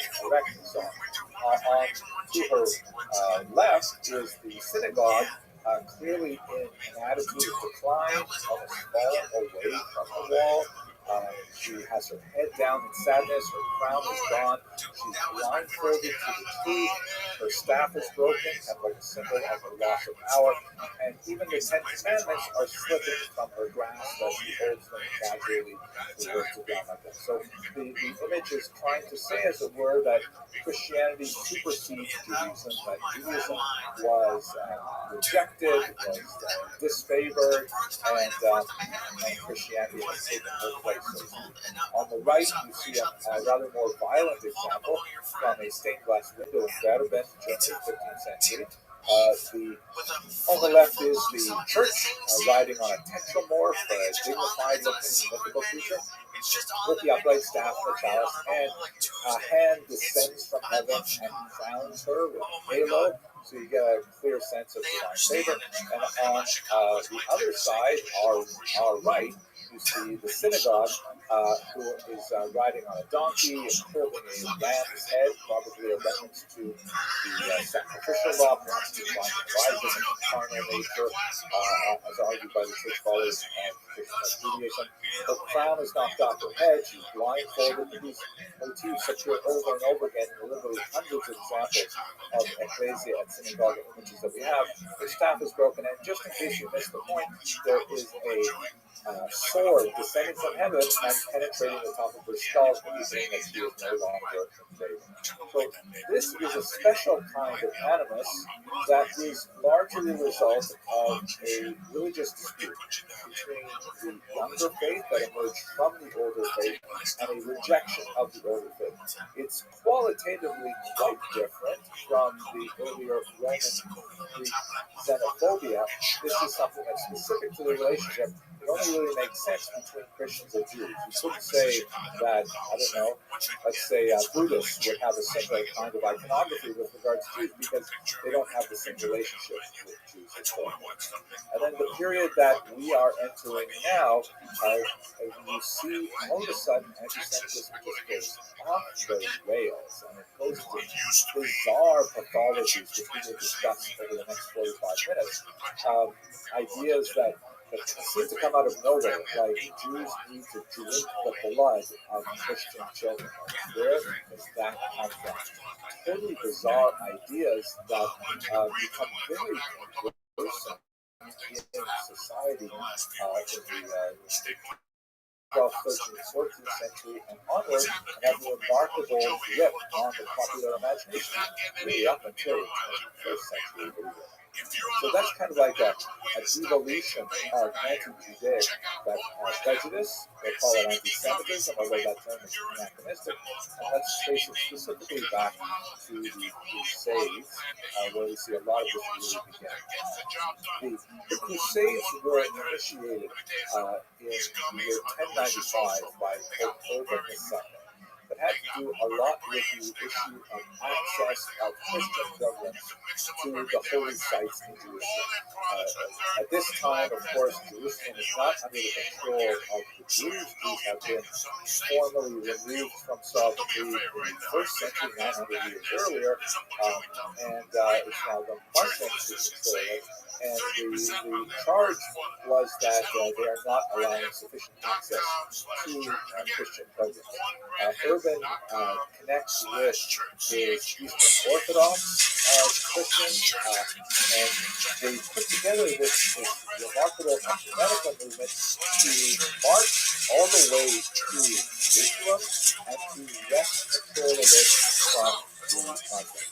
Now, for our purposes, we are less concerned with what happens in Jerusalem. There are Jews living there, and actually they end up defending the city along with their Muslim neighbors from the Christian Crusaders. It becomes a terrible bloodbath, and Christians murder Jews and Muslims in the battle, but ultimately the Christians are able to get a foothold in Jerusalem and in Israel, and it goes back and forth for the next couple of centuries. There's actually several crusades, but what's especially relevant for Ashkenazi Jews, which is not present in Jerusalem at this time, is the fact that many different peoples are attracted to the message and mission of the Crusades. Not only the more well-disciplined groups associated with nobility, but also a bunch of rabble that seize on the idea of attacking the infidel, and they follow some strange, mendicant friars and ascetic individuals who, take on themselves some kind of neo-prophetic role to urge them to follow them all the way to Jerusalem, where they will, seize the holy sites and restore them to Christian glory. At a certain point, particularly in the Rhineland, this idea circulates that, why should we schlep all the way to Jerusalem? They probably don't use the term schlep. But why should we take ourselves all the way to Jerusalem to defeat the infidel, meaning the unfaithful, in other words, the Muslims? Why should we go all the way there if we're going to fight infidels? We have infidels right here in the Rhineland. We should fight them here. So from the horrible year 1096, and then repeated for several times through the next century, there are these awful massacres that occur in towns like Speyer, Worms, and Mainz in particular. There's the Tri-Town on the Rhine River, also in Köln and many other places where there are these horrific massacres led by bands of local individuals, riffraff and people of very limited means who are not necessarily ready to outfit themselves and go follow the troops all the way to Jerusalem. And they typically offer the local Jewish inhabitants the choice of baptism or death. And in the many chronicles that Jews recorded after these events, we have these horrific stories of Ashkenazic Jews choosing to martyr themselves, often slaughtering their families before they then kill themselves, rather than submit to baptism. It is in many ways a culturally defining moment for Ashkenazi Jews. We see this as kind of like a choice with no alternative. Not necessarily the same kind of approach that was adopted, for example, in Sephardic lands when forcibly converted in the pogroms of 1391, a couple hundred years later, where Sephardim elect to find a way to accommodate there is that baptized status, not for our discussion today, but for Ashkenazim, this is kind of like a cultural marker in time where Jews were faced with this horrific, terrible choice, and many of them chose martyrdom. Of course, many of them also chose baptism, and later one of the issues which might Russia and others will deal with is what about these Jews who saved their lives by electing to be baptized, and then later, once the Crusades died down, they wanted to come back to the Jewish fold, and Rashi and others had to deal for the first time with the question really of, well, does it ultimately resolve it in the favor of, yes, they remain Jewish and they are accepted back into the community, but there was at any rate a significant amount of debate at the time. So the Crusades really constitute one of these turning points in Ashkenazic cultural history. It forces Ashkenazim to sort of look at the outside world as being fundamentally toxic, dangerous. It forces them to look at their Christian neighbors as the other, as a society that is actually bent on their destruction. And to tell you the truth, based on what we're going to talk about in the next half hour or so, it's hard not to sympathize with that perspective, because the next couple of centuries are really going to be quite nasty for Jews. One reason for this is that the church is ascending in the 13th century in particular. Pope Innocent III, shown here actually leading a massacre of the Cathars, that is a Christian group that was declared heretical by the church, had very little sympathy for the Jewish minority. And throughout the 13th century, there was a series of new and ever-increasing restrictions placed on Jews. Among the most prominent, at least in terms of art history, is the demand for Jews to wear a Jewish badge. You see here this representation of a Jewish man and a woman, and they have the roulette, a round circle on their clothing.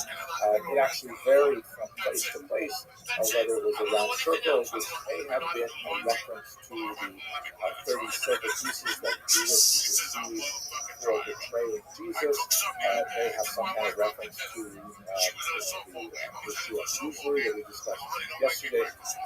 But and sometimes it's the tablets of the law, sometimes it's red, sometimes it's yellow. It is not, however, a Star of David. That's an innovation. Much later, the Nazis would use the Star of David. But in this fourth Lateran Council of 1215, there are a series of canons that restrict Jewish usury, that require the badge, that forbid Jews from holding public office, which is not at all unheard of. Jews, particularly in the south of France, are holding public office and so on. And when Jews are baptized, they are prohibited from returning to Judaism, which obviously has very significant consequences, not from the Jewish side, but not from the Christian side regarding those victims of the Crusades in particular. So the kings who had previously seen the Jews as a source of profit and had taken the Jews in as Senator Camerarius, we discussed yesterday, the servants of the royal chamber, they had less and less authority in the 13th century as the church begins to assert its power fairly successfully with a series of bans like this. Now, how we see this idea translating into popular thought is in a couple of areas which are, incredibly nasty and really quite pernicious for the future of Jewish history. The first is, of course, the charge of blood libel. It first emerges in the 12th century in the form of what is called ritual murder. This charge that Jews need to reenact the passion of Jesus by, God forbid, crucifying a Christian child. William of Norwich in 1144 is understood as a child who was associated with this ritual murder, which of course is a complete canard. That particular case has been thoroughly debunked. But let us understand this in a broader perspective. unfortunately, then and now, we have some despicable adults who will prey on children. God forbid, should not happen to any of us. And those children, once harmed, especially if they are murdered, are later discovered by the local population, and they are justifiably angered. They want to find a culprit. It is remarkably easy to blame the Jews and say, aha, the Jews did this. And yes, why would the Jews do this? Oh, the answer is because they have to reenact the crucifixion of Jesus. That's the argument, basically, of the charge of ritual murder. From England, it spreads to the continent, and here you can see it throughout the entirety of Ashkenazic lands. It actually penetrates Sephardic lands as well. The numbers represent the centuries in which a blood libel was specifically charged against Jews. I forgot to mention the charge of ritual murder, which essentially refers to the murder of the child like a crucifixion. That evolves into the blood libel, which is sort of like an enhancement of this story that not only did the Jews need to kill this Christian child, they need to drink its blood, drink the child's blood, for reasons which are like as fantastic as you can imagine. It was widely asserted that Jews have a unique stench that could only be resolved through Christian blood. That Jews were infertile, and this was a way of restoring Jewish fertility. That Jewish men menstruated and they needed to replenish their iron content.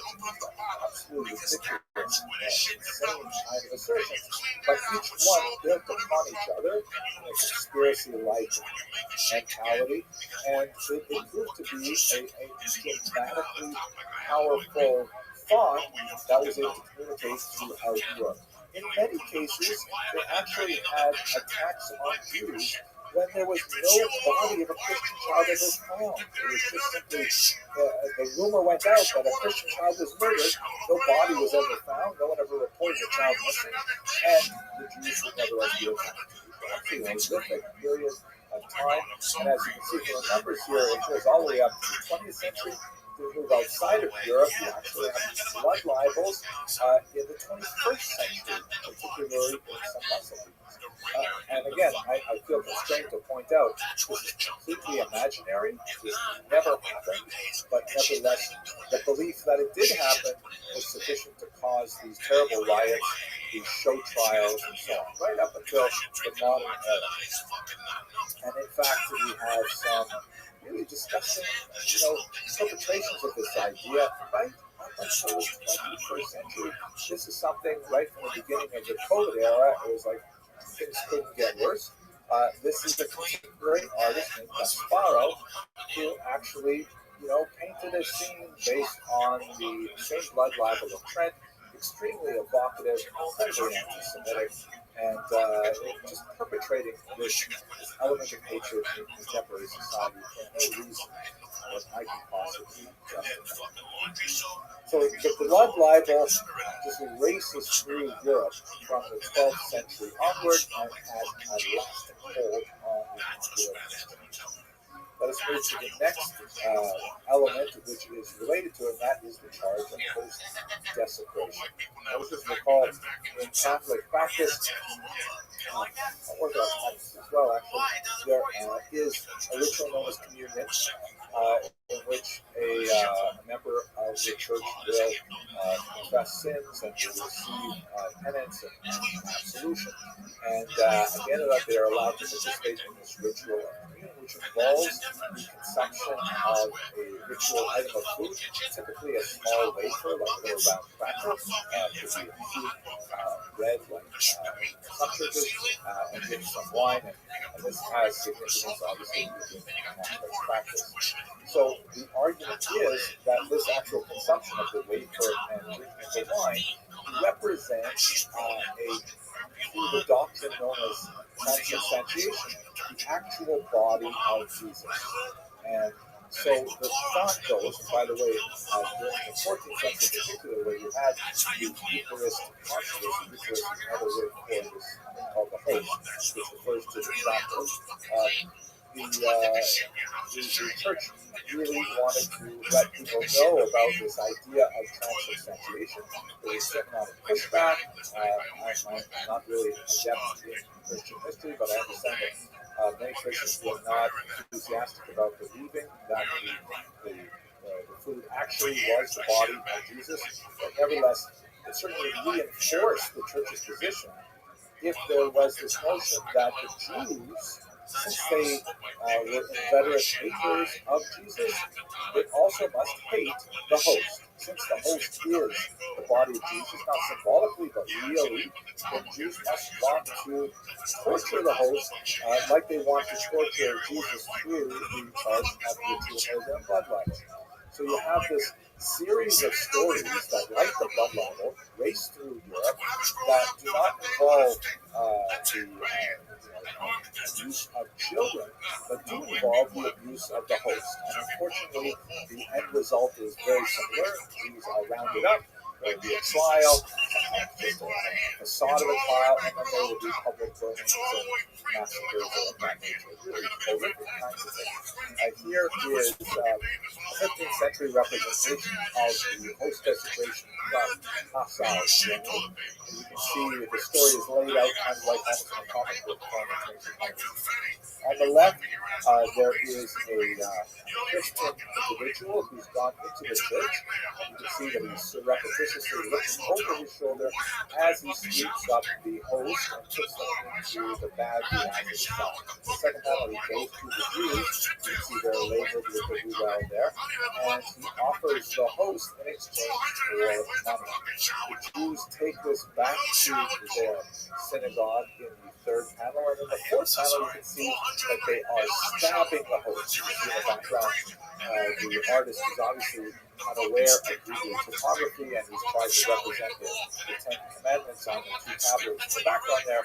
But basically, the Jews are stabbing the host with knives, and miraculously it is bleeding. The idea of emphasizing the miraculous qualifications of the host is a way of advancing the Eucharistic argument.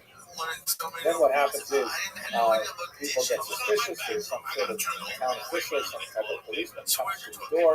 The Jews gather up the host very quickly, and then in the second panel they throw the host into the oven.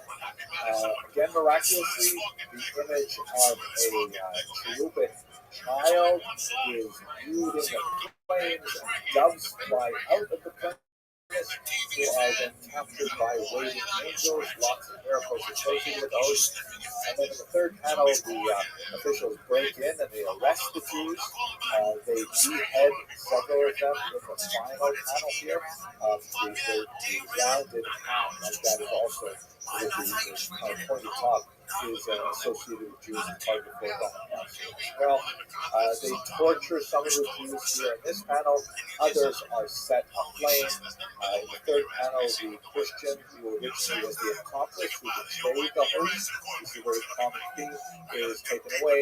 And then in the final panel, the synagogue is rededicated as a church.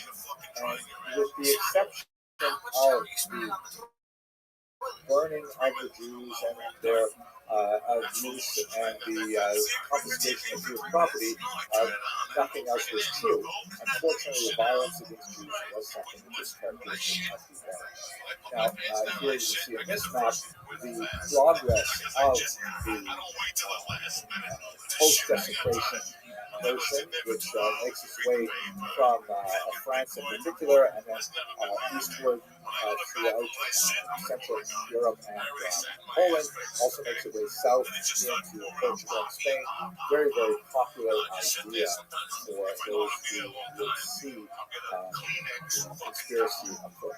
It's also important to know, like, what was the actual church position on these things? It's quite fascinating, particularly with the blood libel.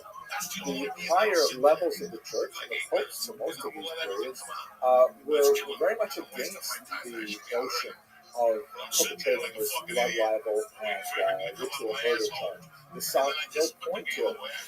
Jews, when there was rumors of a blood libel afoot, frequently sent urgent messages to ecclesiastical authorities asking for assistance, and that assistance was forthcoming.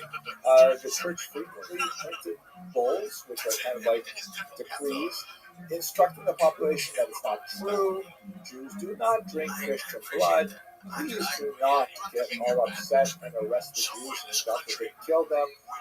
This was in keeping with Catholic doctrine, something called the doctrine of witness, which forbade the indiscriminate murder of Jews. But it seems that the church was unable to control the laity in this cause. There was sufficient popular energy, sometimes driven by illiterate lower clergy who would be, in any way, unable to read the Catholic bulls that were published by the Pope, and they were instrumental in whipping up the frenzy of the local population, charging the Jews with this act of violence. The church may have been somewhat more ambiguous with regards to the host desecration charge, because that, of course, was more or less in line to some degree with Catholic thought, the notion that the host was the body of Jesus, and the host desecration charge reinforced that position. But it is interesting to note that with virtually few exceptions, the higher level of the church strove, largely unsuccessfully, to restrain this violent impulse, but nevertheless it was fomented from below by popular imagination. So both of these developments, the ritual murder / blood libel, and then after it, the host desecration charge, resulted in creating an atmosphere of fear that permeated much of Ashkenazi Jewry, particularly in Western Europe during the High Middle Ages, going into the 14th century, and made Ashkenaz a much less comfortable environment for Jews as a whole. Let us conclude this kind of race through anti-Semitic theory by looking at one last element, which proved to be instrumental in forcing Jews to basically abandon much of Ashkenaz and move their way towards the eastern region, and that was the advent of the Black Death, the bubonic plague, which, as you can see from this map, makes its way from the northern coast of the Mediterranean up into Central Europe and results in phenomenal demographic devastation. Sometimes 30% of a region would succumb to the plague during these years, and it caused tremendous havoc, particularly when people were, completely unaware as to why this was happening.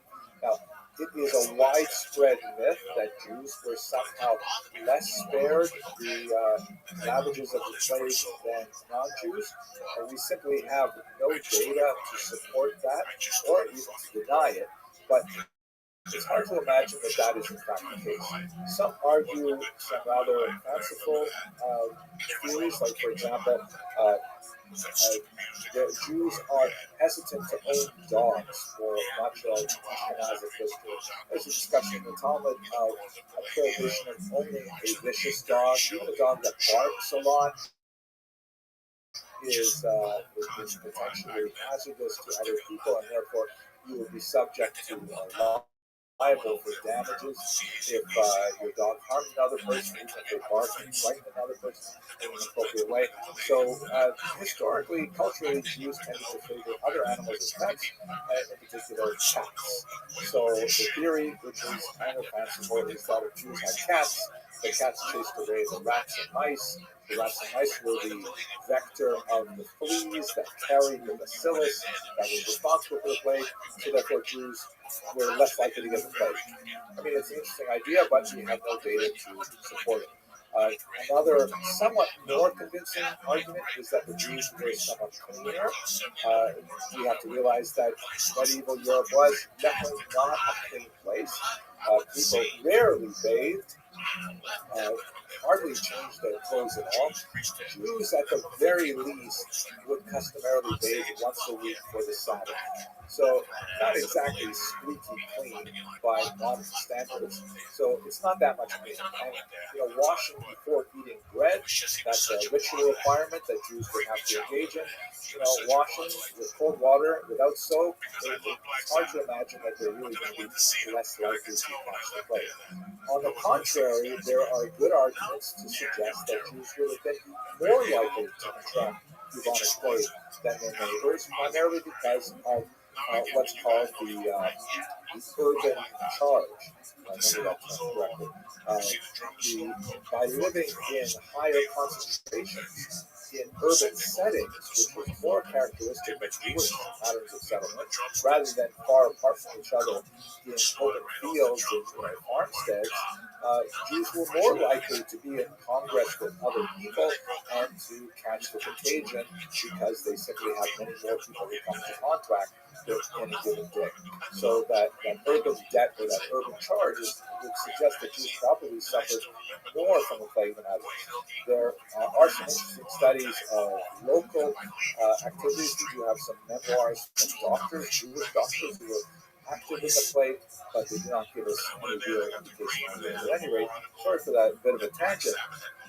The plague, not surprisingly, advanced more anti-Semitic theories because one of the popular ideas was it must be that Jews caused this plague.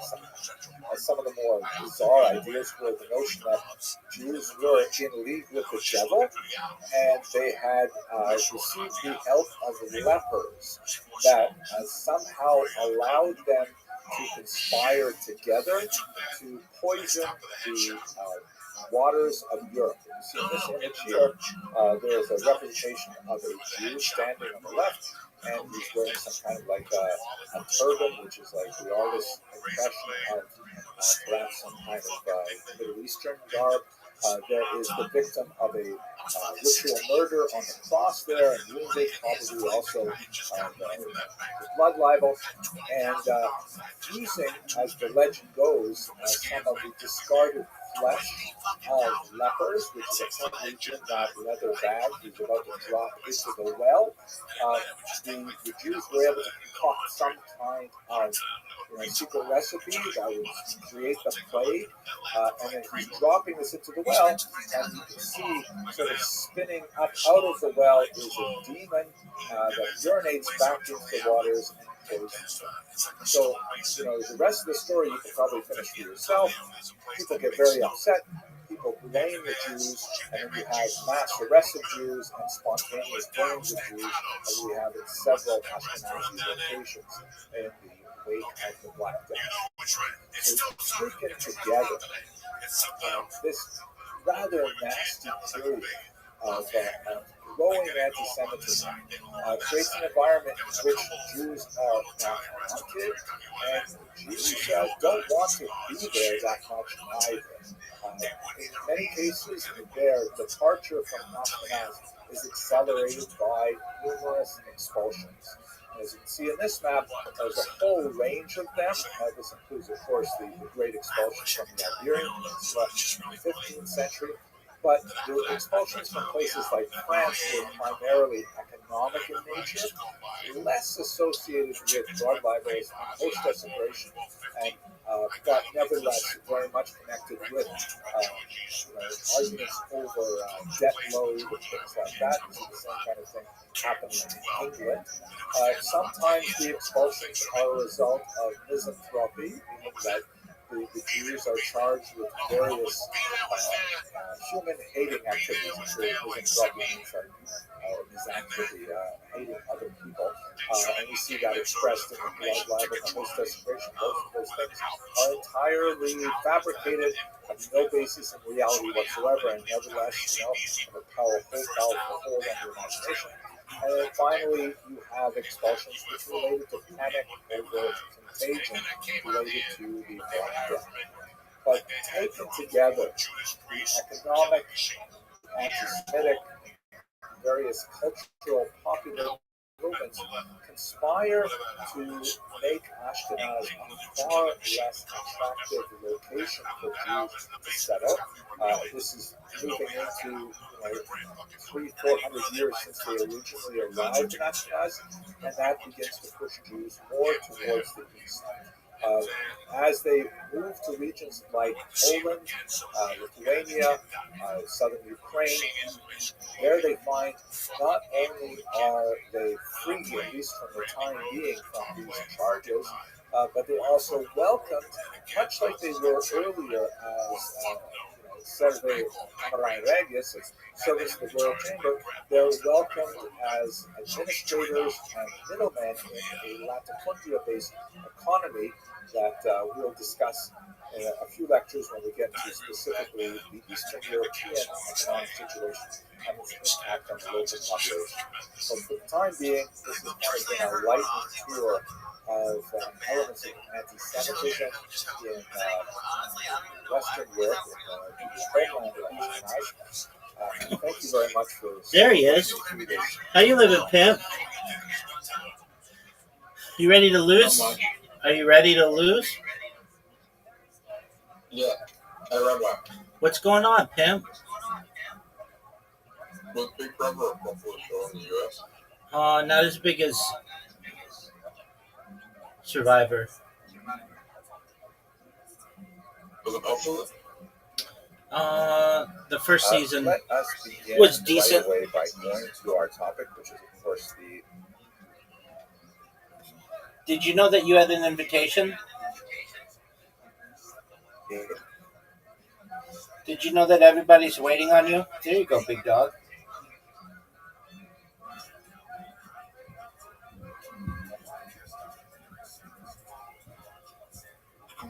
Is there a Big Brother Australia?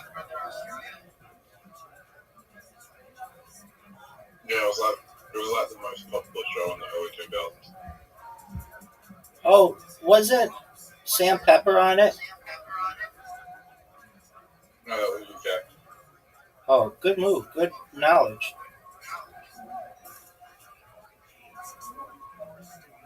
Did you ever read the book, Big Brother? Oh, dude, you're missing out.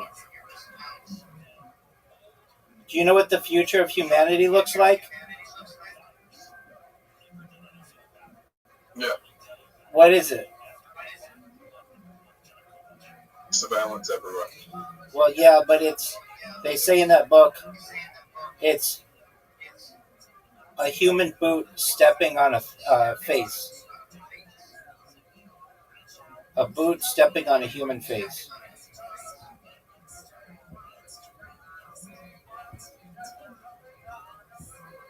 I mean, you could argue that we're already being surveillance right. Well, we make surveillance right now if you're recording. Word, dog. But most people are being surveilled and they don't even notice. That's correct. People have put so much of their life online that they don't even realize. 1000%, pimp.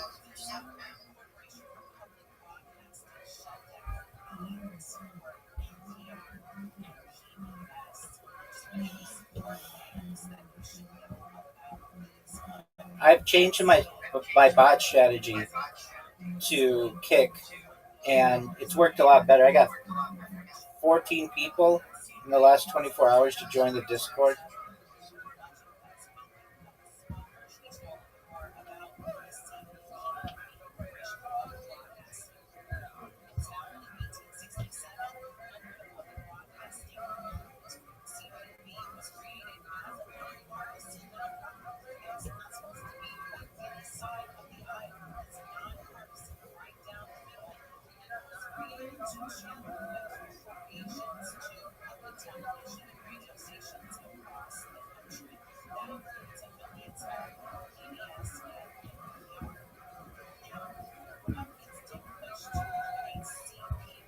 Did you just see how well I played?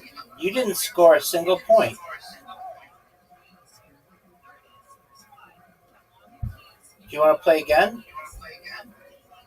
Yeah.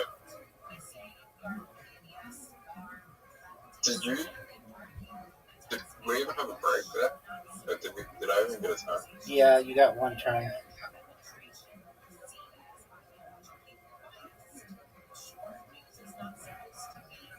Wait. No, maybe you didn't. I think you broke, but then I just swept the board. I could be wrong on that.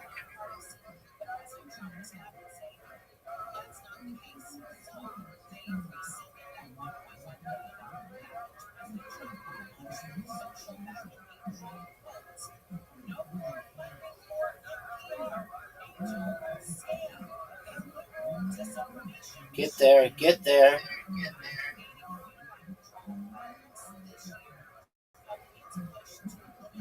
Good one.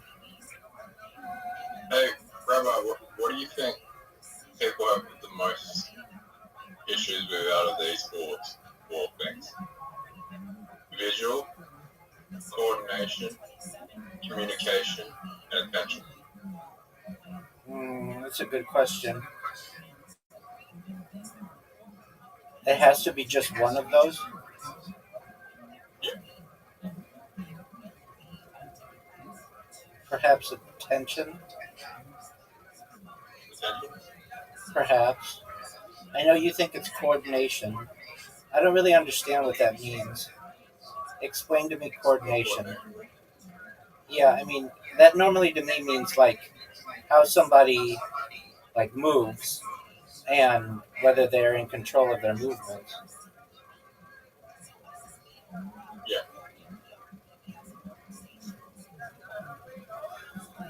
And you don't think people are in control of their movements?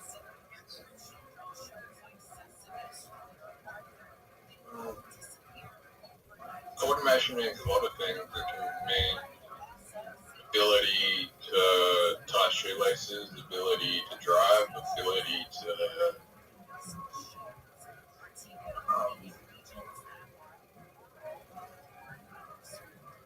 Good job, Zoo.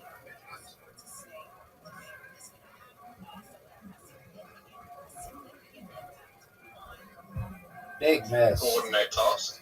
Big miss. Big miss. I'm going to make you pay. That was a giant miss.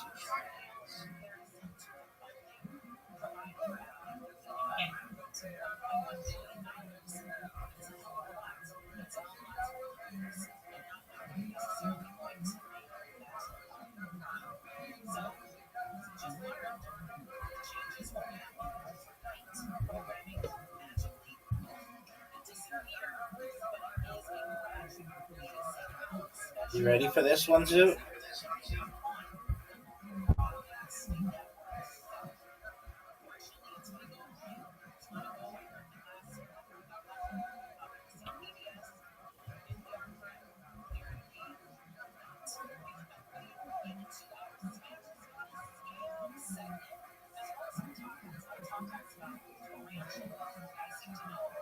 Oh, stop, stop, stop. You're up, pimp. But yeah, attention is a big issue.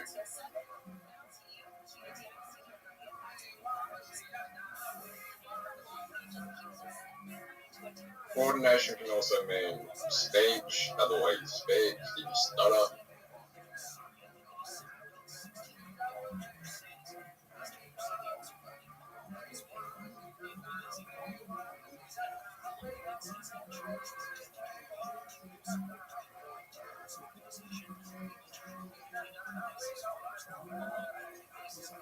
I mean, have you ever met someone that was highly functioning but they were really uncoordinated?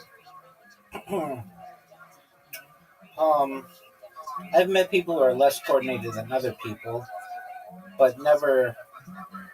I mean, to me, someone who's not coordinated is like someone who falls down a lot. I've never known anyone to like fall down a lot. You haven't met me either. You fall down? Yep. How often do you fall down?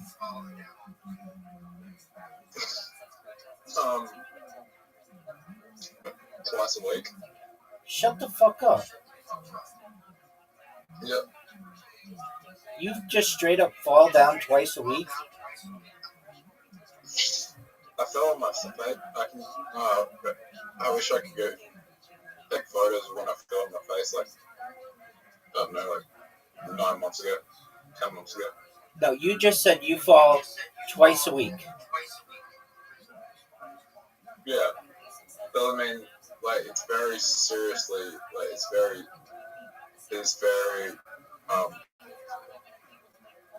is it very ever serious? You said you just fall on your face twice a week. No, I just trip over. And fall down twice a week? Yeah, fall down, yeah. Alright, this one is black versus white. And you fall down twice a week. Yep. When you had that job going house to house, how many times did you fall down?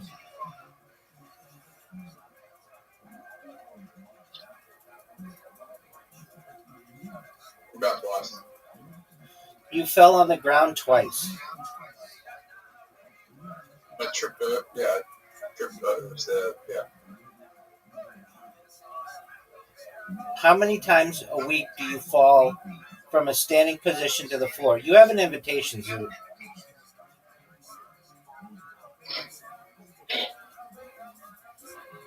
Zoot, this one's the black versus white one. Zoot. There you go, pimp. How many times do I fall?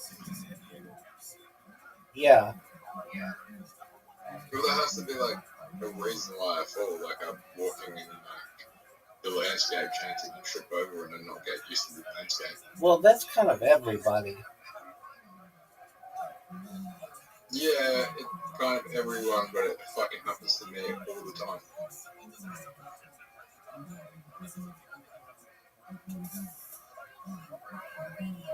Oh, fuck. Dude, I don't know if you've ever beaten me at this game.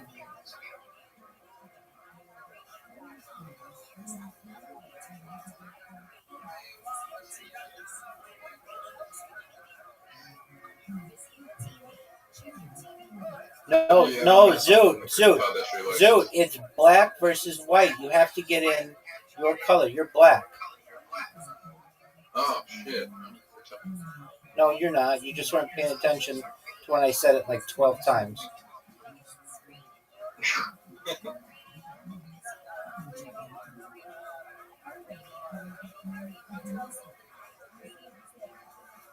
Oh, no, that's okay. I just put one in for you, so it kind of makes it even. You're up, pimp. Oh, you just put one in for me, but you got one in, so you get to continue. Oh, you get to continue even if you sing the words? Yeah, it's like different than pool.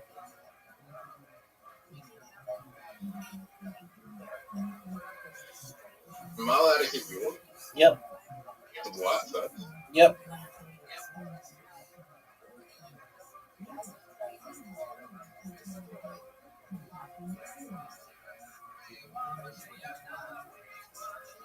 I was like, oh, how did you miss like the easiest shot you could possibly have? Doug, I don't want to talk about it. You've got a bunch of difficult shots here. Yeah.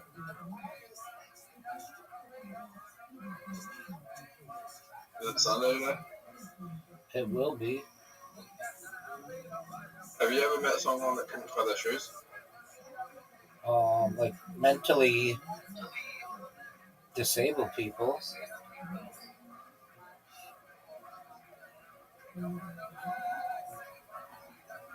Or like someone who had a stroke.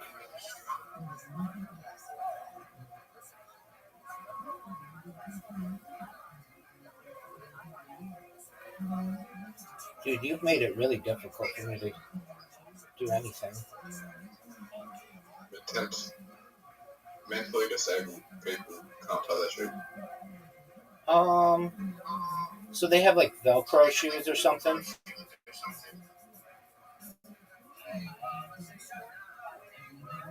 How mentally disabled are we talking? like, I don't know what they had. Maybe they had like Down syndrome or something, and they had to work on tying their shoes or something.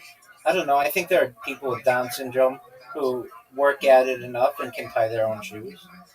But then I'm sure there are people who can't, and they need Velcro shoes.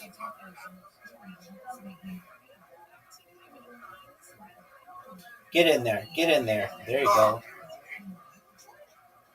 Fuck. You know if I got that in the summer show. Not really. What does the red do?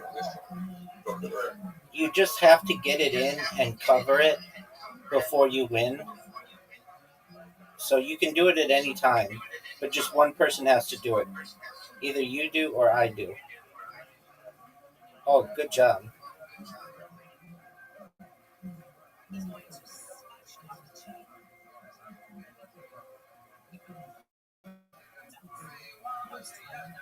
Okay, now we're done.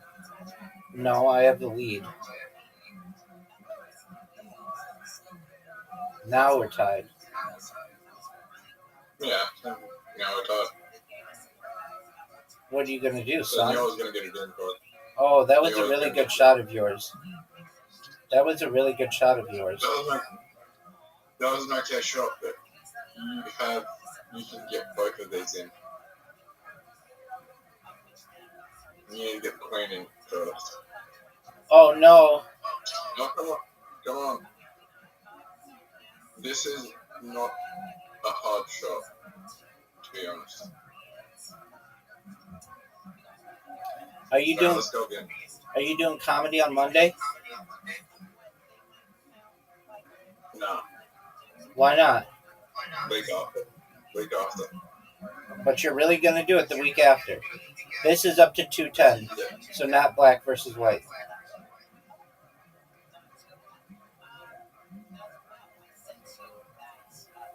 Okay. I break. Yes, you break.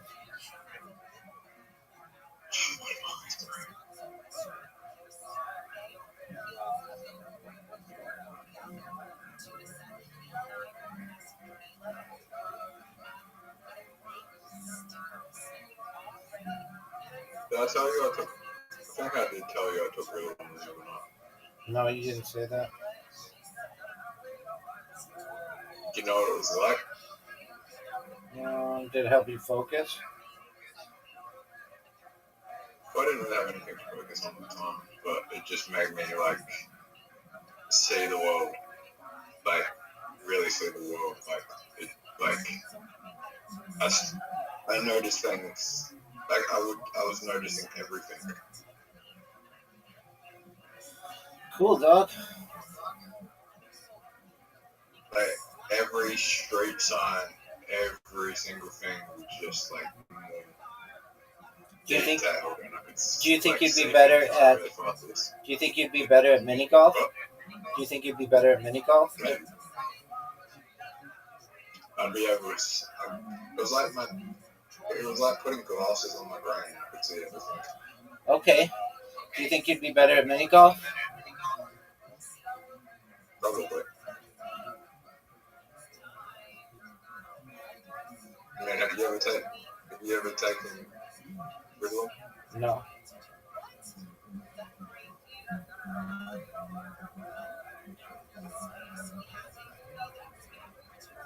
Are you gonna win this game?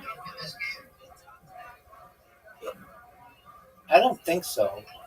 You have some easy shots that you're just letting go by the wayside. You have easier shots. Yeah, I do. You're now in a huge lead.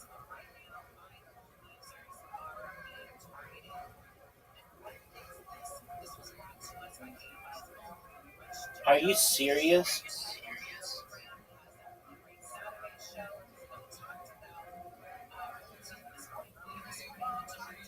Are you serious?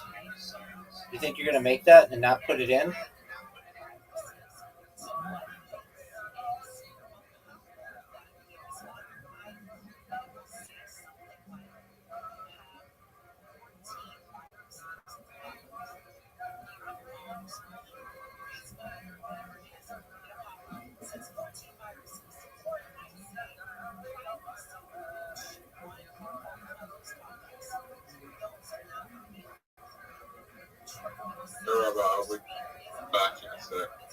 Dude, finish the game.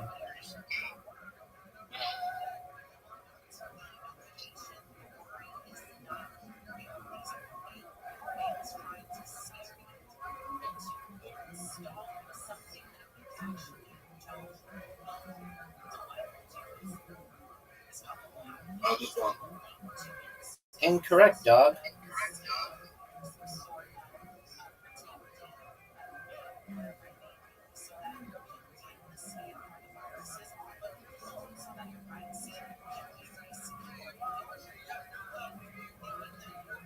I just destroyed you, son. Peace, buddy. Oh, okay. Went to a meeting.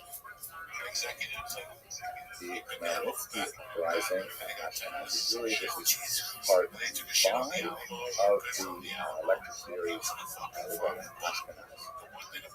Yes, you can all see my screen all right.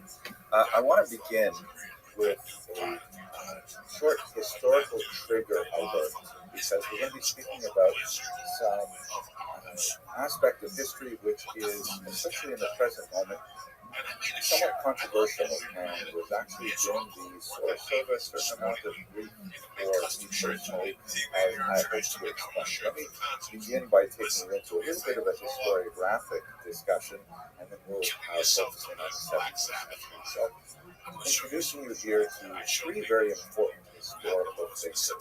On the left, you have Leopold von Ranke, who is one of the most important 18th century, 19th century historians, whose approach to history was really very straightforward. A lot of people can appreciate it.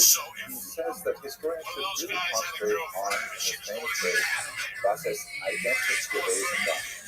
What actually happened? Just drill down on getting just the facts, as they would say in common knowledge. And that's, a little bit more complicated than many would think, as Dr. Anka would explain as well.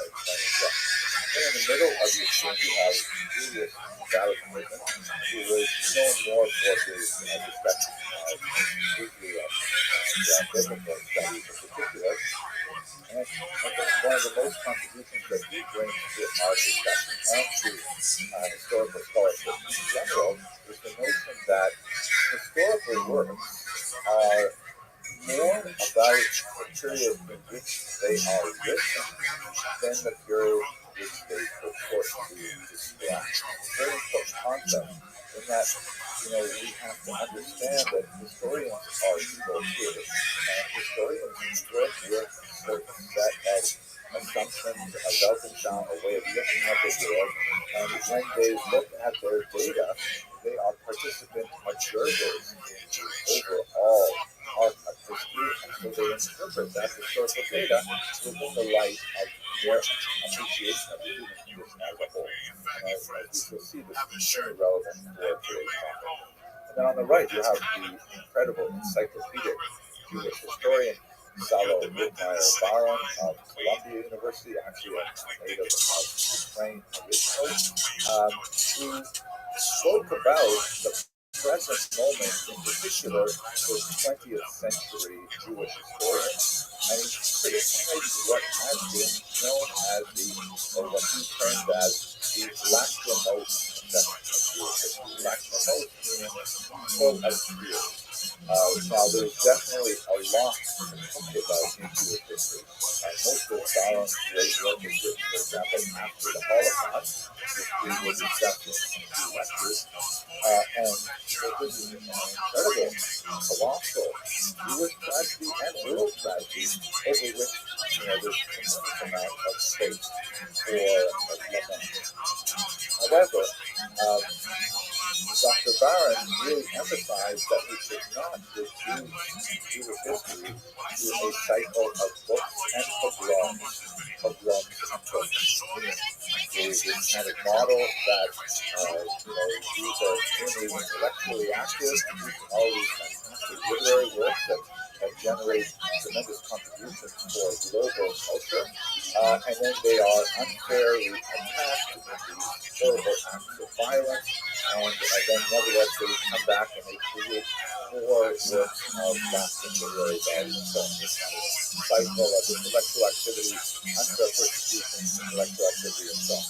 There is merit to that understanding of Jewish history, but it is horribly reductionist, and it evades most of the sophistication that we really need to bring to bear to understand the much more complex dynamic of social factors, economic factors, religious factors, political factors that shape Jewish history as a whole.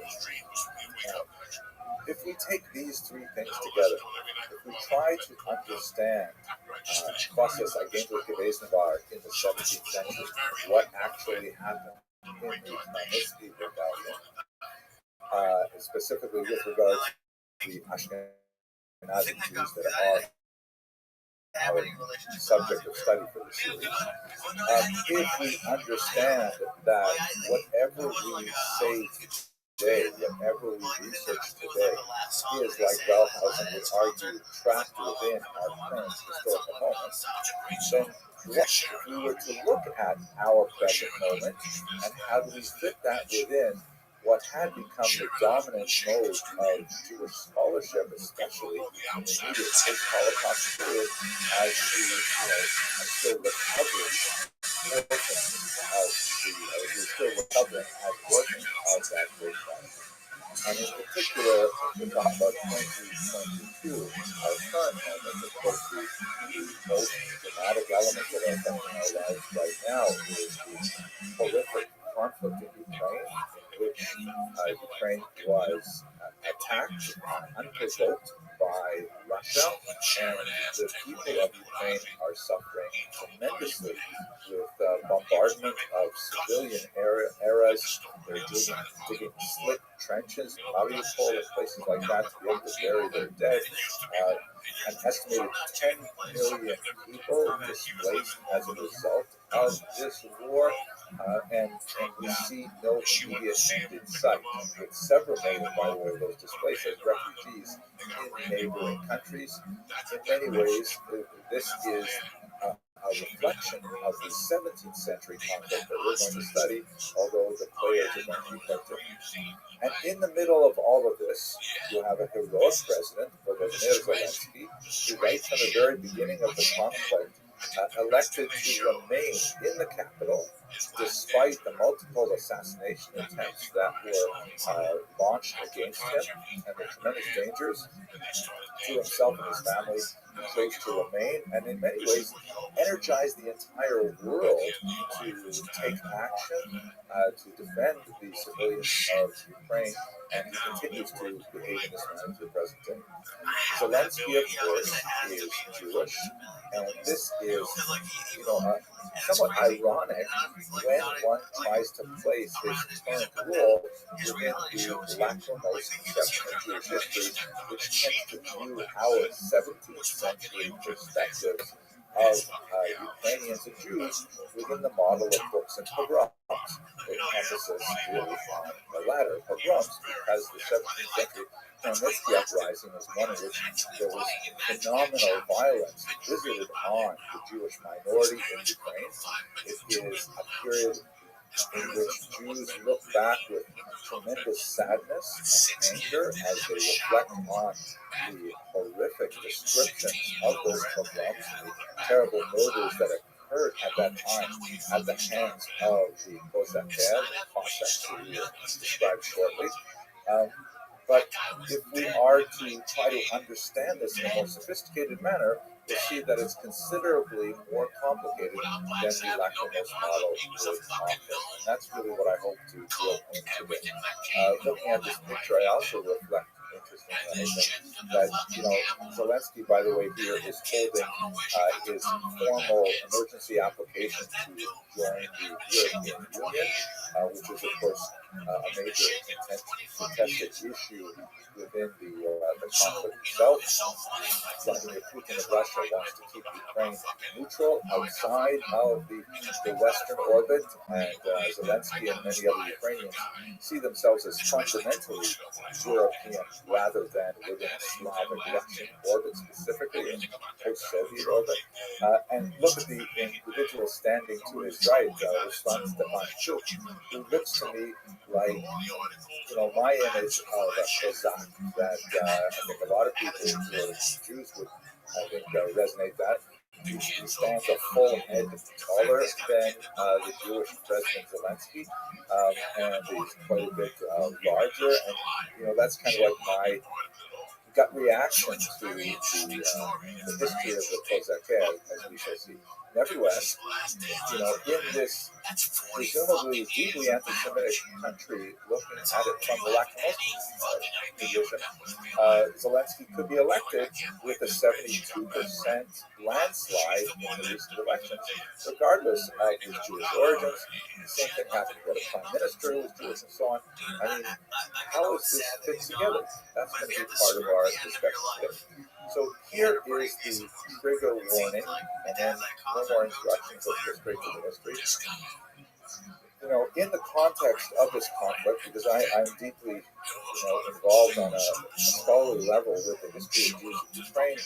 My first area of research was the Jews of Ukraine during the revolutionary period. I published a book on that topic, my dissertation, and I've written a few other things. I traveled there many times to research.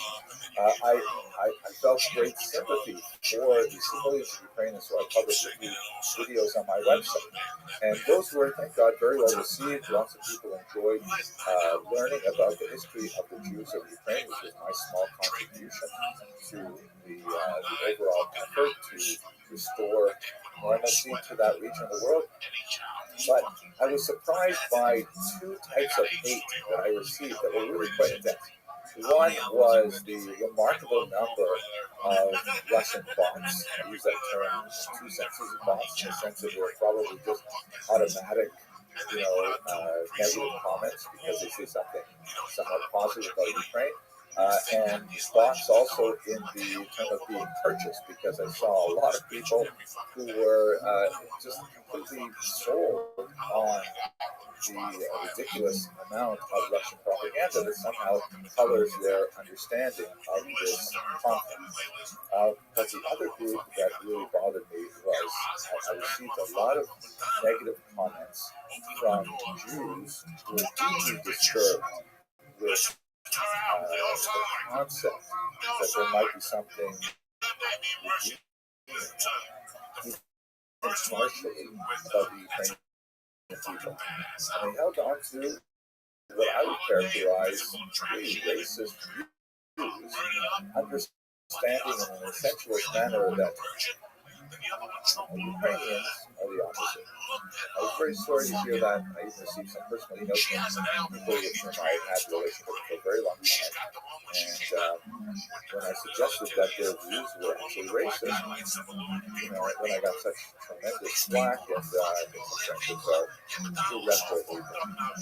But what we're going to look at today is a much more sophisticated period in which we will have to challenge that very rigid and self-affirming notion, both for Jews and for Ukrainians, and by the way, also Poles and so on. History is far more complicated. If you are concerned about this and you are not prepared to have some of your presumptions challenged, I suggest that you stop watching this video right now. If you're on YouTube, type into the search bar puppy videos or kitten videos, and I'm sure you'll find things that are far more appealing. But if you are willing to continue with me as we look at this from a more sophisticated historical perspective, please do. So let us go straight to the history. Sorry for that rather long introduction. So as we discussed in the previous lectures in this series, the Ashkenazi population is based primarily in the Rhineland, and were settled there from about the 9th century onward.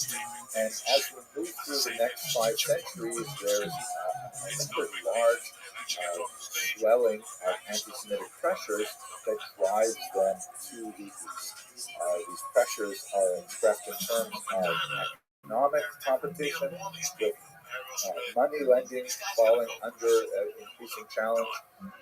There are are religious pressures or, anti-Semitic pressures that have roots in the religious conflict. You see the rise of the ridiculous blood libel that caused so much violence, the host desecration charges, and so on. And there are a number of expulsions as well. France has started to do several times in the course of the century, as we discussed. So there's like anti-Semitic pressures which are driving Jews out of the Rhineland. And at the same time, there's kind of, I think, what's pretty literally an economic opportunity vacuum that opens up in the Polish-Lithuanian Commonwealth that draws many Jews into new settlements there. They're still living under the corporate structure that we described for the Rhineland, and they were set up similar communities with charters and privileges and so on as we discussed. But it is going to take on a somewhat different character economically as we proceed. Here is the Polish-Lithuanian Commonwealth at its latest extent. This was a political union, really a dynastic union of the Lithuanians as a whole that lasted for several hundred years. And as you can see, the modern boundaries relate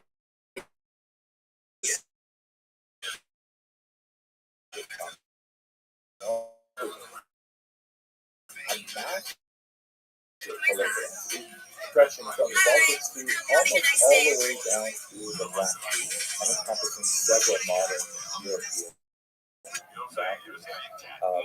Where we settled were in Poland and Lithuania and parts of Belarus, and for our purposes, quite a few settled in this region of Ukraine known as the Right Bank.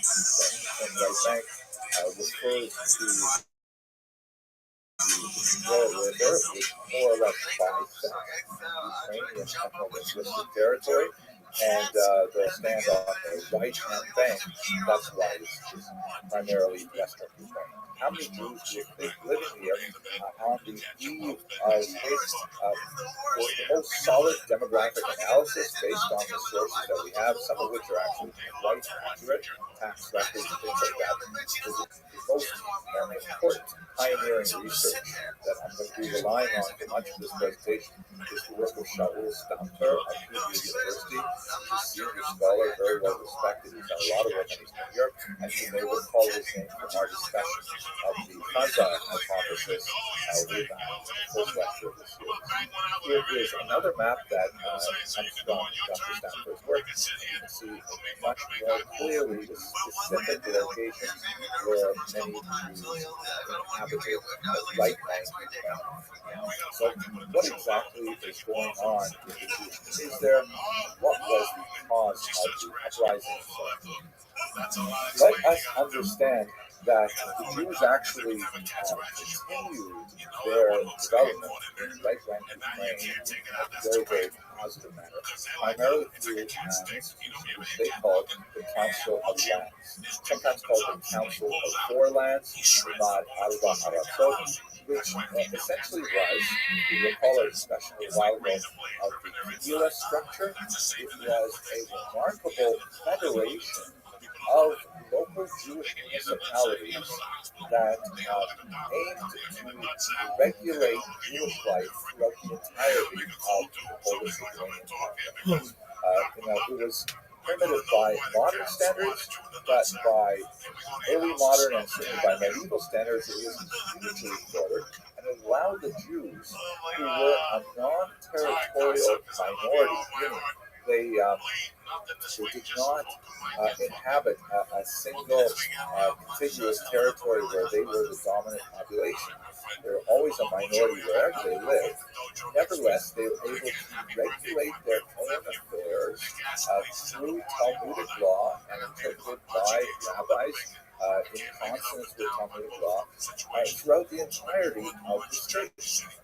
Most of the activity of the Council of Lands was primarily with regard to economic activity, for example, things like protecting copyright, trying to impose social legislation that would have benefits of economic implications. Like, for example, the Council of Lands had a lot of sumptuary legislation, which basically talks about the limits on how much Jews may spend on their social activities. Like, if you have if you have a wedding, you can only invite so many guests, you can only serve so many kinds of food.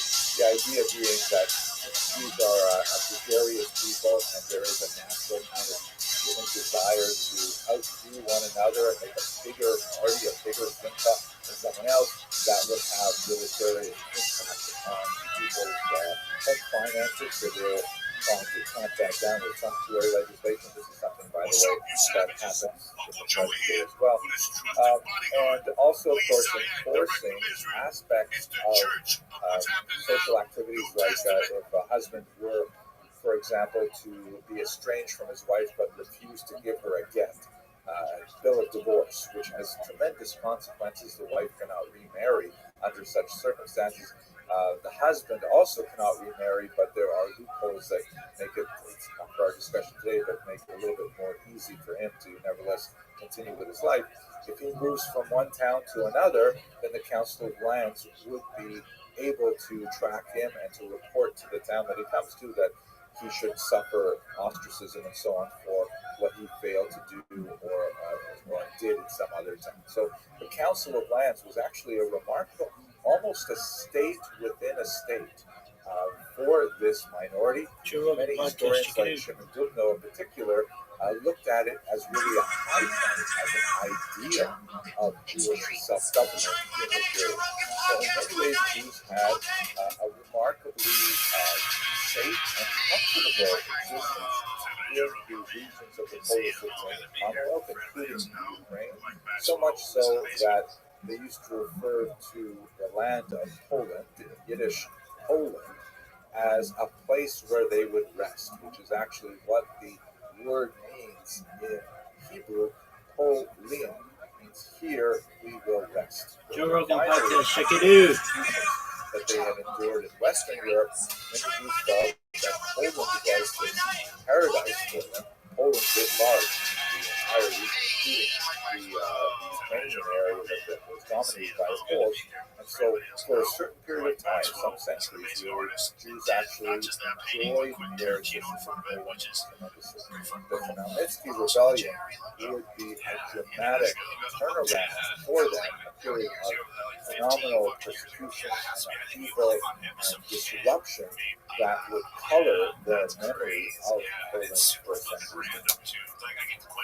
Let's look at the economic status of Jews in the Council, in the Polish-Lithuanian Commonwealth, which would be extremely important for understanding the basis of the uprising. Here is a remarkable early 20th century representation of a typical Ukrainian Krishna, a inn, which was an institution that was actually dominated by Jews for a very pragmatic economic reason.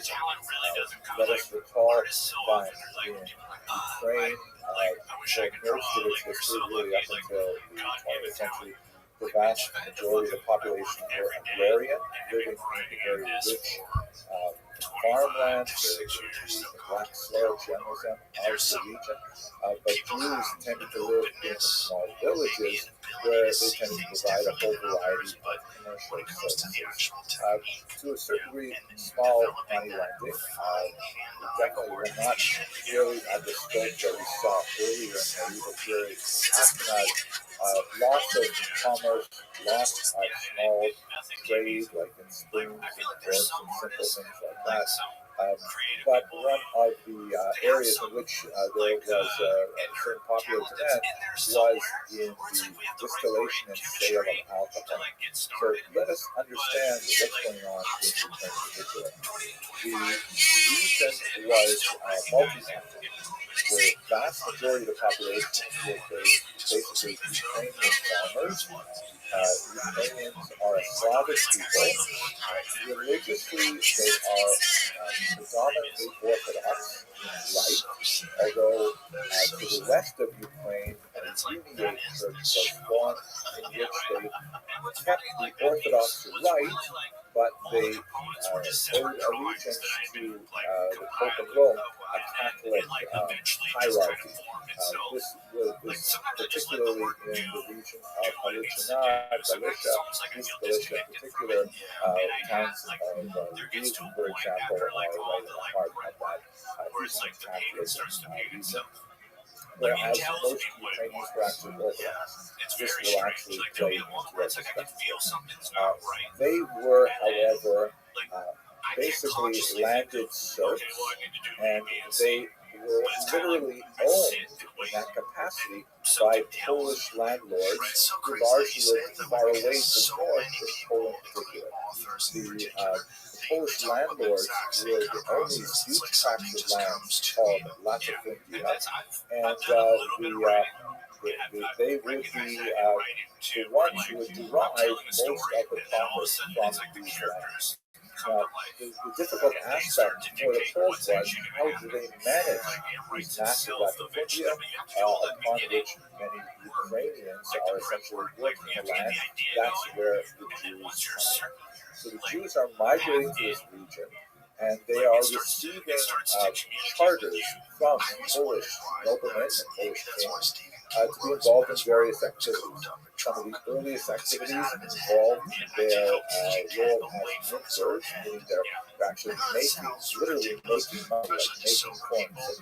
The earliest coins that we have in Poland are actually written in Hebrew characters, referring to King Mexico and things like that, rather remarkable.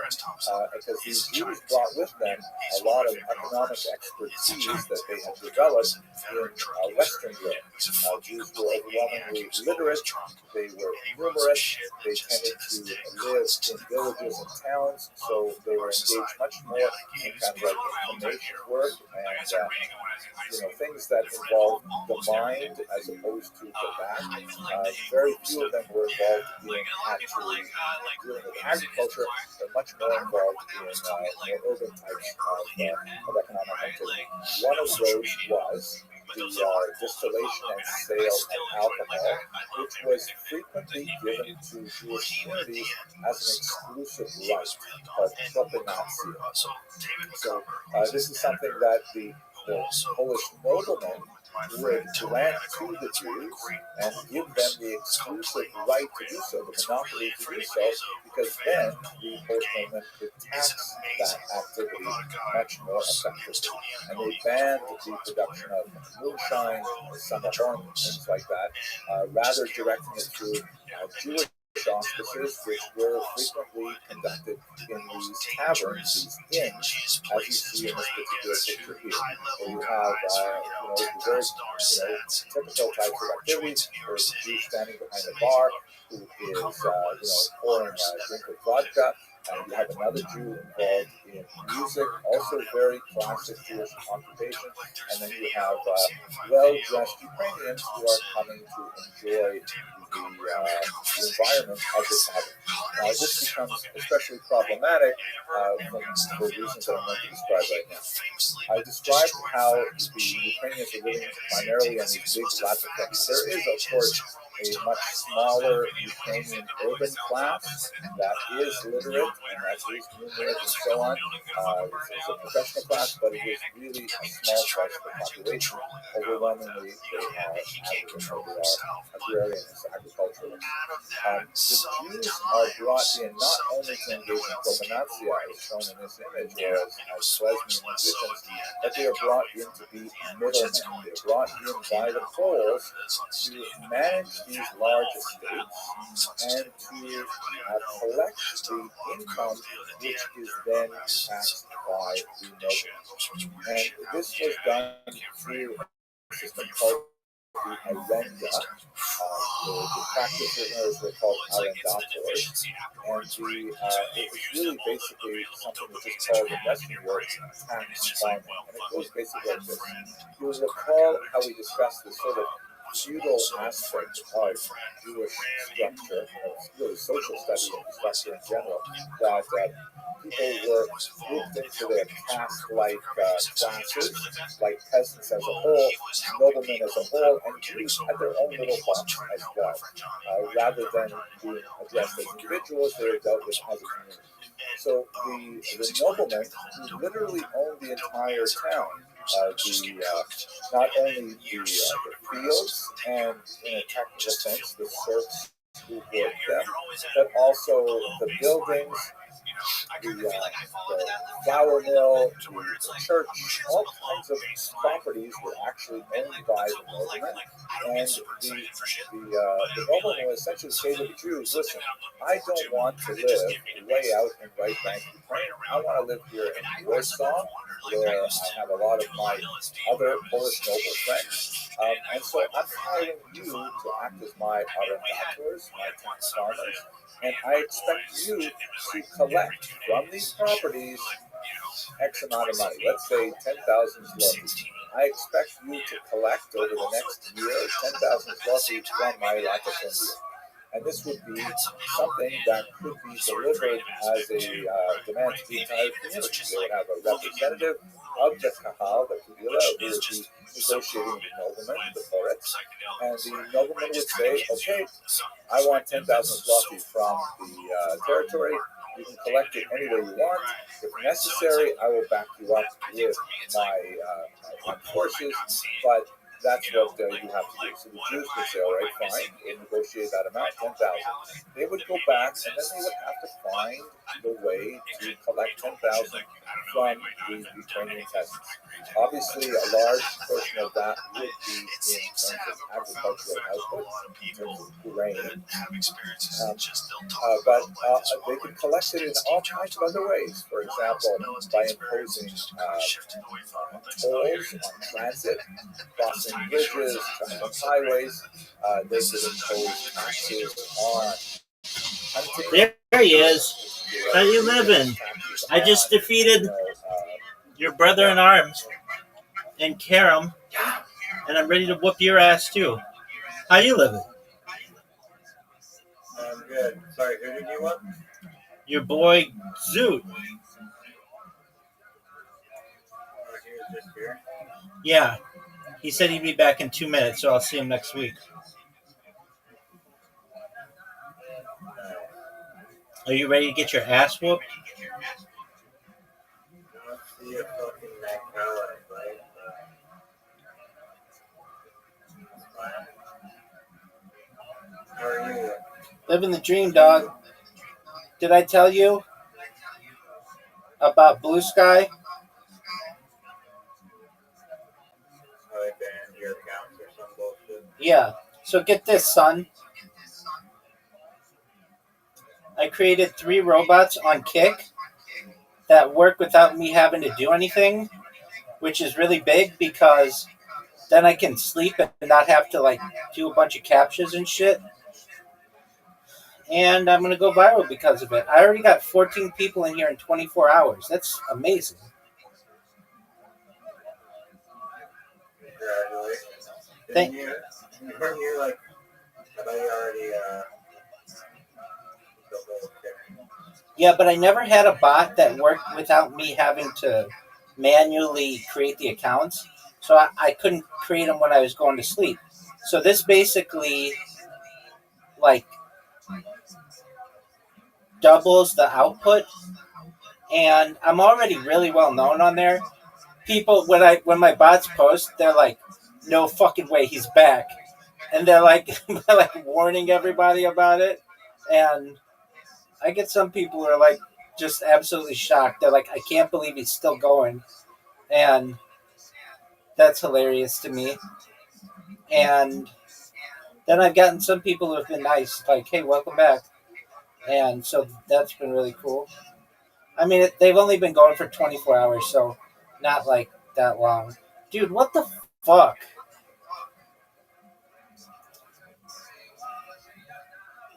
Quit with that bullshit. No way. No way. That just gave you the fucking game. Dude, I hate playing with the Red Queen. Shit sucks. I wish there was a version where You're like Paul McCartney going on tour. You're exactly right. 100% right. And smart. That's exactly right. And so I haven't spammed anybody on there in like 8 months. And so to be back is really great. And they haven't been super aggressive towards me. Like, yeah, they'll ban my accounts, but not like. I mean, I'm sure we'll get it. We'll go at it. But these robots automatically recreate themselves and I don't have to do anything. Which I can't tell you. Like, in the robot world, a fully automated robot is like the dream. How did you figure out the capture? They don't have. Like a capture? They don't have one. Really? Really. Neither does Amazon. Neither does Twitch, which is owned by Amazon. Which is like, I don't understand why they don't.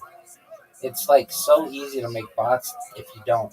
The one thing that Kick says they have is like bot detection procedures, but I'm pretty able to get through all that. I'm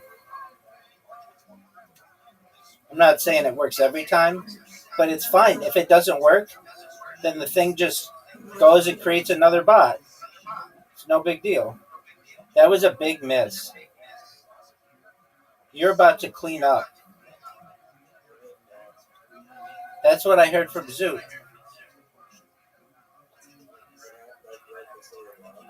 Oh yeah, he didn't stand a chance. I beat him 210 to 0.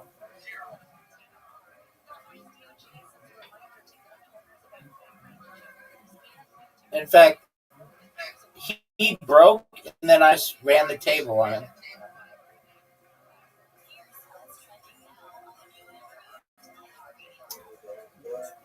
Dog, don't do this to me. Don't do this to me, son. Don't do this to me. Look at you. Look at you. I wonder why there are so many white ones on the board. Keep going. Keep going. Oh, no way. I did not think that was going to go in. Like,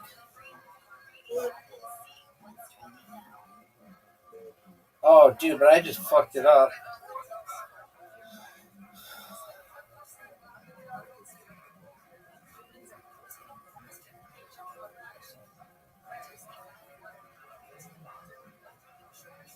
Don't miss. Don't miss. And you didn't. But don't miss here. Whatever you don't miss, you're doing. What kind of shot are you doing?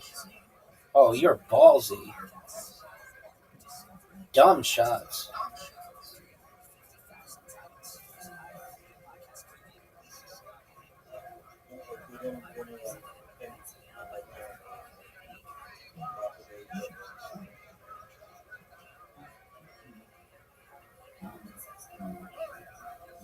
Don't fuck up. Time's a ticking.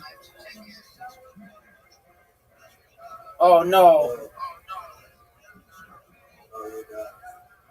I don't know. You always say that.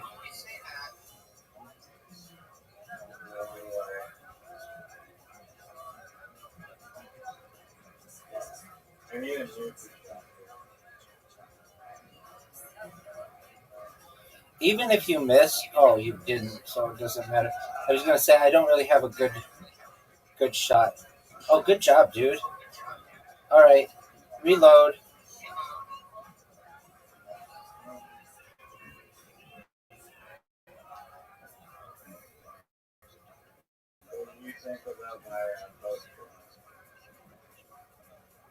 Well, I don't really. I'm not too into human centipedes. If anything, I would make it an orgy. But that's cool.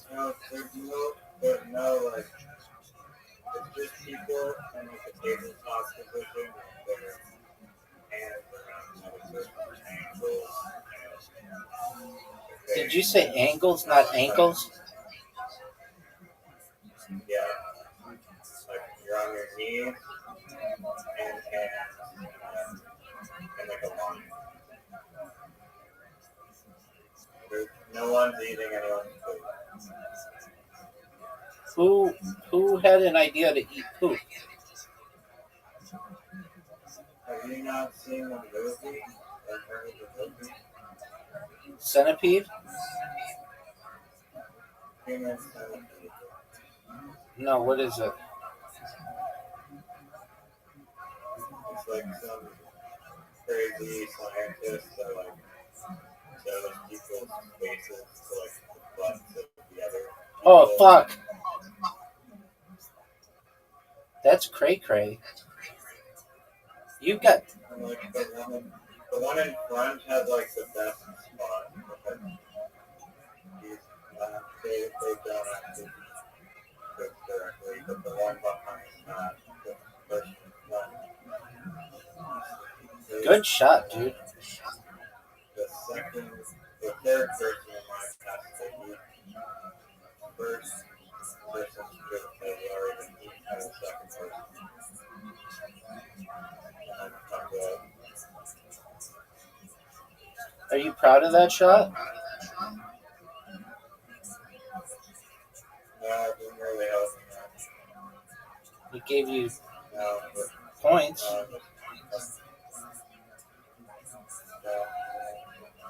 Newfie shot. Oh, that's a miss. That's a big time miss.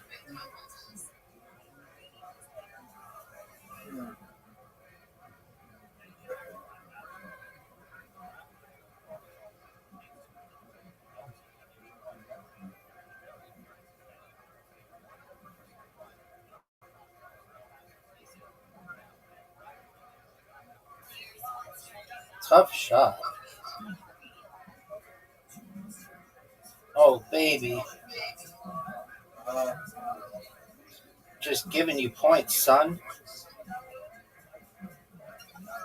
You need to put the slider in.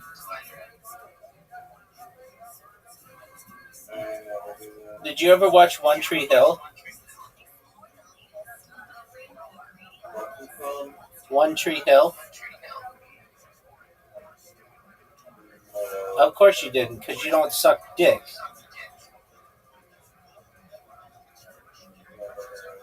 Yeah, it was some show on the CW, which also sucks dick. I can tell you, I've never watched a show from the CW in my entire life, I don't think.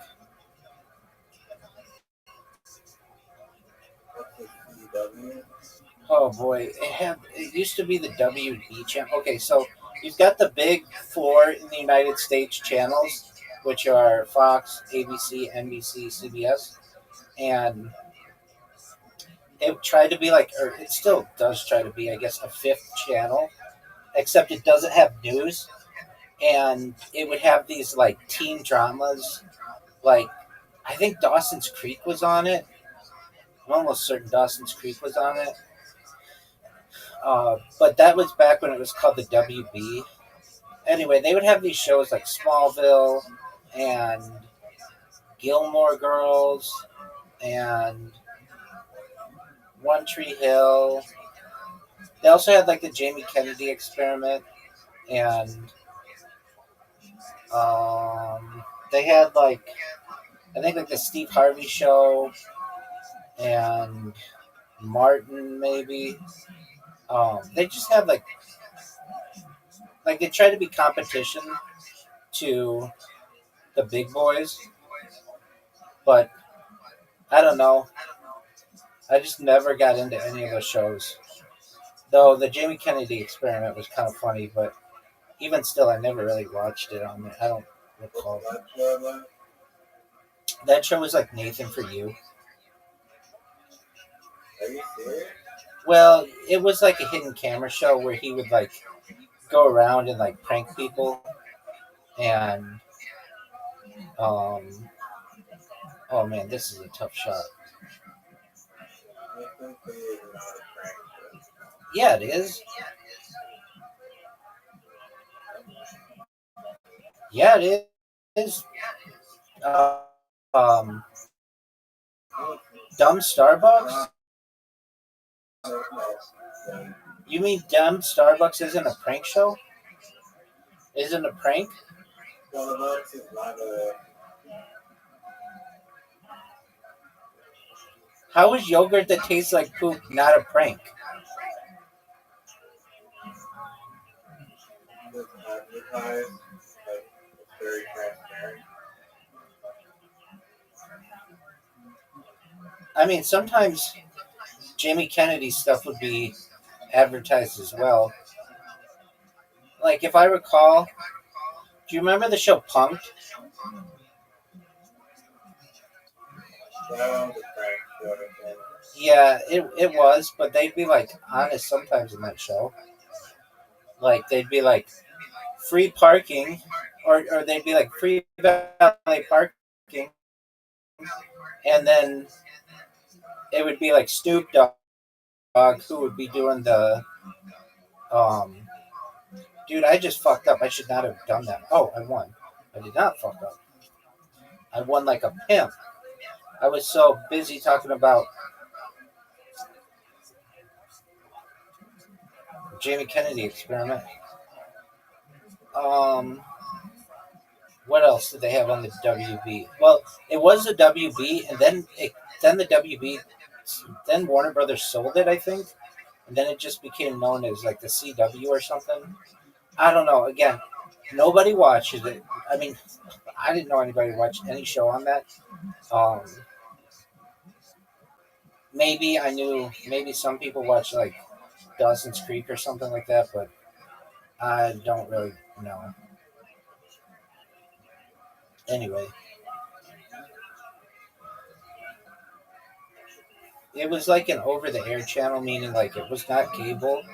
It was like you could get it on like without cable, like the basic channels. I still don't know why you don't consider Nathan For You a prank show.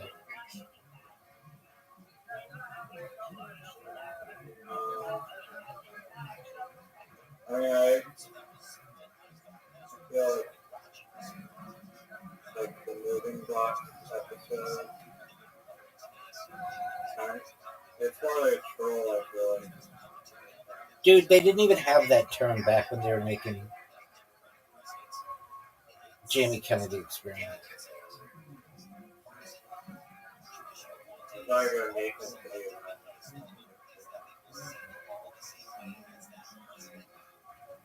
Isn't trolling the same as pranking? No. What's the difference?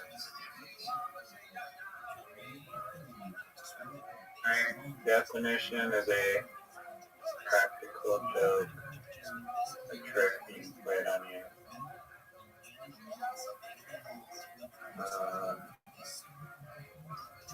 You ready for this? This is one of the best shots you're ever going to see, son. Troll is deliberately making a message with the intention of causing disruption. Isn't it kind of the same thing? I think they're overlapping.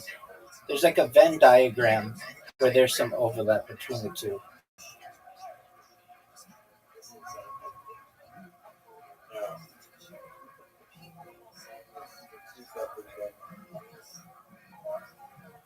Yeah, there is.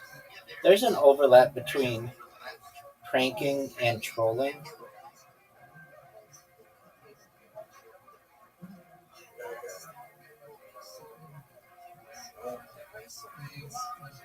Are you ready for me to just go off?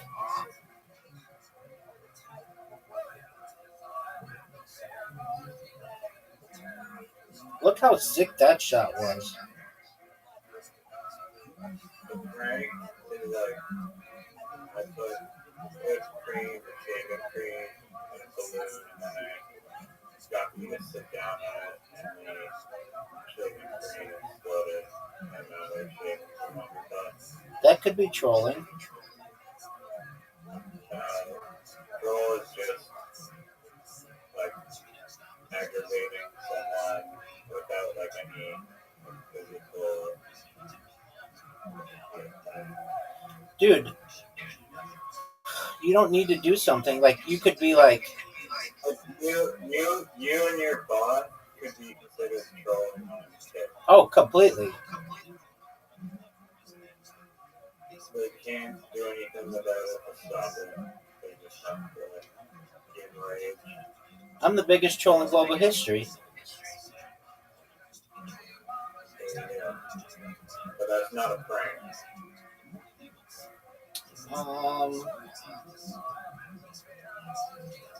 Why isn't it a prank?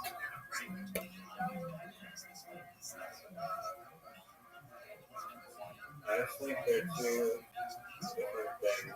Like, a prank is like when the subject is like the butt of the joke. Aren't these people the butt of the joke from my bots? What? Aren't these people the butt of my joke of my bots? Yeah, but like, to the troll, you're just like sending them a hurricane of shit to deal with. I think I know the difference, or like a difference. Prank has some quality of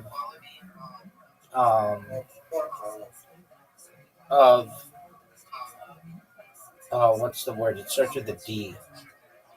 Yeah, my fingers that done it up.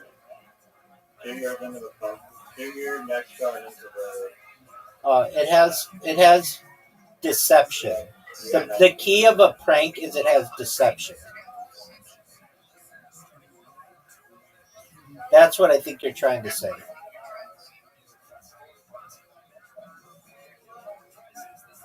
Am I right? The prank always requires deception. I don't think so, because maybe. What yeah, prank? It's kind of like a trick. I say most of the time, yeah, maybe. I think deception is inherent in, like, you have to have deception to be a prank. Trolling can just be no deception.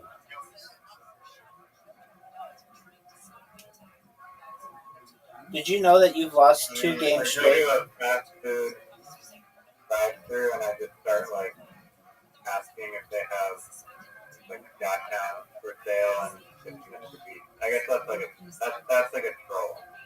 Right, because you're not deceiving them. However, if they're on like a hidden camera show, then it can be a prank.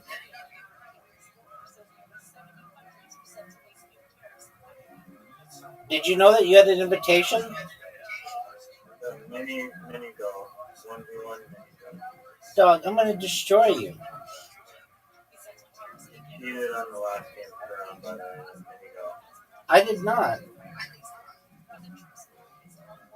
You did it. My iPad literally glitched, and then you got 2 turns around. I thought you said your finger slipped. Which was it, son? Yeah, it's like some bullshit thing. Okay, how am I to believe you?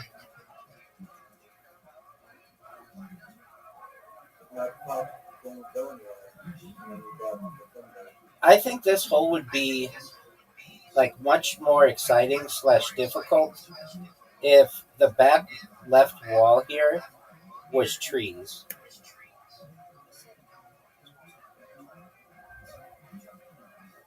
No, this one just is too easy and boring. No, I'm not good at it. It needs to be like more. If the left wall was like black lagoon. Oh, that would be tough.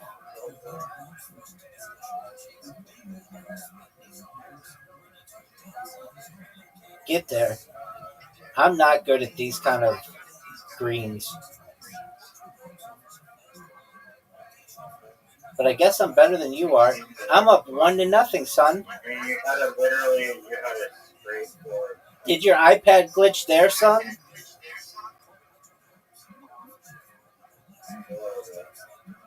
Look how sick this shot is. Literally the best shot you've ever seen on this hole.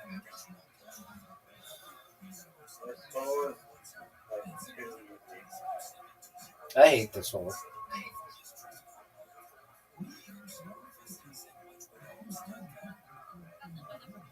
I mean, it gets kind of difficult at the end. That was don't think so. I think it was a brilliant shot.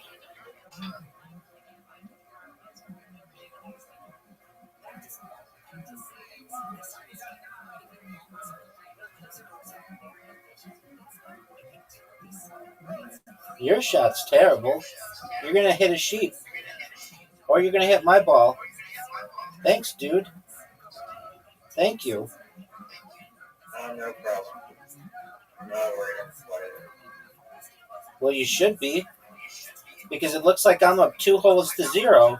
Son. Fuck. 2 holes to 1.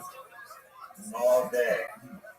All day. I hate this hole. Alright, now you're toast. This is the greatest hole in the game. So you're gonna go for it?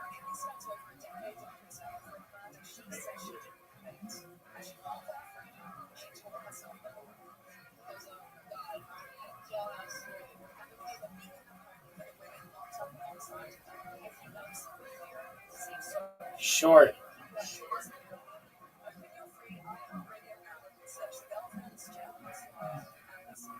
I haven't played that one in a long time. Dog, you're fucked right now. You're fucked. I'm going to tell you what I'm going to do before you even hit your shot. You're going to hit your shot, and I'm going to put your shit in the black. Unless you put it there first. There's no way this... Oh. Dog. Did you kidnap Riser?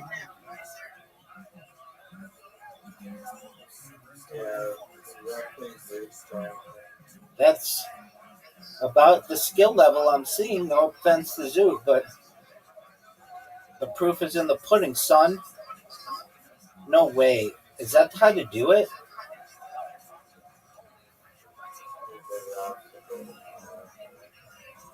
Dog. Do it. Do it. Do it. Do it. Oh. I'm guaranteed essentially a win. At least a share of the win.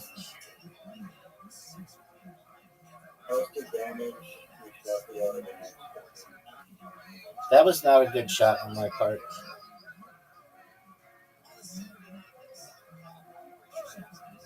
Oh no.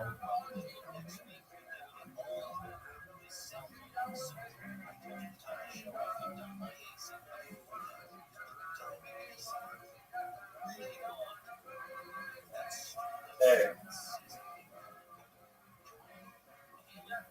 Are you down? No.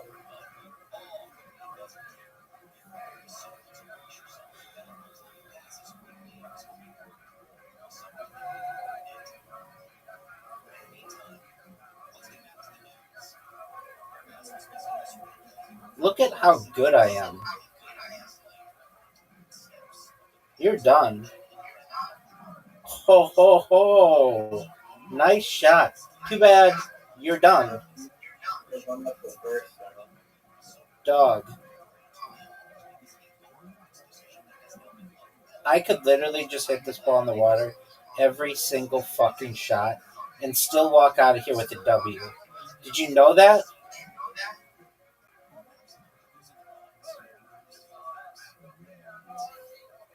Thanks for clearing everything, son.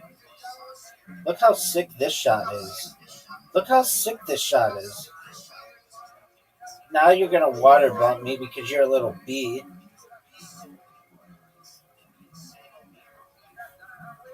Dog.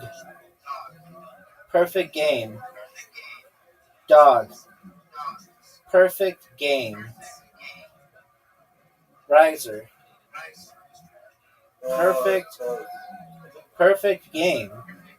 I just looked you in the eye, breathed hot air on your nose, and slapped you in the face. Do you want basketball? Yeah. Dog. You can't handle me.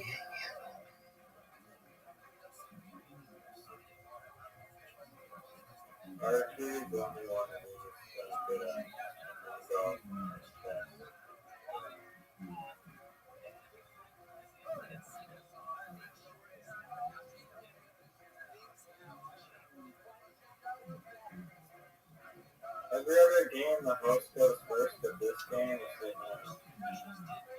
no. Are you already making excuses? Dude, you're on fire. Dude, you're on fire. Dude. A new record, maybe, for you. 11? Not 11, but Brian was stupid.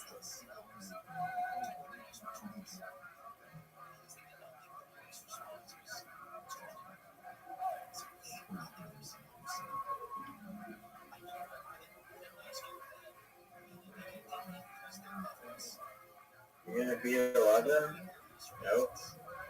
You're gonna get to 10? No. Dude, that's not good.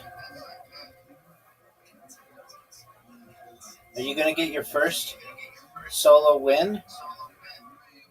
That's a miss. That's a tough way to start. Another miss. That's good. That's a miss. Dude, you started out with 11, dude. I suck at the second round. Oh, God, I want to quit now. I want to quit 3. You started out with 11.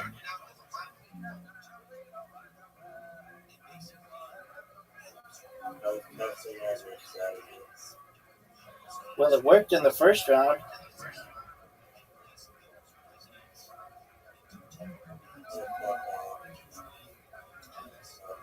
Dog, how'd you like 12 points in the second round? I'm better when the hoop moves. Baby, I'm better when the hoop moves. That's a miss. I like your strategy. I like your strategy. Your strategy's great. Wow. Such a good strategy that all I have to do is get one. If you get 8 points in the third round. I'm going to get 10 points.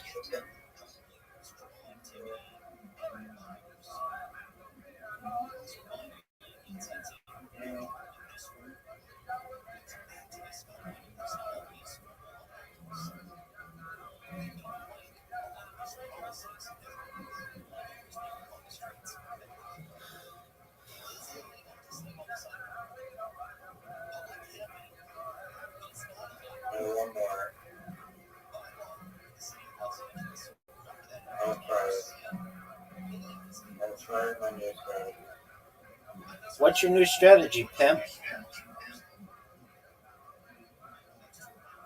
You got 11 right off the bat. You got 11 right off the bat. That's one. That's a miss. That's a terrible miss. That's a swish. That's a terrible miss. You're done. You're not getting 11. That's a swish. That's good. That's good. 8. Are you proud of that? I just want to start the second round.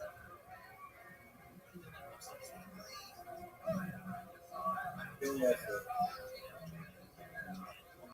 Another miss. Should have been a miss.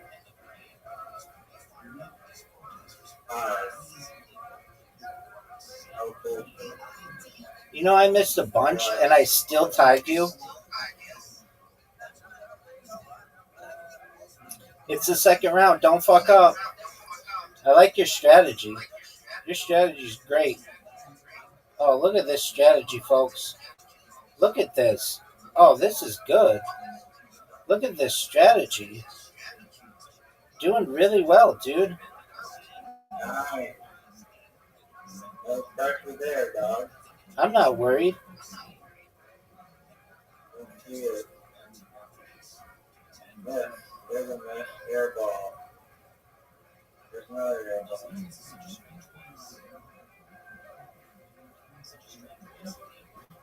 12.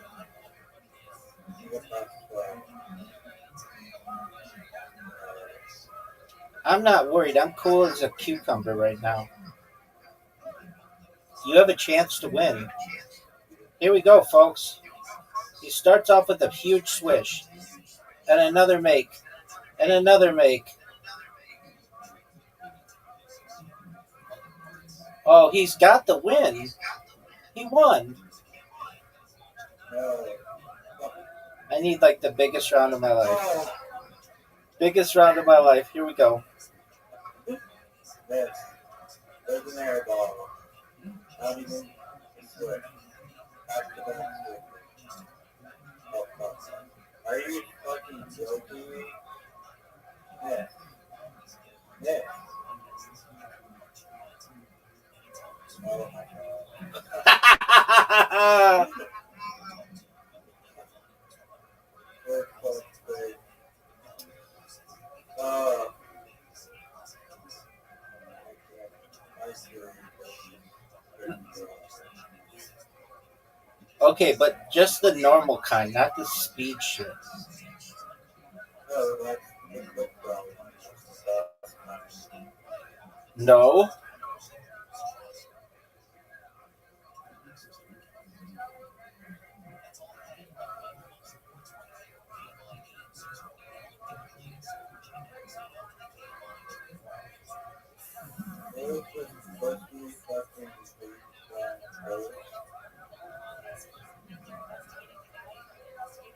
Are you proud of that, man? Yes.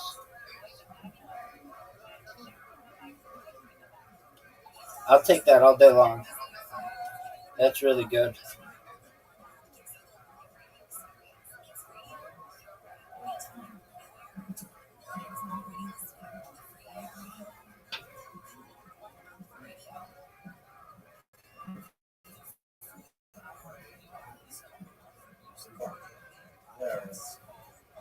What happened?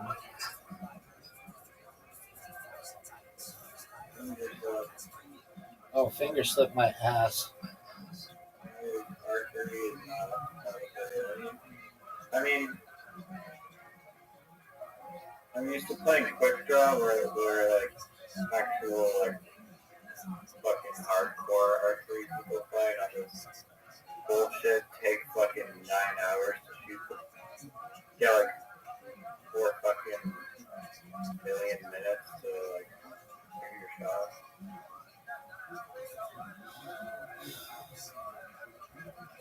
You need 3 10s. Get it. That's one. Good job. Get another one.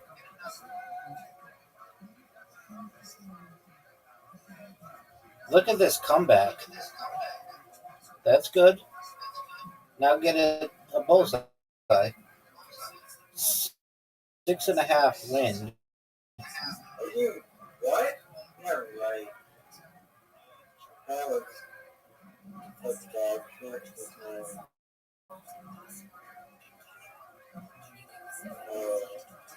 Did you know that Canadian Pacific Flight 21 is the largest mass murder in the history of Canada?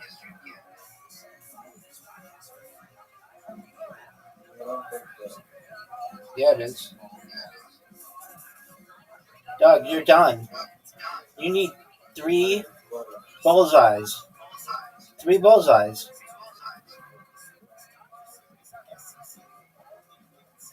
That's a miss. It's over for you. You shouldn't even hit. You should give up. I would give up. You're wasting everybody's time. Get this bullseye and just lose by 1.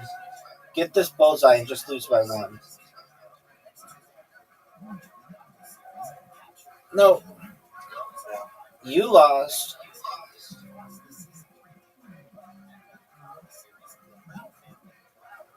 Do a quick draw one.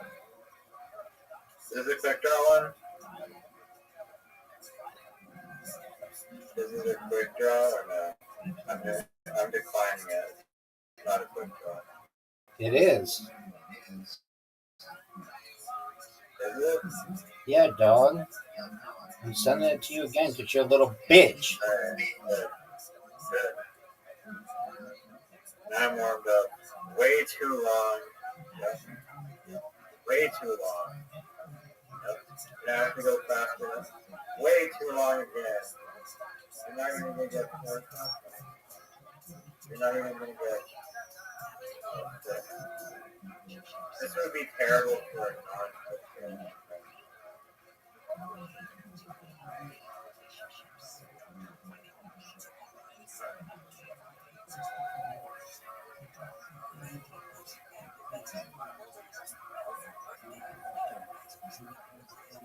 Starts off with a 9. And then a 5. Wow. A 9 and then a 5. Get it.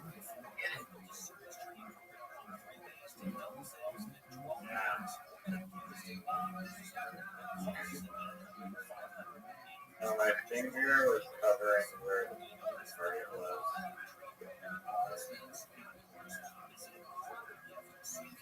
Not even close. 5. Welcome to the 5 club, the mile 5.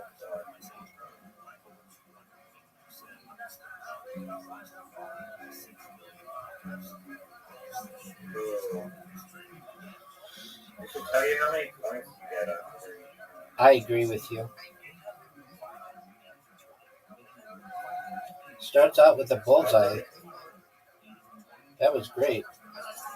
Oh, look at you. Oh, wow. Look at this round. Look at this round. Oh, screwed up at the end, but it was like 9-10, 9-10. You got an upside down 9. You got a right side up. You got 1. 2. Big screw up. Big screw up with the 2. That might have cost you the game right there. No way. Oh my gosh. That's right at the end.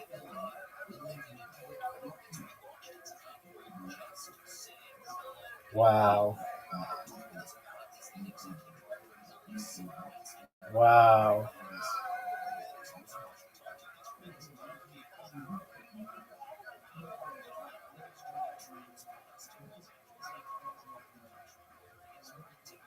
I mean, 1.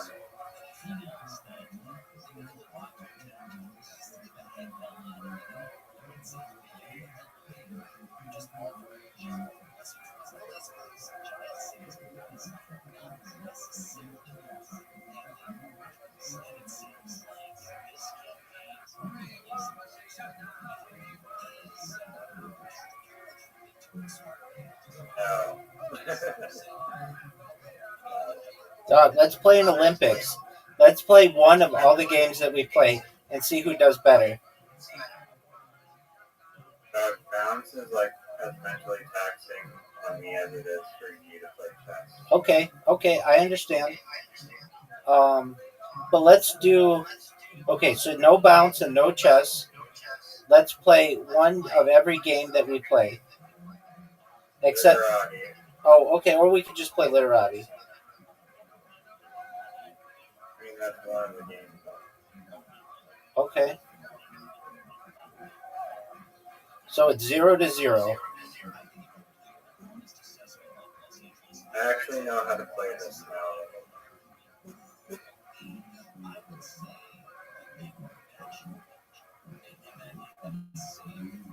You didn't know how to play before? I didn't have it. My strategy was not done yet.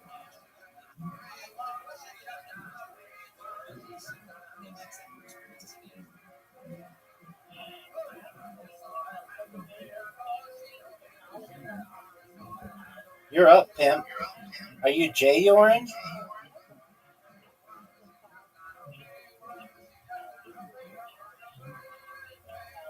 Do you hear this, folks? This motherfucker's J-Yorin.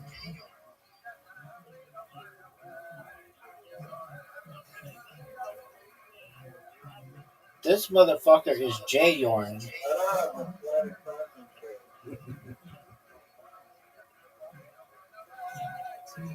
Yeah, it gave me fucking 8. Too bad you only have 7 letters. Well, then just do a switch, dog. Dude, you fucked me. They gave me 4 of the same vowel.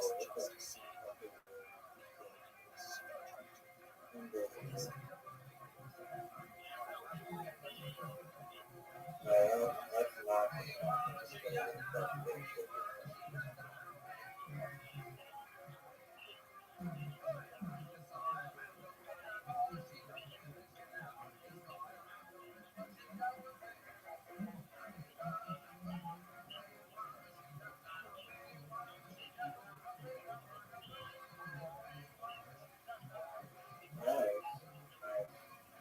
Thank you, baby.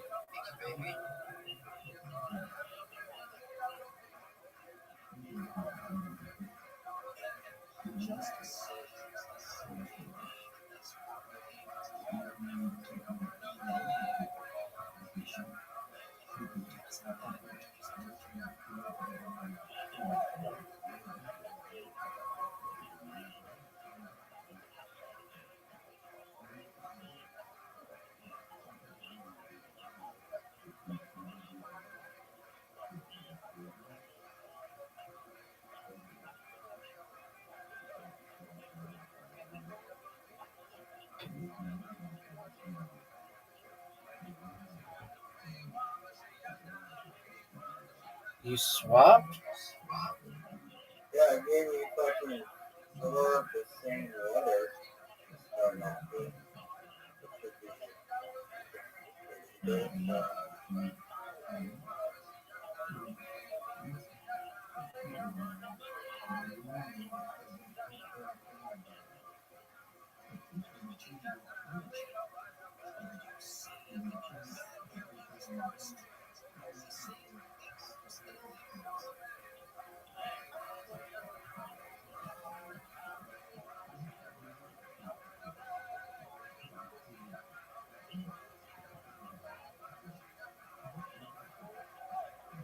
Time's up. That's an S.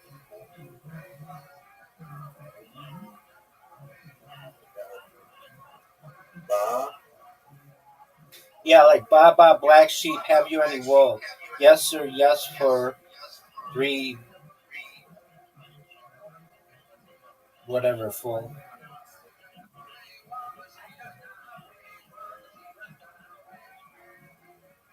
Oh, you're done.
What the fuck is bot?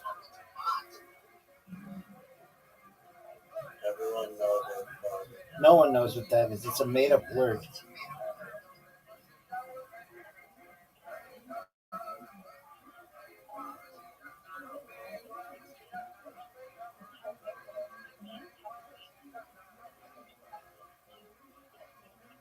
Fuck you, man. Yeah, you didn't get 4 of the same letters.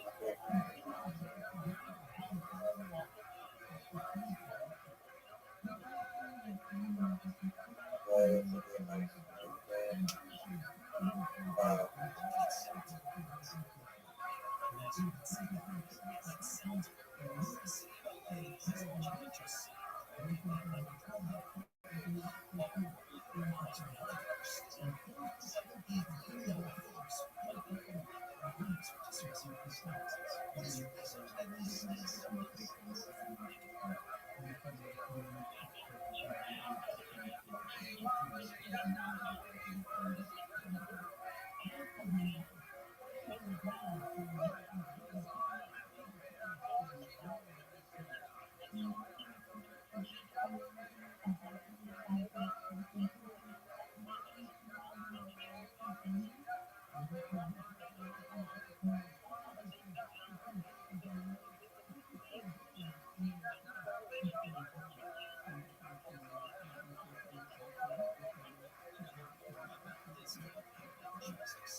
And you do it.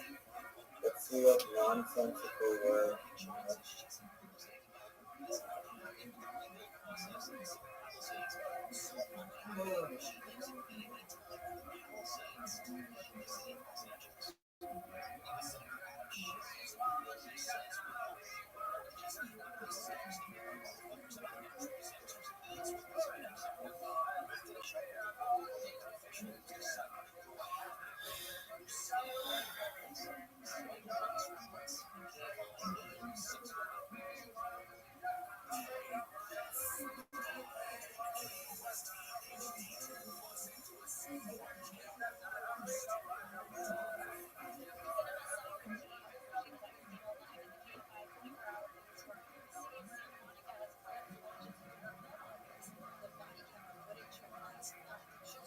Good.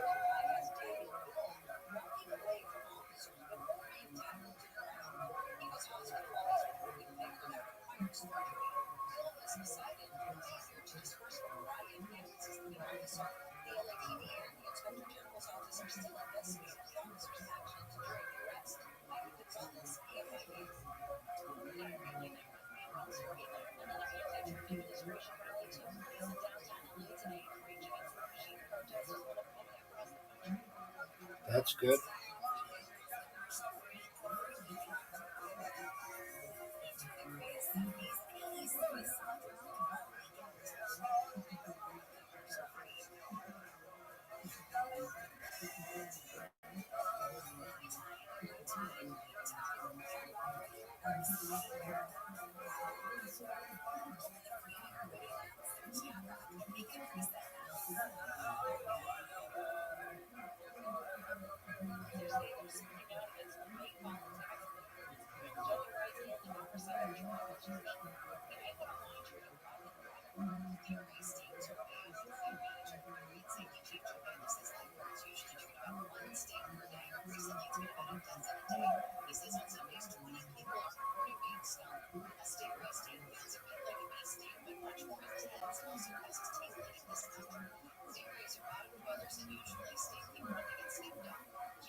No, and oh, yeah. Now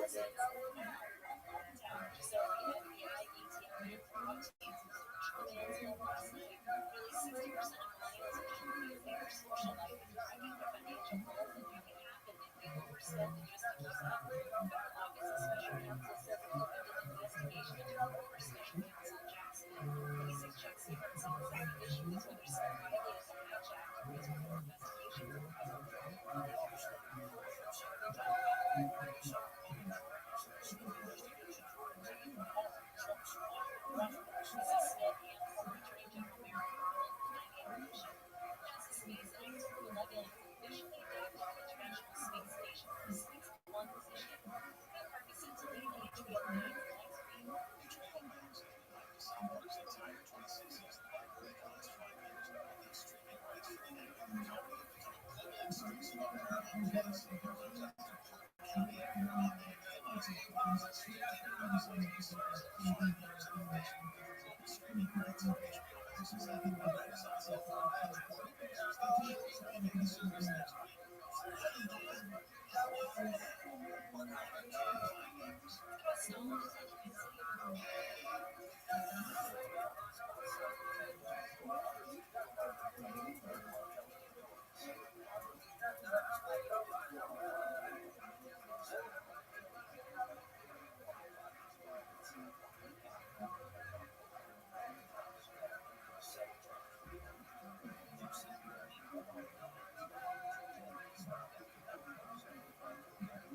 Boy, that time is ticking down.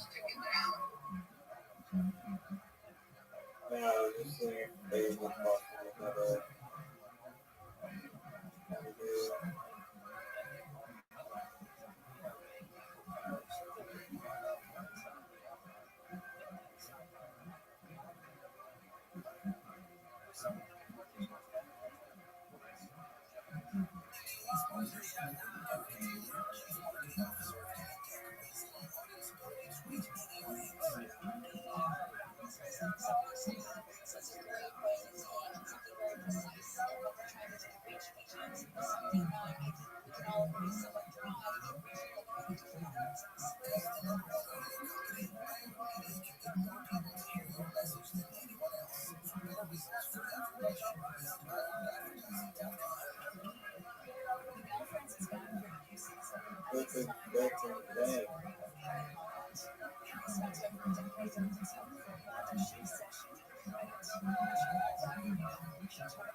That's insane.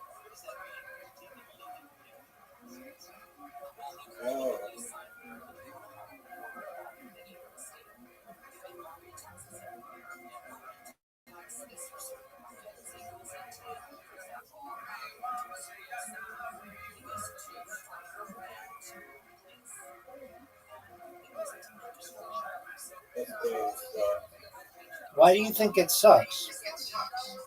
Gives me the shittiest letters.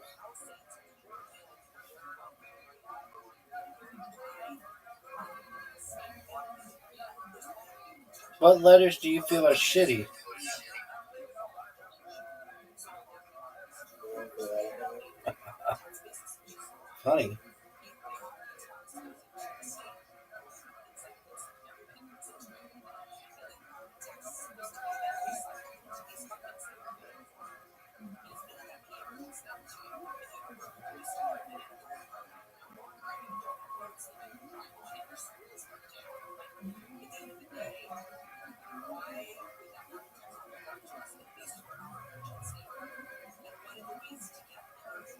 $29. That was a good one. I wasted like 3 turns just getting my X for 3W.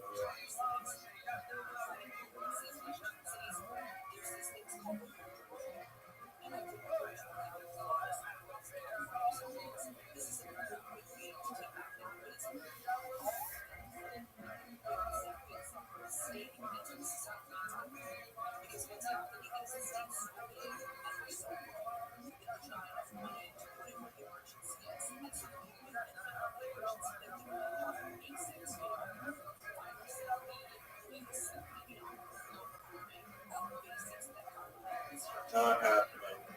Not happening. That is not happening.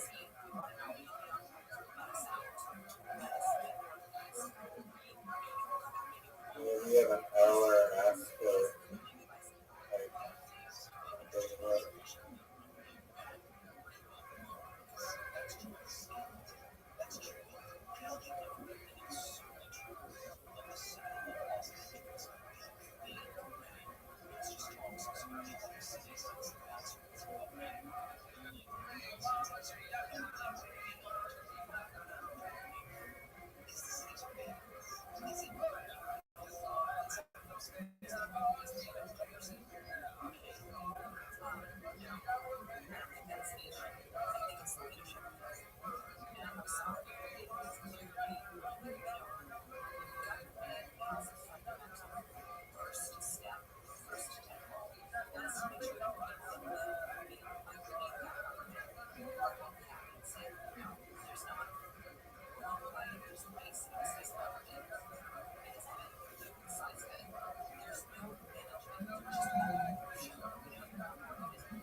Oh, wow. That was nice. That's better. You know, if you get 7 letters, you get to go again.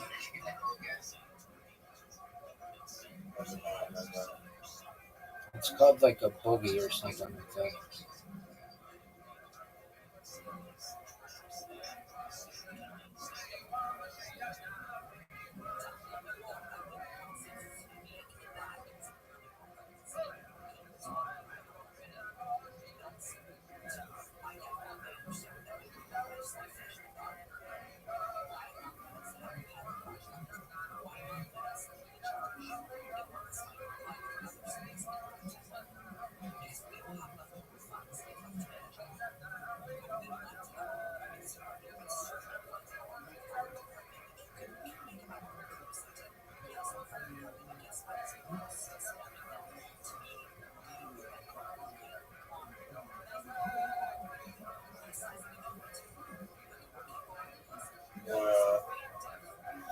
I'm dirty at this game, son.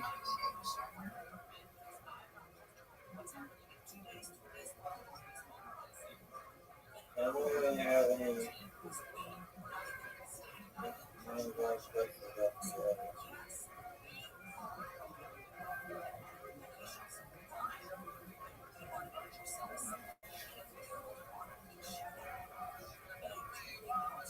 The first game of the Olympics goes to Rabbi. All right. I get to choose the next game.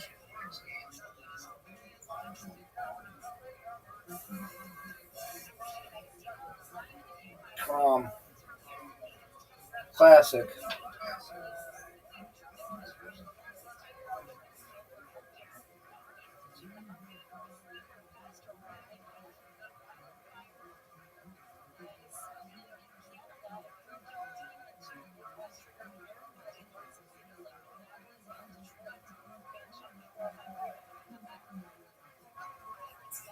Now, keep in mind, you have to get the black ones.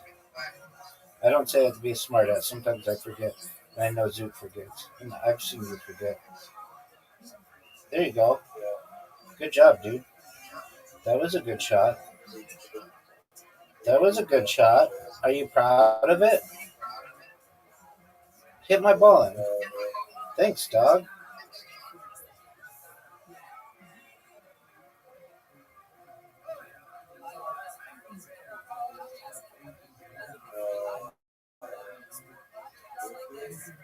No way.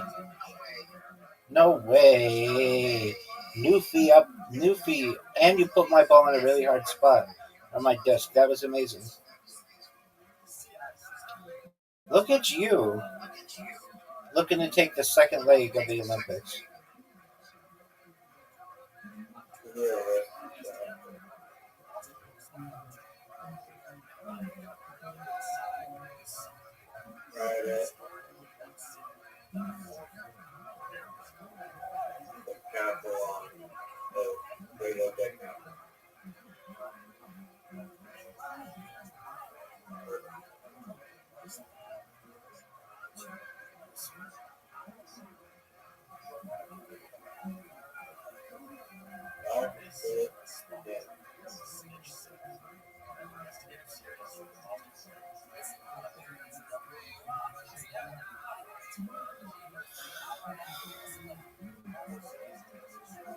No.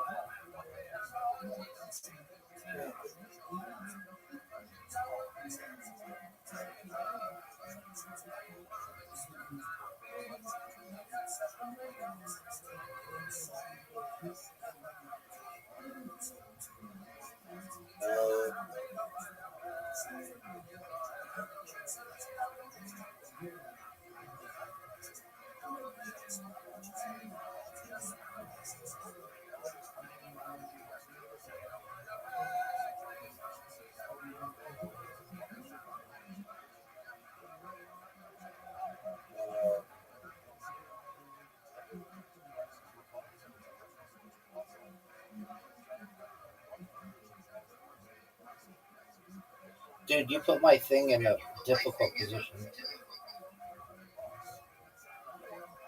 3-3. Newfiest of the Newfies.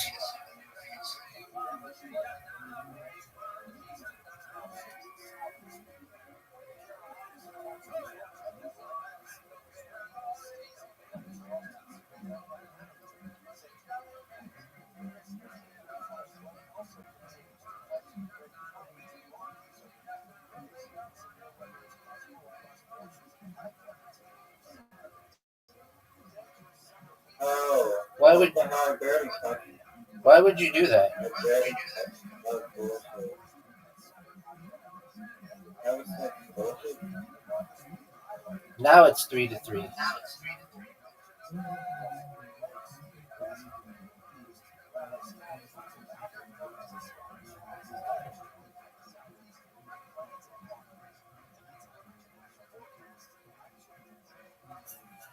Oh boy.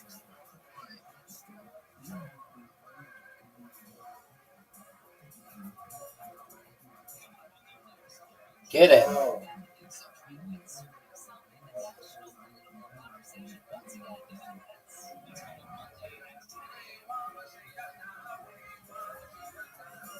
What are you doing? I didn't have a choice. Sure you did. Your choice was not to do what you just did. Do you know what the dragon attack is? No! Oh, Why did 2 come out? you're lucky. No, why did 2 come out? Dude, why did 2 come out? You fucked up on the last one. Is that the rule? Yeah. You're making that up. It just happened. There's no rule that if it's on the last one that 2 of them come out. And why those two?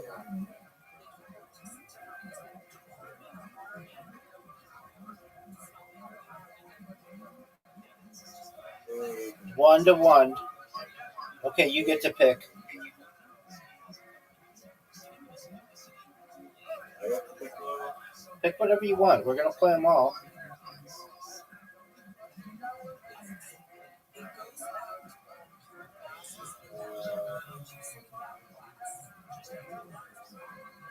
Archery, quick draw.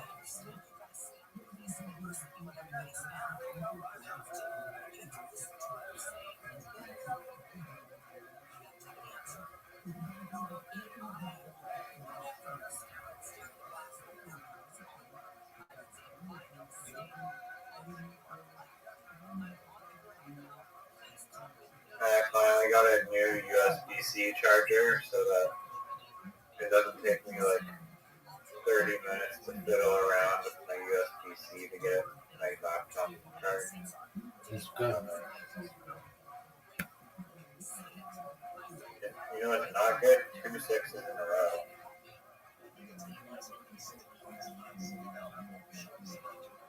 Dude, 31, that's terrible.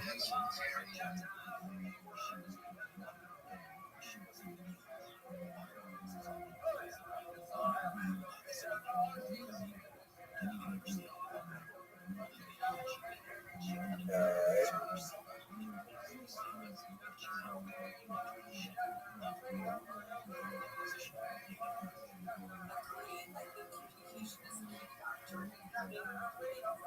Oh, big time. Get it. Oh. I was not doing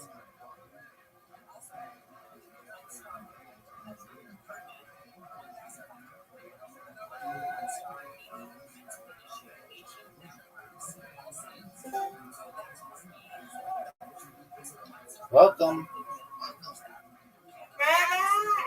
How are you, Miss Aquarius? I'm lovely, thank you. Are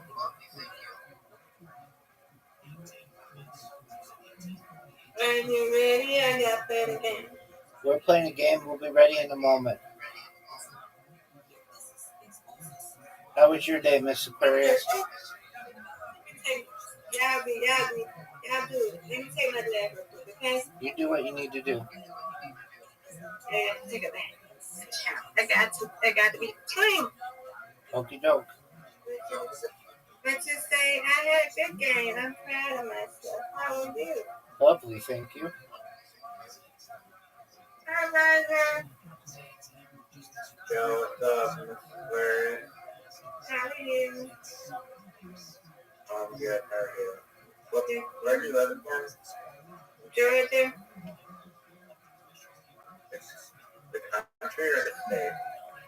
It's a state. I'm in USA. Yeah. Hot there?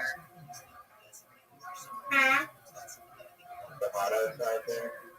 Yeah, it's hot out there. We were supposed to get rain, but it's probably drizzling. I didn't hear it.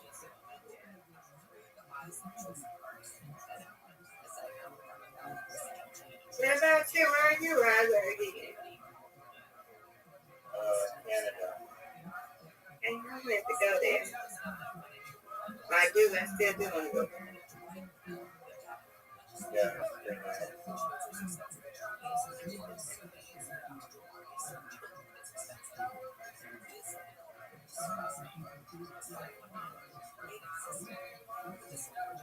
All right, we're gonna play old fashioned kind.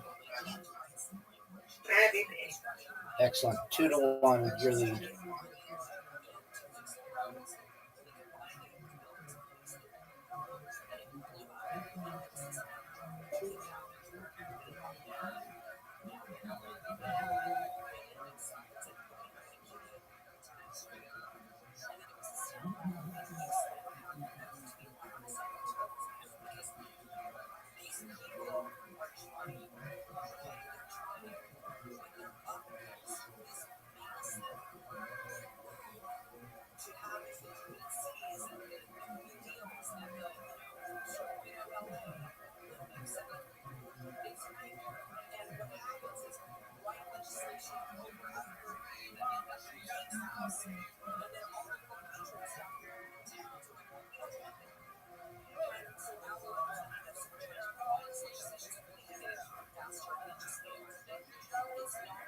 Oh, yeah, right.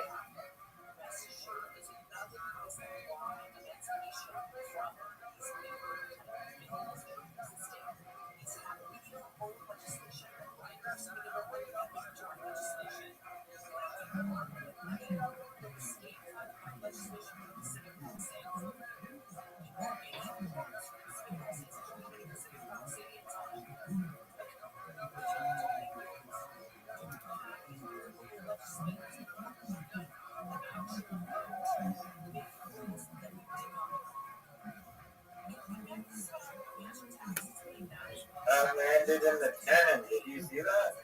It literally was in the middle.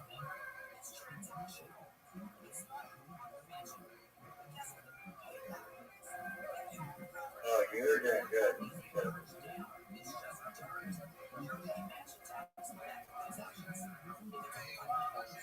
Oh,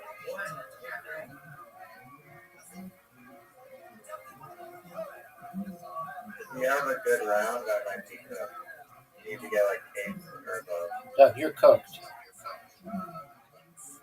You have to get 8 or above. Nope. That's an 8, dude. You're gonna have to get.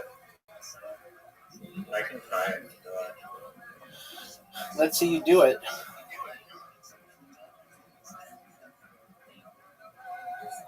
Yeah, right. That's a miss. It's over for you. 2-2, baby. And I get to, I get to choose a game. I guess. You just chose this one. Yeah, I guess that's. You're right. Okay, so you choose.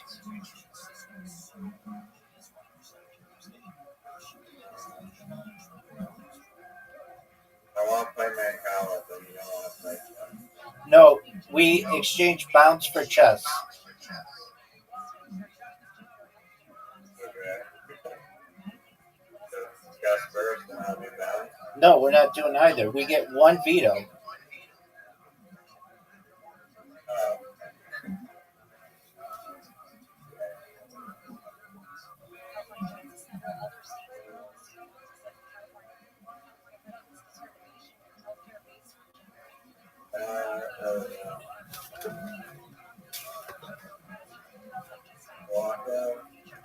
You want to play Blocko against me? I'm good at Blocko. Do you want to take a break? Okay. How long do you need a break? The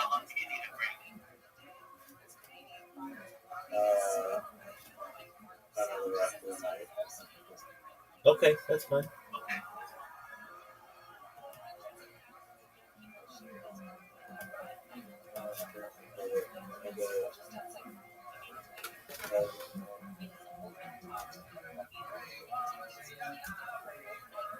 Are you proud of the way that you played?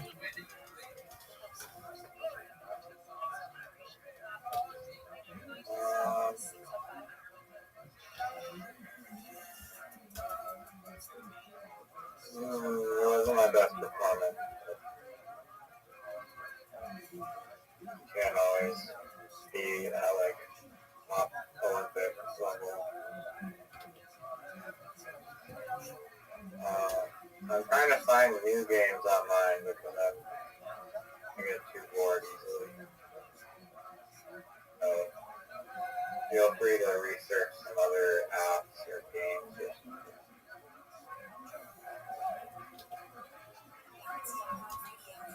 Dog, these are classics.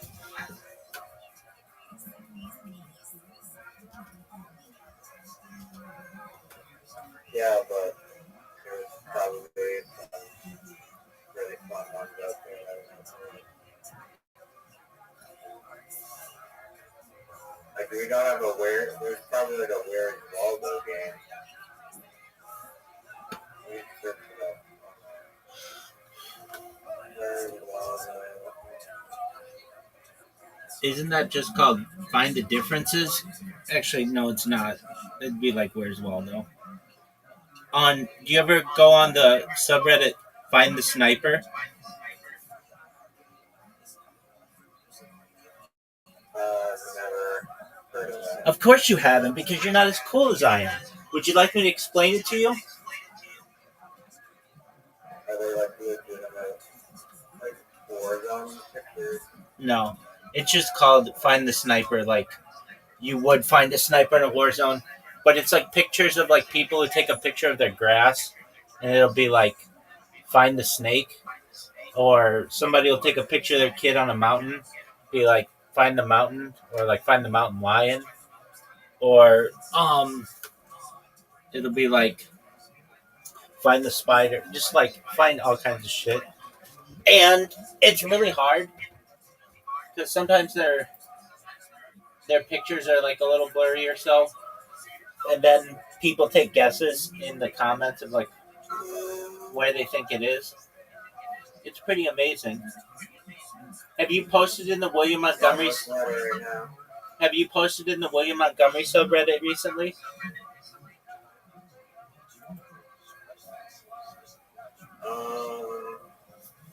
Have you? I'm banned, so that doesn't even. That's not even relevant. What the fuck? You got banned from the subreddit? No, I got banned from the whole website. Why? Spam.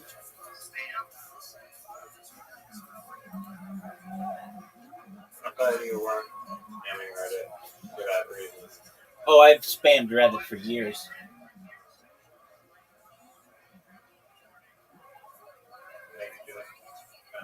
I thought it was hard to spam. It is, but I figured it out, and then I got banned.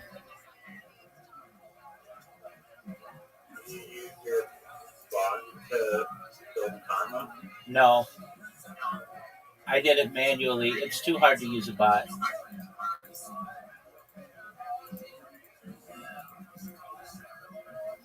How would you improve Reddit?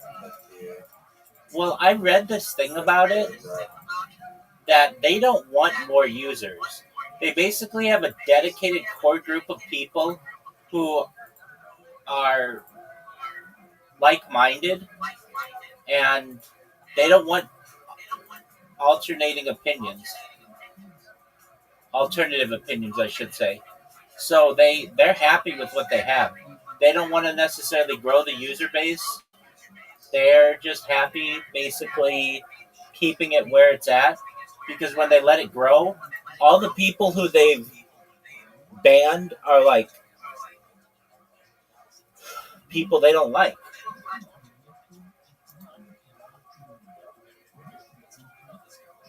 Like you. 100%. I mean, don't they have like enough users? Well, if you've ever read a Reddit thread, you'll find a lot of deleted. And it's like, why is there so much deleted? It's because somebody didn't like what somebody said, and they had the power to delete it. I'm not exactly sure why I got banned, but I think it had to do with the Wall Street Bets Discord, actually Wall Street Bets Discord. So I joined the Wall Street Bets Discord, and they like immediately threw me out and said I was advertising. Though I didn't even say anything to them. They just said that my profile was advertising, and then when I joined, welcome. How are you? Oh, it's too many puppy. How you living, Pam? What's good, son? I know this guy. Yeah, you know Riser? I've seen him before. Oh, okay. Are you guys like lovers?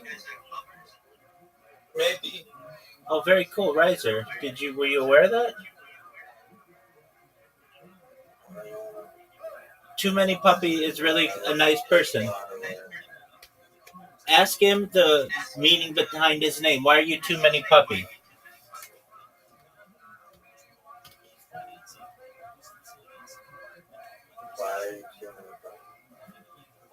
Oh, too many. There's just too many, it's like too many puppies. Dun, dun, dun, dun, dun, dun, dun. Too many puppies. Being shot in the dark. There are puppies being shot in the dark? They're being shot in the dark. Who's shooting puppies? I don't know. Someone shooting them in the dark. I don't even answer. And you thought, you know what? That's the best username I could find.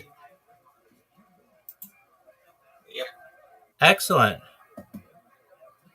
What's on your agenda for today, Too Many Puppy? I'm saying hello to Riser. I knew this guy once.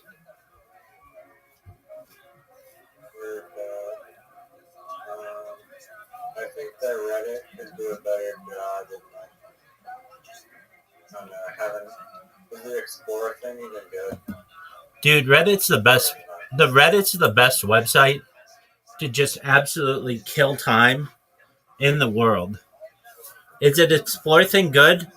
Yeah, it's okay. I learned so much from Reddit, though. I mean, it's if and when I go viral, I am just going to go through Reddit all day and just comment on it with people watching me, because there's literally like almost unlimited content. It's like, as they used to call themselves, they're the front page of the internet.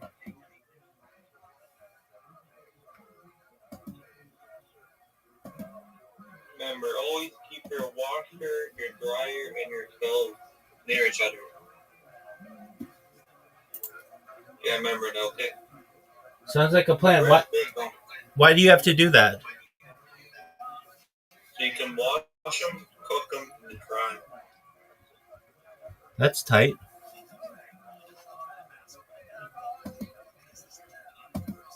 I need some pistachio. Like pistachio?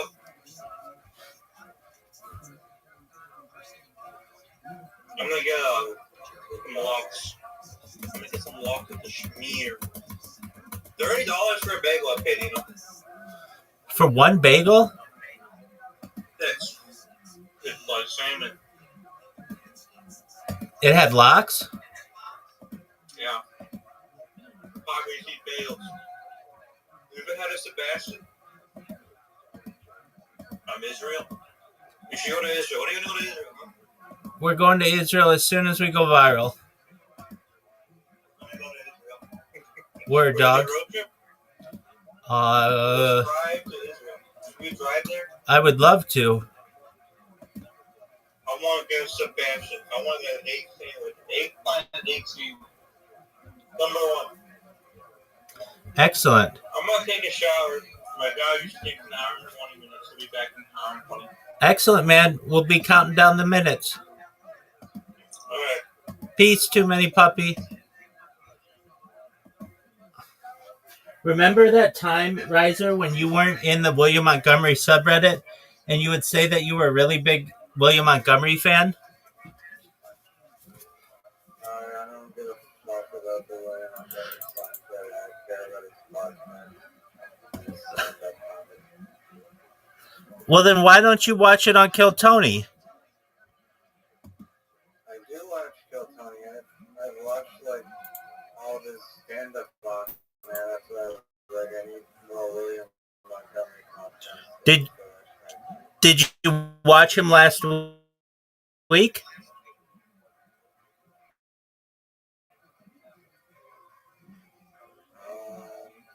He wasn't on last week. Yeah.